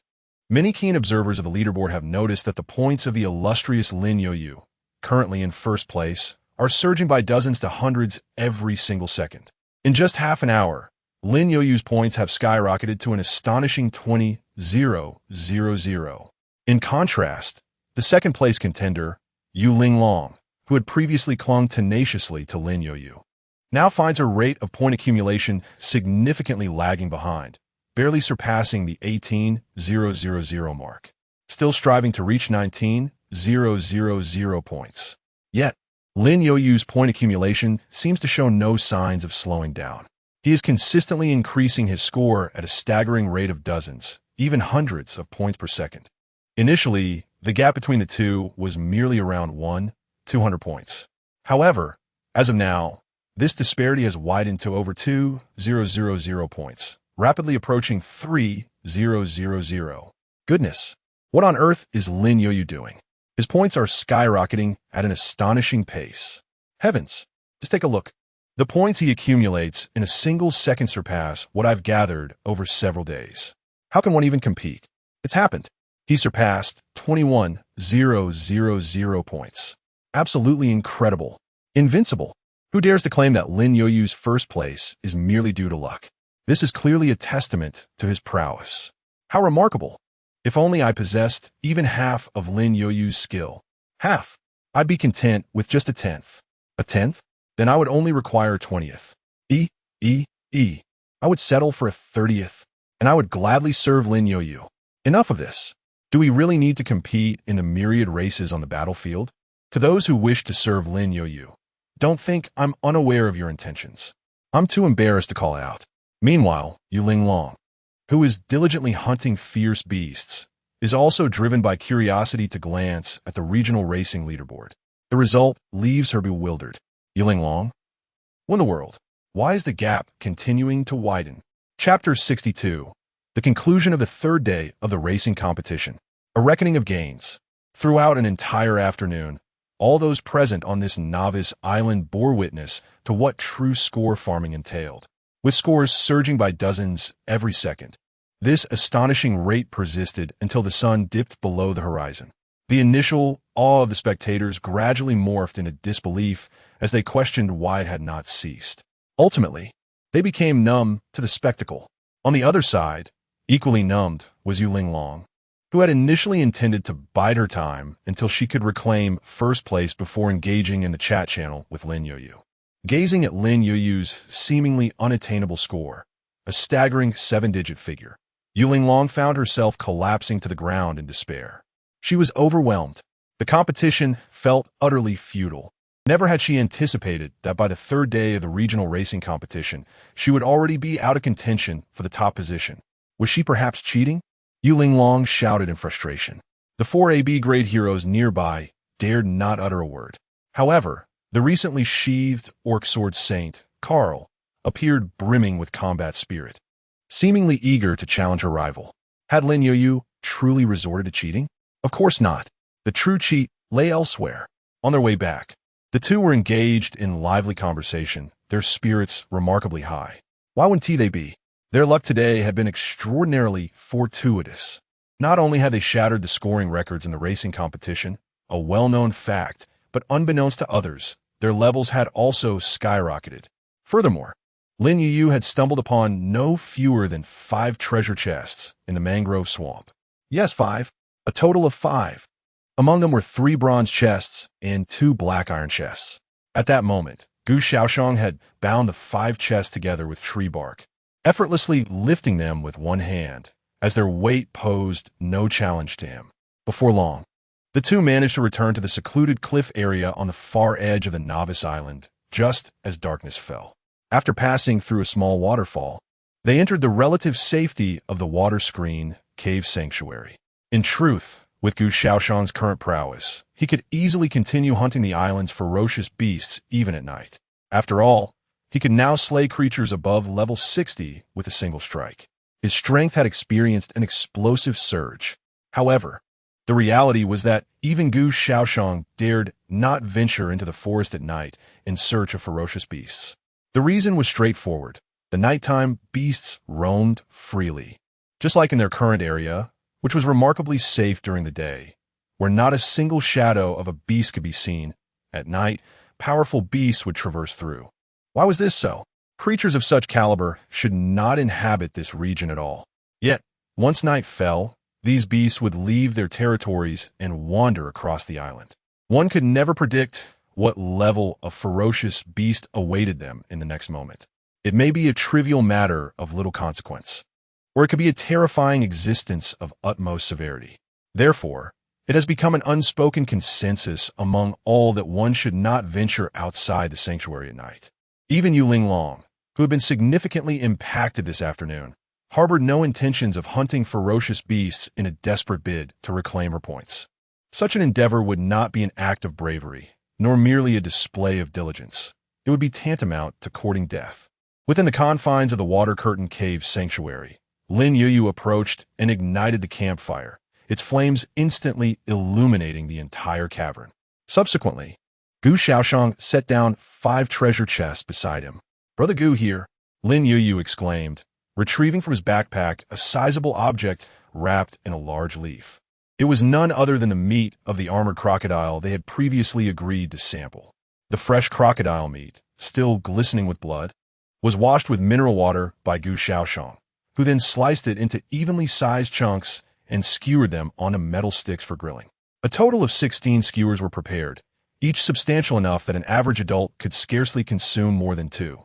Yet, the 16 skewers were just perfect for Gu Shaoyan and Lin Youyu to share. The skewers were positioned by the campfire to roast, while the two began to examine the contents of the 5 treasure chests. First, they opened the 2 black iron chests, with Lin Youyu lifting the lids effortlessly. They were met with a bounty of supplies: bottled water, bread, and even a carton of milk, which would pair splendidly with the bread for breakfast. After placing these items aside, Lin Youyu opened a bronze chest, which yielded not only supplies, but also 2 pieces of green quality gear and a blueprint of blue quality. Intermediate Blacksmith Workshop Blueprint. Quality. Blue. Upon learning, one can forge an intermediate blacksmith workshop, which can be used to craft various weapons and equipment. Without hesitation, Lin Youyu learned the blueprint. Do we have enough materials? Gu Shaoyan inquired upon witnessing her acquisition. Yes, indeed, Lin Youyu replied with a smile. Thanks to you, Brother Gu, for slaying so many fossil beasts. The metal ores I gathered from them will finally come in handy. The creation of the blacksmith workshop primarily required metal ores, followed by timber and stone, resources that were more easily obtained, albeit time-consuming and labor-intensive. However, some individuals among the Blue Star humans, lacking the courage to hunt ferocious beasts, opted to spend their days harvesting wood or gathering stones. Though this path was arduous and offered little opportunity for leveling up, it ensured they would not go hungry.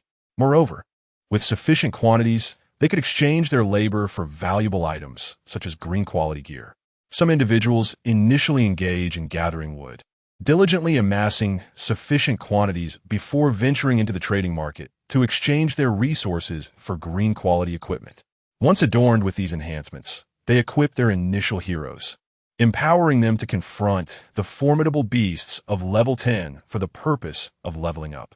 They proceed at a measured pace, unhurried, despite the fact that seasoned players are already vanquishing beasts of levels 20 and 30 at astonishing speeds. Yet, what significance does this hold for them? Having been ordinary individuals on Blue Star, they now find themselves as mere commoners on the battlefield of myriad races. Simply surviving, and perhaps extending their existence a little longer, has become their greatest aspiration. Conversely, those who refuse to accept their circumstances and strive for a brighter future often find themselves perishing along this treacherous path.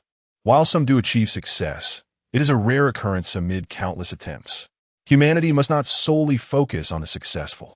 It is equally vital to observe the fate of the failures, to understand their outcomes, and to thoughtfully contemplate whether one should emulate their paths. Chapter 63. 2 Blueprints. A rare blue equipment. Once Lin Youyu had deposited a substantial amount of materials, the crafting process at the intermediate blacksmith shop commenced swiftly. It would take approximately 15 minutes to complete. Lin Youyu turned to Gu Shaoyan and remarked. Gu Shaoyan nodded, casting his gaze toward the white, translucent outline that had begun to materialize on the ground, vaguely perceiving numerous small hammers rhythmically striking the contour. Proceed, Gu Shaoyan instructed. Indeed, Lin Youyu responded with a smile, rushing over to open another bronze treasure chest directly. As the chest opened, a dazzling white light burst forth, accompanied by several green glimmers and 2 blue hues. The first sight that greeted them was a collection of supplies, food and drink, along with a medical kit containing various medical supplies such as iodine, gauze, and anti-inflammatory medication. After extracting this assortment and placing it alongside the previous items, Lin Youyu retrieved the remaining treasures from a chest. Among them were 2 green quality weapons, which held little value. They could be traded at the marketplace later for something more useful. Next was a green quality skill crystal, a rather rare find, having opened numerous treasure chests. This was Lin Youyu's first encounter with a skill crystal. The last one she had obtained was from a reward box, and she had never seen such an item in these treasure chests before. Initially, she had doubted its appearance, but it seemed that the probability was indeed very low. Here, Brother Gu, this is for you. Lin Youyu casually handed the precious skill crystal to Gu Shaoyan. You should keep it. However, Gu Shaoyan shook his head and returned the skill crystal. It was not out of courtesy. Rather, the skill contained within the crystal was not applicable to him. Indeed, the skill inscribed on this crystal was immediately apparent, revealing the nature of the skill one would acquire upon use. After a glance, Gu Shaoyan realized that it held no utility for him. Skill crystal quality, green, grants a green grade skill upon use. Healing. This skill was evidently a restorative ability aimed at recovering health points. Did Gu Shaoyan, with his ultimate life-draining talent, truly require such a skill? It made sense. This skill was indeed of no use to him. Lin Youyu nodded in agreement, saying then, I shall see if anyone in the trading market is willing to exchange for a different skill. If not, I shall use it myself. Though the skill held little value for Lin Youyu, it was certainly better than having none at all. Naturally, if someone were willing to trade another green quality skill crystal, she would be more than willing to engage in such an exchange. Having examined the 3 green quality items, Lin Youyu then picked up the 2 blue quality treasures. Among the items, there was yet another blueprint. Blueprint for the Staff of Mutual Destruction, quality blue. Upon use, one can learn to forge the Staff of Mutual Destruction. This name, is it serious? Lin Youyu gazed curiously at the blueprint and, without hesitation, committed it to memory. In an instant, the blueprint transformed into a beam of blue light and entered her being. Lin Youyu promptly examined the materials required to create this peculiar staff. Staff of Mutual Destruction Blue. Required crafting materials. Premium wood. 030. Contaminated ruby. 05. Blood of the bloodthirsty dragon. 03. Note: requires at least a mid-level blacksmith shop for crafting. What on earth are these items? Lin Youyu stared at the crafting requirements, her mind a whirl of questions. Apart from the premium wood, from which she could somewhat deduce a means of acquisition, the other 2 materials were utterly foreign to her. Contaminated ruby? And the blood of a bloodthirsty dragon? The bloodthirsty dragon must be a fierce beast, yet she had never encountered one. Are the materials exceedingly challenging to obtain? Gu Shaoyan noticed the perplexed expression on Lin Youyu's face and surmised the situation. Indeed, they were all materials she had never heard of. Lin Youyu pursed her lips, feeling that perhaps it would be better to abandon this wretched staff. Patience is key. After all, it is a blue quality item, and it's only natural that the materials are somewhat elusive. Gu Shaoyan reassured her. Nodding in agreement, Lin Youyu closed her survival manual and picked up a small bow that lay nearby. Self-charging compact, traditional bow, quality, blue, strength 8. Attribute: every 3 seconds. An energy arrow with 2 strength is replenished, stacking up to 99 arrows. Oh, this bow does not require arrows. Lin Youyu exclaimed in delight as she examined the bow's attributes. She was pleasantly surprised to find that this bow did not necessitate the loading of arrows. Although it appeared somewhat diminutive, it felt quite comfortable in her hands given her stature. Let me take a look, Gu Shaoyan remarked as he took the bow from Lin Youyu for closer inspection. Not bad. It suits you well. While the replenishment of energy arrows every 3 seconds may not seem rapid, the ability to stack up to 99 arrows alleviates concerns about insufficient supplies during combat. Moreover, the energy arrows it produces carry a 2 strength attribute. Coupled with the bow's inherent 8 strength bonus, it achieves a commendable total of 10 points in strength enhancement. Truly a remarkable find among blue quality weapons, right? I think so too. Lin Youyu joyfully accepted the bow back from Gu Shaoyan, taking a moment to admire it before attempting to shoot an arrow outside the cave. Whoosh! A blue energy arrow was released in an instant, vanishing in the blink of an eye beyond the waterfall outside the cave. How delightful! Lin Youyu laughed joyfully, resembling a child who had just received a new toy. After playing for a while longer, she remembered that there was still a bronze treasure chest yet to be opened. Hastily, she stowed her bow and took hold of the last bronze chest, forcefully lifting its lid. The moment the chest opened, a dazzling white light erupted, accompanied by several green lights and a singular blue one. This time, there was only one blue item. Lin Youyu appeared somewhat disappointed. It's all right. Perhaps this could be a hidden gem, Gu Shaoyan remarked with a smile. To be honest, for him, the addition of a blue quality item had little impact on his current circumstances. Thus, even though only a blue quality item emerged from the chest, he felt no disappointment. However, Lin Youyu herself seemed to harbor a slight dissatisfaction. Chapter 64, The Shipment. Securing victory ahead of time. Within the cavern, the flickering flames of the bonfire illuminated the entire space. In a nearby corner, a mound had formed from the bounty recently extracted from 5 treasure chests. At this moment, Lin Youyu was retrieving the last few items from a bronze chest. First, 3 pieces of green quality equipment emerged, among which were 2 rather rare pieces of jewelry. Magical ring, quality, green, spirit 3. Muscle man's ring, quality, green, constitution 3, although one was labeled a ring and the other a band. They essentially held the same meaning. Brother Gu, these 2 rings are for you. Lin Youyu thoughtfully handed both rings to Gu Shaoyan, recognizing that he was the primary force within their team, while she had positioned herself as the sole support. Besides, there was no third member to consider. All right, I shall wear them now. Gu Shaoyan, not one to stand on ceremony, swiftly donned the rings. Constitution 3. Spirit 3. The immediate feedback on the attributes was gratifying. Of particular delight to Gu Shaoyan was the muscle man's ring. Though its name bore a slightly humorous connotation, its effects were undeniably beneficial. Aside from these 2 rare pieces of jewelry, the remaining green quality item was merely an ordinary weapon. Lin Youyu inspected it briefly before discarding it onto the trading market, hoping to exchange it for something more advantageous for their needs. In addition to the 3 items, the bronze chest also yielded 2 green quality skill upgrade stones, which were of little use to Gu Shaoyan, prompting Lin Youyu to claim them for herself.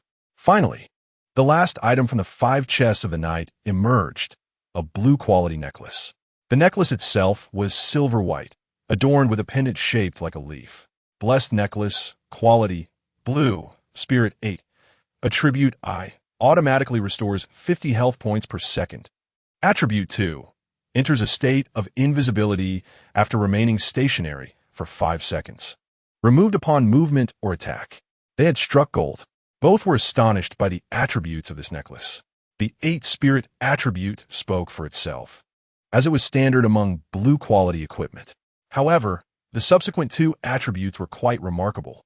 Typically, blue quality items possessed only 1 attribute, with an exceedingly slim chance of a second. Such items were undoubtedly the CR Mi de la CR Mi within their quality tier. For example, this very necklace not only boasted a health restoration attribute, but also included an effect akin to a stealth skill. For Lin Youyu, this necklace felt as though it had been crafted specifically for her. Lin Youyu now accompanies Gu Shaoyan every day to hunt ferocious beasts. Her greatest concern is that while Gu Shaoyan is focused on slaying these creatures, she might inadvertently be attacked by the beasts surrounding them. This afternoon, for instance, she found herself in such predicaments several times. Each time, she had to retreat to a safe distance, and when escape was impossible, she could only run. Fighting? She was no match for them. If she were capable of defeating them, there would be no need to flee. Fortunately, standing still for 5 seconds allowed her to become invisible. As long as she remained motionless and refrained from attacking, she could maintain her invisibility. Consequently, the beast would only target Gu Shaoyan, completely oblivious to Lin Youyu, who was concealed nearby. Additionally, the healing attribute proved quite beneficial for her. Although she had 100 chances to revive each day, it was preferable to avoid death altogether, as the sensation of dying was decidedly unpleasant. Previously, she had no choice but to acclimate to it, but now, with the addition of a healing equipment attribute, her survival capabilities had significantly improved. Coupled with the effect of invisibility, she had become a master of evasion. Now, Gu Shaoyan need no longer worry about Lin Youyu encountering trouble while he was engaged in his slaughter of the beasts. Brother Gu, then this necklace shall be mine, Lin Youyu declared with a smile. Shall I help you put on? Gu Shaoyan inquired, returning her smile. Of course. Lin Youyu nodded eagerly, handing him the necklace, then turning to one side to tuck her hair back, revealing her smooth, fair neck. Gu Shaoyan adeptly placed the necklace around Lin Youyu's neck. All done. Lin Youyu released her hand and turned back around. Does it look good? She asked, tugging at her collar with a grin. It's quite lovely. Gu Shaoyan replied, nodding. I think it's beautiful too, Lin Youyu said with a smile. She then stole a glance at Gu Shaoyan and whispered, Brother Gu, you were so skilled at putting on that necklace. Have you done it for other sisters before? Gu Shaoyan glanced at her, ruffling her distinctive pink hair, and casually remarked, You're overthinking it. Such a simple task is something anyone with hands can accomplish. You're lying. Lin Youyu pouted, her expression skeptical. Inside the cave, the campfire crackled quietly. Gu Shaoyan and Lin Youyu sat beside the fire, savoring the freshly grilled skewers. At that moment, Lin Youyu thought to herself how wonderful it would be to have a bottle of cola. After taking a sip of mineral water, she disdainfully eyed it. How could one enjoy barbecued meat without cola? What a pity! Despite opening so many treasure chests, even obtaining milk, she had never seen cola. It was tea available in the trading market either. She wondered if it was because no one had found it, or if it had been discovered but was not listed for sale. At this moment, Gu Shaoyan had finished his last skewer of grilled meat. Having satisfied himself to about 80%, he took out a tissue to wipe his mouth and then glanced at the regional racing leaderboard. It appeared that we had effectively secured first place ahead of time. Gu Shaoyan cast a sidelong glance at the second-place competitor, Yu Linglong, whose score lagged nearly 100,000 points behind, making it virtually impossible for her to catch up. Indeed, first place is undoubtedly ours, Lin Youyu said with a smile. On the regional leaderboard, the terrifying score of 124,766 next to Lin Youyu's name shattered the psychological defenses of those aspiring to claim the top spot. Commonly referred to as breaking their morale, naturally, aside from the second-place Yu Linglong, it was unlikely that anyone else dared to challenge the two of them for first place. Thus, the only one likely to have their spirits crushed was Yu Linglong alone. Poor girl. Why must there be a Zhuge Liang when there is a Yu? Chapter 65. The fourth day of the race. Delving into the mangrove swamps. Within the cavern. After dinner, Lin Yu hurried to the newly constructed intermediate blacksmith shop. Although termed a blacksmith shop, it resembled more of a miniature workstation, occupying an area of approximately 4 to 5 square meters. Directly opposite was a wooden workbench and an iron anvil. He retrieved the survival manual and placed it on a nearby shelf, allowing him to simply insert the requisite materials to forge the weaponry depicted in the blueprints. However, presently, there is only one blueprint necessitating the blacksmith services, and they lacked the required materials to proceed. Thus, they had to temporarily abandon the task. Nonetheless, among the blue-quality equipment, the previously acquired tiger skin battle armor did not necessitate the blacksmith shop. This could be attributed to the armor being crafted from leather, while the blacksmith shop was evidently intended for the creation of weapons or armor. However, it was also noteworthy that the tiger skin armor did not require a tailor's shop either. In this light, the mutually destructive staff should at least be considered a minor exquisite blue item, if not a major one. Later that night, within the confines of the magical tent's bedroom, Gu Shaoyan lay alone on the bed, his hands resting behind his head, his gaze vacantly fixed upon the magical lamp on the ceiling. Yet, his focus was not on that. Instead, he was scrutinizing his character panel. This afternoon, his level ascended dramatically, ultimately reaching level 35. After attaining level 35, continuing to slay the armored crocodiles became increasingly challenging. After all, the highest level of the armored crocodiles was merely 30. Even when Gu Shaoyan defeated a level 30 crocodile, it yielded a mere 1 experience point. This explains why, despite having dispatched numerous armored crocodiles today, his level remained stagnant at 35 and did not progress further. The level 30 armored crocodiles were an exceedingly rare faction, and even the level 29 crocodiles offered no experience points whatsoever. Achieving level 35 was solely due to Gu Shaoyan's relentless efforts. Otherwise, reaching level 35 would have been quite a feat. However, upon reaching level 35, his originally B-grade Blood Cow talent was elevated to S-grade. The S-grade Blood Cow talent not only conferred an astounding 128,000 increase in vitality, but also bestowed an additional damage equivalent to 3 of his maximum health with each attack. Concerning this additional damage, Gu Shaoyan later realized he had initially misunderstood its nature. Why is that? At first, he had interpreted it as a similar effect to the Godspeed talent.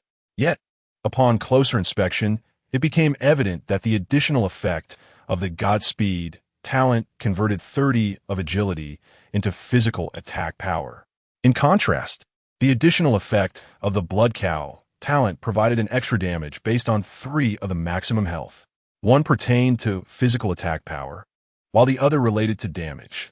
The former necessitates the deduction of defenses, whereas the latter disregards defenses entirely, inflicting direct damage akin to true damage.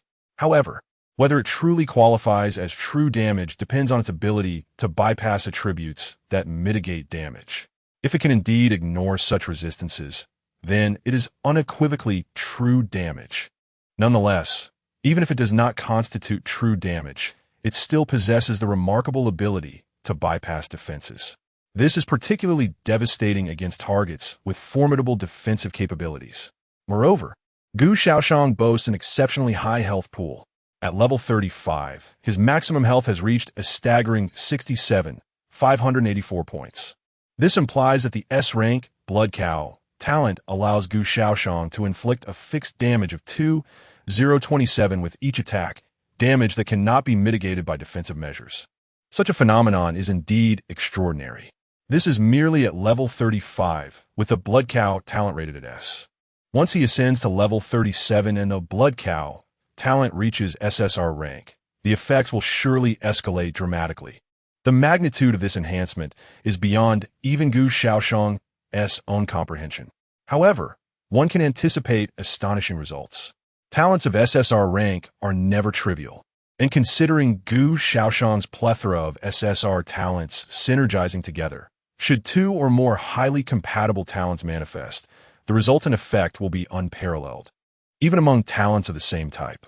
In addition to his skyrocketing health, Gu Shaoyan's attack speed and movement velocity have also surged with his level progression.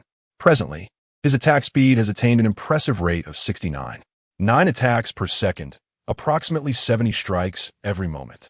His maximum movement speed has reached an astonishing 689.5 meters per second. What does this signify? Whether on Blue Star or Earth, the speed of sound at standard atmospheric pressure is 340 meters per second. The specifics regarding the speed of sound in the myriad battlefield remain uncertain. However, Gu Shaoyan has yet to produce sonic booms, perhaps indicating a faster sound propagation in this realm. Yet, if situated on Blue Star, Gu Shaoyan's current velocity would exceed twice the speed of sound, even slightly surpassing that threshold.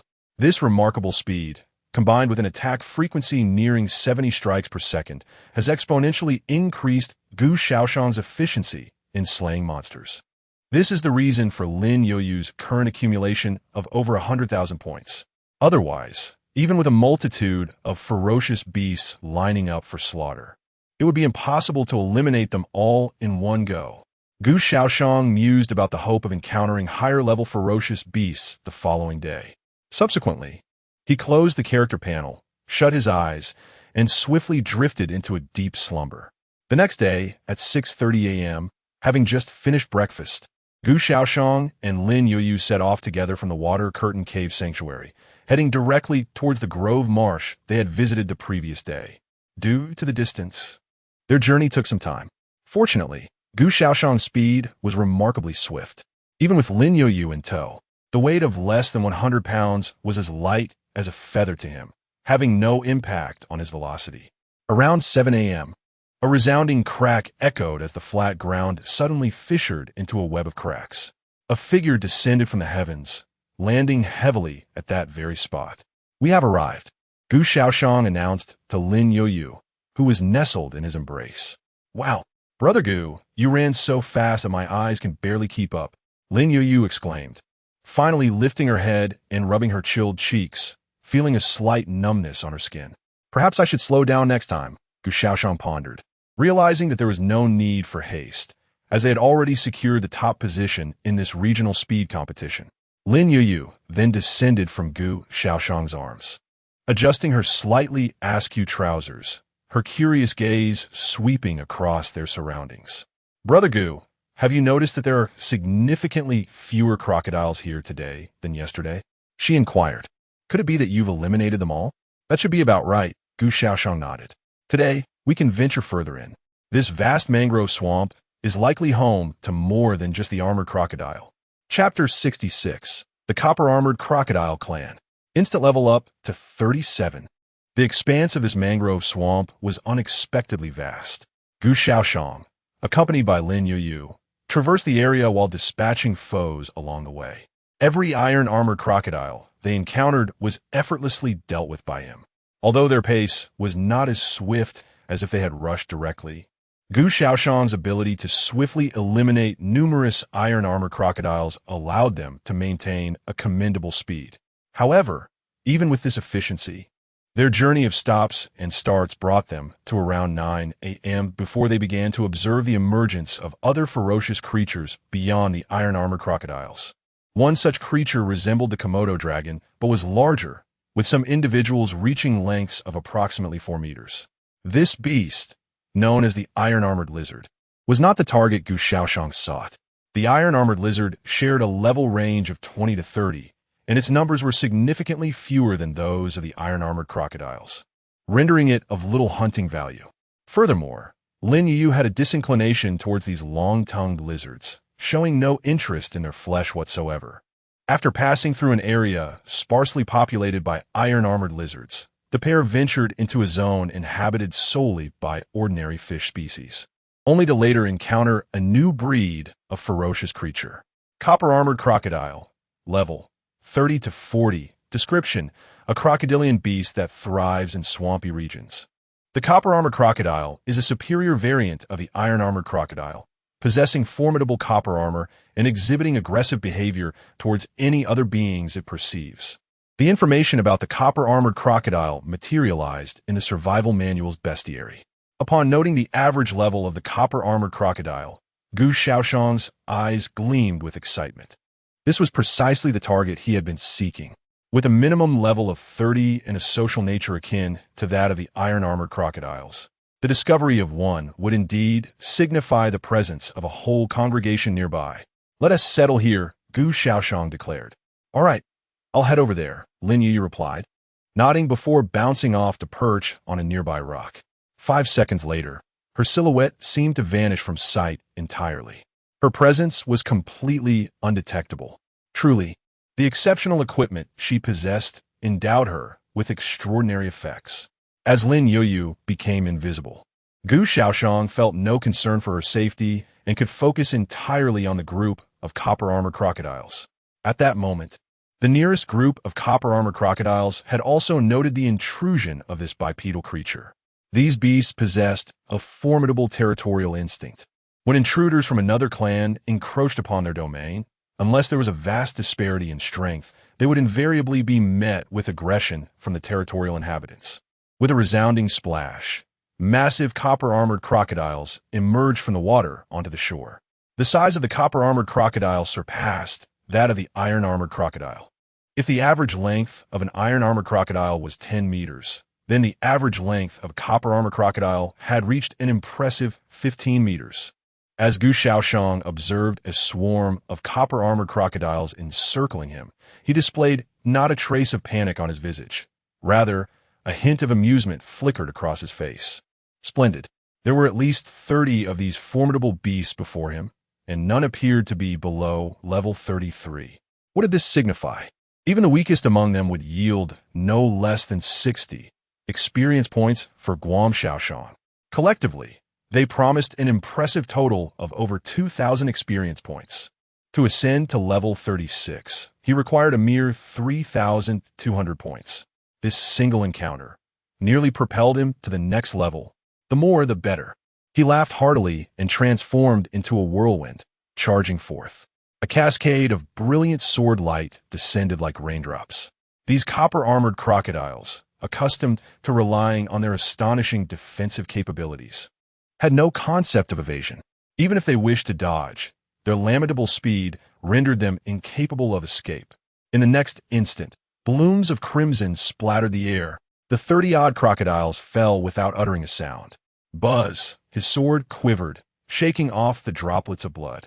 Gu Shaoxian glanced at the experience points he had garnered, his face aglow with joy. Onward, he turned his gaze toward another group of copper-armored crocodiles not far away. With a velocity exceeding 600 meters per second, he appeared before them as if teleporting. Kill! Kill! Kill! Moments later, Gu Shaoxian successfully ascended to level 36. Meanwhile, Lin Youyu, perched upon a stone and swinging her little feet, beamed as she was enveloped in a golden glow. She too had leveled up. Although her rank was not as high as Gu Shaoxian's, she had reached level 33. After leveling up, Lin Youyu found herself ensnared in a delightful dilemma. What should she do? Perhaps she could explore the trading market for skills suited to her. In the trading market, as everyone's prowess steadily increased, the daily toll of deaths had begun to decline, and some truly valuable items started to surface. For instance, skills.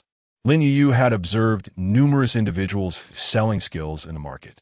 However, they predominantly accepted trades of skills for skills, rejecting other forms of exchange. Otherwise, she would have certainly bartered her and used equipment with them. Yet, hadn't she listed a green-grade skill crystal in the trading market last night? In fact, several individuals had privately inquired about the trade. However, the offers they made did not satisfy her, leaving the skill crystal still listed in the market. Was there truly no one willing to trade a skill of the same green grade with her? Instinctively, Lin Youyu opened the trading market, only to discover an influx of new messages beneath her listed green skill crystal. Could I exchange it for 3 white skill crystals? Do you accept equipment trades? I can offer 2 pieces of green equipment. May I exchange them for stone? Oh, I have encountered the esteemed Lin Youyu. The latter part is irrelevant, mere chatter. What truly captured Lin Youyu's attention was a particular message. Esteemed Lin Youyu, I have sent you a private message. Please check if the skill I shared with you is acceptable. Fiora? Is this not the foreigner who initially appeared on the speed ranking? Lin Youyu distinctly remembers Fiora, who had once secured a spot among the top 10 in the regional speed competition, only to gradually descend the rankings as the true elites exerted their prowess. Nevertheless, even at present, Fiora remains within the top 50. She mentioned that she had sent a private message. Let me see where it is. Lin Youyu opened the private message interface, overwhelmed by the multitude of messages from various individuals. Fortunately, a direct search by name was possible. Lin Youyu promptly searched for Fiora's name, and soon the interface became considerably cleaner. This is not the Fiora I seek. Upon clicking one, Lin Youyu realized it was not her either. After all, there are certainly multiple individuals named Fiora worldwide, and, among them, a few just happen to be assigned to their region. There are 3 Fioras who have sent private messages to Lin Youyu.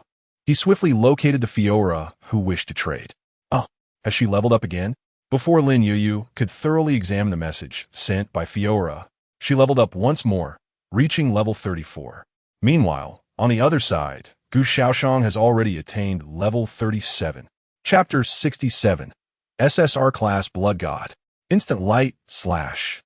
Upon reaching level 37, Gu Shaoyan slightly decelerated his pace and opened his character panel to observe the changes in his talents following 2 successive upgrades.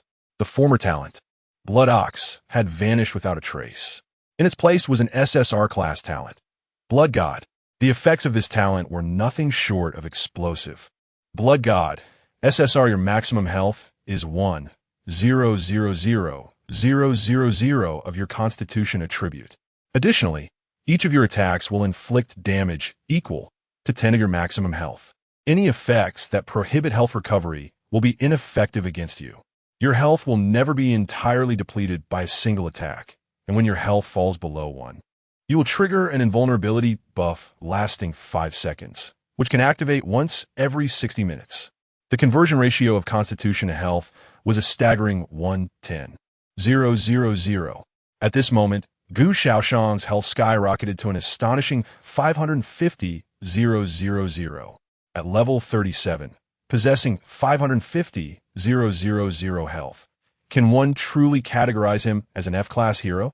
Even heroes of the same SSR caliber do not boast such vitality, unless they possess a talent akin to Blood God, in which case their health would undoubtedly surpass Gu Shaoyan's 550,000. But wait, this was merely a fraction of the enhancement bestowed by the Blood God talent. Furthermore, it granted Gu Shaoyan the ability to inflict an additional 10 damage with each attack, based on his maximum health. With 550,000 health, that translated to an additional 55,000 damage. Even a level 40 copper scale crocodile would struggle to withstand such onslaught. This was merely the supplementary damage. What was even more astonishing was the fact that the Blood God talent rendered Gu Shaoyan impervious to debilitating effects such as healing restrictions. the talent's clause stating that any effects prohibiting health recovery were ineffective against him essentially granted him an invincible state, allowing him to disregard such detrimental effects entirely. Imagine this.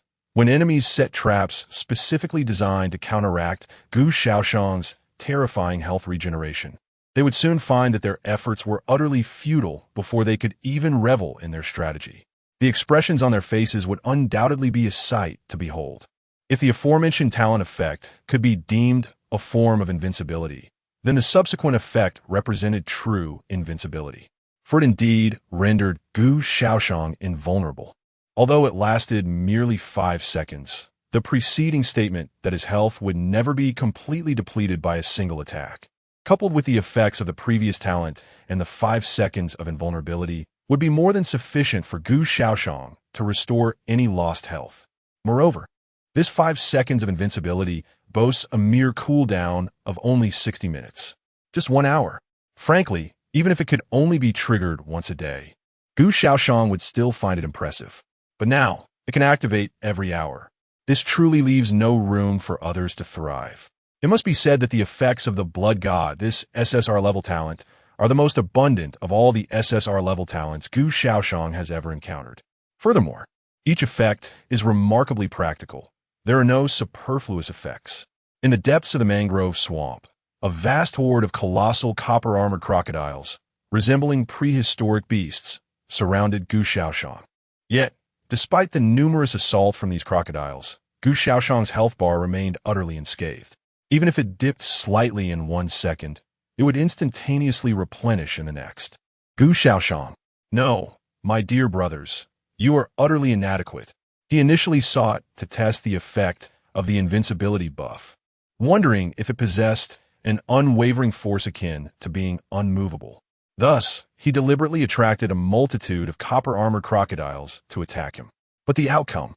What a pitiful display from these copper-armored crocodiles, fierce beasts of levels 30 to 40.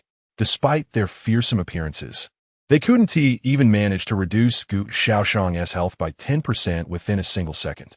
Do us a favor and retreat. What a waste of my emotions.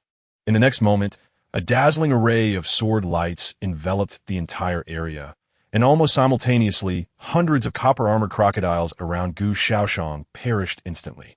Having accomplished this, Gu Shaoyan continued his advance towards another group of crocodiles.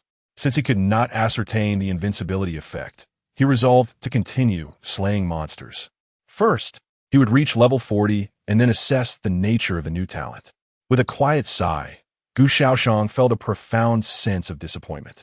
On the stones by the swamp's edge, Lin Youyu briefly reflected on how swiftly he was leveling up before quickly turning his attention to a message from Fiora. Fiora, skill crystal, can I trade this for you? The chat channel allows for the sending of item information, and at that moment, Fiora sent the details of the skill crystal she wished to exchange. Lin Youyu glanced at it. Skill crystal, quality, green, description, grants a green-rated skill. Flash / upon use. Flash / It should be an offensive skill, Lin Youyu pondered, then replied with a message. Lin Youyu, the skill contained in your skill crystal is merely the most basic attack skill, whereas mine is a healing skill, highly sought after at present, so you must offer additional compensation. Meanwhile, Fiora, engaged in a bloody battle with a horde of ferocious beasts in the desert, received Lin Youyu's response. She hastily instructed her hero to hold the front line for a moment before glancing at the message from Lin Youyu in the chat channel. Upon hearing Lin Youyu's request for an additional payment, Fiora promptly acquiesced without a moment's hesitation, subsequently sending information regarding an item. Fiora, Strength Ring. What do you think of this? Strength Ring, quality, green, strength 3. This piece of green equipment possessed rather ordinary attributes, however. Its classification as jewelry afforded it a higher value compared to other types of gear. After some consideration, Lin Youyu concluded that it would suffice. He then proceeded to amend the trading conditions of the skill crystal he had listed on the marketplace and replied to Fiora. Lin Youyu, sure. I have modified the trading conditions. You can view it directly in the marketplace. Chapter 68. The first area attack skill, Gu Shaoyan's compassion. Meanwhile, upon receiving a response, Fiora did not dare to linger for even a moment. She promptly accessed the trading market and located the transaction information for the skill crystal she had long since saved. Indeed, the trading requirements had changed. Without hesitation, she placed the flash/skill crystal and the strength ring on the market. After clicking the confirm button, the two items in her possession vanished instantaneously, replaced by another green skill crystal. Fiora unhesitatingly chose to use it, instantly acquiring the healing spell contained within. Simultaneously, she took out 4 green quality skill upgrade stones and elevated her newly acquired healing spell to its maximum level. Now, she felt secure.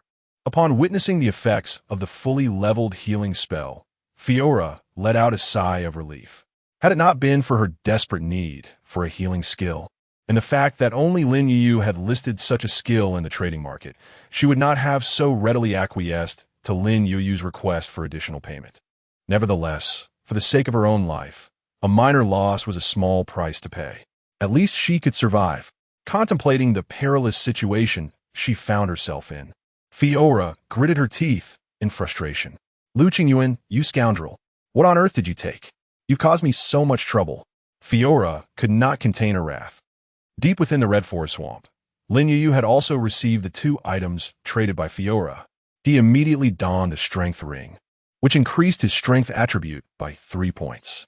In terms of jewelry, a ring could only provide effects for a maximum of 3 items, while a necklace could only be effective as a single piece. Wearing more would be of no use. However, Gu Shaoyan had already adorned himself with 2 rings, and the additional 3 points of strength were of little significance to him. Had it been an increase to his constitution attribute, the effects would have been entirely different. After all, for others, 3 points of constitution merely translated into 30 additional health points. But for Gu Shaoyan, that amounted to a staggering 30,000 health points. Was that comparable? After putting on the ring, Lin Youyu glanced once more at the skill crystal in his hand and decided to store it away, intending to present it to Brother Gu upon his return. After reaching level 37, the pace of leveling had noticeably slowed. Nevertheless, by around 11 in the morning, Gu Shaoyan had already attained level 39, with his current experience points exceeding 1/3 of the total needed. It was inevitable that he would reach level 40 by the afternoon, and there was even a possibility of pushing towards level 41.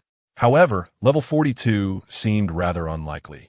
The primary reason was that the number of copper scale crocodiles at higher levels was scarce, and once Gu Shaoyan reached level 41, he would only gain substantial experience points by defeating copper scale crocodiles of level 37 and above.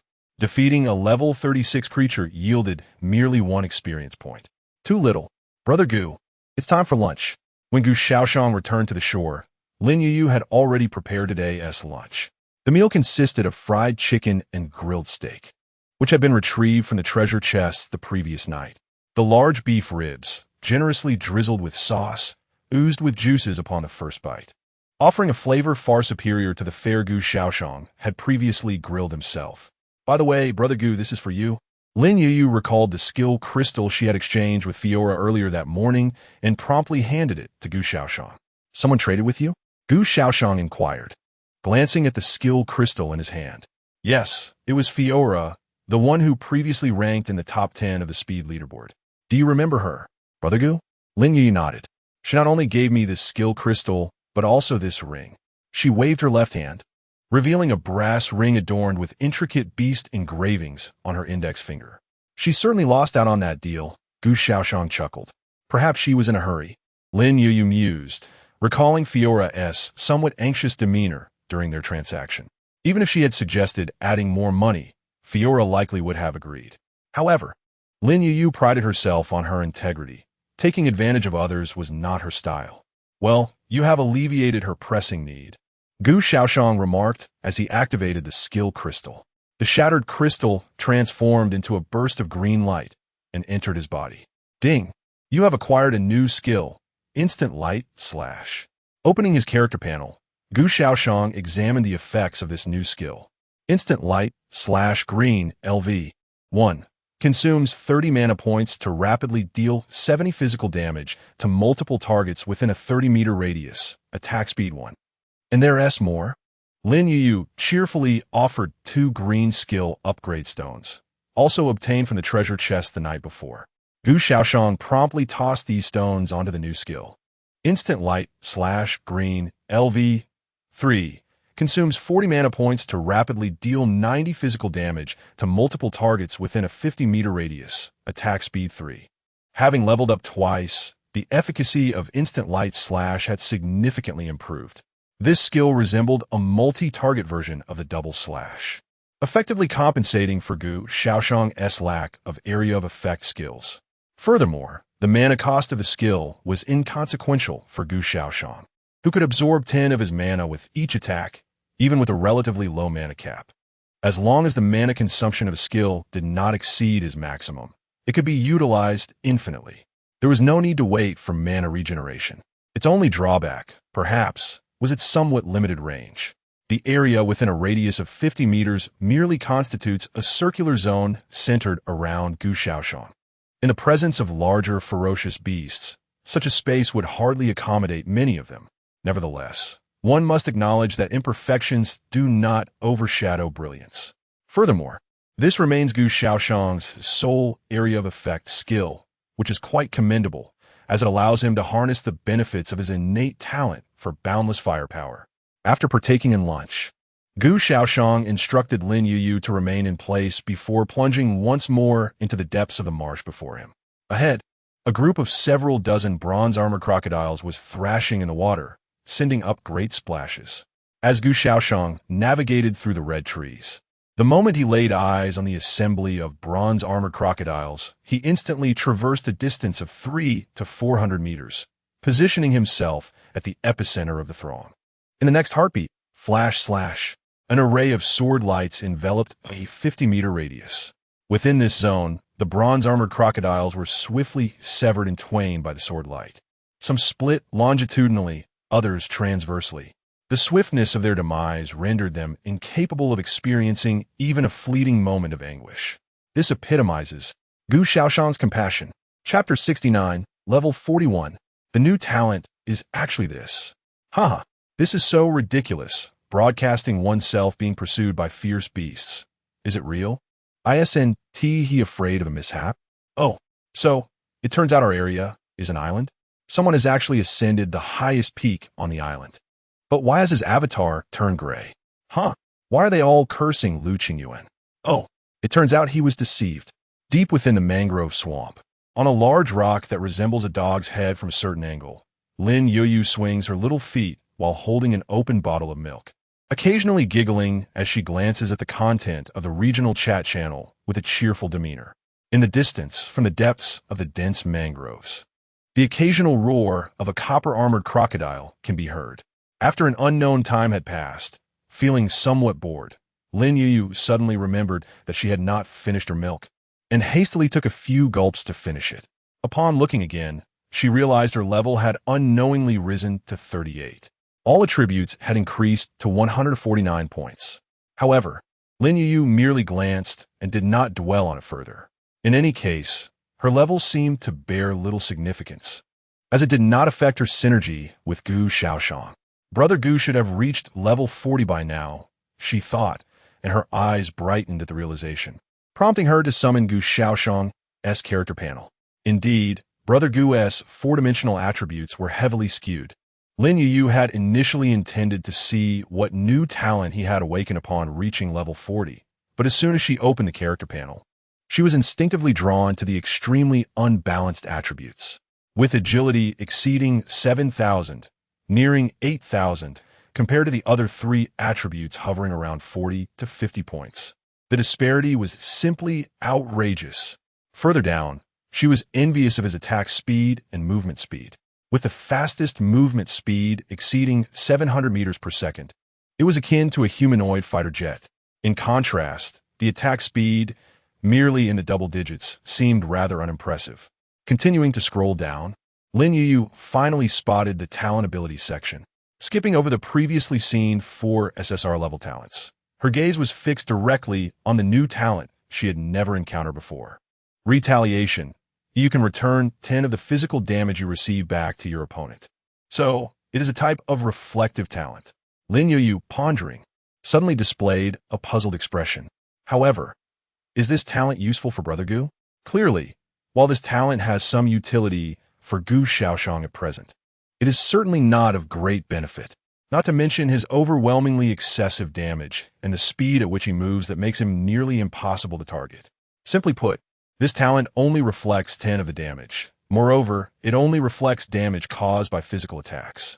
What? Does it look down on magical attacks? Does it perceive that magical attacks cannot inflict harm? That reflection is unnecessary. Furthermore, setting these concerns aside, this innate talent appears to conflict somewhat with another of Gu Shaoxian's abilities. Indeed, I am referring to the recently upgraded SSR-level Blood God talent. There is a particular characteristic within the Blood God talent that I wonder if you recall. It ensures that Gu Shaoxian will never have his health bar completely depleted by a single instance of damage. In simpler terms, no matter how formidable the opponent's attack may be, it is impossible to eliminate Gu Shaoxian in one blow, as he will always retain at least 1 point of life. Now, regarding the newly acquired reflection talent, it rebounds the damage that Gu Shaoxian endures. Consequently, the magnitude of this damage is determined by Gu Shaoxian's physical defense capabilities and various damage mitigation buffs. The higher the latter, the lower the former. Hence, with the characteristic of the Blood God talent in effect, the damage that the reflection talent can rebound is capped at a mere 10 of Gu Shaoxian's maximum health. It cannot exceed this limit, for he is compelled to retain at least 1 point of life. Of course, this pertains to the effect of the reflection talent at its E level. Neither Gu Shaoxian nor Lin Youyu currently knows how its potency will evolve with an increase in level. Perhaps the reference point for this rebound could shift, directly correlating to the attacker's own power. In such a case, it would no longer be contingent upon Gu Shaoxian's physical defense, damage mitigation buffs, or the effects of other talents. However, who can say? As it stands, it indeed appears rather ineffectual. A bubble burst with a soft pop, causing the sediment beneath the water to churn. On the surface, the dismembered corpses of countless copper-armored crocodiles floated, a grim tableau that filled the mangrove with an overwhelming sight of death. It was rather nauseating. Gu Shaoxian squatted amidst the gnarled roots of a red tree, feeling a wave of queasiness wash over him from the relentless slaughter. This had been ongoing since the first day of the regional speed competition, and today marked the 4th day since its commencement. For 4 consecutive days, Gu Shaoxian had been engaged in a relentless spree of killing to the point of numbness. Having cleared this vast area of copper-armored crocodiles, he could no longer resist the urge to take a moment's respite. Physically, he felt unwearied, yet mentally, he was beginning to feel ill. A brief rest was in order. Gu Shaoxian decided to shift his position, intending to change his perspective and admire the scenery of the mangroves devoid of floating crocodile corpses. Yet upon turning, he was met once more with the ghastly sight of lifeless bodies bobbing on the water-esque surface, and the air was thick with an inescapable stench of blood. Gu Shaoxian sighed in exasperation, raising his gaze to the sky. That cloud resembled a chicken leg. Oh, that one looks like a mound of something rather silly. Gu Shaoxian's mind drifted into a void, and he allowed himself to relax completely. He sat there for quite some time before Gu Shaoxian finally remembered to open his character panel to see what new talents he had acquired upon reaching level 40.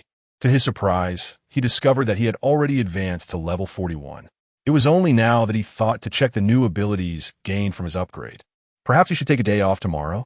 Gu Shaoxian contemplated, feeling that he deserved some relaxation, a well-earned respite. He could not engage in such intense battles every day, as if he were some kind of innate divine being. Yes, it was settled then. Tomorrow would be a day of rest. Gu Shaoxian made his decision on the spot. After all, considering their current points, it was not just a day off they could afford. They could even rest for the remaining 3 days. The first place was assured. Chapter 70. The conclusion of the 4th day. Why not take a guess at who the second place is? Reflective damage. You can return 15 of the physical damage you suffer to your opponent. Upon viewing the character panel, Gu Shaoxian's attention was drawn to this new talent. Having ascended to level 41, the talent's rank had also elevated to D, no longer remaining at its initial E grade. The reflective talent appeared somewhat unremarkable at first glance. Gu Shaoxian noted the rather simplistic effect of this talent. However, a D-grade talent, while straightforward in its effect, was understandable. A 15 rebound of physical damage might be quite advantageous for others, yet it held little value for Gu Shaoyan. He decided to observe further, pondering that perhaps a higher level would unveil some surprises. With that thought, he closed the character panel. Around 4 p.m., Gu Shaoyan surveyed the vicinity and discovered that the copper-scaled crocodile population in this area seemed to have been completely eradicated by him. After a thorough search of the expansive region, not a single copper-scaled crocodile could be found. Checking his experience points, he found himself still at level 41, with 1,077 points accumulated, leaving him 2,823 points shy of the next level. If the copper-scaled crocodiles were indeed at level 40, he would need to defeat approximately 36 more to level up. However, finding 36 level 40 copper-scaled crocodiles would require vanquishing at least 1,000-fold that number, about 36,000 crocodiles. After all, level 40 was the pinnacle of what the copper-scaled crocodiles could achieve. Their numbers were indeed sparse. Is that all? Gu Shaoyan mused, feeling somewhat disappointed. He glanced at the regional leaderboard. The name Lin Youyu, occupying the top position, was still below 200,000 points. Clearly, the copper-scaled crocodiles were far less numerous than the previous iron-scaled ones. He ventured further afield in search of additional copper-scaled crocodiles or other fierce beasts, but found none.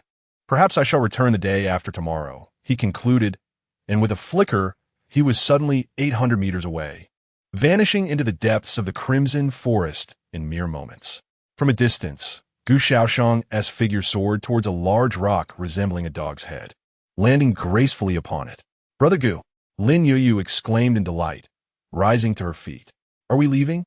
Gu Shaoyan nodded, a smile gracing his face as he affectionately tousled the young girl's hair. "The copper-scaled crocodiles have been wiped out. Let us return early today. We shall take a day of rest and come back the day after tomorrow."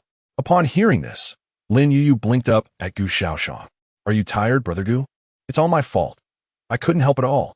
As she spoke, her eyes welled with tears, threatening to spill over like precious pearls.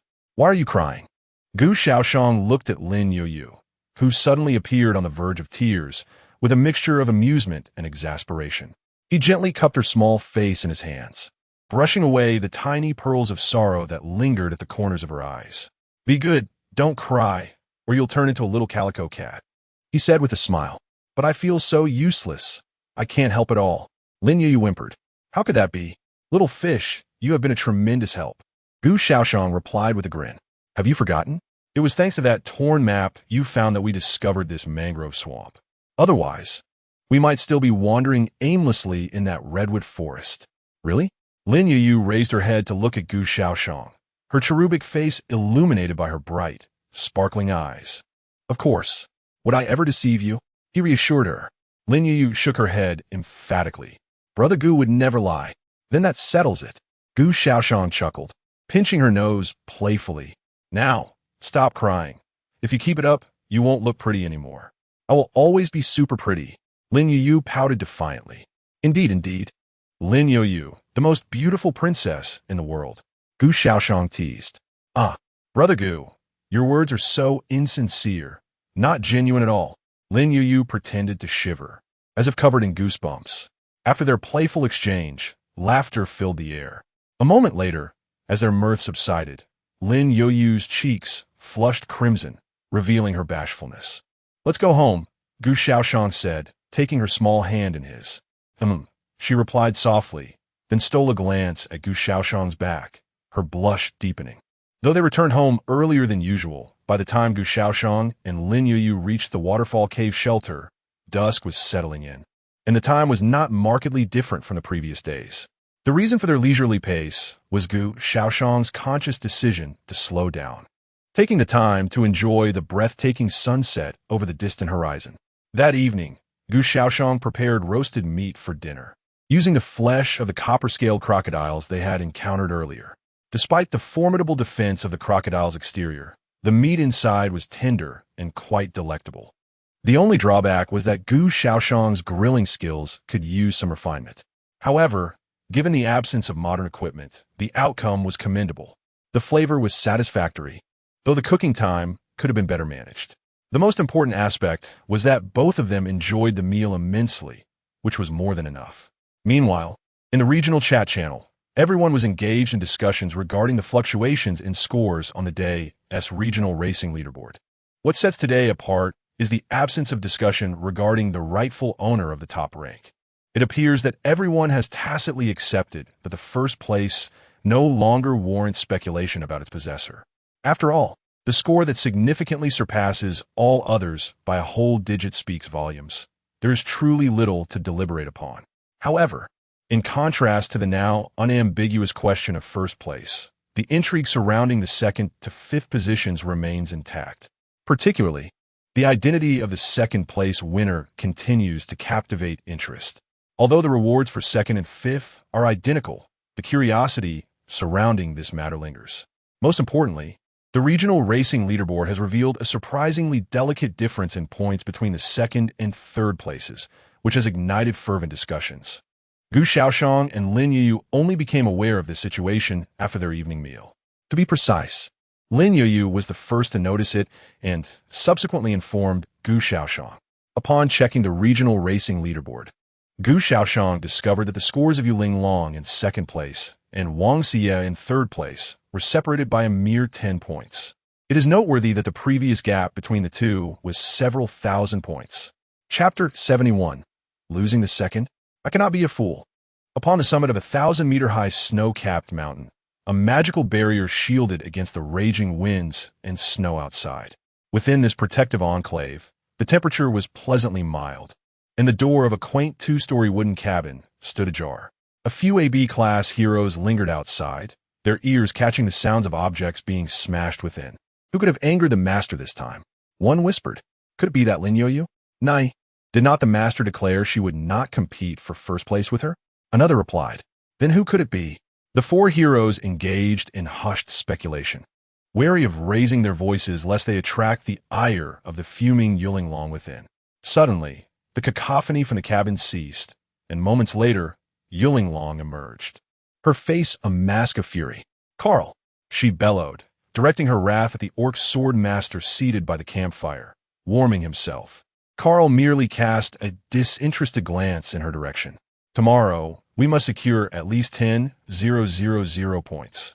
I shall not allow that woman Wang Xie to surpass me, Yuling Long declared, plopping down beside him, her tone brimming with indignation. Provided you can locate enough ferocious beasts, I could easily handle not just 10,000, but even 100,000. Carl responded nonchalantly. Did you hear that? Yuling Long's gaze turned icy towards the four AB-class heroes. You four must find at least 10,000 level 10 beasts tomorrow, or 4 to 5,000 level 20 beasts will suffice. The heroes, hailing from diverse races, exchanged resigned smiles, their faces reflecting a shared sense of dread. Understood, master. We will certainly do our utmost, they replied, looking grim. Not just do your utmost. It is imperative that you succeed, Yuling Long emphasized angrily. If you fail to find them, beware, there will be no meals for you tomorrow. Fine, if there's no food, a day without eating one tea kill anyone, one hero muttered under his breath. What did you say? Speak louder. Are you afraid I one tea hear you? Yuling Long stood abruptly, resembling an enraged tiger. The four heroes instinctively recoiled, silencing any further complaints.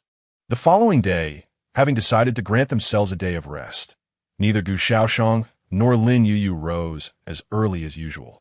Instead, they indulged in a leisurely slumber, emerging from their tents around 9 a.m.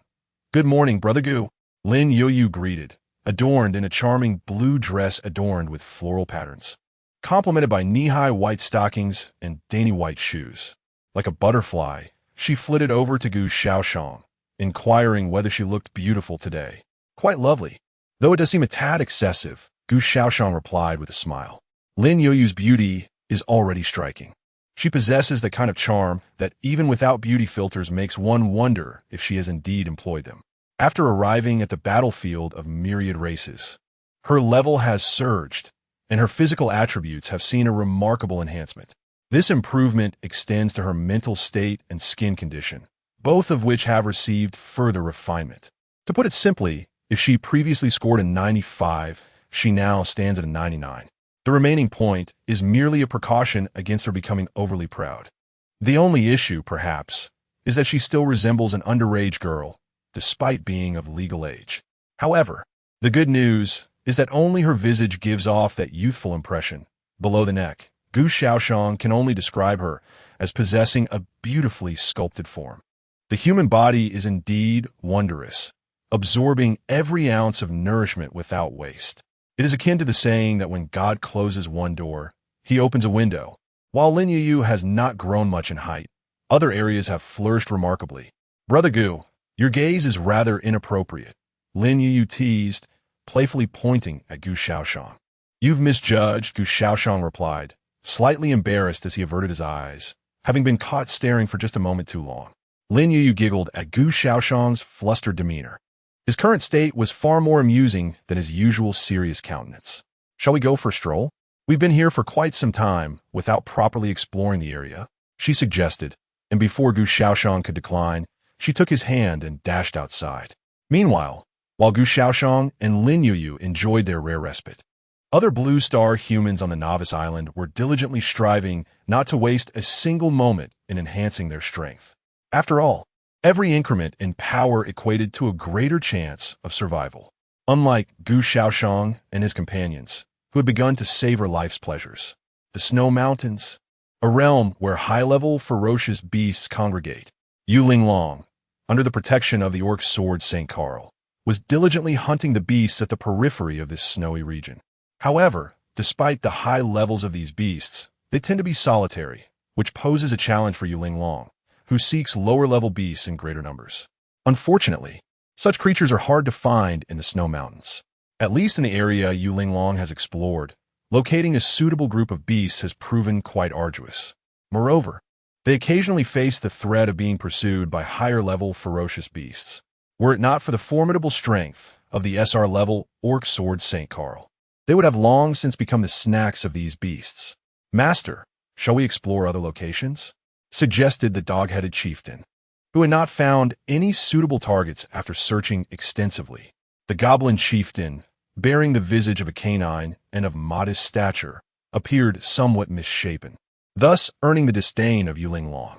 This disdain could certainly be attributed to its B-rank qualifications. With an unappealing appearance and mediocre abilities, it was no wonder that Yu Linglong would look down upon it.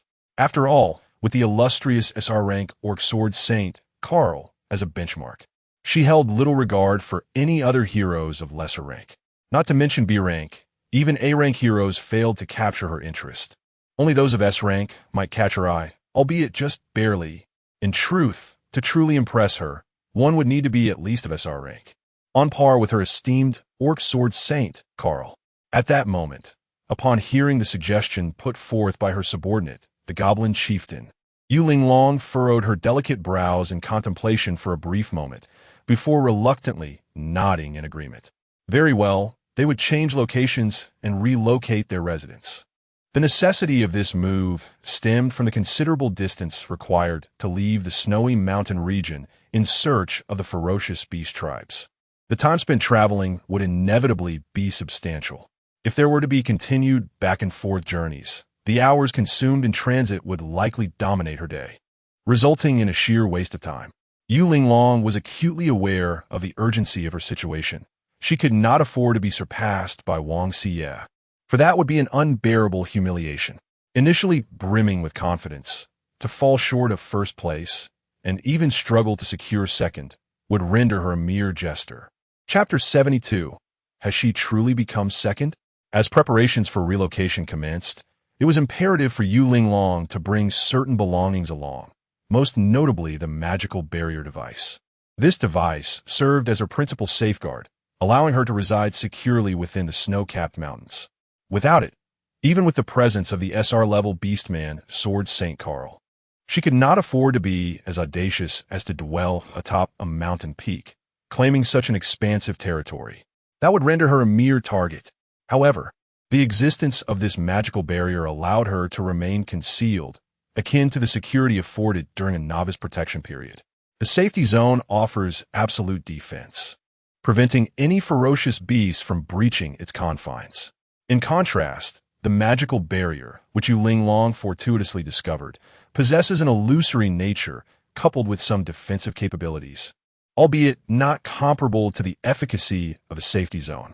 Nevertheless, it suffices for her needs, unless she were to encounter an exceptionally powerful beast fortuitously arriving at her mountain.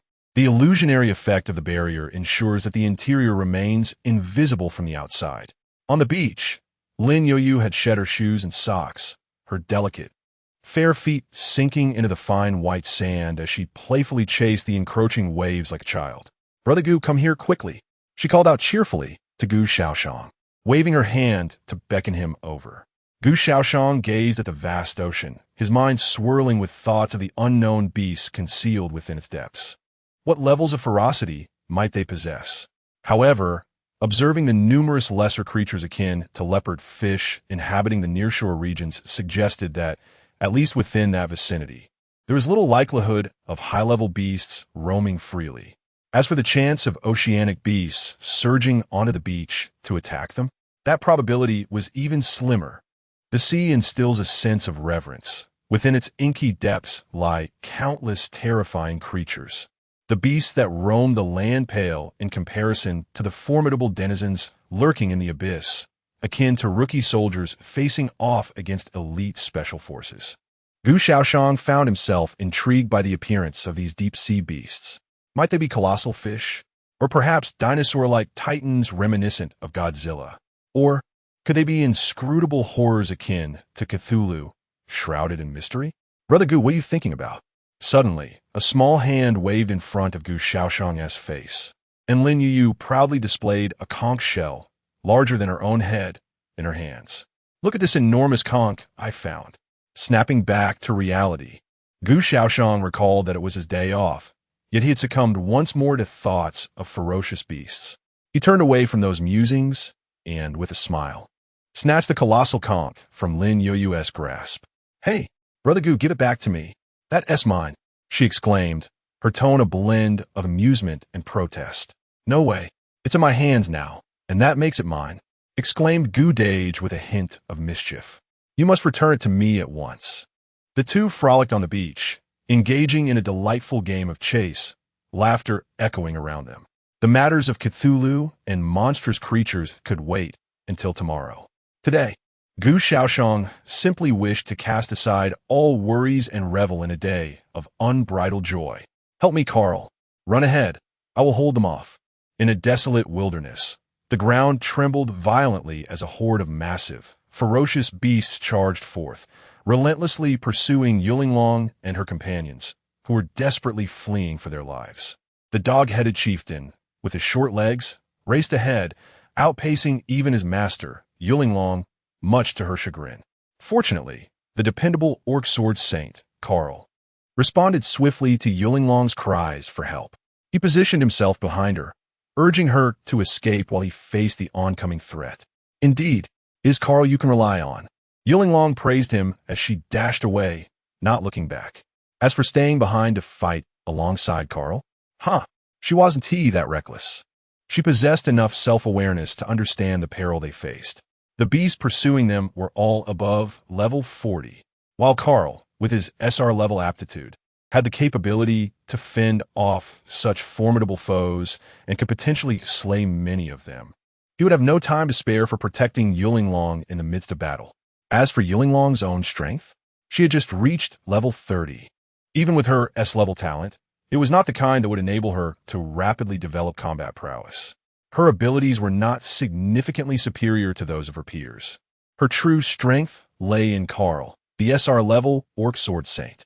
As for the other four heroes, the circumstances of the other three were currently unknown, but that dog-headed chieftain was certainly running ahead of her. This scoundrel, of all beings, was outpacing his own master. It was utterly absurd. "Master, keep going. We shall soon be safe." The chieftain seemed to realize that his previous actions had angered Yu Linglong and attempted to make amends through his words. Unfortunately, the attempt was rather ineffective. Yu Linglong did not forgive him merely because of a single show of concern. Seeing that his master remained unresponsive, the dog-headed chieftain felt a surge of anxiety. Fortunately, at that moment, Carl, the SR-level hero, successfully intercepted the frenzied beast behind them. A tempest of sword energy enveloped the area, creating a storm of blades that encompassed the horde of ferocious creatures. Subsequently, the air was filled with a cacophony of roars and anguished cries. Yu Linglong's experience points surged dramatically. Abruptly, she came to a halt, ceasing her flight.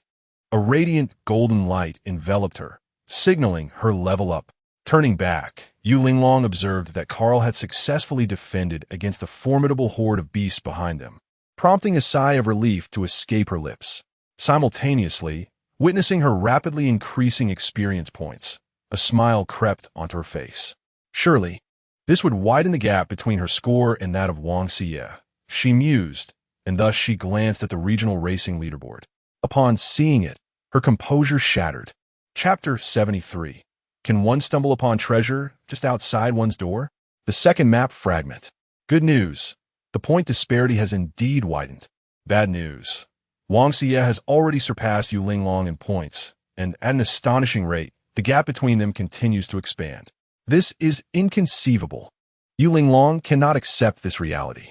Shouldn't she be the one to increase the score difference between them? How has it reversed? She rubbed her eyes, and her large, captivating eyes widened once more. Yet, the outcome remained unchanged.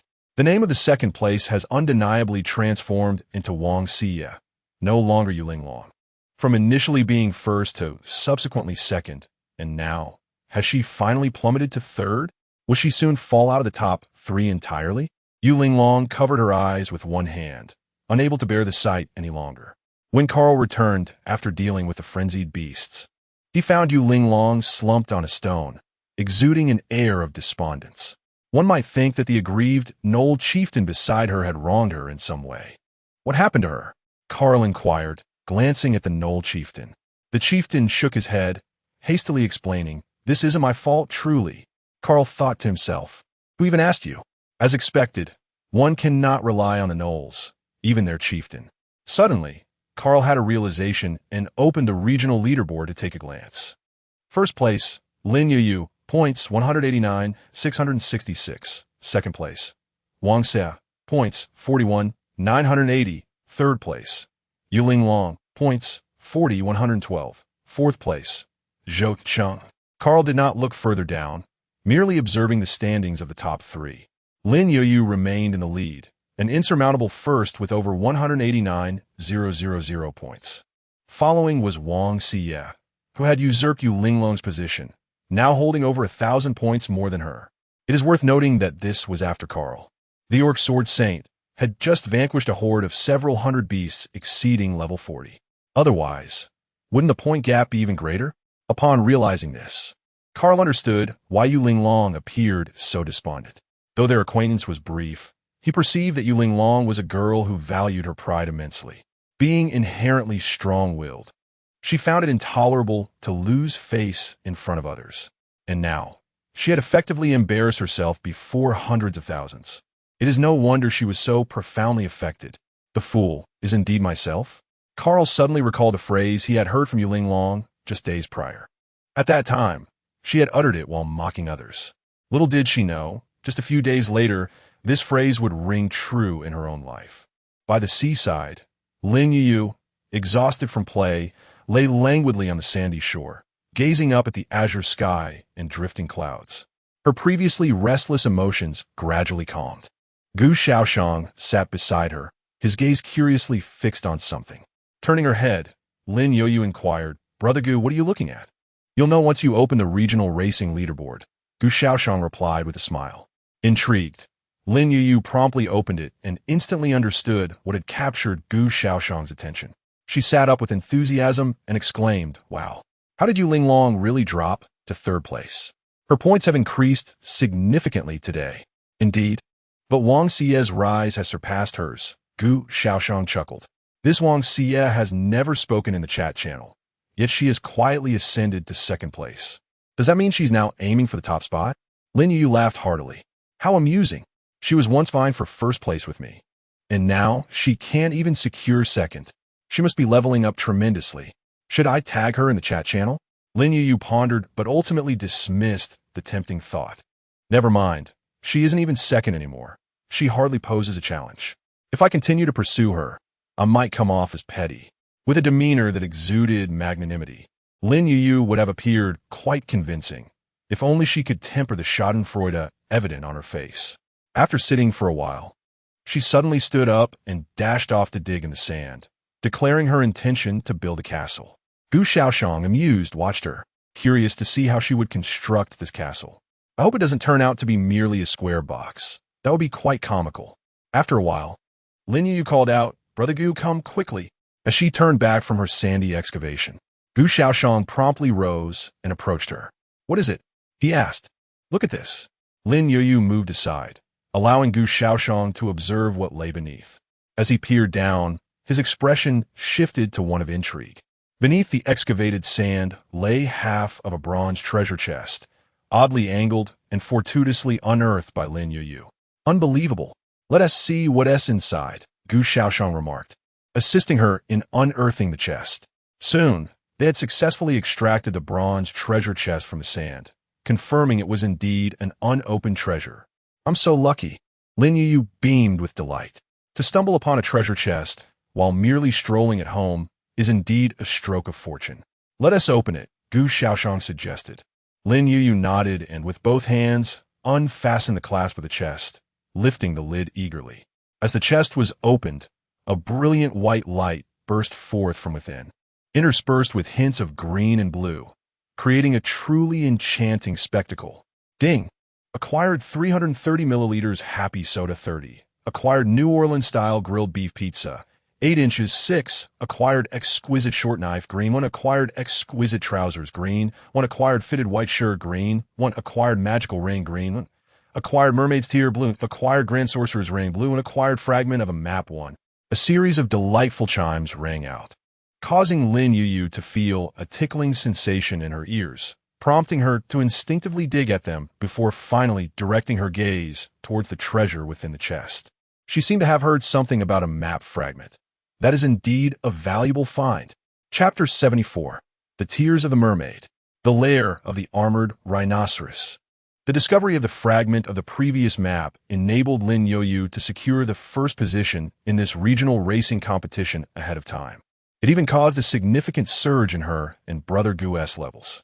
Gu Shaoyan has now reached level 41. Lin Youyu herself has attained level 40. This level, at this stage among the Blue Star humans, is undoubtedly among the elite. If we consider the novice island they currently inhabit, they would likely rank first or second. Thus, with the emergence of another map fragment, Lin Youyu harbored immense anticipation. What treasure location could it possibly reveal this time? Setting aside the map fragment, the other items procured from this bronze treasure chest were of remarkably high quality. Among them, there were 2 pieces of blue quality equipment and as many as 4 pieces of green quality gear, while the ordinary materials amounted to only 2 types. They included the delightful beverage Lin Youyu had longed for. Finally, during their barbecue, she wouldn't need to resort to drinking mineral water or milk anymore. After all, one could argue that the delightful drink pairs splendidly with barbecue. Soon, the duo commenced extracting the bounty from the chest. The pizza and delightful drink were promptly stowed away in Lin Youyu's backpack. Next came the 4 pieces of green quality equipment, a dagger, trousers, and a magical ring, all of which were listed on the trading market to see if anyone would be willing to exchange them for skill crystals or skill upgrade stones. Then there was a well-fitted white shirt, which turned out to be quite special, classified as underwear. Initially, she had thought it was merely a plain white shirt, but upon closer inspection, it was indeed extraordinary. No wonder it was categorized as such. It was needless to say that Gu Shaoyan could not wear this item, so it was handed directly to Lin Youyu. Following, there were the 2 pieces of blue quality equipment.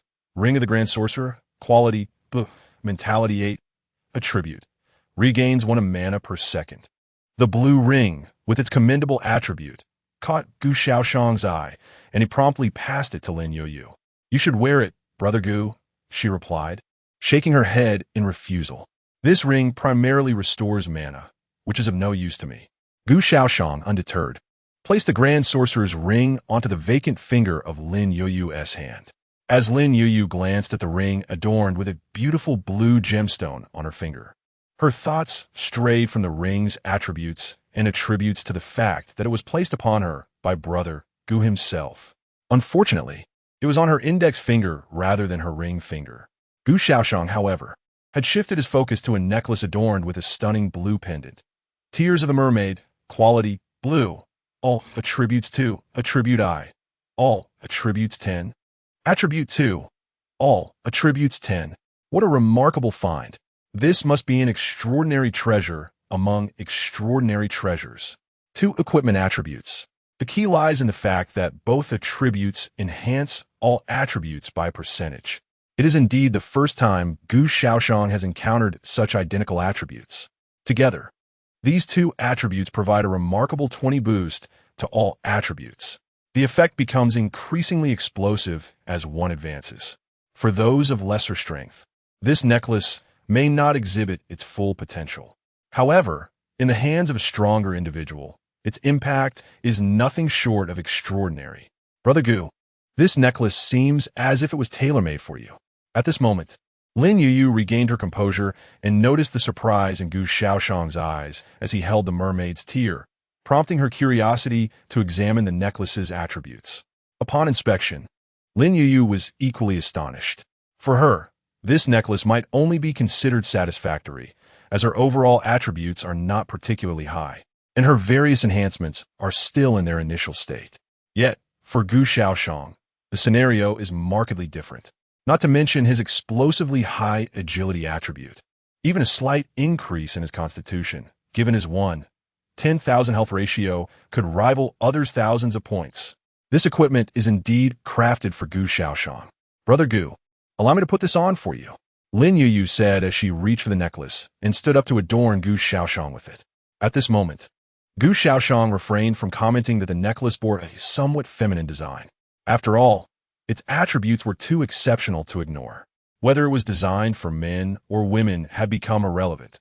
After all, a necklace is typically worn beneath clothing, hidden from the eyes of others. Once Lin Youyu assisted him in wearing the necklace, Gu Shaoxian immediately opened his character panel to observe the changes. At level 41, Gu Shaoxian's health cap reached an astounding 594,000 points. His constitution attribute, however, was a mere 54 points, of which 9 points were attributed to his equipment. Now, after donning the mermaid's tear and receiving an all-attribute 2 and a 20 increase, his constitution attribute surged to an impressive 67 points. Alas, the 4-dimensional attributes do not account for decimal points, resulting in a deduction of 0.2 from Gu Shaoxian's constitution attribute. Though it may seem a trivial amount, it translates to a loss of 2,000 health points. Nevertheless, with a constitution attribute of 67 points, Gu Shaoxian's health skyrocketed accordingly.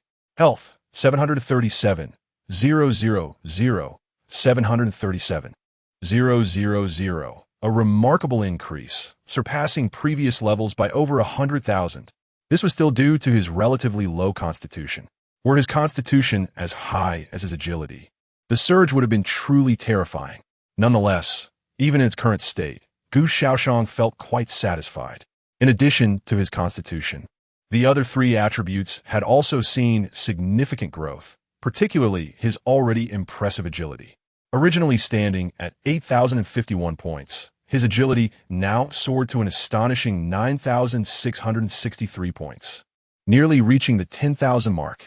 Ascending 2 more levels to surpass 10,000 will be effortless. Wow, Brother Gu, your attributes have become even more astonishing. With agility nearing the 10,000 mark, Lin Youyu also examined Gu Shaoxian's character panel and felt genuinely happy for him upon witnessing the effect of the mermaid's tear on his character. Take a look at that map fragment, Gu Shaoxian said, closing his character panel. Lin Youyu nodded, having anticipated this moment, and promptly seized the thin map fragment, retrieving her survival manual to the corresponding page. With a swift motion, the map fragment transformed into a golden light, merging seamlessly into the manual. Upon glancing at the map, A small illuminated area emerged amidst the vast expanse of dark war fog. It appeared somewhat distant from their current location. Gurg Basin, armored giant rhino's lair. Level 40 to 60. It does seem a bit far, Lin Youyu murmured softly.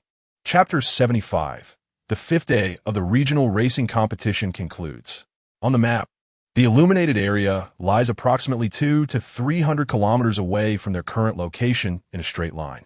If traversing through the forest, it is likely that they would need to take detours, making the actual distance potentially greater. However, the newly highlighted section appears to be somewhat larger. By proportional estimation, this region, known as the Gurg Basin, boasts a maximum diameter exceeding 200 kilometers, presenting a distinctly irregular elliptical shape. While it is indeed a considerable distance, it remains within acceptable limits.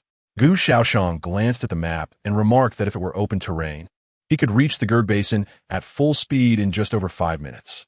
Nevertheless, the forest terrain posed a different challenge. Firstly, Gu Shaoyan could not run at full speed due to the complexity of the environment. Secondly, there were areas that would require him to take longer routes, further extending the time needed. Additionally, with Lin Youyu accompanying him, running too fast would cause her discomfort. Thus, realistically, Gu Shaoyan estimated that it would take them around half an hour to reach the Gurg Basin. This duration was relatively short, which is why he considered it acceptable. If they were faced with a journey that spanned several hours merely to travel, they would have to contemplate relocating. Let us venture there tomorrow, Lin Youyu suggested, lifting her gaze to Gu Shaoyan. Certainly, he nodded in agreement.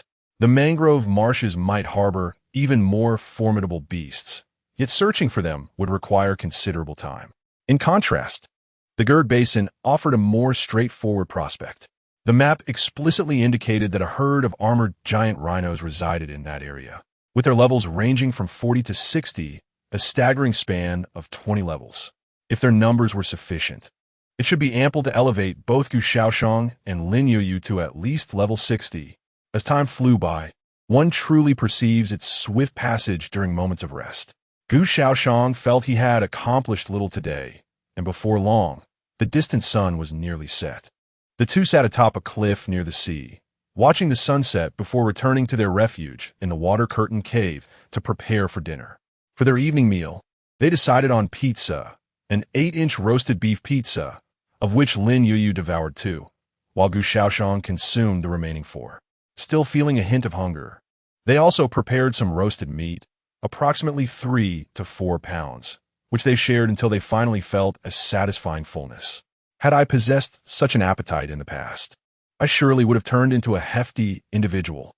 Lin Youyu gently touched her not-so-obvious little belly and chuckled, revealing her true identity as a food enthusiast. In the past, she refrained from indulging too much for fear of gaining weight. However, now her appetite had increased, and she no longer worried about putting on extra pounds. Lin Youyu was simply overjoyed. Of course, it would be even better if there were more delectable options available, such as delightful desserts. It had been ages since she had savored a small cake. Gu Shaoyan, on the other hand, did not share her sentiments. He was not particularly fond of food. To him, eating merely served the purpose of satiating hunger, nothing more. Thus, his expectations for daily meals were quite modest. As long as it was palatable, that sufficed. In the evening, the regional chat channel came to life with activity. Those who had spent the day exploring new areas finally found a moment of respite and began to engage in the chat, eager to pass the time and discover what others had experienced throughout the day. Were there any useful tidbits of information they could gather? After finishing her dinner, Lin Youyu settled by the campfire, perusing the messages flooding the chat channel. Most of the daily exchanges consisted of trivial complaints and grumblings with little substance. Yet occasionally, she stumbled upon intriguing discussions that captured her attention. I find the terrain of this novice island quite fascinating. I was exploring new area today, hoping to find some low-level beasts to defeat for points, and guess what I discovered? Hey, everyone, I found an edible wild fruit today and picked a large haul. So delicious. I've listed them in the trading market, so if you're interested, feel free to buy some. Looking to purchase equipment. Must be green quality or above. No junk white bards. Please. Interested parties, message me privately. Wow, I ran into an old friend today, but that rascal tried to backstab me. Thankfully, my initial hero reacted quickly. Otherwise, I would have been doomed. I'm a girl, 18 years old, with an amazing figure, waiting for a soft-hearted deity. Click on my profile to see my photos. No, you should ask me. Huh, dude, if you love to talk. Go ahead, but if you don't want to, that's fine too. There are millions in this chat channel. How many do you think are curious about what you have to say? I must say, I discovered a vast desert beneath a towering cliff. According to the map, it should be to the northwest of a novice island. Can you imagine the breathtaking sight? That desert is several hundred meters lower than the cliff I'm standing on. As far as the eye can see, it's a stunning expanse of yellow sand. Truly awe-inspiring. The deadly desert in the northwest, right? That has been mentioned before. But I haven't heard about the cliff at the desert's edge. To be precise, it is a mountain range. However, when viewed from the opposite side, it transforms into a plain. The terrain of the desolate desert is so low that it appears as though a portion has been artificially excavated. Does no one care about the fluctuations in the regional racing leaderboard? The esteemed Wang Xie has already secured the second position. We have previously discussed this matter. The gap has now widened to over 7,000, and it seems that the illustrious Yu Linglong has little hope of surpassing it. I reminisce about a few days ago when Yu Linglong held the first position, only to be overtaken by Lin Youyu, who swiftly extended the lead by over 100,000, thereby prematurely locking in the first place. I initially thought that claiming the second position would still be commendable. Yet unexpectedly, it has now slipped away. My friend, that stings. I sincerely hope that this information does not reach Yu Linglong. Otherwise, she will undoubtedly harbor a grudge against you. Huh, surely, such a coincidence cannot be. But is indeed so. In a desolate wilderness, a brand new two-story building rises resolutely amidst the barren grassland. Before the small edifice, a bonfire gently flickers, illuminating the surrounding area. At this moment, Yu Linglong sits beside the fire, her gaze fixed on the regional chat channel. Although she hesitates to speak, she attentively monitors the content shared by others. As fate would have it, she has just caught sight of the aforementioned message. Very well, I shall remember your face. Yu Linglong clicks on the individual S avatar, silently committing this visage to memory. Should our paths never cross, then so be it. However, if we do meet, this individual shall undoubtedly face dire consequences. Chapter 76, Journeying 500 Miles. The Armored Giant Rhinoceros. The following day, at approximately 6 a.m., as dawn began to break, Gu Shaoyan awoke. Opening his eyes, he gazed at the magical lamp overhead for a moment before sluggishly rising from his bed. He slipped on his shoes and made his way outside the tent. By the time Gu Shaoyan had completed his morning ablutions, Lin Youyu emerged from the tent, rubbing her eyes, appearing quite drowsy. Good morning, Brother Gu. Lin Youyu greeted him sleepily before heading to the side to wash her face. Once she had finished, she felt much more alert. The young girl patted her stomach and looked at Gu Shaoyan. Brother Gu, I am hungry. Gu Shaoyan retrieved an unopened loaf of bread from a makeshift table and handed it to her. Here, have some bread to tide you over. Lin Youyu accepted the bread and grabbed a bottle of milk, scampering to a nearby spot to enjoy her meal. Meanwhile, Gu Shaoyan began preparing a proper breakfast. He cleaned a pot and poured in 2 large bottles of mineral water, placing it directly over the campfire to boil. Once the water reached a rolling boil, Gu Shaoyan added several blocks of instant noodles, along with slices of meat and carrots. After the mixture boiled again, he stirred in some seasoning. Subsequently, he removed the pot from the fire, fetched 2 bowls, and served the noodles, having cooked enough for both himself and Lin Youyu. After they finished their meal, the time had progressed to around 6:40 a.m. The two tidied up briefly, gathered their belongings, and departed from their refuge at Water Curtain Cave. We shall head in this direction. Upon exiting the shelter, Lin Youyu took out the survival manual and turned to the map, aligning it with their surroundings before pointing to a specific area. All right, if I stray off course, please correct me, Gu Shaoyan replied, turning around as Lin Youyu expertly leaped up to wrap her arms around his neck. Let us set off, she exclaimed cheerfully, waving her hand. In an instant, Gu Shaoyan dashed forward, his figure vanishing into the distant forest within mere blinks of an eye. Traversing mountains and streams, he soared past treetops towering over 100 meters high. Along the way, Gu Shaoyan encountered many peculiar and fearsome beasts, ranging from levels 10 to 40, though he had yet to encounter any above level 50. Perhaps they resided deeper within the island? Half an hour later, after navigating several detours, the duo finally beheld the Gerd Plateau marked on their map. Surrounded by towering mountains, the expansive area before them lay flat. From a distance, it was evident that no trees exceeded 20 meters in height. Instead, the landscape was predominantly grassland, dotted with lakes of various sizes, and occasionally, waterfowl could be seen soaring across the lake surface. Brother Gu, look, is that the armored giant rhinoceros depicted on the map? They appear so enormous. Sitting atop Gu Shaoxian's back, Lin Youyu excitedly pointed towards them, exclaiming loudly. Following her gesture, Gu Shaoxian indeed spotted a few colossal prehistoric beasts, several hundred meters away by the edge of a lake, bending down to drink. Their size rivals that of ancient dinosaurs. When they raise their heads, they stand at least 10 meters high, their immense bodies exuding an overwhelming presence. Yet their relatively small heads impart an inexplicable sense of humor. The giant rhinoceros, a creature that roamed the earth between approximately 34 million and 23 million years ago, could reach lengths of 5 to 12 meters in the annals of Blue Star's history, with some weighing over 20 tons. Their shoulder height could exceed 5 meters. However, compared to the armored giant rhinoceroses before them, the ordinary giant rhinoceros seems like mere infants. Even the smallest among these armored giants exceeds 20 meters in length, standing nearly 7 to 8 meters tall at the shoulder, with weights starting at 50 to 60 tons, possibly even exceeding 100 tons. Such colossal beings walking upon the ground can create tremors akin to an earthquake. Moreover, the armored giant rhinoceros is a creature that tends to live in familial units, often moving in groups of 5 or 6, or even a dozen.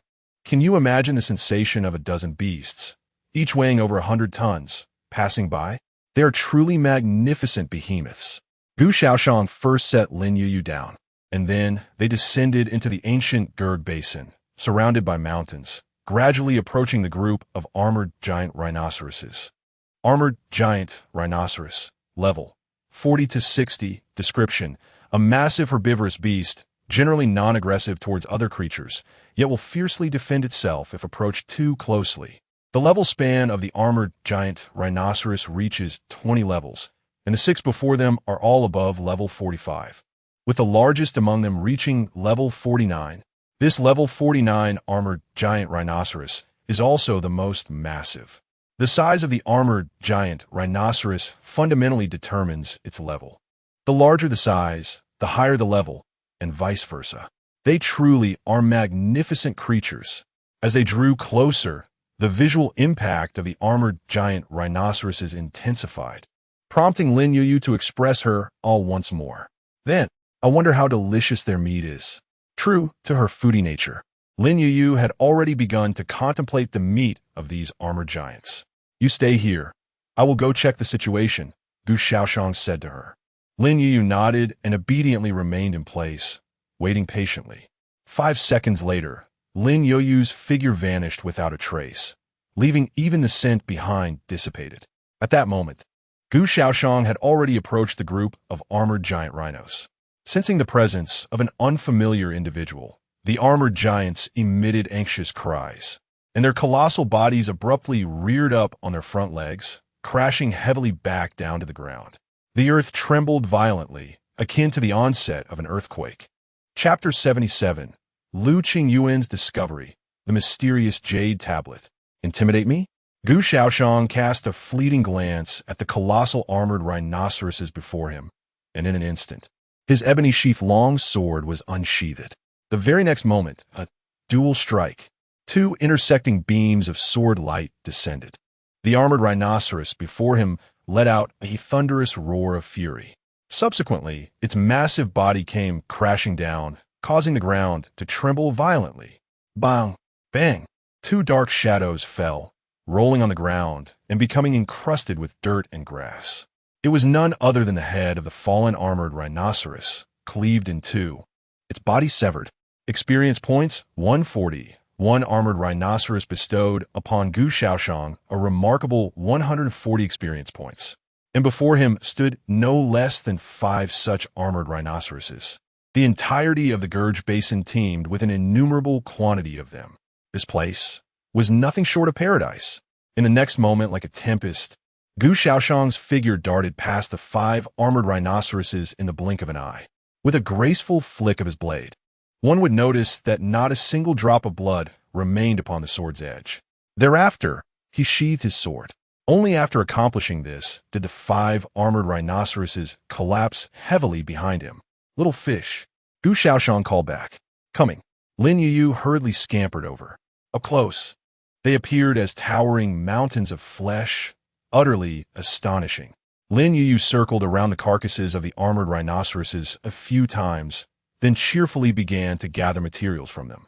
High-quality hides, premium bone powder, and most abundantly, the meat of the armored rhinoceroses. A veritable bounty was tossed into Lin Youyu's backpack. Thankfully, the contents of his backpack bore no weight. Otherwise, the sheer quantity of beast meat would likely have weighed several tons. All done. Lin Youyu clapped her hands, beaming at Gu Shaoxian. All right, let us move on to find the next batch. Gu Shaoxian nodded, and the two continued their journey deeper into the Gurge Basin. It's moving. Lin Youyu's points had begun to rise again. I thought the esteemed one was planning to completely recline. I was worried that she might be overtaken by the second place, Wang Xia. It seems that is no longer a concern. There was never a chance.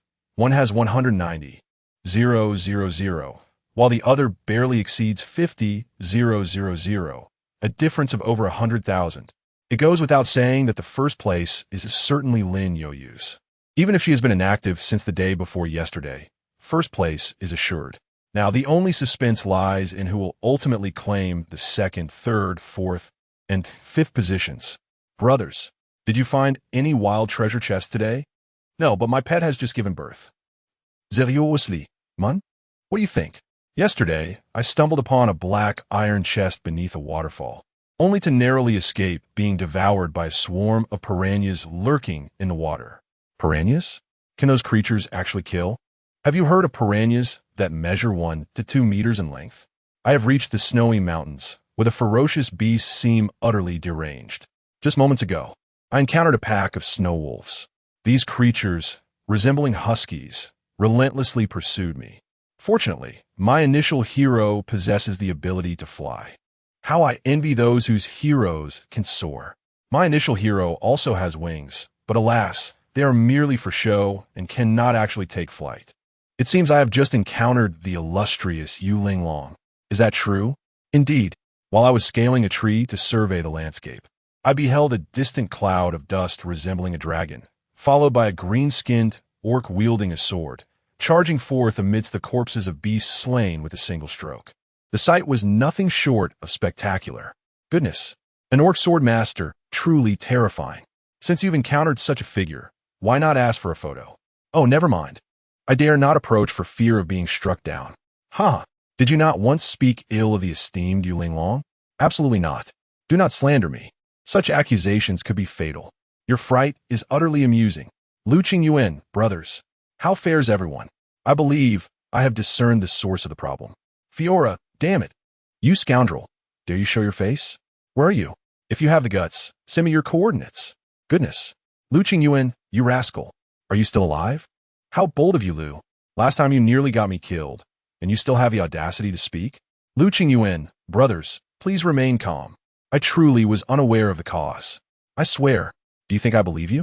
Fiora, I do believe you. Send me your coordinates. I shall come and find you. Yes, yes. I too believe you. Quickly send me your coordinates. I will seek you out. Count me in. Let us eliminate this scoundrel. Lu Qingyuan. Fine. So this is no longer a charade? In a desolate desert, where yellow sands swirl ominously, Lu Qingyuan clutched a jade token radiating a faint golden light. As he observed the coordinates shared by old friends in the chat channel, a cold smirk escaped his lips. Very well, since you choose not to believe me. I cannot help it. I had hoped to share my discovery with you, but it seems you lack the fortune to partake. Lu Qingyuan gazed down at the jade token in his hand. He had discovered it amidst the ruins of an ancient structure in the desert. Initially, he had no inkling of its significance. He simply found its quality appealing and chose to keep it. Little did he know, this token held profound mysteries, and by sheer coincidence, it had been unearthed by him. At that moment, not far from Lu Qingyun, a scene starkly contrasting the surrounding landscape began to materialize from the shimmering air. The source of all these transformations lies within the jade tablet he holds. What a precious treasure! Lu Qingyun's eyes gleamed with excitement. Though he could not ascertain the true nature of the ethereal object, he was certain it was extraordinary. Otherwise, he would not have been relentlessly pursued by the ferocious beasts of the desert these past few days, causing the alliance he painstakingly assembled to crumble into disarray. However, it now seemed that all his efforts were not in vain. Time passed inexorably, and Lu Qingyun intermittently glanced nervously to his left and right, ensuring that no pack of beasts lurked nearby before allowing himself to relax. At that moment, the scene unfolding before him was nearing complete solidity. Lu Qingyun discerned that it appeared to be a passage extending into the unknown, at the far end of which stood a pair of semi-open stone doors. As the image grew increasingly vivid, Lu Qingyun felt a powerful, ancient aura wash over him, stirring excitement within his heart. What treasures might be concealed within? Lu Qingyun could not help but indulge in his anticipation. Chapter 78, Level 43, A Fortuitous Location. Reflective damage, but you can return 25 of the physical damage you receive back to the assailant. Beside the massive corpse of the armored giant rhinoceros, Gu Shaoyan opened his character panel after leveling up. At this moment, it had been approximately 10 minutes since they entered the Gerd Basin. During this brief interval, Gu Shaoyan had ascended 2 levels, reaching level 43. Reaching level 43 brought only slight alterations to his attributes. Yet the most significant change was the acquisition of the reflective damage talent. This B-grade talent allowed him to rebound 25 of the damage inflicted by physical attacks back to the attacker. The change remained quantitative, lacking any qualitative transformation. It seemed he would need to level up once more. After closing the character panel, Gu Shaoyan pondered. Since there was no notable change upon reaching B-grade, it implied that upon advancing to A-grade, a conspicuous transformation in this talent was inevitable. For instance, the reflected damage might no longer be confined to physical harm, or perhaps the percentage of damage reflected would increase substantially. All these possibilities loomed ahead. Brother Gu, look. At that moment, Lin Youyu's voice interrupted Gu Shaoxian's reverie. He turned to see her emerging from a patch of grass, cradling an egg nearly the size of herself. Isn't this an egg from the armored giant rhinoceros? Lin Youyu set the colossal egg down and began to tap it curiously, her voice filled with wonder. It should be. There are no other creatures in this vicinity capable of laying an egg of such magnitude, Gu Shaoxian mused, nodding in agreement.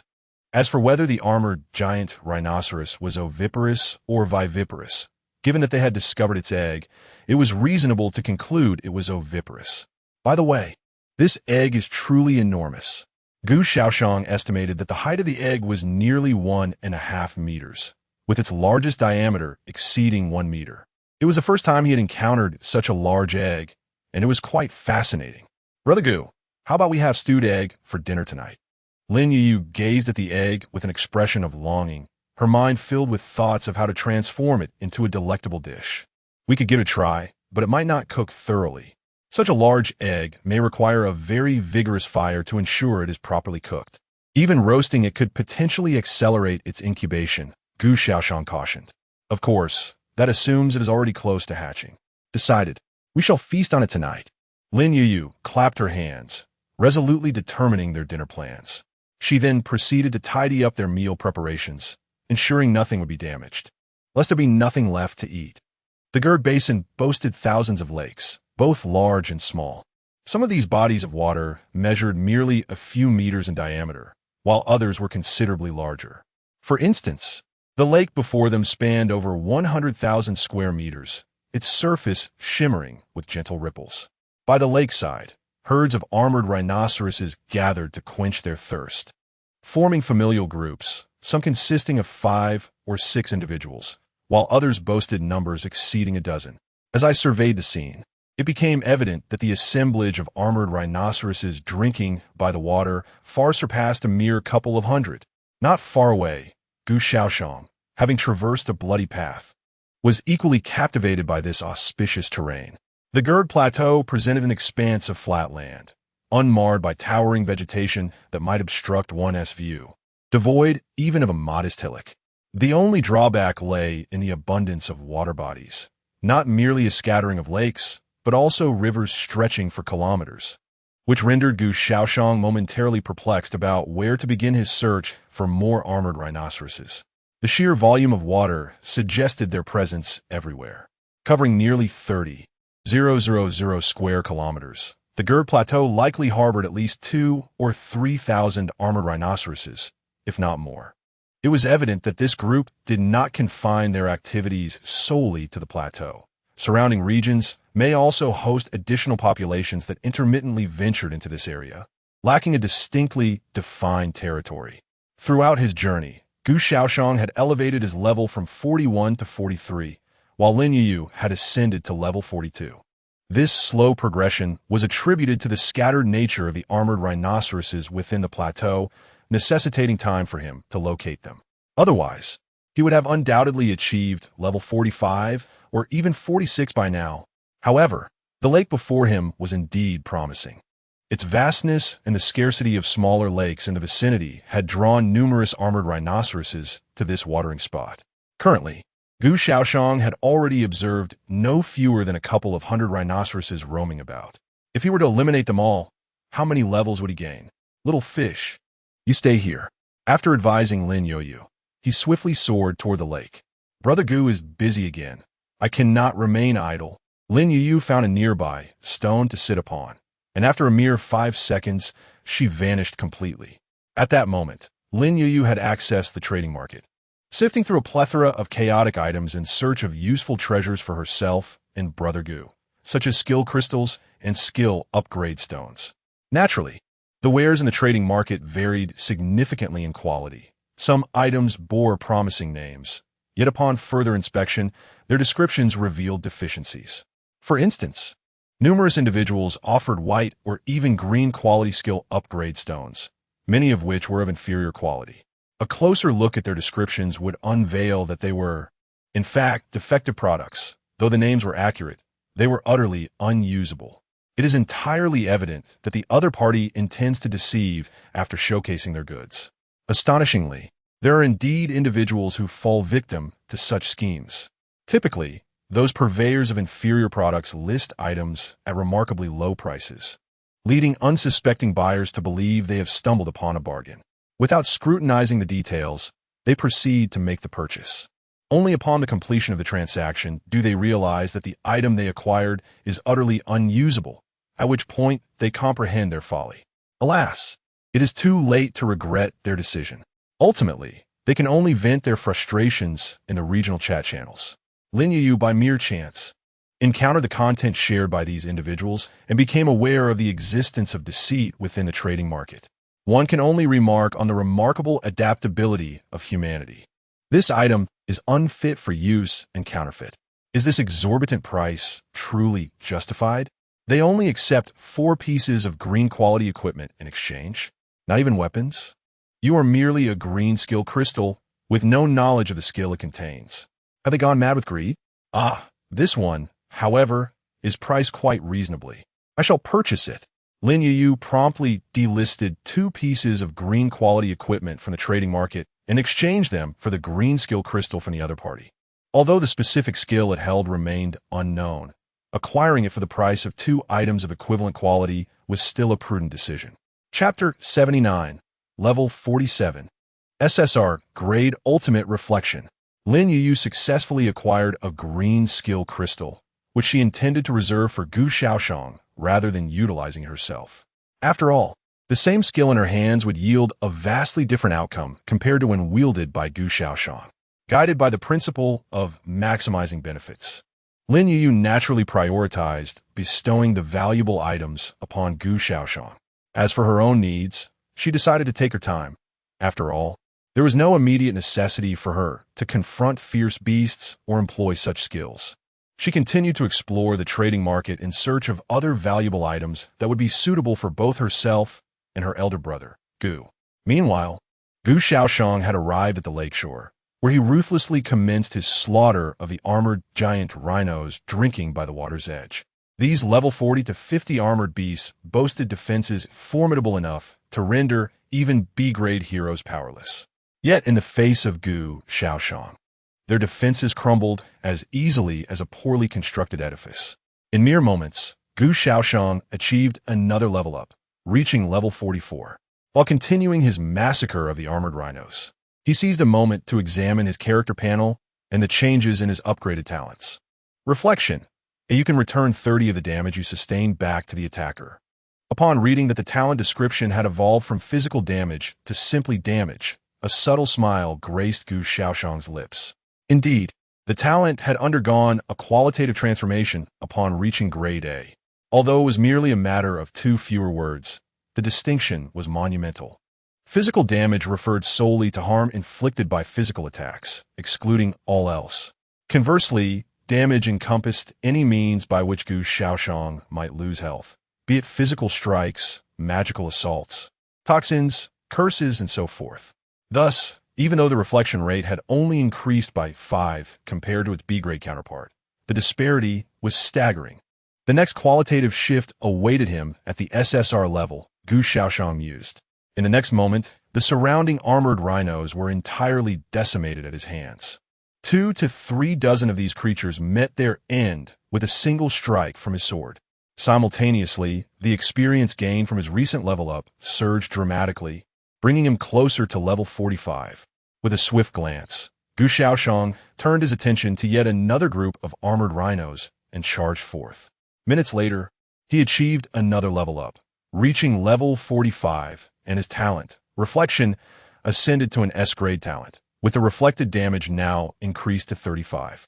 10 minutes later, the armored rhinos at the lakeshore had been decimated by Gu Shaoxian, and his level ascended to 46. The talent, Reflective Damage, has ascended to the esteemed SR level. It now possesses the ability to rebound 40 of the damage inflicted upon its bearer. Once Gu Shaoxian eradicates the remaining armored giant rhinos by the lakeside, he is confident that his level will rise to 47. At that moment, the Reflective Damage talent will reach its ultimate SSR tier. One cannot help but wonder what astonishing transformations this talent will undergo at that stage. Gu Shaoxian eagerly anticipates the outcome. Half an hour later, the armored giant rhinos by the lakeside have been completely annihilated by Gu Shaoxian. Surrounding the lake, the ground is strewn with the lifeless bodies of the fallen rhinos, lying in pools of blood. Lin Youyu has also arrived early to gather materials from these creatures, accumulating an impressive array of resources. At this moment, Gu Shaoxian stands at the edge of the lake, summoning his character panel to observe the changes in his statistics. Unnamed Swordsman, Qualification, F grade, level, 47 experience points, 210 for 400, health points, 814, 000, 814, 000, mana points, 670, 670, strength, 74, constitution, 74, agility, 11, 110, mentality, 67, physical defense, 74, elemental resistance, 67, attack speed, 112, 17 seconds, maximum movement speed, 1116, 7 MSEC, critical hit rate, 150, talent abilities, ultimate lifesteal, unlimited firepower, Godspeed, Blood God, ultimate reflective damage, ultimate lifesteal SSR, unlimited firepower SSR, Godspeed SSR, Blood God SSR, ultimate reflective damage SSR. Every time damage is taken, 80 of the attacker's damage value is reflected back to them, ignoring all negative effects. Any negative effects will be doubled and returned to the caster. Hidden talent ability, Endless Talent. Endless Talent, each time you level up, your talent level increases by 1. Every 10 levels, a new talent is acquired. Skills, /white LV, max, blood like a dragon, purple, LV, 1, instant light / green, LV. Having reached level 47, Gu Shaoxian's health has exceeded 800,000. The The prospect of breaking the million mark is now tantalizingly close. His primary focus lies in the evolution of his talents. The original reflective damage talent has now transformed into ultimate reflective damage upon its elevation to SSR status, reminiscent of the initial evolution of the lifesteal talent. The effects of ultimate reflective damage undoubtedly live up to its ultimate designation. The damage reflection percentage has surged to 80 with the promotion to SSR. Yet this is not the most significant alteration. The true transformation lies in the fact that the reflected damage is no longer confined to the damage sustained by Gu Shaoyan. Instead, the calculation is based on the attacker's own damage value. This approach circumvents the issue of Gu Shaoyan possessing an excessively high defense or a significant damage mitigation ratio, which would otherwise diminish attacks originally amounting to hundreds of thousands or even millions down to a mere few thousand or tens of thousands, resulting in a rebound calculated from this insignificantly low figure. After all, as one ascends in level, their vitality also burgeons. Gu Shaoyan currently boasts over 800,000 health points. If the previous rebound method were employed, the meager few thousand or tens of thousands of damage reflected back would be utterly inconsequential. However, the current calculation method diverges significantly. The higher the damage inflicted by the attacker, the greater the damage rebounding back through the talent system. A staggering 10 million in attack can directly translate to an 8 million damage reflection. Furthermore, according to Gu Shaoyan's testing, this rebounded damage does not account for defense values, unless the damage reduction attributes are in play, which would diminish the rebound damage. Otherwise, no matter how high your defense, it proves futile. Chapter 80, the Guardian Skill, an exaggerated shield health bar. Furthermore, upon ascending to the SSR level, the ultimate reflection not only bestowed Gu Shaoyan with a remarkable ability to disregard any negative effects, but also allowed him to rebound any afflictions cast upon him back to the caster at double the intensity. In other words, if someone imposed a debuff on Gu Shaoyan that reduced all attributes by 20, he would remain unscathed and, in turn, reflect that debuff back to the perpetrator, doubling it to a staggering 40 reduction in all attributes. Would the enemy be bewildered? Absolutely. This single effect alone was already akin to an SR level talent. And this was merely one of the many effects of the ultimate reflection talent. With this ability, Gu Shaoyan would no longer need to worry about any negative conditions inflicted upon him. Whether it be poison or curses, they would all prove ineffective against him, allowing the adversary to reap what they sow. The impact was undeniably explosive. Brother Gu, this is for you. Having finished gathering the remains of the armored giant rhinoceros, Lin Youyu approached Gu Shaoyan and handed him several items. Gu Shaoyan glanced down to see a green skill crystal and 3 green quality skill upgrade stones.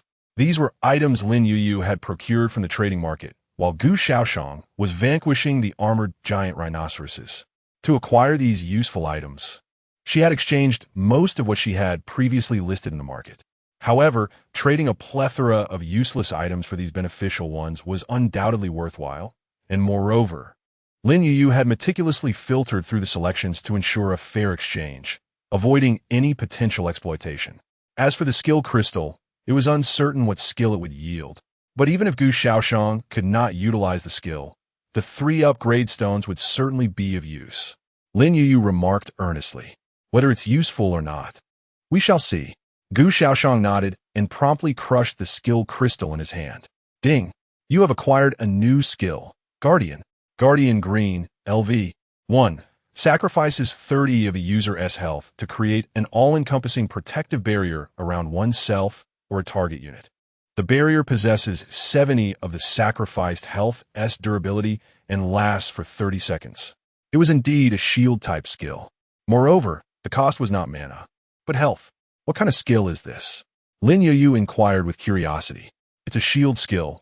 Wait a moment, I will test it out, Gu Shaoyan replied, as he gestured towards Lin Youyu and unleashed the Guardian skill. In the next moment, a circle of red, shield-shaped barriers manifested around Lin Youyu, gently rotating around her. Lin Youyu observed this phenomenon with intrigue. Guardian barrier, durability, 170, 940, This durability equates to the health bar of a shield. However, the shield lacks a defensive value. Thus, it absorbs the entirety of the damage inflicted by enemy attacks. Nevertheless, the astonishing durability of 170,000 left Lin Youyu momentarily taken aback. Could this durability be excessively high? After all, it is merely a green-grade skill. Indeed, the shield's durability is remarkably elevated compared to the skill's grade. This anomaly arises from the fact that the Guardian skill consumes the caster's life force. Fortunately, Gu Shaoyan possesses an abundance of life force at this moment. With over 800,000 health points, even if the Guardian skill consumes only 30 of his total life force, the shield formed would still possess 70 of that 30 life force's durability. Yet, the sheer magnitude of the base value cannot be overlooked. If it were someone with merely 1,000 or 2,000 health points, the outcome would be entirely different. Let me enhance it and see. Intrigued, Gu Shaoyan consumed a skill upgrade stone, elevating the Guardian skill to level 2. Guardian Green LV 2 consumes 35 of one's life force to generate an all-encompassing protective barrier around oneself or a target unit. With the shield possessing 80 of the consumed life force's durability, lasting for 35 seconds. Upon upgrading, the proportion of life force consumed by the Guardian skill increased to 35, a modest rise.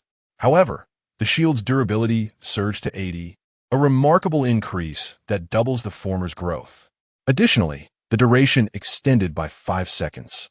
After Lin Youyu's original protective barrier dissipated, Gu Shaoyan utilized the Guardian skill once more. Thus, a new protective barrier enveloped Lin Youyu. This time, the durability of the new barrier skyrocketed to 227,920 points, lasting for 35 seconds. If Gu Shaoyan were to continue enhancing the Guardian skill until it reached the pinnacle of the green grade skills at level 5, the life force consumed would likely reach 50 of Gu Shaoyan's total life force, while the durability of the protective barrier could attain a conversion ratio of 110. This translates to an astounding durability of 447,700 points. It effectively adds an additional health bar of over 40 points to Lin Youyu. Meanwhile, Lin Youyu's own life force stands at a mere 860 points, not even reaching a fraction of the shield's durability. Wow, this shield's health is extraordinarily substantial. Lin Youyu exclaimed once more. A durability exceeding 200,000. How many times our own health bar is that? Even disregarding the defensive value, what does it matter? After all, her defensive value is only slightly over 100. In contrast to the shield's durability of over 200,000, that paltry defensive value hardly seems significant. This skill is impressive and quite fitting for me, Gu Shaoyan remarked at this juncture. For others, a skill that consumes one's own health points may seem rather extravagant. Even at level 2, it depletes a staggering 35 of one's vitality. Furthermore, the duration of the shield is merely 35 seconds, which is not particularly lengthy. To maintain it for an extended period implies that one would need to activate this skill every 35 seconds. Yet, how many individuals can recuperate the lost 35 of their health within such a brief span? However, this dilemma does not apply to Gu Shaoyan. His ultimate vampiric talent allows him to regenerate 10 of his health every second. A mere 35 of vitality is inconsequential to him. He can fully restore it in just 4 seconds. 35 seconds? That is ample time for him to replenish his health multiple times. Moreover, should adversaries surround him, a single strike from Gu Shaoyan can restore up to 80 of his health. Chapter 81. The Woman in the Water. Wang Xia. Do not even mention a level 2 guardian. Even if it were to reach the pinnacle of level 5, it would only account for a mere 50. This is hardly sufficient compared to the amount Gu Shaoyan can recover in a single instance. Such trivial consumption is nothing more than a light drizzle to him. Therefore, whether it is utilized every 35 seconds or every second, Gu Shaoyan can effortlessly manage it. Moreover, do you truly believe that a shield worth over 200,000 is substantial? Gu Shaoyan has yet to apply the Dragon's Blood buff to himself. Due to his excessively robust health bar, bolstered by the Blood God and Godspeed talents, his attack power has overflowed significantly. Consequently, he finds no need to add this buff to himself.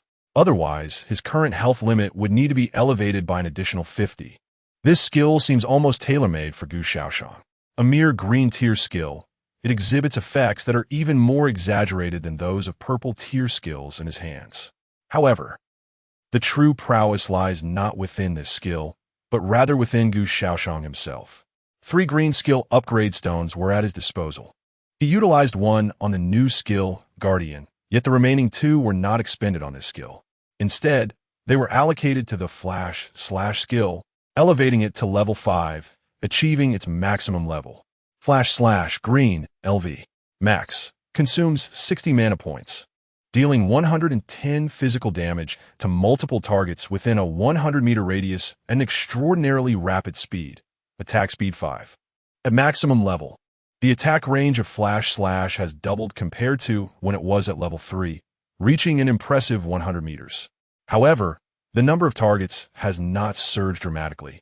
It has merely increased in a steady progression. Similarly, the damage follows suit. Nonetheless, for an area of effect skill, dealing 110 damage to a single target is already commendable. Gu Shaoyan did not have high expectations from the outset. After all, his damage output was excessively overflowing.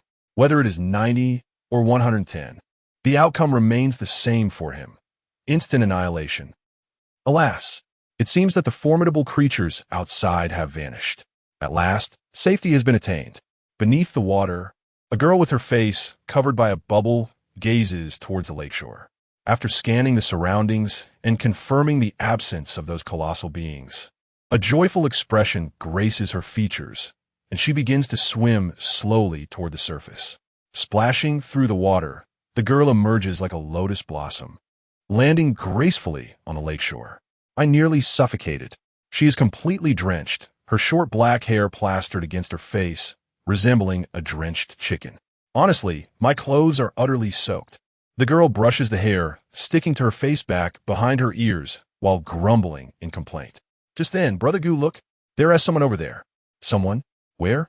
The girl instinctively glanced around, only to suddenly realize that she had heard the voices of others. Her eyes widened in astonishment as she turned to the direction from whence the sounds emanated, soon spotting the silhouettes of a man and a woman appearing in her line of sight. Other people. The girl stared in surprise, her mind momentarily blank. In the next instant, whoosh, a wave of murderous intent enveloped her. In a blink of an eye, a gleaming longsword was poised against her neck. Who are you? Gu Shaoyan narrowed his eyes and demanded, Please don't kill me. I'm not a bad person. The girl instinctively raised her hands and shouted.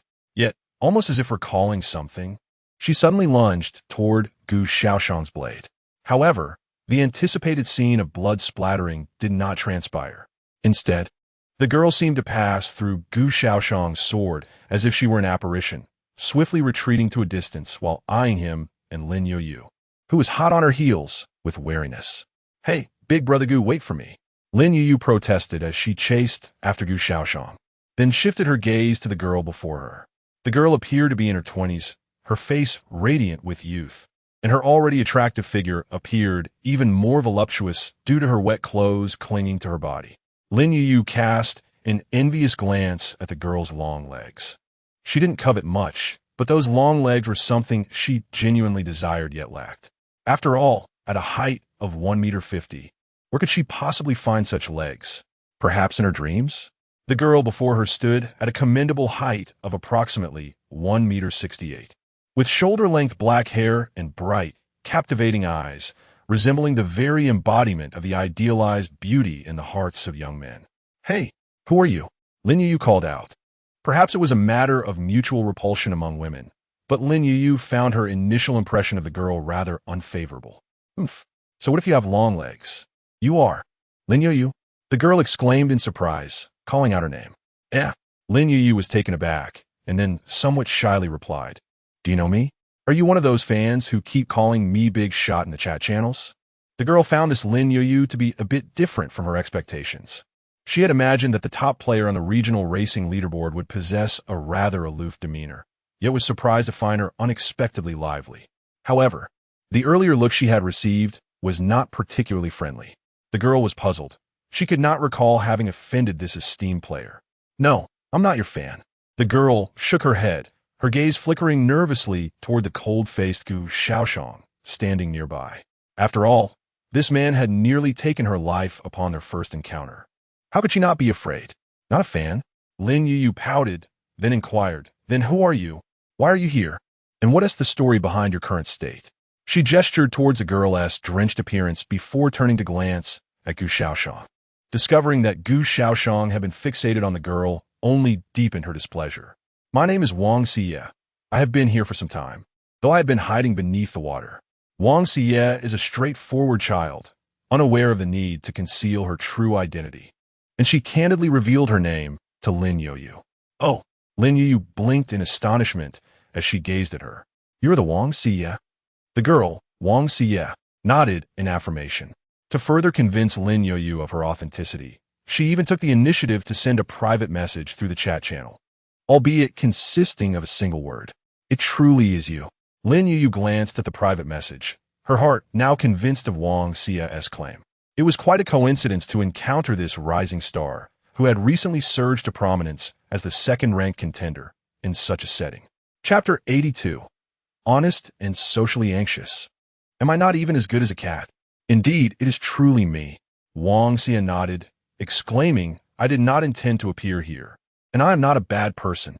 Observe how anxious this child is." Gu Shaoyan, who had maintained a stern expression, suddenly felt as if he had been bullying a child. Though Lin Youyu appeared younger than Wang Xie, the latter emanated the aura of a naive young girl. At that moment, Wang Xie's chest stirred, and a fluffy little head emerged from within her clothing. Meow. It was an exquisitely beautiful ragdoll cat, adorned with long, white fur. Hints of light brown on either side of its face and ears, striking blue eyes, and a delicate pink nose. Coupled with its soft sounds, Lin Youyu's gaze became fixated. Wow, what a stunning ragdoll! Lin Youyu felt an overwhelming urge to approach and pet the cat. Perhaps sensing the fervent gaze from Lin Youyu, the ragdoll swiftly retreated behind its owner, peeking out cautiously to assess Lin Youyu. Wow, how utterly adorable! Lin Youyu could hardly contain her desire to claim the delightful creature for herself. Such cuteness is worth any risk. Is it truly that enchanting? Gu Shaoyan observed the cat, though his reaction was far less exaggerated than Lin Youyu's. "This is my Kiki." Wang Xie bent down to lift the cat hiding behind her, affectionately stroking its small head. Meow. Kiki nudged her palm with its tiny head, closing its eyes in bliss. "How did you bring your cat here?" Lin Youyu gazed enviously, unable to suppress her curiosity. "Not quite." Wang Xie quickly shook her head in denial. "Kiki is not a cat I previously raised. Rather, she is my initial hero that I drew." What? This revelation astonished not only Lin Youyu, but also caused Gu Shaoyan to exhibit surprise as he regarded the feline. "This cat is an initial hero? It hardly resembles one." It was evidently just an ordinary ragdoll, albeit a rather beautiful one. "Indeed, it is real," Lin Youyu exclaimed, realizing that her earlier attempt to check Keek's information, although obscured, had indeed revealed the existence of Keek's hero panel. This meant, this cat truly is Wang Xie's initial hero. No, how is this even possible? Lin Youyu couldn't help but glance at Gu Shaoyan beside her, then quickly shook her head. Never mind, never mind. Compared to this charming kitty, Gu is undoubtedly better." At that moment, Gu Shaoyan also examined Keek's information, discovering that he could indeed view the hero panel, yet Keek's qualification level remained elusive. Kiki, qualification, level, health. All the information was shrouded in question marks, a clear indication of the enigma that lay before them. The cat's heroic qualifications were astonishingly superior to Gu Shaoyan's by at least 2 levels. Was this truly a matter of courtesy? Gu Shaoyan swore that from the moment he became aware of his F-grade qualification until this very instant, he had never felt so utterly speechless. How is it possible that I am deemed inferior to a mere meowing cat? At that moment, Wang Xie, sitting opposite him, suddenly gasped, her face a canvas of disbelief as she gazed at Gu Shaoyan, as if she had encountered a creature from another world. Gu Shaoyan furrowed his brow, recognizing that she had viewed his information. However, it was of little consequence, Aside from the summoner, no one else could access the detailed information of a hero. Even if the observer possessed a hero of superior qualifications, they would only glean Gu Shaoxian's hero qualification and level. Attributes, skills, and talents remained obscured from their view, thus safeguarding Gu Shaoxian's secret. Nevertheless, even with this knowledge, Wang Xie was still profoundly astonished.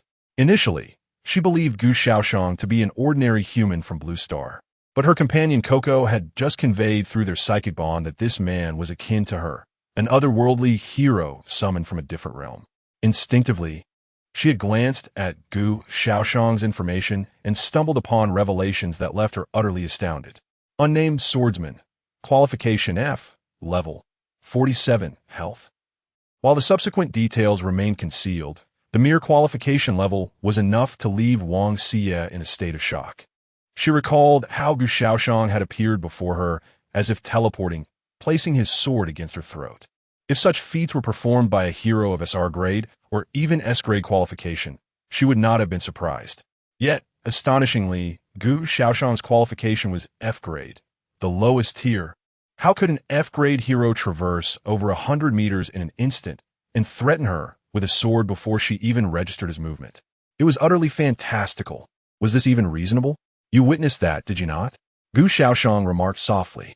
At his words, Wang Xie jolted in fright, instinctively retreating as she stammered. I didn't mean to. A chuckle escaped Lin Youyu, shattering the previously tense atmosphere. I'm sorry, Brother Gu, she said with an expression of innocence. But I truly couldn't contain my laughter. What could Gu Shaoxian say in response? Naturally, he chose to forgive her. Upon witnessing Gu Shaoxian forgiving Lin Youyu for her laughter, she turned to Wang Xie and inquired, What is the rank of your hero, Coco? Coco is a C-class hero, came to reply. C-class? That's quite commendable. Unlike my brother Gu, who is merely F-class. Gu Shaoxian interjected, You two can chat, but must I be included? Wang Xie, somewhat timid, cast a furtive glance at Gu Shaoxian, pondering how she had never encountered such a formidable F-class hero. Is it possible that he is a counterfeit F-class? Your initial hero is merely C-class. Yet how did your points rise so swiftly? Could it be that your innate abilities are exceptionally strong? Lin Youyu continued to probe with curiosity. To her surprise, the honest Wang Xie responded earnestly to all her questions. Actually, while my innate ability is SR class, it does not translate into much combat prowess. It primarily reflects my survival capabilities. This girl, is she truly this Na'vi? Gu Shaoxian regarded her with incredulity. If this is not an act, one can only surmise that Wang Xie's parents have shielded her remarkably well from the harsh realities of society. Surely, she cannot be oblivious to the fact that Lin Youyu is deliberately fishing for information. Chapter 83. The Treasure Trove of Wang Xie's Points. Such innocence. Could it be that Wang Xie rarely steps outside her door? Gu Shaoxian couldn't help but ponder. Soon enough, the earnest child, Wang Xie, divulged nearly all her information, her talents, level, her family's background, and whether her parents were in this region, among other details. Gu Shaoxian was left speechless.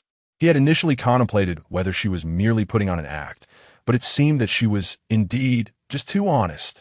This made Lin Youyu feel somewhat embarrassed, as if she had transformed into a nefarious villain. Don't you think these details should remain private? Lin Youyu inquired, her voice tinged with shyness. Huh? Wang Xie gazed at her with a bewildered expression. But I believe you are all good people. Oh no, I have truly become the villain. Lin Youyu suddenly felt a pang of guilt for deceiving a child, even though she was the younger one. What is going on with this woman? Wang Xie blinked, looking quizzically at Lin Youyu, who had suddenly fallen silent. Did I say something wrong? She asked, her voice laced with anxiety. No, it's just her own introspection. Gu Shaoxian remarked nonchalantly from the side. Wang Xie glanced at him and quickly averted her gaze, appearing quite intimidated by Gu Shaoxian. After a while, Lin Youyu regained her composure and took Wang Xie's hand, and they began chatting like close sisters. Gu Shaoxian was in no rush to interrupt them.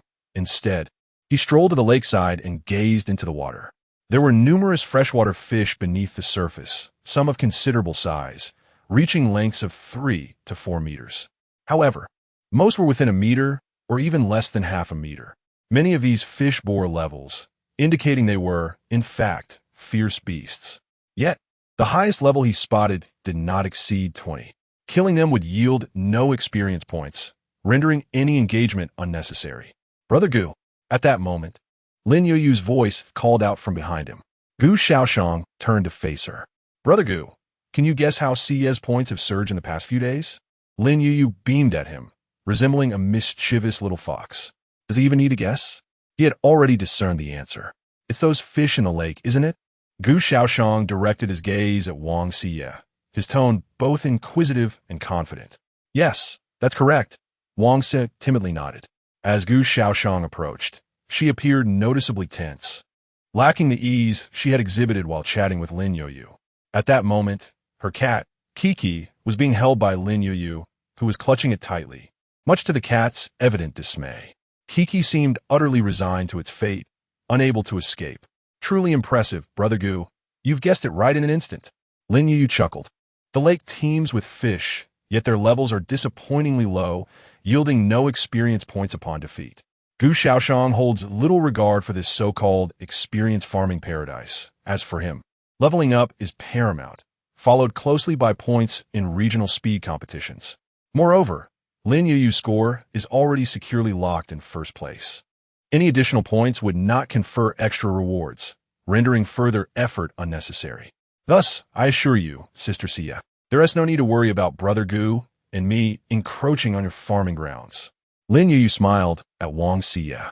Wang Siye gently shook her head. Her voice soft and apologetic. I never thought that way.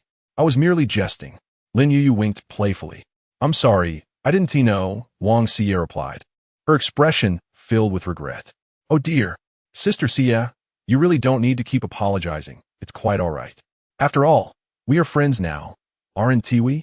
Lin Youyu waved her hand dismissively. At that moment, Coco, cradled in her arms, seized the opportunity to leap into Wang Siye's embrace, meowing in protest, as if voicing some complaint. Is Coco scolding me? Lin Youyu wondered aloud, skeptical of the feline's intentions. It was merely a few extra strokes on its adorable face. Who could resist such cuteness? No, Coco just prefers not to be held by others. Wang Siye clarified with a shake of her head. I see. Coco is just like you, Sister Siye, socially anxious. Lin Youyu laughed. Meow. Coco meowed again, seemingly contradicting Lin Youyu's assertion. Coco insists it is not socially anxious. Wang Siye translated. Then may I hold you a bit longer? Lin Youyu extended her hand, grinning at Coco. This startled Coco, who promptly dove back into Wang Siye's arms. Seeking refuge, Gu Shaoxian turned his head away, though he saw little of interest. Sister Siye, until next time. Yes, goodbye, little fish. Goodbye, Brother Gu. At the lake's edge, Lin Youyu and Wang Siye exchanged farewells, waving at one another. In a moment of courage, Wang Siye finally mustered the nerve to say goodbye to Gu Shaoxian, albeit still appearing timid. Gu Shaoxian acknowledged her with a cool nod before walking away with Lin Youyu. Soon, their figures vanished from Wang Siye's sight. Little fish is truly a wonderful person, Wang Siye murmured softly, as Coco mewed a few times in agreement. Indeed, Coco, you're right. Brother Gu is rather intimidating, yet he seems to be a good person, albeit a bit stern. Wang Siye nodded, echoing Coco's sentiment. As they spoke, a person and a cat turned to walk towards the lake behind them. Soon, the figures of Wang Siye and Kiki vanished into the waters. Meanwhile, the departing Gu Shaoxian and Lin Youyu continued their quest for more armored giant rhinoceroses. Before long, they stumbled upon a herd of over a dozen armored rhinoceroses congregated together. As usual, Lin Youyu remained behind, while Gu Shaoxian advanced to draw his sword and strike. With a swift flash of light, the blade's brilliance enveloped the massive forms of the rhinoceroses. In an instant, the creatures suffered damage far beyond their life thresholds. They were not only vanquished on the spot, but also left Gu Shaoxian with several lives owed to him. Little fish, Gu Shaoxian called out. Lin Youyu hopped over eagerly, ready to gather materials from the carcasses of the armored rhinoceroses. Chapter 84. The end of the sixth day. Lin Youyu's errant fees. Once all the materials had been collected, Lin Youyu clapped his hands and turned to Gu Shaoxian, saying, Brother Gu, what do you think of Sister Siye? She is quite an honest child, though her parents have perhaps sheltered her excessively. Gu Shaoxian offered a candid assessment. I concur. If it were me, I could hardly endure being cooped up at home all the time. Lin Youyu nodded in agreement, expressing, Sister Xie is truly unfortunate. She has never even attended school outside, and is entirely oblivious to what a playground is. Is it pitiable? Indeed, Wang Xie is akin to a canary raised by her parents, albeit one confined in a beautiful cage since birth, entirely unaware of the world beyond. Considering this, one might argue that the emergence of the myriad races battlefield has, to some extent, saved Wang Xie. Fortunately, Sister Xie is blessed with a fortuitous fate. Her awakened SR-level talent adeptly safeguards her survival in such perilous surroundings. Though they had only known each other for a brief time, Lin Youyu had clearly begun to regard Wang Xie as a dear friend. The bonds of female friendship can sometimes be remarkably simple. However, when it comes to Wang Xie's SR-level talent, it is indeed exceptionally suited to her. According to her own introduction, her talent allows her to establish multiple distinct teleportation coordinates, enabling her to traverse between them at will. Furthermore, she can enter a phantasmal state in which she is impervious to any harm from the real dimension, effectively rendering her invulnerable to a certain extent. This state can only be maintained for 10 minutes, after which a cooldown of another 10 minutes must be observed before it can be utilized again. It is akin to a semi-invincible skill that lasts for 10 minutes, followed by a 10-minute cooldown. Although this talent lacks any offensive capability, it is perfectly suited for self-preservation. Wang Xie has relied on this talent to survive in the myriad races battlefield thus far, and she appears to be thriving. This is evidenced by her possession of several blue-tier items and her level of 36, which speak volumes. Her small cat, named Kiki, as a hero with C-level qualifications, is certainly more than meets the eye. The growth potential of C-level heroes is already comparable to that of the blue-star humans like Lin Youyu. Although heroes do not possess free attribute points, Kiki's talent has reached B-level, and she possesses several magical skills that can greatly aid Wang Xie. She is undoubtedly a magical cat, not merely cute in appearance. Around 4 p.m., Gu Shaoyan dispatched the last armored giant rhinoceros and glanced at his level. 49 experience points, 3,284,600. Never mind, I shall address it tomorrow. Gu Shaoyan was no longer anxious about leveling up. His initial urgency stemmed from his previous lack of strength, which left him feeling insecure. Yet now, even heroes of genuine SSR caliber, under comparable circumstances, find themselves overshadowed by Gu Shaoyan's unwavering confidence in triumphing over them. His prowess has bestowed upon him a profound sense of security. Consequently, the urgency to level up has diminished significantly. One must not strain oneself excessively. Otherwise, one could easily fall into a state of emotional turmoil as before. It is essential to balance work and leisure, even to relish the journey. After all, no one is innately endowed with extraordinary talent. Little fish, we must take our leave, Gu Shaoyan called out to Lin Youyu, who was not far off. Coming. A small hand waved from a distance, and moments later, Gu Shaoyan felt a weight on his back as a pair of arms encircled his neck, accompanied by the melodious laughter of the girl. Brother Gu, could you carry me back, please? Lin Youyu's head peeked out, her face alight with a cheerful plea. How could Gu Shaoyan decline such a modest request? Settle in and don't squirm. He gently supported Lin Youyu's legs, and then took off like an arrow released from a bow. Lin Youyu pressed her face against Gu Shaoyan's back, the wind howling in her ears, her expression radiating joy as she wished for time to slow down. However, time is indifferent to the desires of any individual. The half-hour journey seemed to vanish in an instant. While Lin Youyu continued to daydream about the future, she suddenly realized that they had arrived back at the sanctuary. Time to disembark, Gu Shaoyan said softly, patting Lin Youyu to let her down. She looked reluctant to part ways, and, in a sudden burst of affection, planted a kiss on Gu Shaoyan's cheek. That's your tip. She giggled, then leaped off his back, bounding towards the tent. Gu Shaoyan touched his cheek, surprised by the ambush, and shook his head with a smile.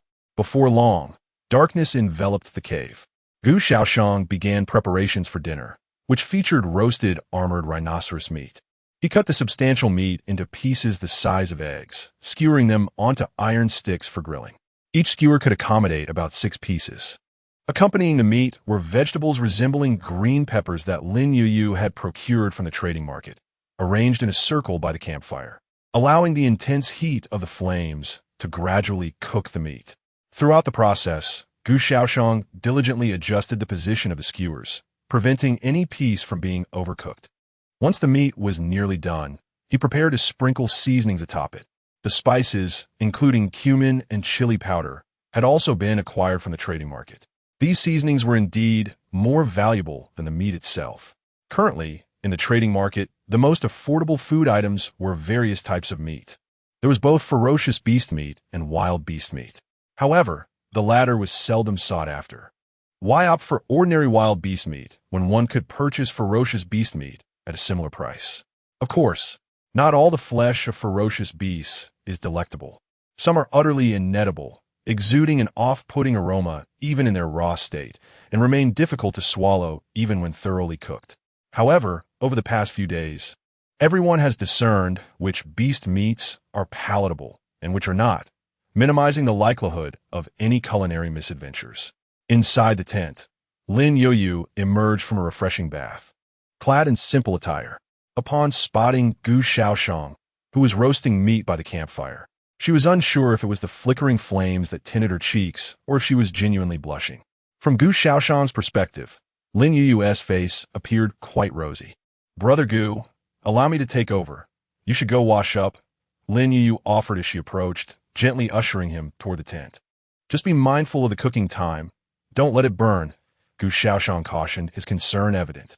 This was not without precedent. The last time Lin Youyu had volunteered to keep an eye on things, he returned to find her presenting him with a few loaves of bread, declaring that it constituted their dinner for the evening. Chapter 85. The Acceptance of Reality by Yuling Long in the Cave. The flickering flames cast 2 shadows upon the rocky walls, creating a warm ambience.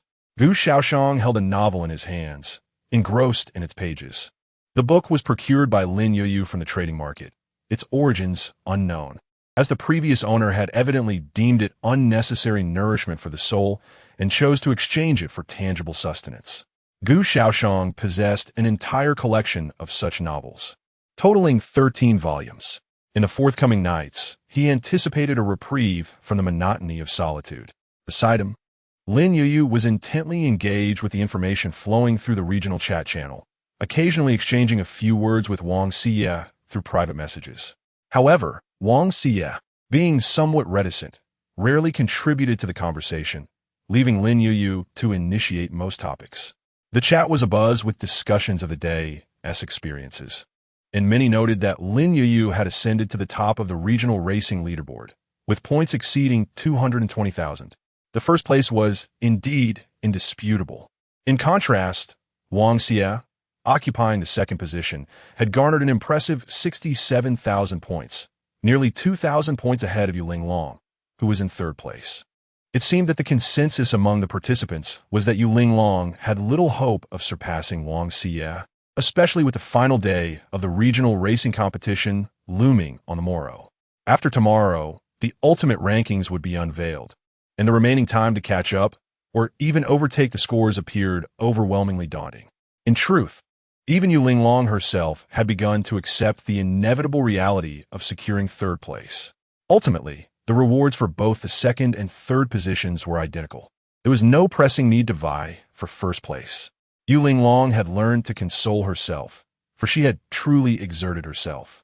Yet, the gap between her and Wang Xie had not diminished. Rather, it had widened, leaving her in a state of despair.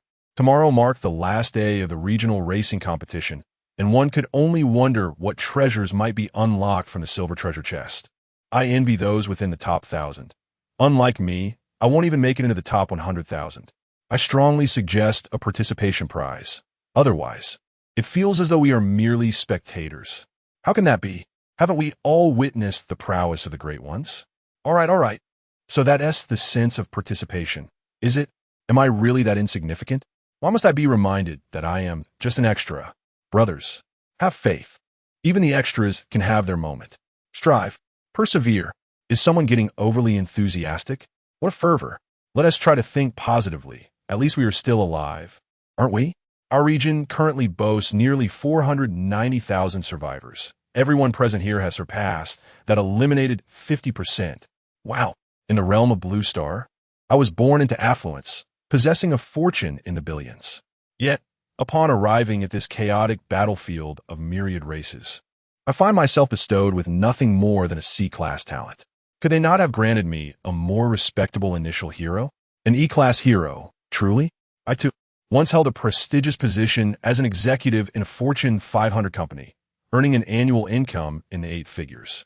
Now, I find myself reduced to consuming tasteless, occasionally charred meat, confined within a shelter, fearful of stepping outside lest I encounter a terrifying creature that might turn me into its next meal. In truth, I perceive a semblance of fairness in the situation. Back on Blue Star, success was often a matter of one's birth. Those fortunate enough to have a favorable start enjoyed advantages. Now, it is a matter of talent and initial heroes, which is not dissimilar. Indeed, this appears quite equitable. Moreover, the battlefield of myriad races has afforded us a chance for redemption. Previously, I was merely a delivery person on Blue Star, referred to as the delivery boy when moods were favorable, and insulted as the stinky delivery guy when they were not. Yet now, with my B-class talent and an A-class initial hero to safeguard me, I am profoundly grateful to this battlefield for restoring my dignity. I shall compete fiercely with you lucky ones. Who understands? I was merely a cog in the machine back on Blue Star, and now in this battlefield, I find myself achieving nothing. It feels as though hope has entirely eluded me. I'm 18 years old, standing at 71 meters tall, with a penchant for practicing yoga, and I am quite the catch. I seek a kind-hearted brother to cherish me. I possess dual C-class talents. Dear sister, I shall protect you. Only A B-class brothers need apply. Others, please refrain.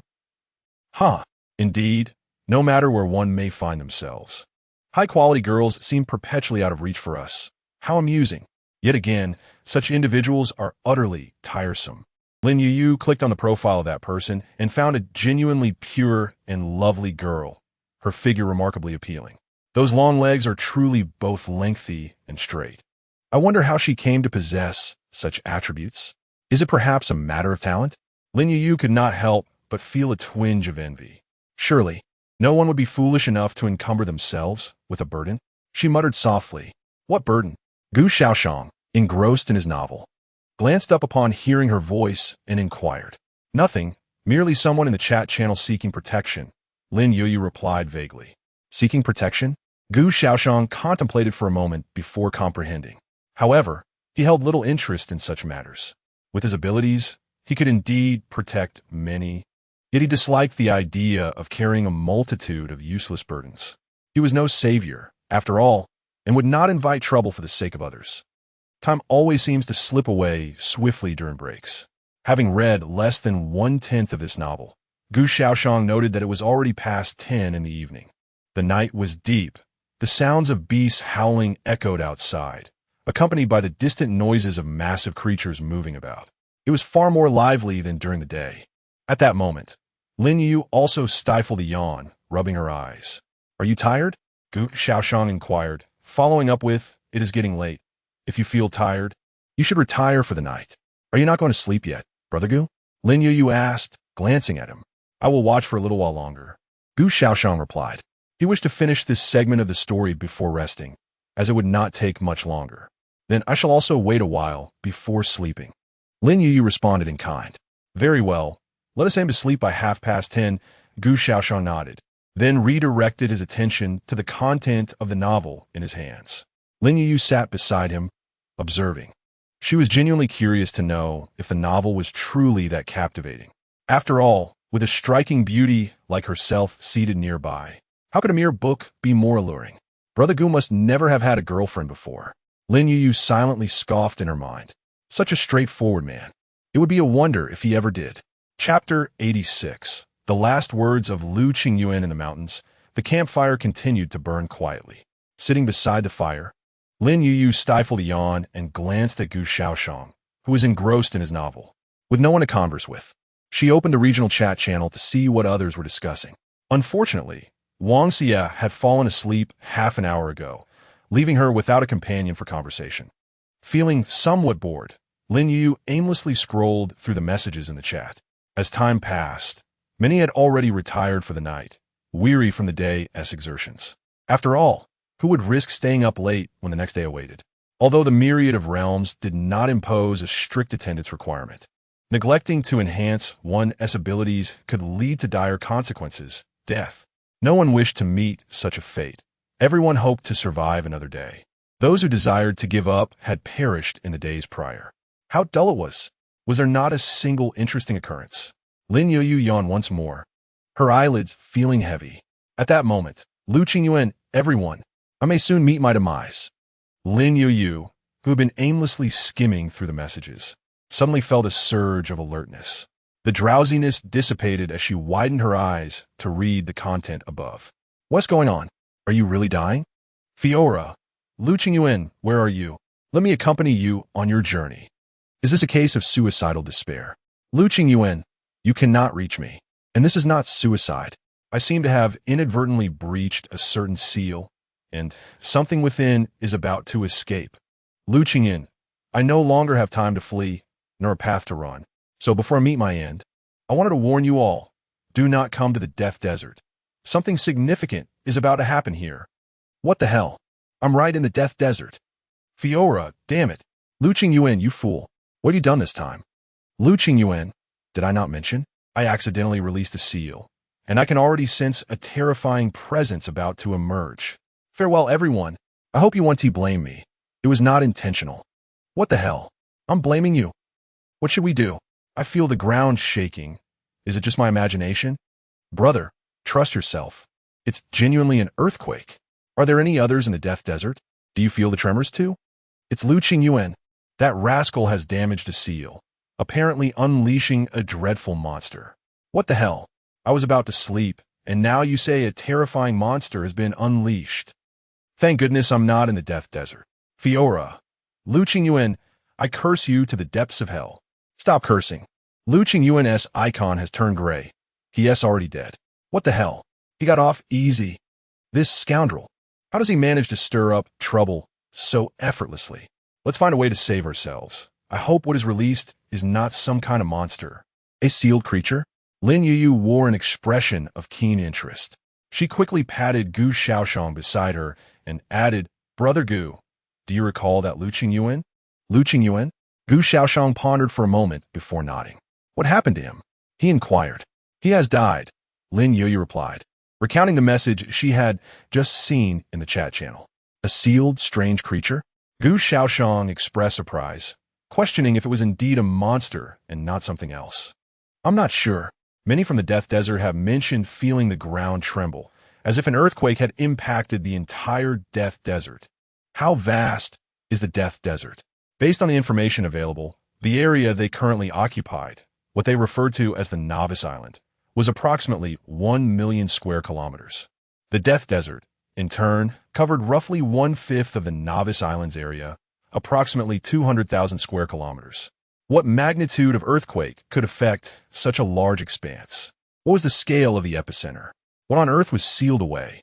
Gu Shaoyan felt a growing sense of foreboding.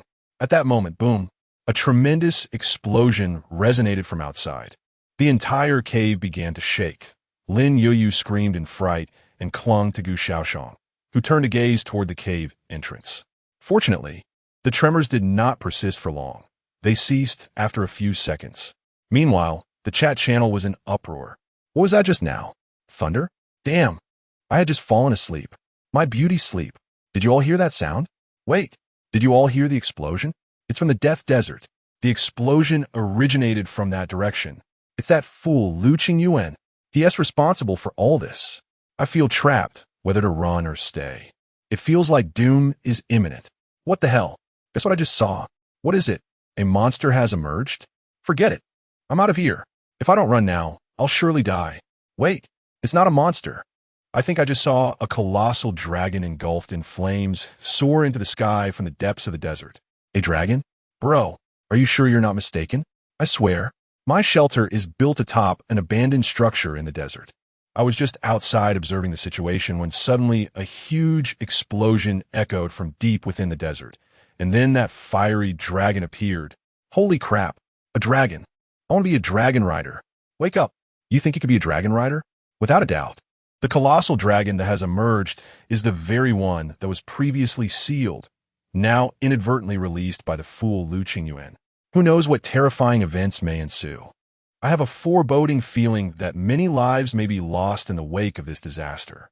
Countless lives have already been claimed. You should check the number of survivors. It has plummeted by tens of thousands in an instant. What on earth happened? How did these individuals perish so suddenly? I suspect they were situated perilously close to the seal's location. The ferocious beasts in the Death Desert have gone mad. I must find a place to hide. Darn it. I knew that Lin Youyu's foolishness would lead to fatalities. A dragon? Lin Youyu gazed in astonishment at the content in the chat channel. Brother Gu, a dragon has emerged from the Death Desert, she exclaimed, turning to the side to address Gu Shaoyan. A dragon? So the seal contained a dragon. Gu Shaoyan was equally astonished. Could be a demonic dragon? Chapter 87. The final day of the regional speed race. A new talent emerges. Let me take another look, Lin Youyu said, refocusing her attention on the chat channel. At that moment, the discussions among the participants revolved around the topic of the dragon. Is it really a dragon? Or could it merely resemble one? Brothers, I've already fled. The ferocious beasts in the Death Desert are frantically rushing out. Can you believe it? There's a group of them running alongside me, and they're not attacking. Same here, but I have no hope of escaping the Death Desert. This cursed desert is just too vast. Those who were dropped in the Death Desert are truly unfortunate. My condolences to you. Don't mourn yet. Do you really think this incident will only impact the Death Desert? I believe this is just the beginning. Greater changes are surely on the horizon. Enough talk. How many of you actually saw that dragon? I saw it. I witnessed a dragon engulfed in crimson flames soaring through the sky. I saw the dragon appearing to fly deeper into the Death Desert. Whoa, did I just catch a glimpse of the dragon you all are talking about? It seems to be heading my way. What should I do? Just cool it. Prepare for your demise. No, I'm not ready to die yet. Quick, find a place to hide, or you'll truly perish.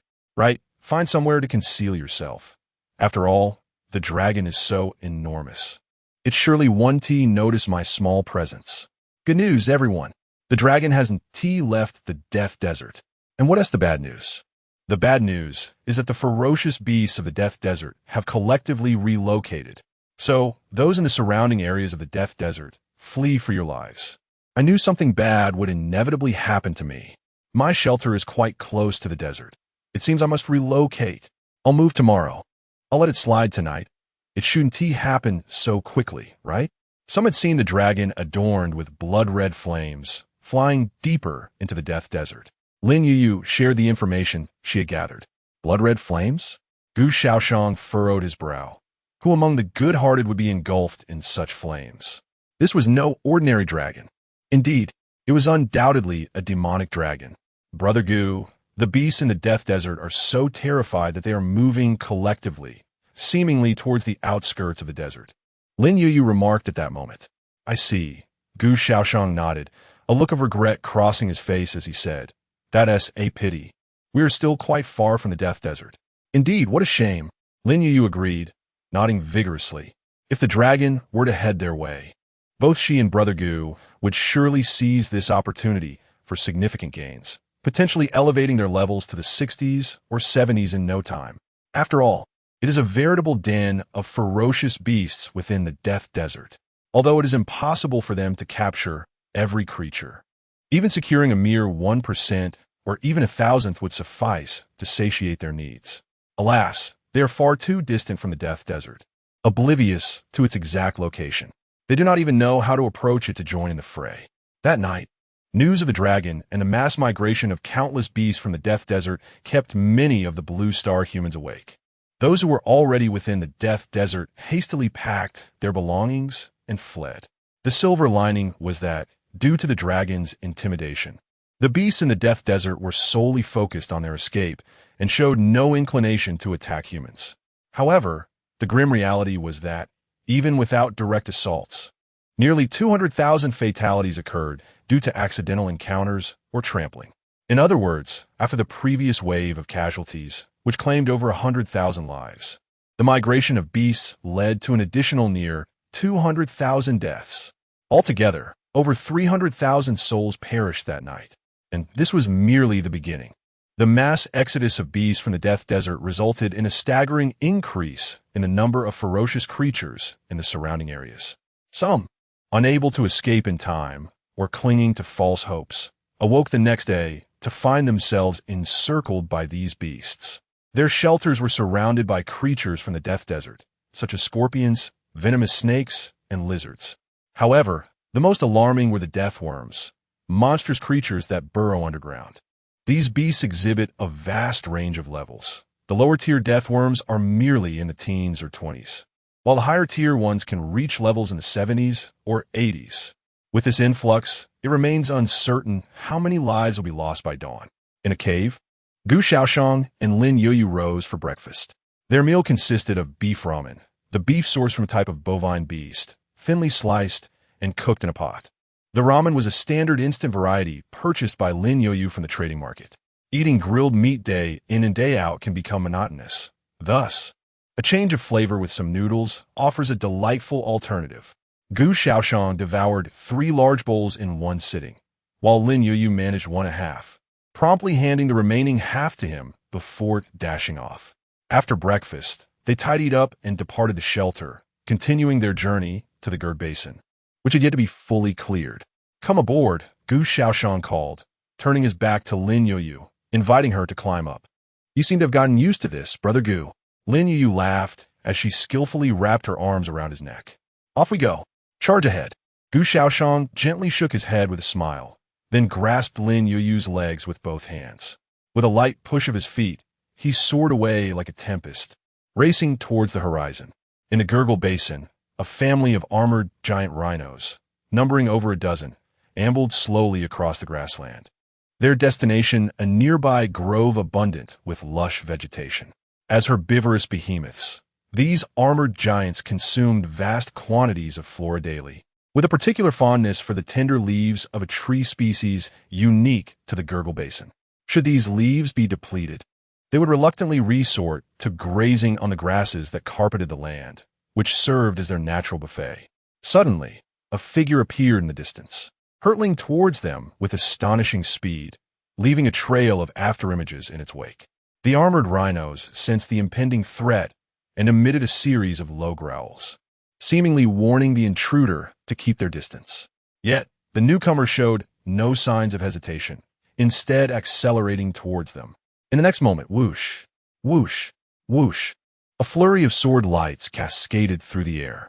The armored rhinos had no chance to react before their lives were abruptly extinguished. With a swift descent, the figure landed, and behind it, the colossal creatures crumpled to the ground with a thunderous crash. At that instant, a golden light emanated from the figure, and Gu Shaoyan's expression brightened with joy, a faint smile gracing his lips as he summoned his character panel. Level 50, and the new talent was in place. Chapter 88, The Portable Space. The Misfortunate Blue Star Humans. On the character panel, the attributes remained largely unchanged. Only the agility attribute saw an increase of 201 points upon leveling up. The other 3 attributes merely experienced a meager rise of a single point. Gu Shaoyan's primary focus rested upon the talents section. At level 50, he pondered what the new talents might entail. With a hint of curiosity, his gaze quickly settled upon the unfamiliar new talent at the end of that section. Portable Space. You possess a personal space of 10 cubic meters, which you can open or close at will, allowing you to store necessary items within. It was a talent related to space. Gu Shaoyan nodded silently. This talent might initially seem to simply provide a space for storage, but as levels increased, its effects would undoubtedly evolve in intriguing ways. Just like Gu Shaoyan's previous talents had done. Quite satisfactory. Closing the character panel, Gu Shaoyan felt content with this new talent. Brother Gu. At that moment, Lin Youyu came running from a distance. "Brother Gu, I've seen your newly awakened talent," Lin Youyu exclaimed with a beaming smile It's a talent related to space. Once it reaches SSR level, it will undoubtedly become an extraordinary ability. It's hard to say now. Perhaps it will only grant me an infinitely large personal space. Gu Shaoyan replied, cautious not to harbor excessive expectations, in order to avoid disappointment if things did not unfold as he envisioned. That would still be quite remarkable. Lin Youyu laughed. At least an infinitely large space would allow for an abundance of items, and I wouldn't have to clear out my backpack before every outing. Her statement held truth. Currently, Lin Youyu had to meticulously clear her backpack space each time she ventured out, as the 12-slot capacity proved insufficient. If she failed to declutter regularly, it would be rather awkward when she encountered items that could not fit in her backpack. In the future, if you have anything that won't fit, you can store it with me, Gu Shaoyan suggested, nodding. Of course, I won't be shy about it with you, Brother Gu. Lin Youyu replied with her hands clasped behind her back, smiling. Today marked the final day of the regional speed competition. Currently, the top 3 spots on the leaderboard in their area were devoid of any suspense. However, the rankings behind them remained rife with uncertainty. Some competitors were separated by merely a handful of points, making it possible to overtake with the defeat of just a few fierce beasts. Particularly fierce was the competition between the 6th and 5th places, as well as the 11th and 10th. The competitor in 5th place naturally desired to retain their rank, while the one in 6th sought to surpass before the conclusion of the race, thus securing a higher tier of rewards. Similarly, the rankings that follow are of the same nature. There are some who cannot even break into the top 1,000, yet at this moment, they are gritting their teeth and striving to catch up. After all, even securing the 1,000th position would yield a silver treasure chest as a reward. Thus far, no one has been reported to have discovered a silver treasure chest. Many speculate that the novice island does not harbor wild silver treasure chests at all. Perhaps there are only bronze chests, which explains the prolonged absence of any discoveries. Moreover, the regions adjacent to the Death Desert have been severely impacted by the emergence of numerous ferocious beasts. Those who are slower or unable to escape in time have been encircled by these predators. Interestingly, once these beasts have exited the Death Desert, they seem to lose their fear entirely, as if the deep-seated dread within them evaporates the moment they cross that boundary line. Consequently, these creatures do not venture far from their original territory, but instead establish new realms nearby. As for whether they can adapt to environments outside the desert, that remains a mystery. However, it is certain that those unfortunate souls cornered by the beasts are ill-prepared for such encounters. Throughout the morning, the regional chat channel buzzed with activity.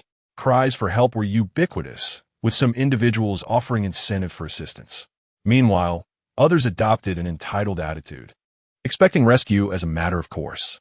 Initially, some voiced their discontent towards these individuals, but as the day progressed, people became too preoccupied to heed the complaints of those with such misguided expectations, allowing them to fend for themselves. By the end of the morning, Gu Shaoyan had diligently elevated himself to level 53. The pace of his leveling had slowed, as higher-level armored rhinoceroses, which provided him with greater experience, had become increasingly scarce. Now, at level 53, armored rhinoceroses below level 48 no longer offered him any experience points, and even those at level 48 only provided a meager single point. Fortunately, the number of armored rhinoceroses within the entirety of the Gerd Basin remains ample, ensuring that Gu Shaoyan can reach level 57 without issue. Upon reaching level 53, his previously E-grade talent, personal space, has now ascended to B-grade. While the effects remain unchanged, the size of his space has undergone a monumental transformation. Personal space. You possess a personal space of 10,000 cubic meters, which you can open or close at will, allowing you to store necessary items within. A space of 10,000 cubic meters is quite considerable. Additionally, the shape of this space can be freely manipulated by Gu Shaoyan himself. It could take the form of a sphere, cube, or rectangular prism. Similarly, it may also take on a completely irregular shape. All of these variations are permissible. At present, within the spatial confines of Gu Shaoyan, a considerable assortment of items has accumulated. The most abundant among them is the meat of the armored giant rhinoceros. Due to the stacking limit of Lin Youyu's backpack compartments, a maximum of only 99 identical items can be accumulated. Any excess must be allocated to another compartment. However, Lin Youyu possesses merely 12 compartments in total, which can accommodate only 12 distinct categories of items. Furthermore, one compartment is reserved for a survival manual, meaning she can ultimately store only 11 different categories of items. Should the number exceed this limit, she must relinquish one category. Chapter 89. The Inescapable Law of True Fragrance. The Transformation of Talent. However, that is no longer a concern, for Gu Shaoyan has acquired a personal space to store surplus items. This space is distinct from Lin Youyu's backpack. It does not restrict the types of items, but does impose limitations on their size. Consequently, larger items can be stored in Lin Youyu's backpack, while smaller yet numerous items may be kept in Gu Shaoyan's personal space. With a capacity of 10,000 cubic meters, this space is ample enough to accommodate a considerable amount. Indeed, it could easily hold a significant quantity of the meat from armored giant rhinos. At noon, due to their outdoor surroundings, Gu Shaoyan and Lin Youyu merely prepared a simple roasted meat meal to resolve their lunch. Once their meal was completed, Lin Youyu tidied up, while Gu Shaoyan began preparing for the afternoon hunt. Having successfully leveled up to level 53 in the morning, Gu Shaoyan set his sights on reaching level 56 or 57 by the afternoon.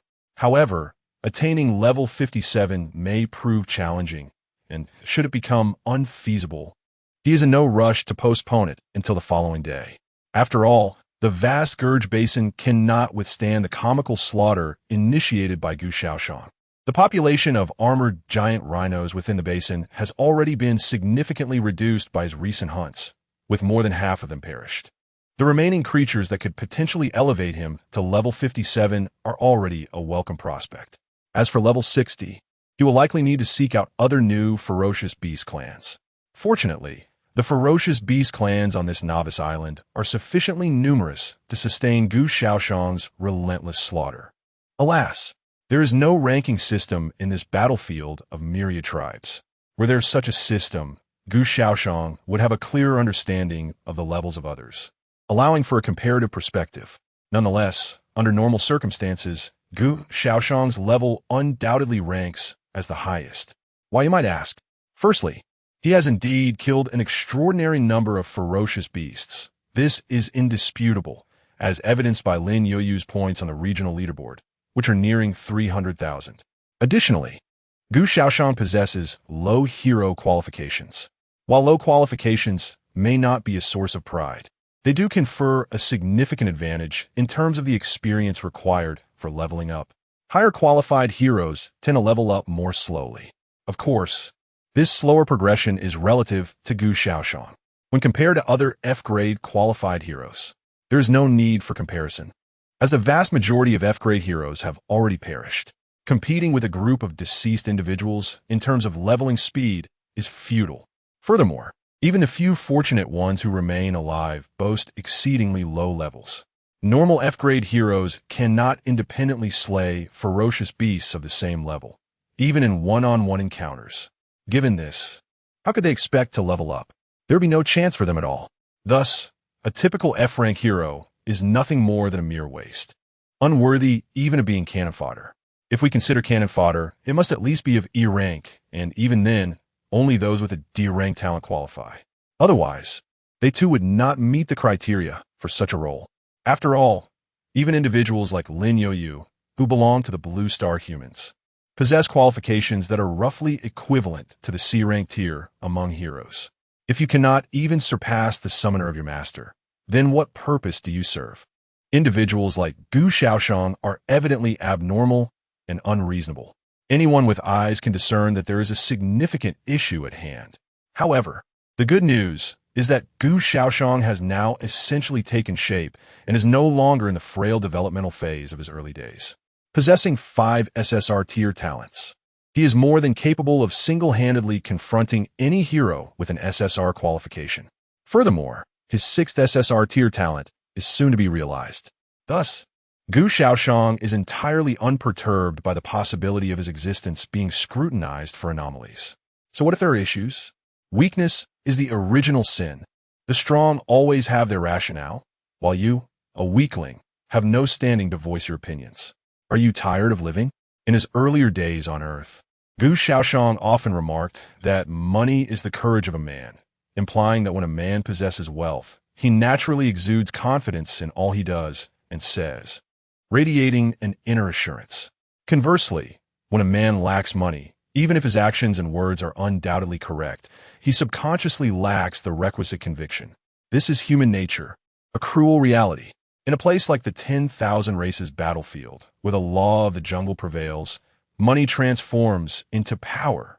When you wield sufficient strength, you embody truth. You are the principle itself. The entire world ought to revolve around you. Wrong? The strong are never mistaken. Only the weak need to introspect whether they have erred. Whatever the strong do is inherently right. Previously, Gu Shaoxian found this harsh reality quite distasteful and pondered what had become of the world, where equality was supposed to reign. But now, he simply wishes to exclaim, "How utterly delightful!" At around 1 p.m., Gu Shaoxian effortlessly elevated his level to 54. Having sacrificed merely 400 or 500 lives of armored giant rhinos in the process. Immediately upon leveling up, he opened his character panel to examine the changes in his talents. At level 54, his originally B-rank talent had ascended to A rank, marking a significant qualitative transformation. Thus, Gu Shaoxian turned his gaze to the talent listed at the very bottom of the section. Personal space. You possess a personal space of 1,000,000 cubic meters, which you can open or close at will, allowing you to store items as needed. Simultaneously, your spatial perception ability will experience a significant enhancement, allowing you to execute instantaneous movements over short distances. Indeed, witnessing the evident transformation in the introduction of this talent, Gu Shaoxian could not help but feel a surge of excitement. Initially, the personal space talent merely afforded him the possession of a personal space. However, as this talent ascended to the pivotal A grade, its effects underwent a qualitative change. Not only did the size of his personal space increase dramatically by 100-fold, but it also granted Gu Shaoxian the remarkable ability of spatial teleportation. Nevertheless, whoosh, Gu Shaoxian's figure vanished from its original position, only to reappear 10 meters away. He glanced back, noting that the distance of approximately 10 meters was indeed where he had just stood. The distance felt rather short, he mused. Yet, it was of no concern. This limitation could be remedied by further elevating the talent's grade. Currently, it stood at A grade, with S grade, SR grade, and even SSR grade yet to be attained. Once he reaches SSR grade, the range of his teleportation will undoubtedly expand to a degree that will satisfy Gu Shaoxian immensely. Chapter 90. The news brought by Wang Xie. A move? The transformation of talent has bestowed upon Gu Shaoxian an invigorated motivation to continue his ascent. Throughout the afternoon, Gu Shaoxian was actively engaged in the Gerd Basin. Upon reaching level 55, his talent ascended to an S rank, and indeed, the distance of his spatial teleportation experienced a remarkable enhancement. Initially confined to a mere 10-meter range, it now expanded to an impressive 50 meters, an astounding 5-fold increase. Moreover, as Gu Shaoxian leveled up to 56 and his talent elevated to SR rank, the distance further surged to 300 meters, a 6-fold increase surpassing previous gains. As evening descended and the sun dipped below the horizon, Gu Shaoxian and Lin Youyu departed from the Gerd Basin, returning to the wilds at the southernmost tip of the Novice Island. Predictably, Gu Shaoxian did not achieve level 57 today, but he was close. He had accumulated over 2,000 experience points at level 56, leaving him with less than 3,000 points to upgrade. Surely, he would attain level 57 by tomorrow morning. Outside the water curtain cave shelter, Gu Shaoxian took Lin Youyu's hand, effortlessly teleporting them inside. The convenience of spatial teleportation was truly remarkable. Lin Youyu gazed on with envy. Such a splendid ability was something she longed for. Alas, unlike her brother Gu, who gained a new talent every 10 levels. Her singular talent would not elevate with each level gained. It was utterly absurd. Back at the shelter, Lin Youyu first requested Gu Shaoyan to retrieve and ignite the campfire, illuminating the entire cavern. The two then commenced preparations for their evening meal. Tonight, Lin Youyu desired to forego roasted meat. After indulging in it for so long, she had grown weary. The good news was that she had discovered a bronze treasure chest in the Gur Basin today. Although it did not yield skill crystals or even a skill upgrade stone, it did present a blueprint for a solar electromagnetic stove, marked with a blue quality, indicating that the crafted stove would inherently possess an attribute. Additionally, there were two pieces of blue quality equipment, both pairs of shoes, designed as a couple's set, perfectly suited for Gu Shaoyan and Lin Youyu to exchange their previously green quality footwear. Bonded shoes, yang, quality, blue, agility 8, attribute. When within 10 meters of the bonded shoes, agility increases by 20. The other pair bore the same attributes, merely distinguished by the suffix "in." They were a perfect match. Gu Shaoyan donned the shoes with a yang suffix, while Lin Youyu adorned herself with the "in" pair. As long as the distance between the two individuals does not exceed 10 meters, both parties will experience a remarkable enhancement of 20 in their agility attributes. Setting aside the limitations of the attributes themselves, this effect is indeed impressive, although it cannot be compared to Gu Shaoyan's Tears of the Mermaid. Within the same tier of equipment, the attribute bonuses of these shoes are quite commendable. Moreover, agility is the most prominent among Gu Shaoyan's 4 attributes, boasting an astonishing 472 points.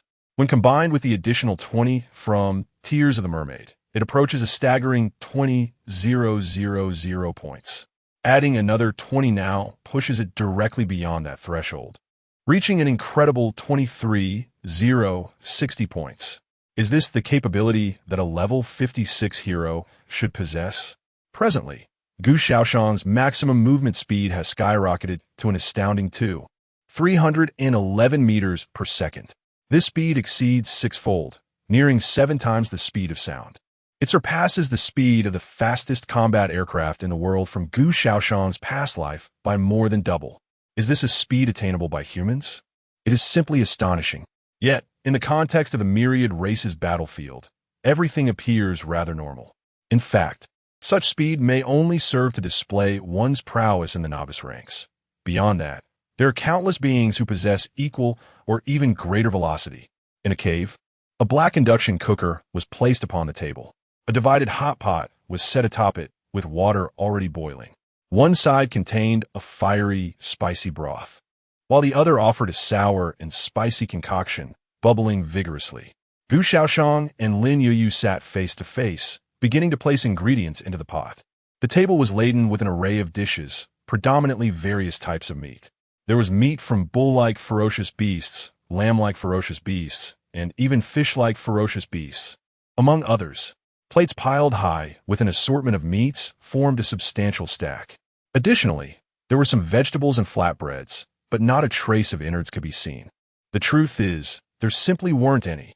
With a generous chopstick full of meat, it was placed into the pot to simmer for 8 seconds. After this brief duration, it was promptly retrieved, rolled in the dipping sauce, and then ready to be savored. Delicious.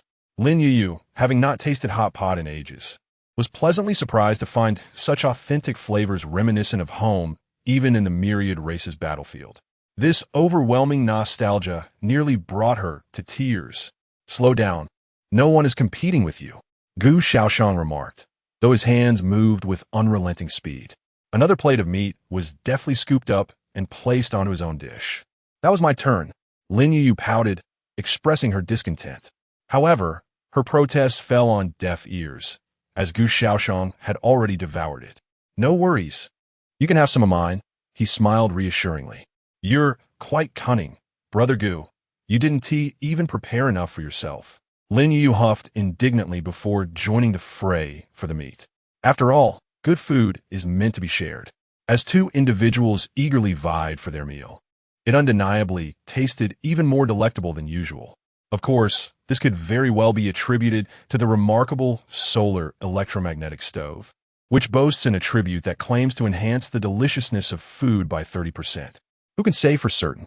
Having indulged in a hearty feast, Gu Shaoyan and Lin Youyu found themselves sprawled out on a freshly crafted wooden sofa.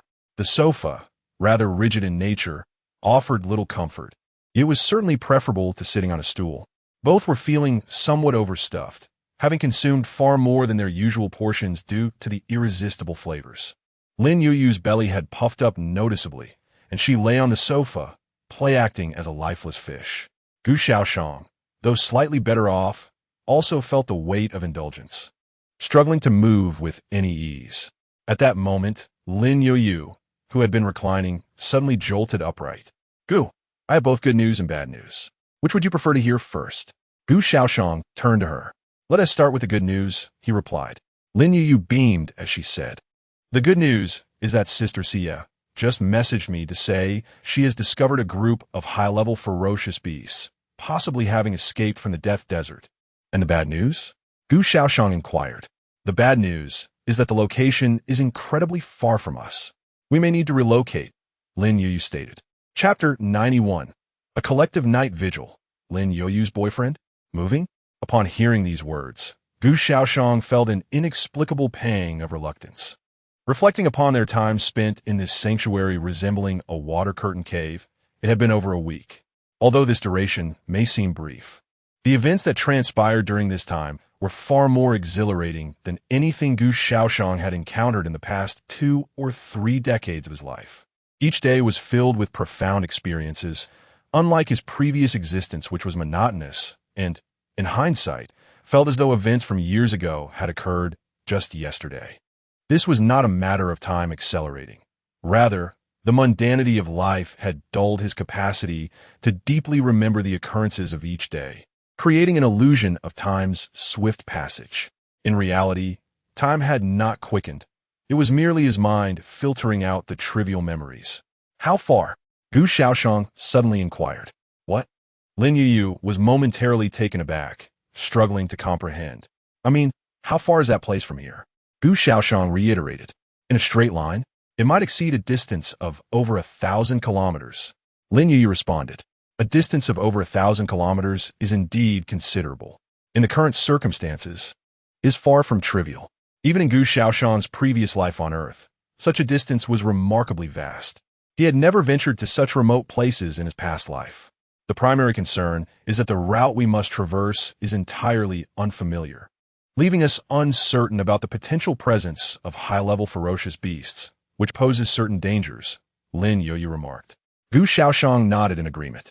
Indeed, dangers exist, yet he believed this was not an insurmountable challenge. Moreover, the crucial point was that he was on the verge of reaching level 57. Level 57 signifies the imminent completion of his newly acquired talent. The SR level, spatial storage, ability currently permits Gu Shaoxian to teleport a distance of 300 meters instantaneously. What then would occur when it advances to SSR level? The difference between SR and SSR levels is monumental. Gu Shaoxian had ample experience. All his previous talents had followed this pattern. The disparity between SR and SSR levels is akin to possessing 2 entirely different abilities. Therefore, based on past experiences, Gu Shaoxian anticipated a significant qualitative transformation upon elevating the spatial storage talent to SSR level. He mused that if this transformation enabled him to teleport a sufficiently far distance, perhaps they would not need to relocate after all. In truth, Lin Youyu also harbored reservations about moving. Humans are inherently sentimental. Residing in a place for an extended period naturally cultivates a bond with it. However, the prospect of traveling over 1,000 kilometers daily entails excessive risk. Previously, the distances were manageable, coupled with Gu Shaoxian's remarkable speed, allowing them to escape potential dangers swiftly. But over 1,000 kilometers is a daunting prospect. Heaven knows what unforeseen events might occur in between. Lin Youyu herself is unperturbed. She can resurrect 100 times each day, a number so vast that it is virtually inexhaustible. However, Gu Shaoxian is a different matter entirely. He lacks the ability to revive. His life is singular. Once extinguished, it is irrevocably over. Lin Youyu primarily wishes to shield Gu Shaoxian from such risks. Nonetheless, she took Gu Shaoxian's suggestion into earnest consideration, realizing that there is no necessity to hastily decide on moving. After all, any relocation would have to wait until tomorrow. It is impossible to move tonight. Therefore, everything shall be postponed until the morrow. Moreover, after midnight tonight, the results of the regional racing competition will be finalized.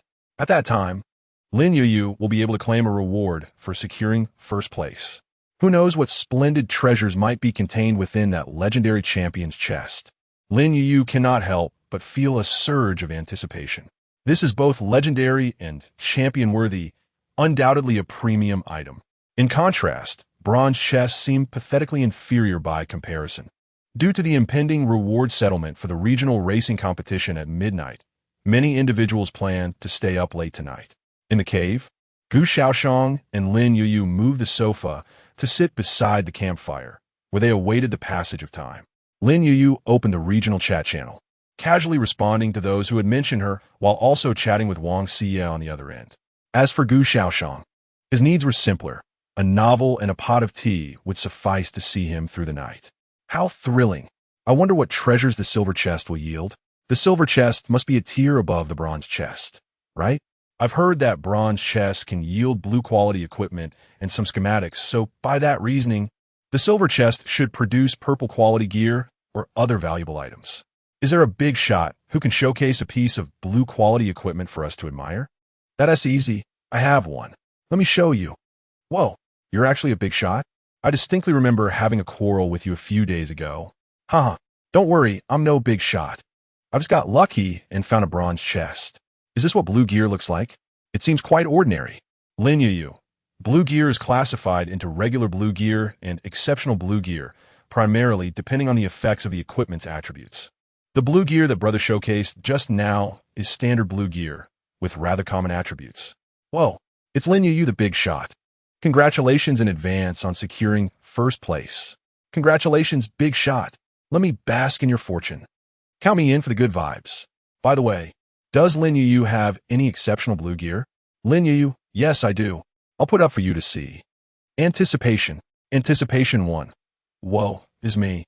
Back on Blue Star, I was destitute, and now in the myriad races battlefield, I remain just as poor. It feels like the heavens are conspiring against me. Brother, you are overthinking. The heavens are utterly indifferent to your plight. Ah, how genuine, my brother. Goodness gracious. Is this truly the exquisite blue gear? How can it possess two attributes? Lin Youyu remarked, otherwise, how could it be deemed exquisite? It is precisely because of the additional attribute that it is considered exceptional. The ability to become invisible directly resembles a stealth skill, does it not? And it even has healing properties. This equipment is simply remarkable. Another day of envy directed towards the esteemed players. Lin Yu chuckled, haha. Generally speaking, Brother Gu possesses an even better piece of equipment than mine. Brother Gu? Wait, could it be that the illustrious Lin Youyu has already found a partner? Alas, another day of heartbreak. I never anticipated that Lin Youyu had a boyfriend. Who is this person? Who has stolen our cherished player? With the surname Gu, Zhang San shall not rest until we meet. Fiora interjected. Are you all jesting? It is abundantly clear that the Brother Gu mentioned by Lin Youyu is her initial hero. I genuinely wonder how your minds function. Is there nothing but nonsense within? Oh, how splendid. I still have hope. Wait, are you serious? My friend? Chapter 92. The regional speed race concludes. Rewards distributed. Ha ha ha. These individuals are quite amusing. In the cave, Lin Youyu found herself thoroughly entertained by the lively exchanges in the chat channel. What could possibly be so humorous? Gu Shaoyan, who had been engrossed in a novel, was drawn to her laughter and could not resist his curiosity. It's these people in the chat channel. Their banter is simply delightful. Lin Youyu chuckled, shifting closer to Gu Shaoyan until she ultimately leaned against him. The sofa is too hard. It's far more comfortable on your lap, Brother Gu. With a blush, Lin Youyu dared not meet Gu Shaoxian's gaze, lowering her head in search of an excuse to mask her embarrassment. Gu Shaoxian glanced at her and, without hesitation, lifted her onto his lap. Is this better? He inquired with a smile. Yes, much better. Lin Youyu felt her ears flush, as if steam might burst forth from her head at any moment. All right, stay still and do not disturb me while I read, Gu Shaoyan chuckled. Oh, Lin Youyu nodded, curling up in his embrace. Occasionally, she would steal a glance at him before quickly looking down again, appearing guilty as if caught in a misdeed. After a considerable time, Lin Youyu's emotions finally settled. She realized that Gu Shaoyan seemed to genuinely regard her as nothing more than a cushion. As he resumed his earnest reading after bringing her close, Lin Youyu felt a surge of frustration. Brother Gu is indeed such a straightforward man. Some time later, having finished the tea in his cup, Gu Shaoyan poured himself another. At that moment, he noticed Lin Youyu seated on his lap, poking at the corner of his clothing with her finger, her demeanor peculiar. However, he dismissed it and continued to immerse himself in the engrossing novel, discovering it only grew more intriguing with each page, a perfect match for his taste. Meanwhile, after poking at Gu Shaoyan's clothing for a while, Lin Youyu fell silent again and reopened the chat channel, discovering that Wang Xie had sent her 2 messages that she had previously overlooked. Wang Xie, Xiaoyu, are you coming over tomorrow? Wang Xie, Xiaoyu, are you asleep? In a hurry, Lin Youyu replied to Wang Xie. Lin Youyu, no. I was busy with other things and didn't TC. After a moment, Wang Xie responded with a brief "oh," conveying a somewhat indifferent tone. If one were unfamiliar with her, they might even perceive Wang Xie as slightly annoyed. Yet Lin Youyu understood that this was simply Wang Xie's nature. She was neither aloof nor upset, merely uncertain about how to continue the conversation. In a desolate wilderness, beneath the veil of a magical barrier, a quaint 3-story wooden house stood quietly in the area. Yulin sat at the edge of a table, one hand propping up her chin, her expression steeped in boredom. Why hasn't the time arrived yet? She glanced again at the timestamp in the chat channel, noting that it had just passed 11 o'clock, leaving nearly an hour until midnight. I told you, you could take a nap for a while. I will wake you when the time comes, remarked Carl, the orc sword saint, who was seated across from her, polishing his weapon with a casual glance in her direction. No, I must be the first to claim this reward. Yulin insisted stubbornly. This is the culmination of my 7 days of hard work, which I have finally earned. What a pity. Not the first place, Carl replied with a hint of disappointment. Yulin cast him a mournful glance, her eyes filled with reproach. Why must you bring up the topic of first place? Can't we just leave it be? It was precisely the fierce competition for first place that made her hesitant to speak in the chat channel, feeling like a jester in a grand performance, especially since she hadn't even secured second place, settling for third instead. Not being able to surpass that Lin Youyu was one thing, but falling short of Wang Xie was another blow altogether. However, Yulin had long since exhausted her anger over this. Now, she accepted the reality of her situation. Third place it is. After all, the rewards are the same. Yet, she couldn't shake her curiosity about the legendary champion chest awarded to the first place. The name alone sounded utterly formidable. As moments ticked by, drawing ever closer to midnight, the most anxious were those within the top 1,000 of the leaderboard. Watching the clock, they eagerly anticipated the arrival of their rewards. Meanwhile, those who failed to secure a spot among the top 1,000, aside from a few with faint curiosity who had already gone to bed, remained awake alongside the others, awaiting the results. Ding! The regional speed competition has officially concluded. At the stroke of midnight, all Blue Star humans on the Novice Island heard the announcement echo in their ears. Subsequently, the regional speed leaderboard was locked, and scores were irrevocably frozen. Now, commencing the distribution of rewards for those ranked from 101st to 1,000. Upon hearing this announcement, the 900 individuals within this ranking were filled with excitement. In the next moment, a soft, silvery light appeared before them, coalescing into a silver chest that materialized in front of these 900. Is this the silver chest? They approached eagerly, some even planting kisses upon the chest in their exuberance. Now commencing the distribution of rewards for those ranked from 11th to 100. This time, it was the rewards for the last 90 among the top 100. Their reward consisted of 2 silver chests. Once again, the familiar commotion ensued, but this time, before the 90 individuals stood 2 silver treasure chests. Many pondered whether they might uncover exquisite purple gear. After Lin Youyu elucidated the concept of such exceptional items, numerous participants began to yearn for this coveted equipment. Alas, exceptional gear is a rare find, not easily attained. Thus far, aside from Lin Youyu's revelation of a singular exceptional blue item, no one else had claimed possession of similar treasures. Of course, one cannot entirely dismiss the possibility of an unseen contender. The distribution of rewards for the 6th to 10th places will now commence. The announcement echoed once more. This time, the rewards were bestowed upon 5 individuals ranked from 6th to 10th. The prize consisted of a golden advancement treasure chest, accompanied by a purple quality title, Great Potential. This reward marked a significant elevation in prestige compared to the previous 2 batches. Chapter 93. The Effects of Titles. What lies within the diamond treasure chest? Title, Great Potential, Quality. Purple, all, attributes 10. Experience points 20. Upon receiving their rewards, the 5 individuals promptly examined the attributes of the title. The purple quality title granted 2 enhancements. One was an increase to all attributes, albeit a modest 10.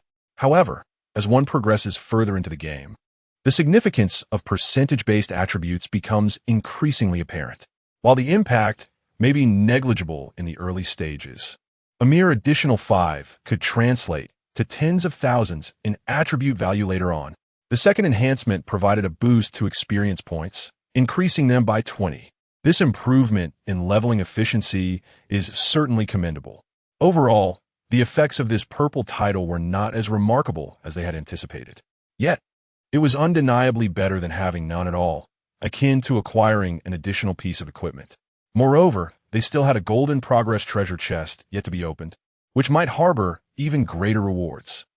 Now commencing the distribution of rewards for the 2nd to 5th places. In the wilderness, concealed within a magical barrier, Yu Linglong exhibited a look of eager anticipation upon hearing this announcement. Simultaneously, far across on the Novice Island, within an underground cavern, Wang Xie quietly awaited the arrival of her own reward. In the next moment, whoosh, a dazzling golden light erupted.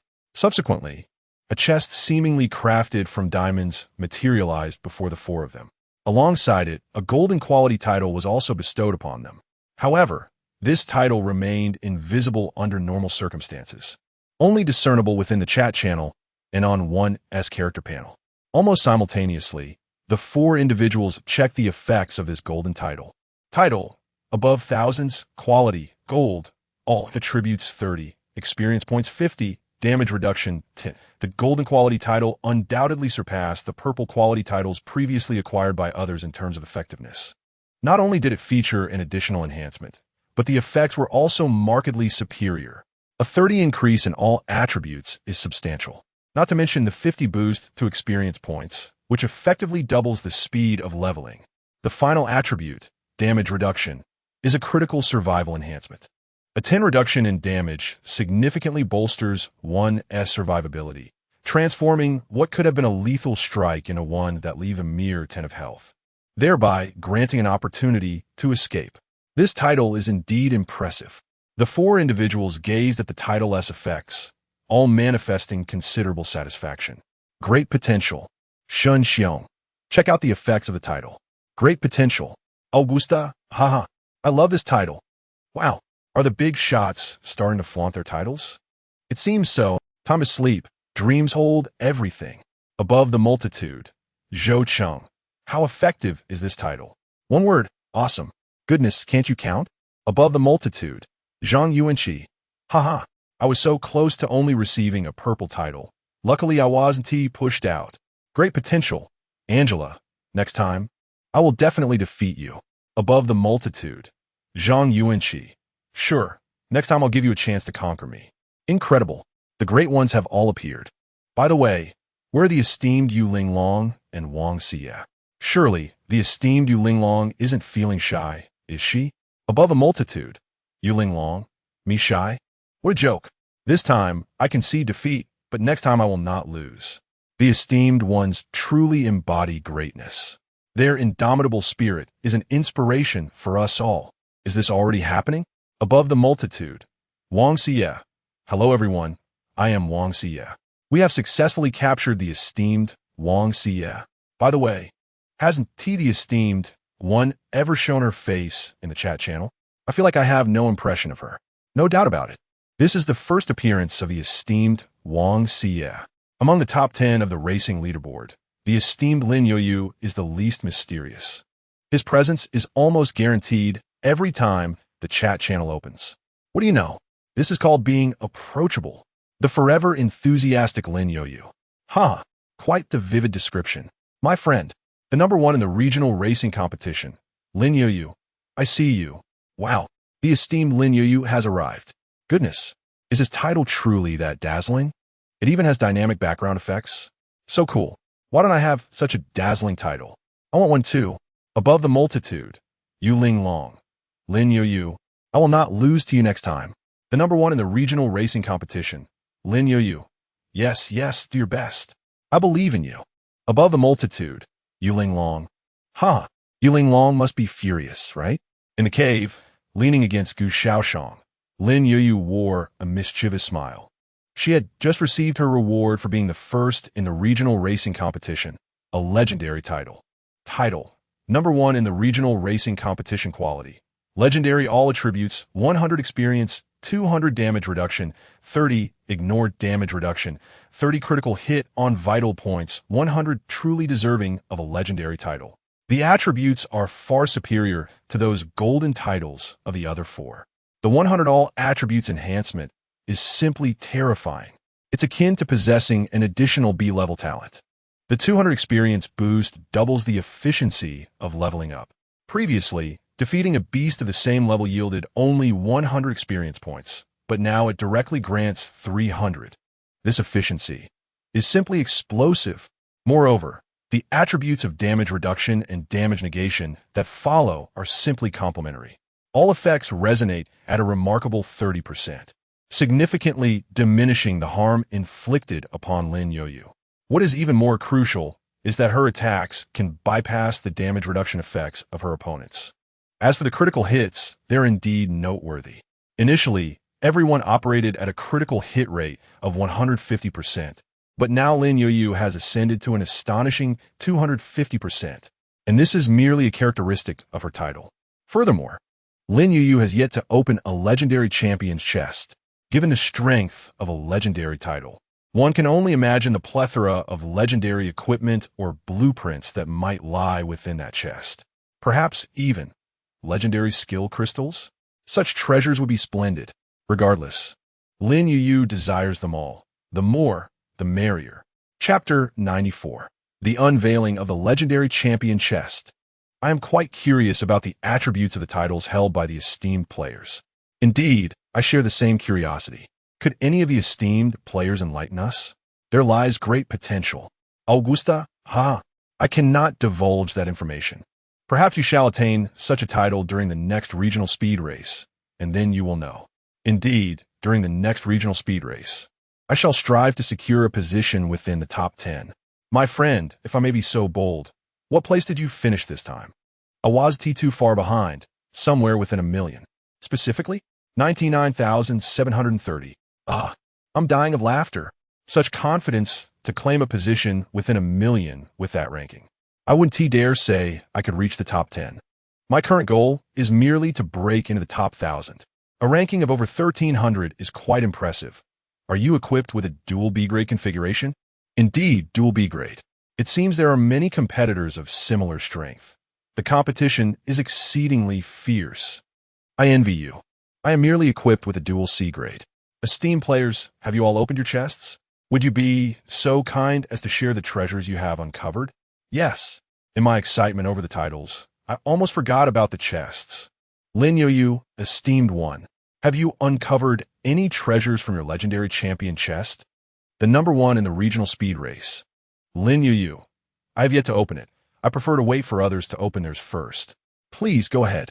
I have opened my silver chest, and it yielded only a guaranteed purple quality piece of equipment. The rest were merely ordinary materials. Is my luck truly that dismal? Indeed, my friend. Although my silver chest also yielded but a single purple item, it additionally contained 2 blue items. Initially, I thought my luck was average. It appears to be quite decent after all. I uncovered 2 purple items. Goodness, are you a lucky one? 2 items make 1 lucky? Then what does my 3 purple items make me? Are you serious, my friend? Is there any doubt? My name is on the speed leaderboard. Just look for yourself. I see it. Ranked 87. Those must have come from your 2 silver chests, correct? Indeed. Did I ever claim otherwise? In the regional chat channel, a lively discussion ensued regarding the treasures those on the leaderboard had unearthed from their chests. Some even showcased their purple equipment on the trading market, allowing others to marvel at the specific attributes, igniting envy among countless lesser-known players on the leaderboard. Lin Youyu, Sister Xia, have you opened your chest yet? Wang Xia, not yet, I'm just about to. Lin Youyu, once you open it, could you share what you find? I shall share mine as well. Wang Xia, certainly. Within a subterranean cavern, Wang Xia silenced the chat channel, placing her hands upon the diamond-leading chest before her. All right, I am about to open it. She glanced at Coco, who was perched on the table, and the latter meowed softly, nodding at Wang Xia. Taking a deep breath, Wang Xia, with a serious expression adorning her petite face, exerted herself to open the treasure chest resting upon the table. Meow. Coco, still on the table, began to meow in excitement, her striking azure eyes fixed intently on the treasure chest as it creaked open. Inside, a dazzling brilliance illuminated the entire cavern. At that moment, a series of notification chimes echoed in Wang Xia's ears, causing her heart to race anew with anticipation. Meow. Coco leapt onto Wang Xia's lap, calling out to her. You're curious about what treasures I've unearthed? Wang Xia's eyes gleamed like crescent moons as she replied, I've discovered 2 extraordinary pieces of equipment. However, Coco cannot utilize them. Meow. What quality are they? Wang Xia responded joyfully. They are both of golden quality. Additionally, there's a blueprint of golden quality. Meow. Indeed, I feel remarkably impressive. Meow meow. Yes, Coco, you have a share in this accomplishment too. Wang Xia and Coco engaged in a delightful exchange, and she promptly shared her findings with Lin Youyu, as they had previously agreed. In the cavern, while Wang Xia was unveiling her diamond tier treasure chest, Lin Youyu prepared to open the legendary champion chest before her. Brother Gu, are you certain you do not wish to participate? Lin Youyu placed her hands on the treasure chest and turned to Gu Shaoyan. No need, you go ahead. Gu Shaoyan shook his head, declining Lin Youyu's offer. He was uncertain about his own luck, but he was well aware of Lin Youyu's fortunes. This treasure girl had an extraordinary streak of good luck. Thus, in matters of chance, such as opening treasure chests, Gu Shaoyan never participated. It was always Lin Youyu who took the lead, to prevent diluting the good fortune by adding another participant. Very well then, I shall proceed to open it. Lin Youyu felt a surge of excitement. After all, this was a legendary tier chest, and even if her luck faltered, she would at least unveil a piece of legendary equipment or blueprint. Well, go ahead. Gu Shaoxian nodded. Subsequently, Lin Youyu took a deep breath and gently pressed the opulent button in the center of the chest. With a click, the lid of the chest slowly opened amidst a cascade of radiant light. In the faint glow, Gu Shaoxian and Lin Youyu seemed to perceive a grand tapestry unfurling within the brilliance, and they even fancied they could hear the sounds of clashing swords. Yet, moments later, all the extraordinary phenomena dissipated. Before them lay the now-opened legendary champion chest. Ding! You have obtained Blade of the Fearless, Legendary.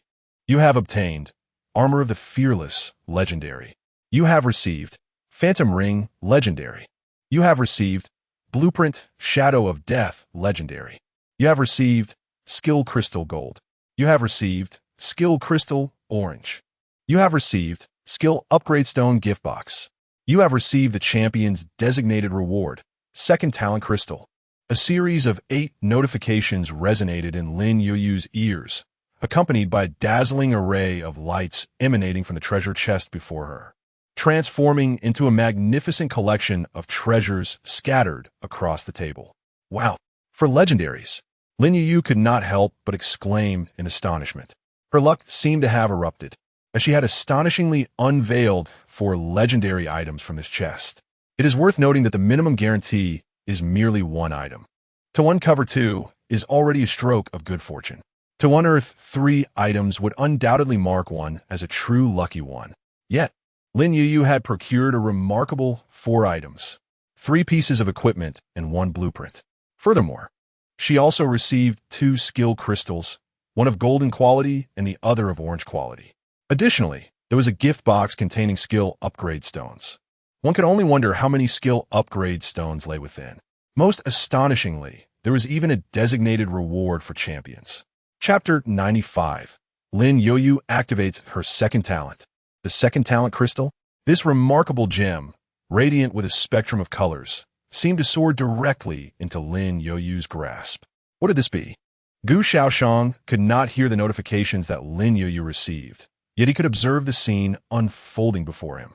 Among the items on the table, apart from 3 boxes of varying sizes, everything else was either equipment or blueprints, and the 3 pieces of equipment appeared remarkably sophisticated. Gu Shaoyan speculated they must all be of legendary grade. His confidence in Lin Youyu's luck bolstered this belief. However, the crystalline object in Lin Youyu's hand left Gu Shaoyan perplexed. Brother Gu, you would never guess what this is. The uncontainable excitement on Lin Youyu's face betrayed her emotions at that moment. Well then, just tell me, Gu Shaoyan replied, losing interest in guessing. It's the second talent crystal, Lin Youyu exclaimed with fervor. The second talent crystal?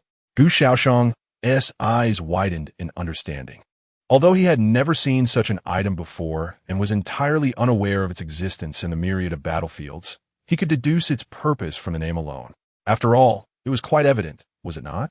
It could activate a person's second talent, he remarked. Lin Youyu nodded in affirmation, explaining, yes. The description of this crystal states that it can activate the user's second talent ability, though the level of this second talent will be at least 1 tier lower than the first. Of course, this excludes F tier, as that is already the lowest possible level. In truth, this object holds little value in the hands of those with lower talent levels. If one possesses merely a C tier talent, then even upon utilizing this second talent crystal, they would only awaken a D tier talent at best. How significant is a D tier talent in enhancing 1's strength? At least from Gu Shaoyan's perspective, it is rather minimal. However, there is good news. Lin Youyu's first talent boasts an impressive SSR level. It is the highest tier of talent. This means that after Lin Youyu utilizes the second talent crystal, she could potentially awaken an SR level talent. Then what are you waiting for? Quickly use it and see what kind of talent you can awaken, urged Gu Shaoyan. Yet Lin Youyu hesitated. She initially intended to grant the second talent crystal to Gu Shaoyan. After all, her achievement of first place in the regional speed competition was entirely dependent on Gu Shaoyan's assistance. Without him, her talent would have merely ensured her survival. Could she have possibly claimed first without his support? It seemed utterly improbable. Therefore, upon receiving this reward, Lin Youyu thought not of using it herself, but rather of bestowing it upon Gu Shaoyan. Do not overthink it. For me, acquiring an additional talent holds little significance, merely akin to advancing 10 levels ahead. However, for you, this boon possesses the potential to alter your destiny. Gu Shaoyan is well aware of Lin Youyu's intentions. The fact that Lin Youyu is willing to bestow such a precious treasure upon him brings Gu Shaoyan great joy. Yet he understands that this gift would be far more beneficial in Lin Youyu's hands. As Gu Shaoyan stated, an extra talent for him merely equates to an early elevation of 10 levels, a distinction that is hardly substantial. But what of Lin Youyu? She does not possess Gu Shaoyan's exceptional ability to continuously acquire new talents, each capable of ascending to the SSR level. Hurry and utilize it. Let us see what talent you shall awaken, Gu Shaoyan urged. Upon hearing this, Lin Youyu nodded earnestly and then firmly grasped the second talent crystal in her hand. In the next moment, bang, the crystal shattered instantaneously, transforming into a kaleidoscope of vibrant lights that enveloped Lin Youyu entirely. Gu Shaoyan stepped back, quietly observing the spectacle. The extraordinary phenomenon surrounding Lin Youyu lasted only a few fleeting seconds before dissipating. Yet, she eagerly summoned her character panel, directing her gaze towards the talent section. To her astonishment, where there had once been a solitary talent, a new one now graced the list. Lin Youyu, title, Champion of the regional speed competition, legendary. Level 55. Experience 1077 5500 health 4500 4500 mana 4660 4660 strength 4560 vitality 450 agility 450 20 mentality 466 free attribute points 108 physical defense 450 elemental resistance 466 attack speed 3 25 seconds 20 maximum movement speed 27 5 ms 20 experience bonus 200 vital strike critical 250 damage reduction 30 ignore damage reduction 30 talent abilities immortal body bloodthirsty berserker immortal body SSR. You possess 100 resurrection opportunities each day. Go forth and utilize them. Young lady bloodthirsty berserker SR permanent 1000 enhancement to strength attributes. As health diminishes to 50, 30, 10, and 1, damage increases by 100, 200, 300, and 500 respectively, while attacks ignore defense. Upon health depletion, you will enter a bloodthirsty berserker state lasting 60 seconds, during which attack damage surges by 1000. All strikes will be critical hits, and all damage will be true damage. Skills, none. Hero unit. Nameless swordsman, F. Given Lin Youyu's fortuitous luck, it is hardly surprising that she awakened an SR level talent upon utilizing the second talent crystal. However, the effects of this talent have truly astonished Lin Youyu. The tenfold enhancement of strength is merely the most fundamental aspect of this ability among its myriad effects. What genuinely captivates Lin Youyu is the array of additional effects that accompany this talent.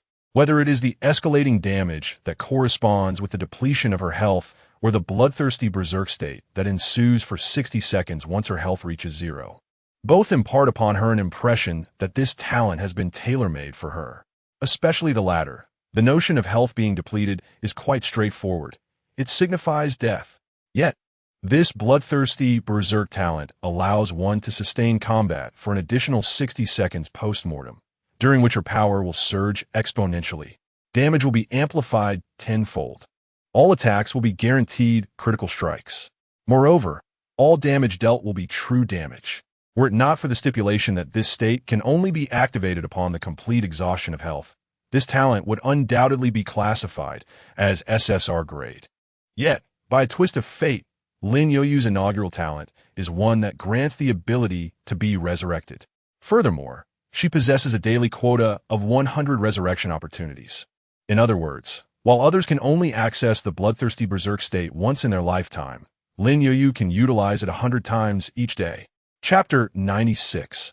The most suitable talent for Lin Youyu. Equipment distribution. One opportunity occurs only once in a lifetime, while the other presents itself 100 times a day. The disparity between the two is utterly monumental. This led to the transformation of a bloodthirsty berserker state, originally intended for mutual destruction with foes, into a mere embellishment in Lin Youyu's arsenal. It elevated the originally SR level bloodthirsty berserker talent to an astonishing SSR level. It is often said that compatible talents, when combined, can yield results far exceeding their individual values. This notion has been splendidly demonstrated through Lin Youyu. What do you think? Gu Shaoyan observed the radiant joy on Lin Youyu's face and surmised that she must have awakened a rather impressive SR level talent. Brother Gu, Lin Youyu exclaimed, looking towards Gu Shaoyan, her excitement palpable as she clutched his arm. You could never guess what kind of talent I have awakened. It feels as though it was tailor-made for me. Is that so? It seems this talent is indeed remarkable, Gu Shaoyan replied with a smile, genuinely pleased for Lin Youyu. Remarkable? It's beyond extraordinary, Lin Youyu declared with enthusiasm. Her excitement piqued Gu Shaoyan's curiosity. What kind of talent could evoke such elation in Lin Youyu? Brother Gu, look. Without waiting for Gu Shaoyan to speak, Lin Youyu eagerly shared her character panel information with him. Gu Shaoyan then beheld the changes in her attributes. The first thing that caught his eye was her abnormal strength attribute. With 4,560 points in strength, it was evidently distinct from her other attributes, immediately drawing attention. Next, Gu Shaoyan noticed Lin Youyu's bloodthirsty berserker talent. Upon reading the description, he understood why Lin Youyu was so exhilarated. This talent is indeed a perfect match for you, he remarked. One talent could only be activated upon death, while the other provided a remarkable SSR-level opportunity for resurrection 100 times a day. What could be more complimentary than that, right?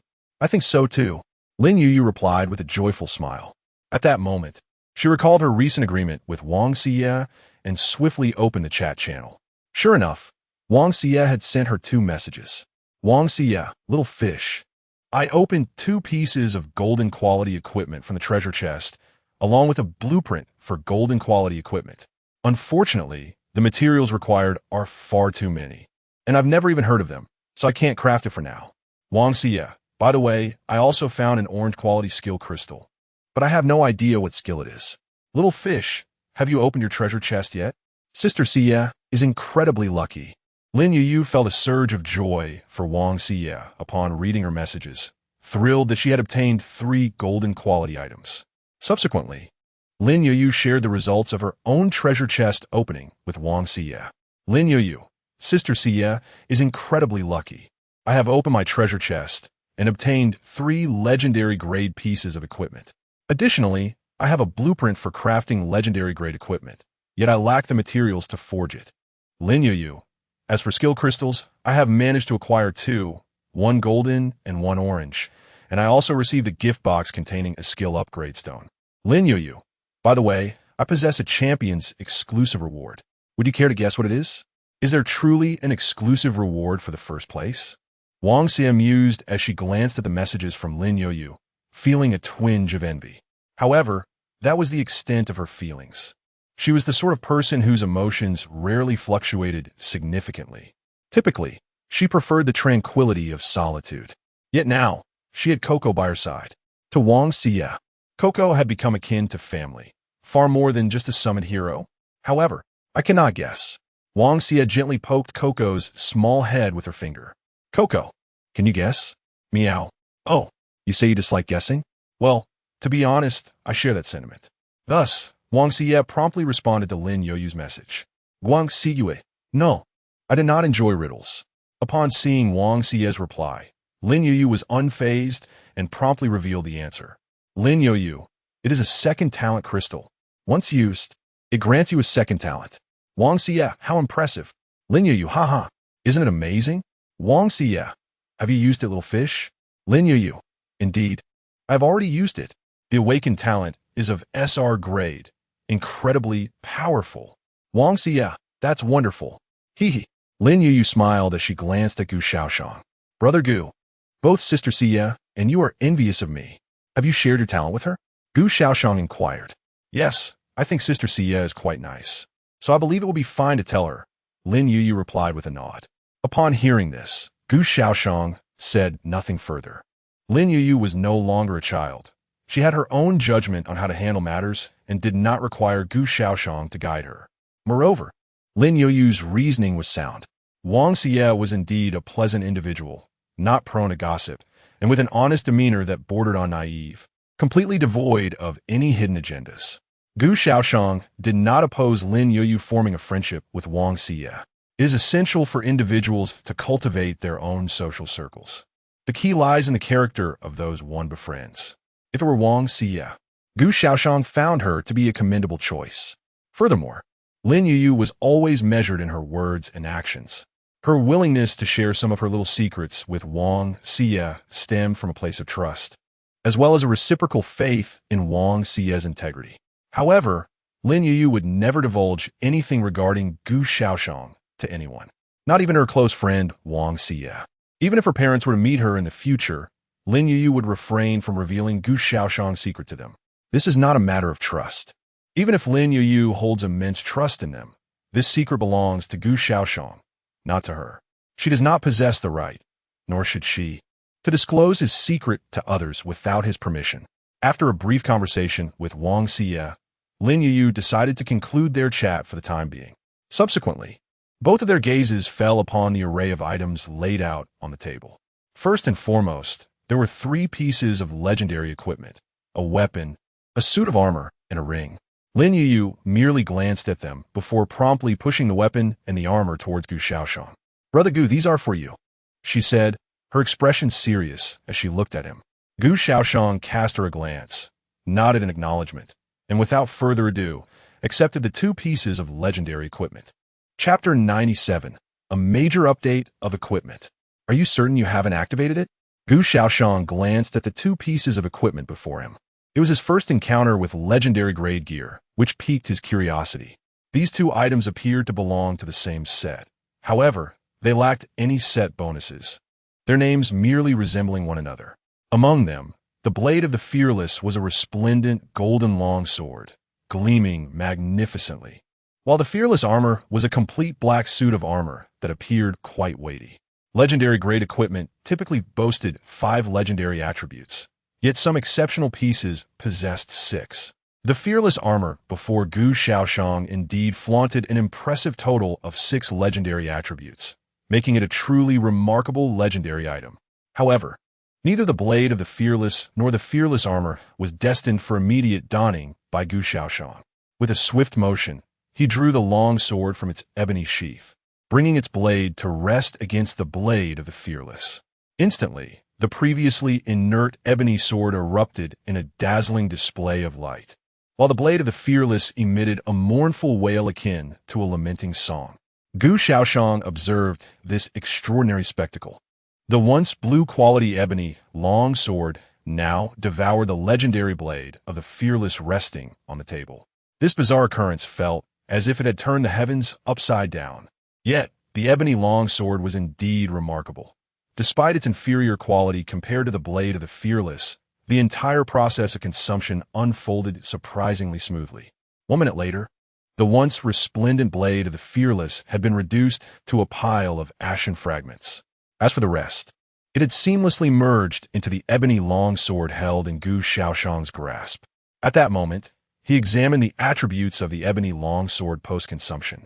Nameless longsword, quality, legendary, strength 700, agility 300, attribute I, critical hit on vital points 100, attribute 2, critical hit on vital points 100, attribute 3, critical hit on vital points 100, attribute 4, critical hit on vital points 100, attribute V, critical hit on vital points 100. Goodness, how astonishingly powerful. Gu Shaoyan marveled at the attributes of the sword in his hand, unable to suppress his astonishment. While the original legendary blade of the Fearless also showcased a combination of 700 strength and 300 agility, it lacked the sheer ferocity of these 5 attributes. Each of the 5 critical hit bonuses contributed an astounding 100, culminating in a staggering 500 increase in critical hit damage to vital points. If this sword were to strike an opponent's vital point, the damage would undoubtedly be explosive. With this sword equipped, Gu Shaoyan's critical hit on vital points surged to an impressive 650. In contrast, the 700 points of strength and 300 points of agility appeared rather unremarkable.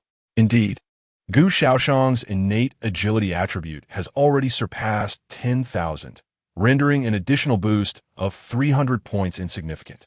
As for the strength attribute, the SSR level talent, Divine Speed, can convert 30% of Gu Shaoyan's agility into physical attack power, effectively enhancing his strength attribute.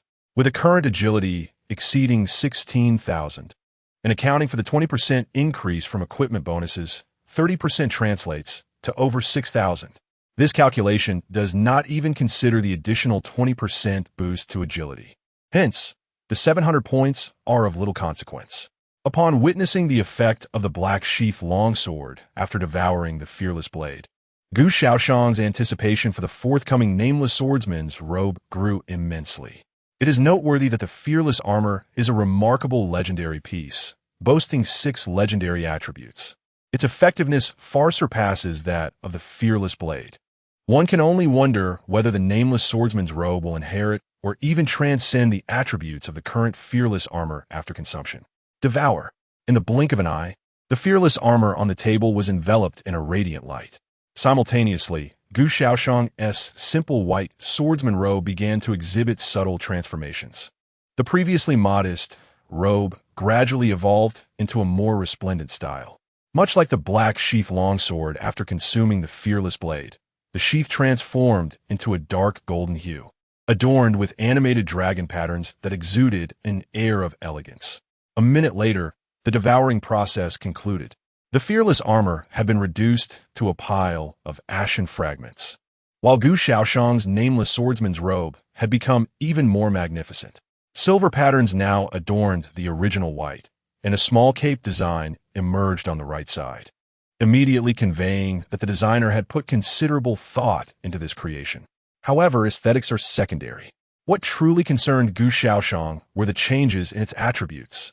He fervently hoped that it would not fall short of the original fearless armor. Murmuring to himself, he promptly examined the attributes of the evolved nameless swordsman's robe.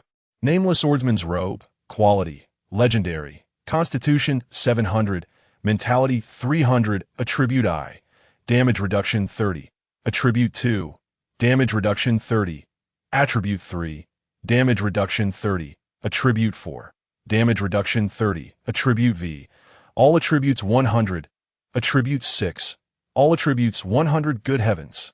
The attribute bonuses are even more astonishing than those of the previous nameless longsword. For attributes of 30% damage reduction amount to a staggering 120%. Should an attacker lack the ability to bypass damage reduction, striking Gu Shaoxian would yield no loss of health whatsoever. Furthermore, the two attributes providing a 100% increase to all attributes are simply excessive. With a total enhancement of 200%, Gu Shaoxian's already ludicrously high agility attribute has ascended to unprecedented heights. Within the same tier, which hero possesses agility attributes that can rival his? This seems to leave no room for others to thrive, does it not? Indeed, remarkably so. At this moment, Gu Shaoxian's smile is even more difficult to suppress than that of an AK. Who can truly fathom the emotions he experiences at this juncture? This equipment's attributes. Brother Gu, are you certain you haven't manipulated the game? Even Lin Youyu couldn't help but comment on the attributes of these two pieces of equipment, as it is exceedingly rare for such similar attributes to emerge repeatedly. It is worth noting that the original Blade of Fear possessed only 2 critical hit attributes at 100, while the remaining 3 attributes were distinct and significantly less effective. Similarly, the Fearless armor is somewhat superior, featuring 3 damage reduction attributes of 30. However, when compared to the current iteration, it hardly seems to belong to the same category of equipment. These attributes, they appear as though they were conjured through a cheat code. It is no wonder Lin Youyu speculated whether Gu Shaoxian had indeed manipulated the game. Chapter 98. Another exceptional treasure. 2 skills. It is impossible to obtain. It is merely a stroke of good fortune, Gu Shaoxian remarked with a smile. He then turned his gaze towards the ring worn by Lin Youyu. What are the attributes of the ring? He inquired. It surely cannot compare to your 2 items, Brother Gu, but it is still quite a remarkable treasure. Lin Youyu responded with a smile, subsequently displaying the ring's attributes for Gu Shaoxian to see. Phantom ring, quality, legendary, agility 700, mentality 300, attribute I, damage reduction 30, attribute 2, ignored damage reduction 30, attribute 3, all attributes 100, attribute 4, upon receiving fatal damage, leave behind a phantom to absorb the blow, while the wearer randomly teleports to a nearby safe zone, can be activated once every 10 minutes. Attribute V, maximum movement speed 200, attribute 6, create up to 100 phantom decoys to attack a target. Each decoy inflicts only 10 of the wearer's damage, and the wearer can switch places with a decoy at will. Can be activated once every 10 minutes. Impressive, Gu Shaoxian commented as he examined the attributes of the ring. No wonder it is called the Phantom Ring. 2 of the 6 attributes are related to phantoms, and they bestow quite formidable abilities. One can save one's life at a critical moment, while the other offers both offensive and evasive capabilities, truly comprehensive. The only drawback is likely the lengthy cooldown period, requiring a 10-minute wait for reuse. Nevertheless, this equipment certainly lives up to its exceptional status. After all, none of the 6 legendary attributes are subpar. One might even say they are all remarkable, though they do not possess the extreme attributes of Gu Shaoxian's 2 items. I find it quite impressive as well. Lin Youyu exclaimed joyfully, then picked up the legendary equipment crafting blueprint before him. Shadow of Death, blueprint. Quality, legendary. Note: a legendary crafting table is required to create this item. I cannot use it. It states that a thing called a legendary crafting table is necessary. Lin Youyu shook his head. Then let us put it away for now and discuss it later. Gu Shaoyan suggested. Crafting a piece of legendary equipment is somewhat beyond the reach of the Blue Star humans at this moment. Even for individuals like him and Lin Youyu, it was only through the reward from event chests that they acquired legendary level equipment. In truth, legendary equipment is not intended for newcomers in the myriad races battlefield. Such high-tier items are typically attainable only after departing from the Novice Island. As for now, this is a special circumstance. After all, it is an event. It is normal to receive some extraordinary treasures as rewards. Moreover, this particular item can only be obtained by those who secure first place in the regional speed competition. Theoretically, if one were not as fortunate as Lin Youyu, such treasures would remain elusive. On every Novice Island, there exists but one or two pieces of legendary equipment. Let's examine the skill crystals, said Gu Shaoyan. Upon hearing this, Lin Youyu moved two small boxes before her and opened them. Within these boxes lay the two skill crystals she had obtained from the legendary champion chest. One was a golden quality skill crystal, gleaming brightly as if crafted from pure gold. The other was an orange quality skill crystal, radiating a beautiful orange glow from within. Skill crystal, purgatory / quality, gold. Description: grants the skill purgatory / of gold quality upon use. Skill crystal, heaven and earth coexist, quality, orange. Description: grants the skill heaven and earth coexist of orange quality upon use. To her surprise, both skill crystals turned out to be specialized crystals capable of bestowing specific skills. She had anticipated needing to test her luck again, but now it seemed unnecessary. Brother Gu, this one is for you. Lin Youyu offered the purgatory / skill crystal to Gu Shaoyan, while she retained the one containing the heaven and earth coexist skill. The name heaven and earth coexist sounded like a skill that would lead to mutual destruction, perfectly suiting Lin Youyu. Gu Shaoyan did not hesitate. He accepted the skill crystal and immediately utilized it. Ding! You have acquired a new skill, purgatory / Similarly, Lin Youyu used her skill crystal. Ding! You have acquired a new skill, heaven and earth coexist. As Gu Shaoyan opened his character panel to view the newly acquired skill, he found the details. Purgatory / gold, LV. 1. Consumes 1000 mana to unleash a strike dealing physical attack power 500 damage. With a maximum attack range of spirit 200 meters. Includes a critical strike effect, enhancing pain perception by 1000. Indeed, this gold quality skill dealt 5 times the damage at level 1. If it were to reach maximum level, the damage would be absolutely explosive. However, the critical strike effect seemed rather futile for Gu Shaoyan, as his enemies typically fell to his attacks in a single blow, rendering him unable to enjoy the benefits of such an effect. Nevertheless, the skill was still impressive, significantly augmenting his already formidable damage potential. Regrettably, there are no suitable targets available to test the skill's effectiveness. Meanwhile, as Gu Shaoyan examined his new skill, Lin Youyu was gleefully observing her first skill, her laughter ringing out joyfully. Heaven and earth coexist, orange, LV. 1. Consumes 300 mana to grant the user the state of heaven and earth coexist. While in this state, every attack will cost the user one of their maximum health, simultaneously inflicting an additional damage equal to 50 of the health lost on the target. Note: the state of heaven and earth sharing longevity can be cancelled at any time. With such joy radiating from your smile, it seems this skill suits you perfectly. At this moment, Gu Shaoyan also turned his gaze, and upon seeing Lin Youyu's beaming expression, he remarked with a smile, "Indeed, my instincts were correct. This skill is undoubtedly tailored for me."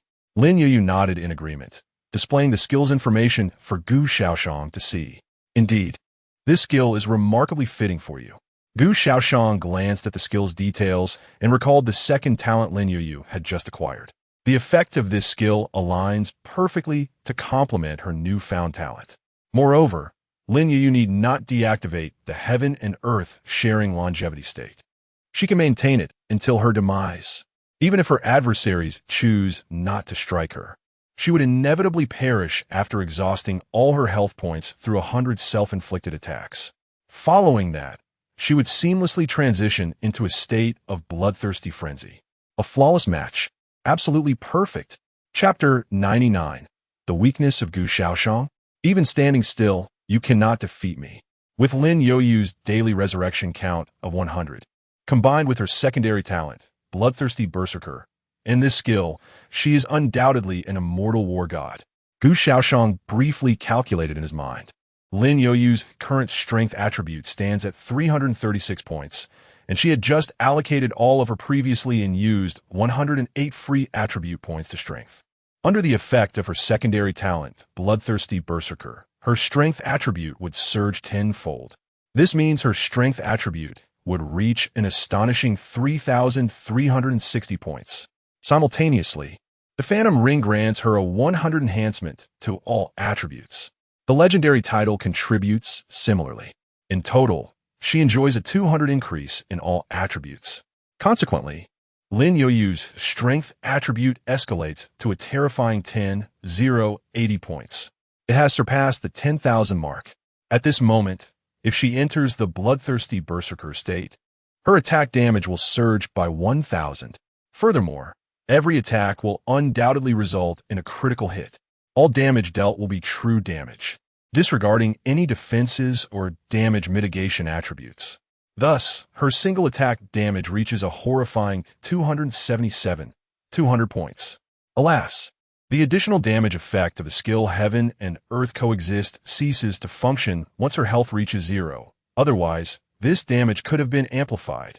Nevertheless, even in this state, Lin Youyu's damage per second, DPS, astonishingly reaches 13,097,700, a DPS exceeding 10 million. With such explosive damage, who in this current stage could withstand even a single second of Lin Youyu's output? Perhaps only Gu Shaoyan could endure it. After all, following the equipment upgrade, his health has surged to 24,510,000. Although Lin Youyu's DPS is fearsome, it is insufficient to eliminate him instantly. Conversely, under the ultimate counterattack effect, Lin Youyu might end up being defeated by her own attack. An 80 rebound. Unless Lin Youyu herself possesses over 10 million health, she simply cannot endure it. However, aside from Gu Shaoyan, with Lin Youyu's current damage output, eliminating others poses no challenge whatsoever. Even if they possess damage reduction attributes, it is futile. For Lin Youyu's attacks are all true damage.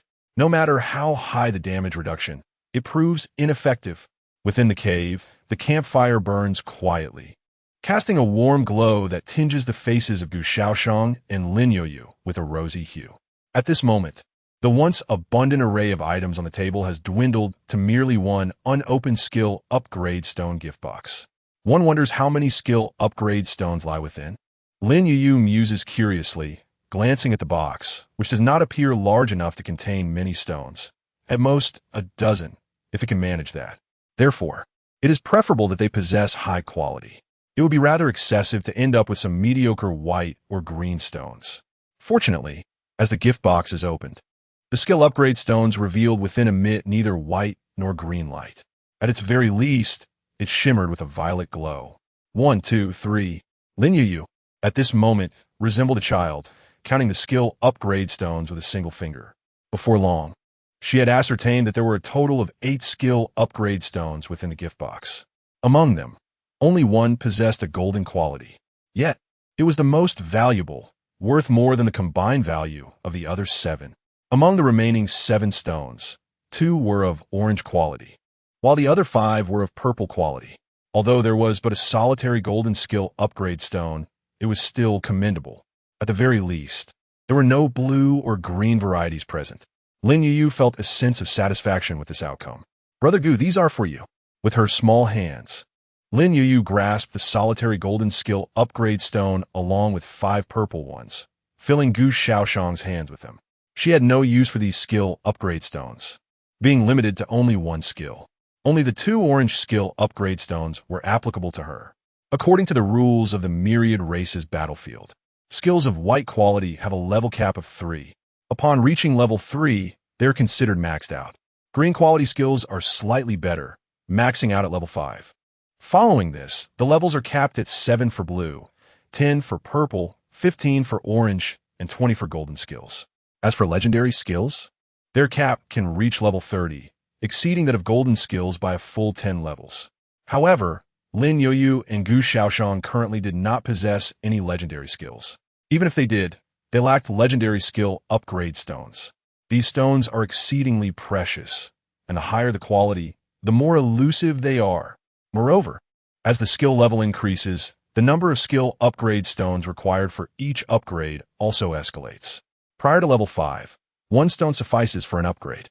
However, beyond level 5, the requirement doubles to 2 stones. After level 10, it again doubles to 4. Fortunately, at level 15, it does not double again, but rather waits until level 20 to increase to 8 stones. One might consider this a small blessing. Gu Shaoyan now possessed just 1 golden skill upgrade stone, meaning he could elevate his solitary golden skill by only 1 level. Conversely, he had 5 purple skill upgrade stones, allowing him to elevate the skill Blood-like Dragon to level 5 while still retaining 1. Soon, Gu Shaoyan utilized these 6 skill upgrade stones, enhancing the levels of both skills. Hell/Gold, LV2, consumes 1500 mana to unleash a strike dealing physical attack power 600 damage with a maximum attack distance of Spirit 250 meters. Inflicts a critical strike effect, increasing pain perception by 2000. Blood-like Dragon, Purple, LV5, consumes 300 mana to bestow the target with the Blood-like Dragon buff, temporarily increasing their health limit by 90, lasting for 50 minutes. How intriguing it is that the most significant enhancement following the upgrade of the Infernal Slash is the effect of the Fatal Strike, with pain sensitivity astonishingly increasing by a staggering 2,000. Goodness, a 20-fold increase in agony. If one were not to perish from such torment, would they not find existence unbearable? Gu Shaoyan suddenly perceives that those foes he dispatched with a mere flick of his wrist were, in fact, fortunate. Enduring this 20-fold suffering is not something everyone can withstand. At the very least, Gu Shaoyan himself grimaces in pain whenever he sustains an injury, and it is only after a period of adaptation that he can manage to suppress the expression of anguish on his visage.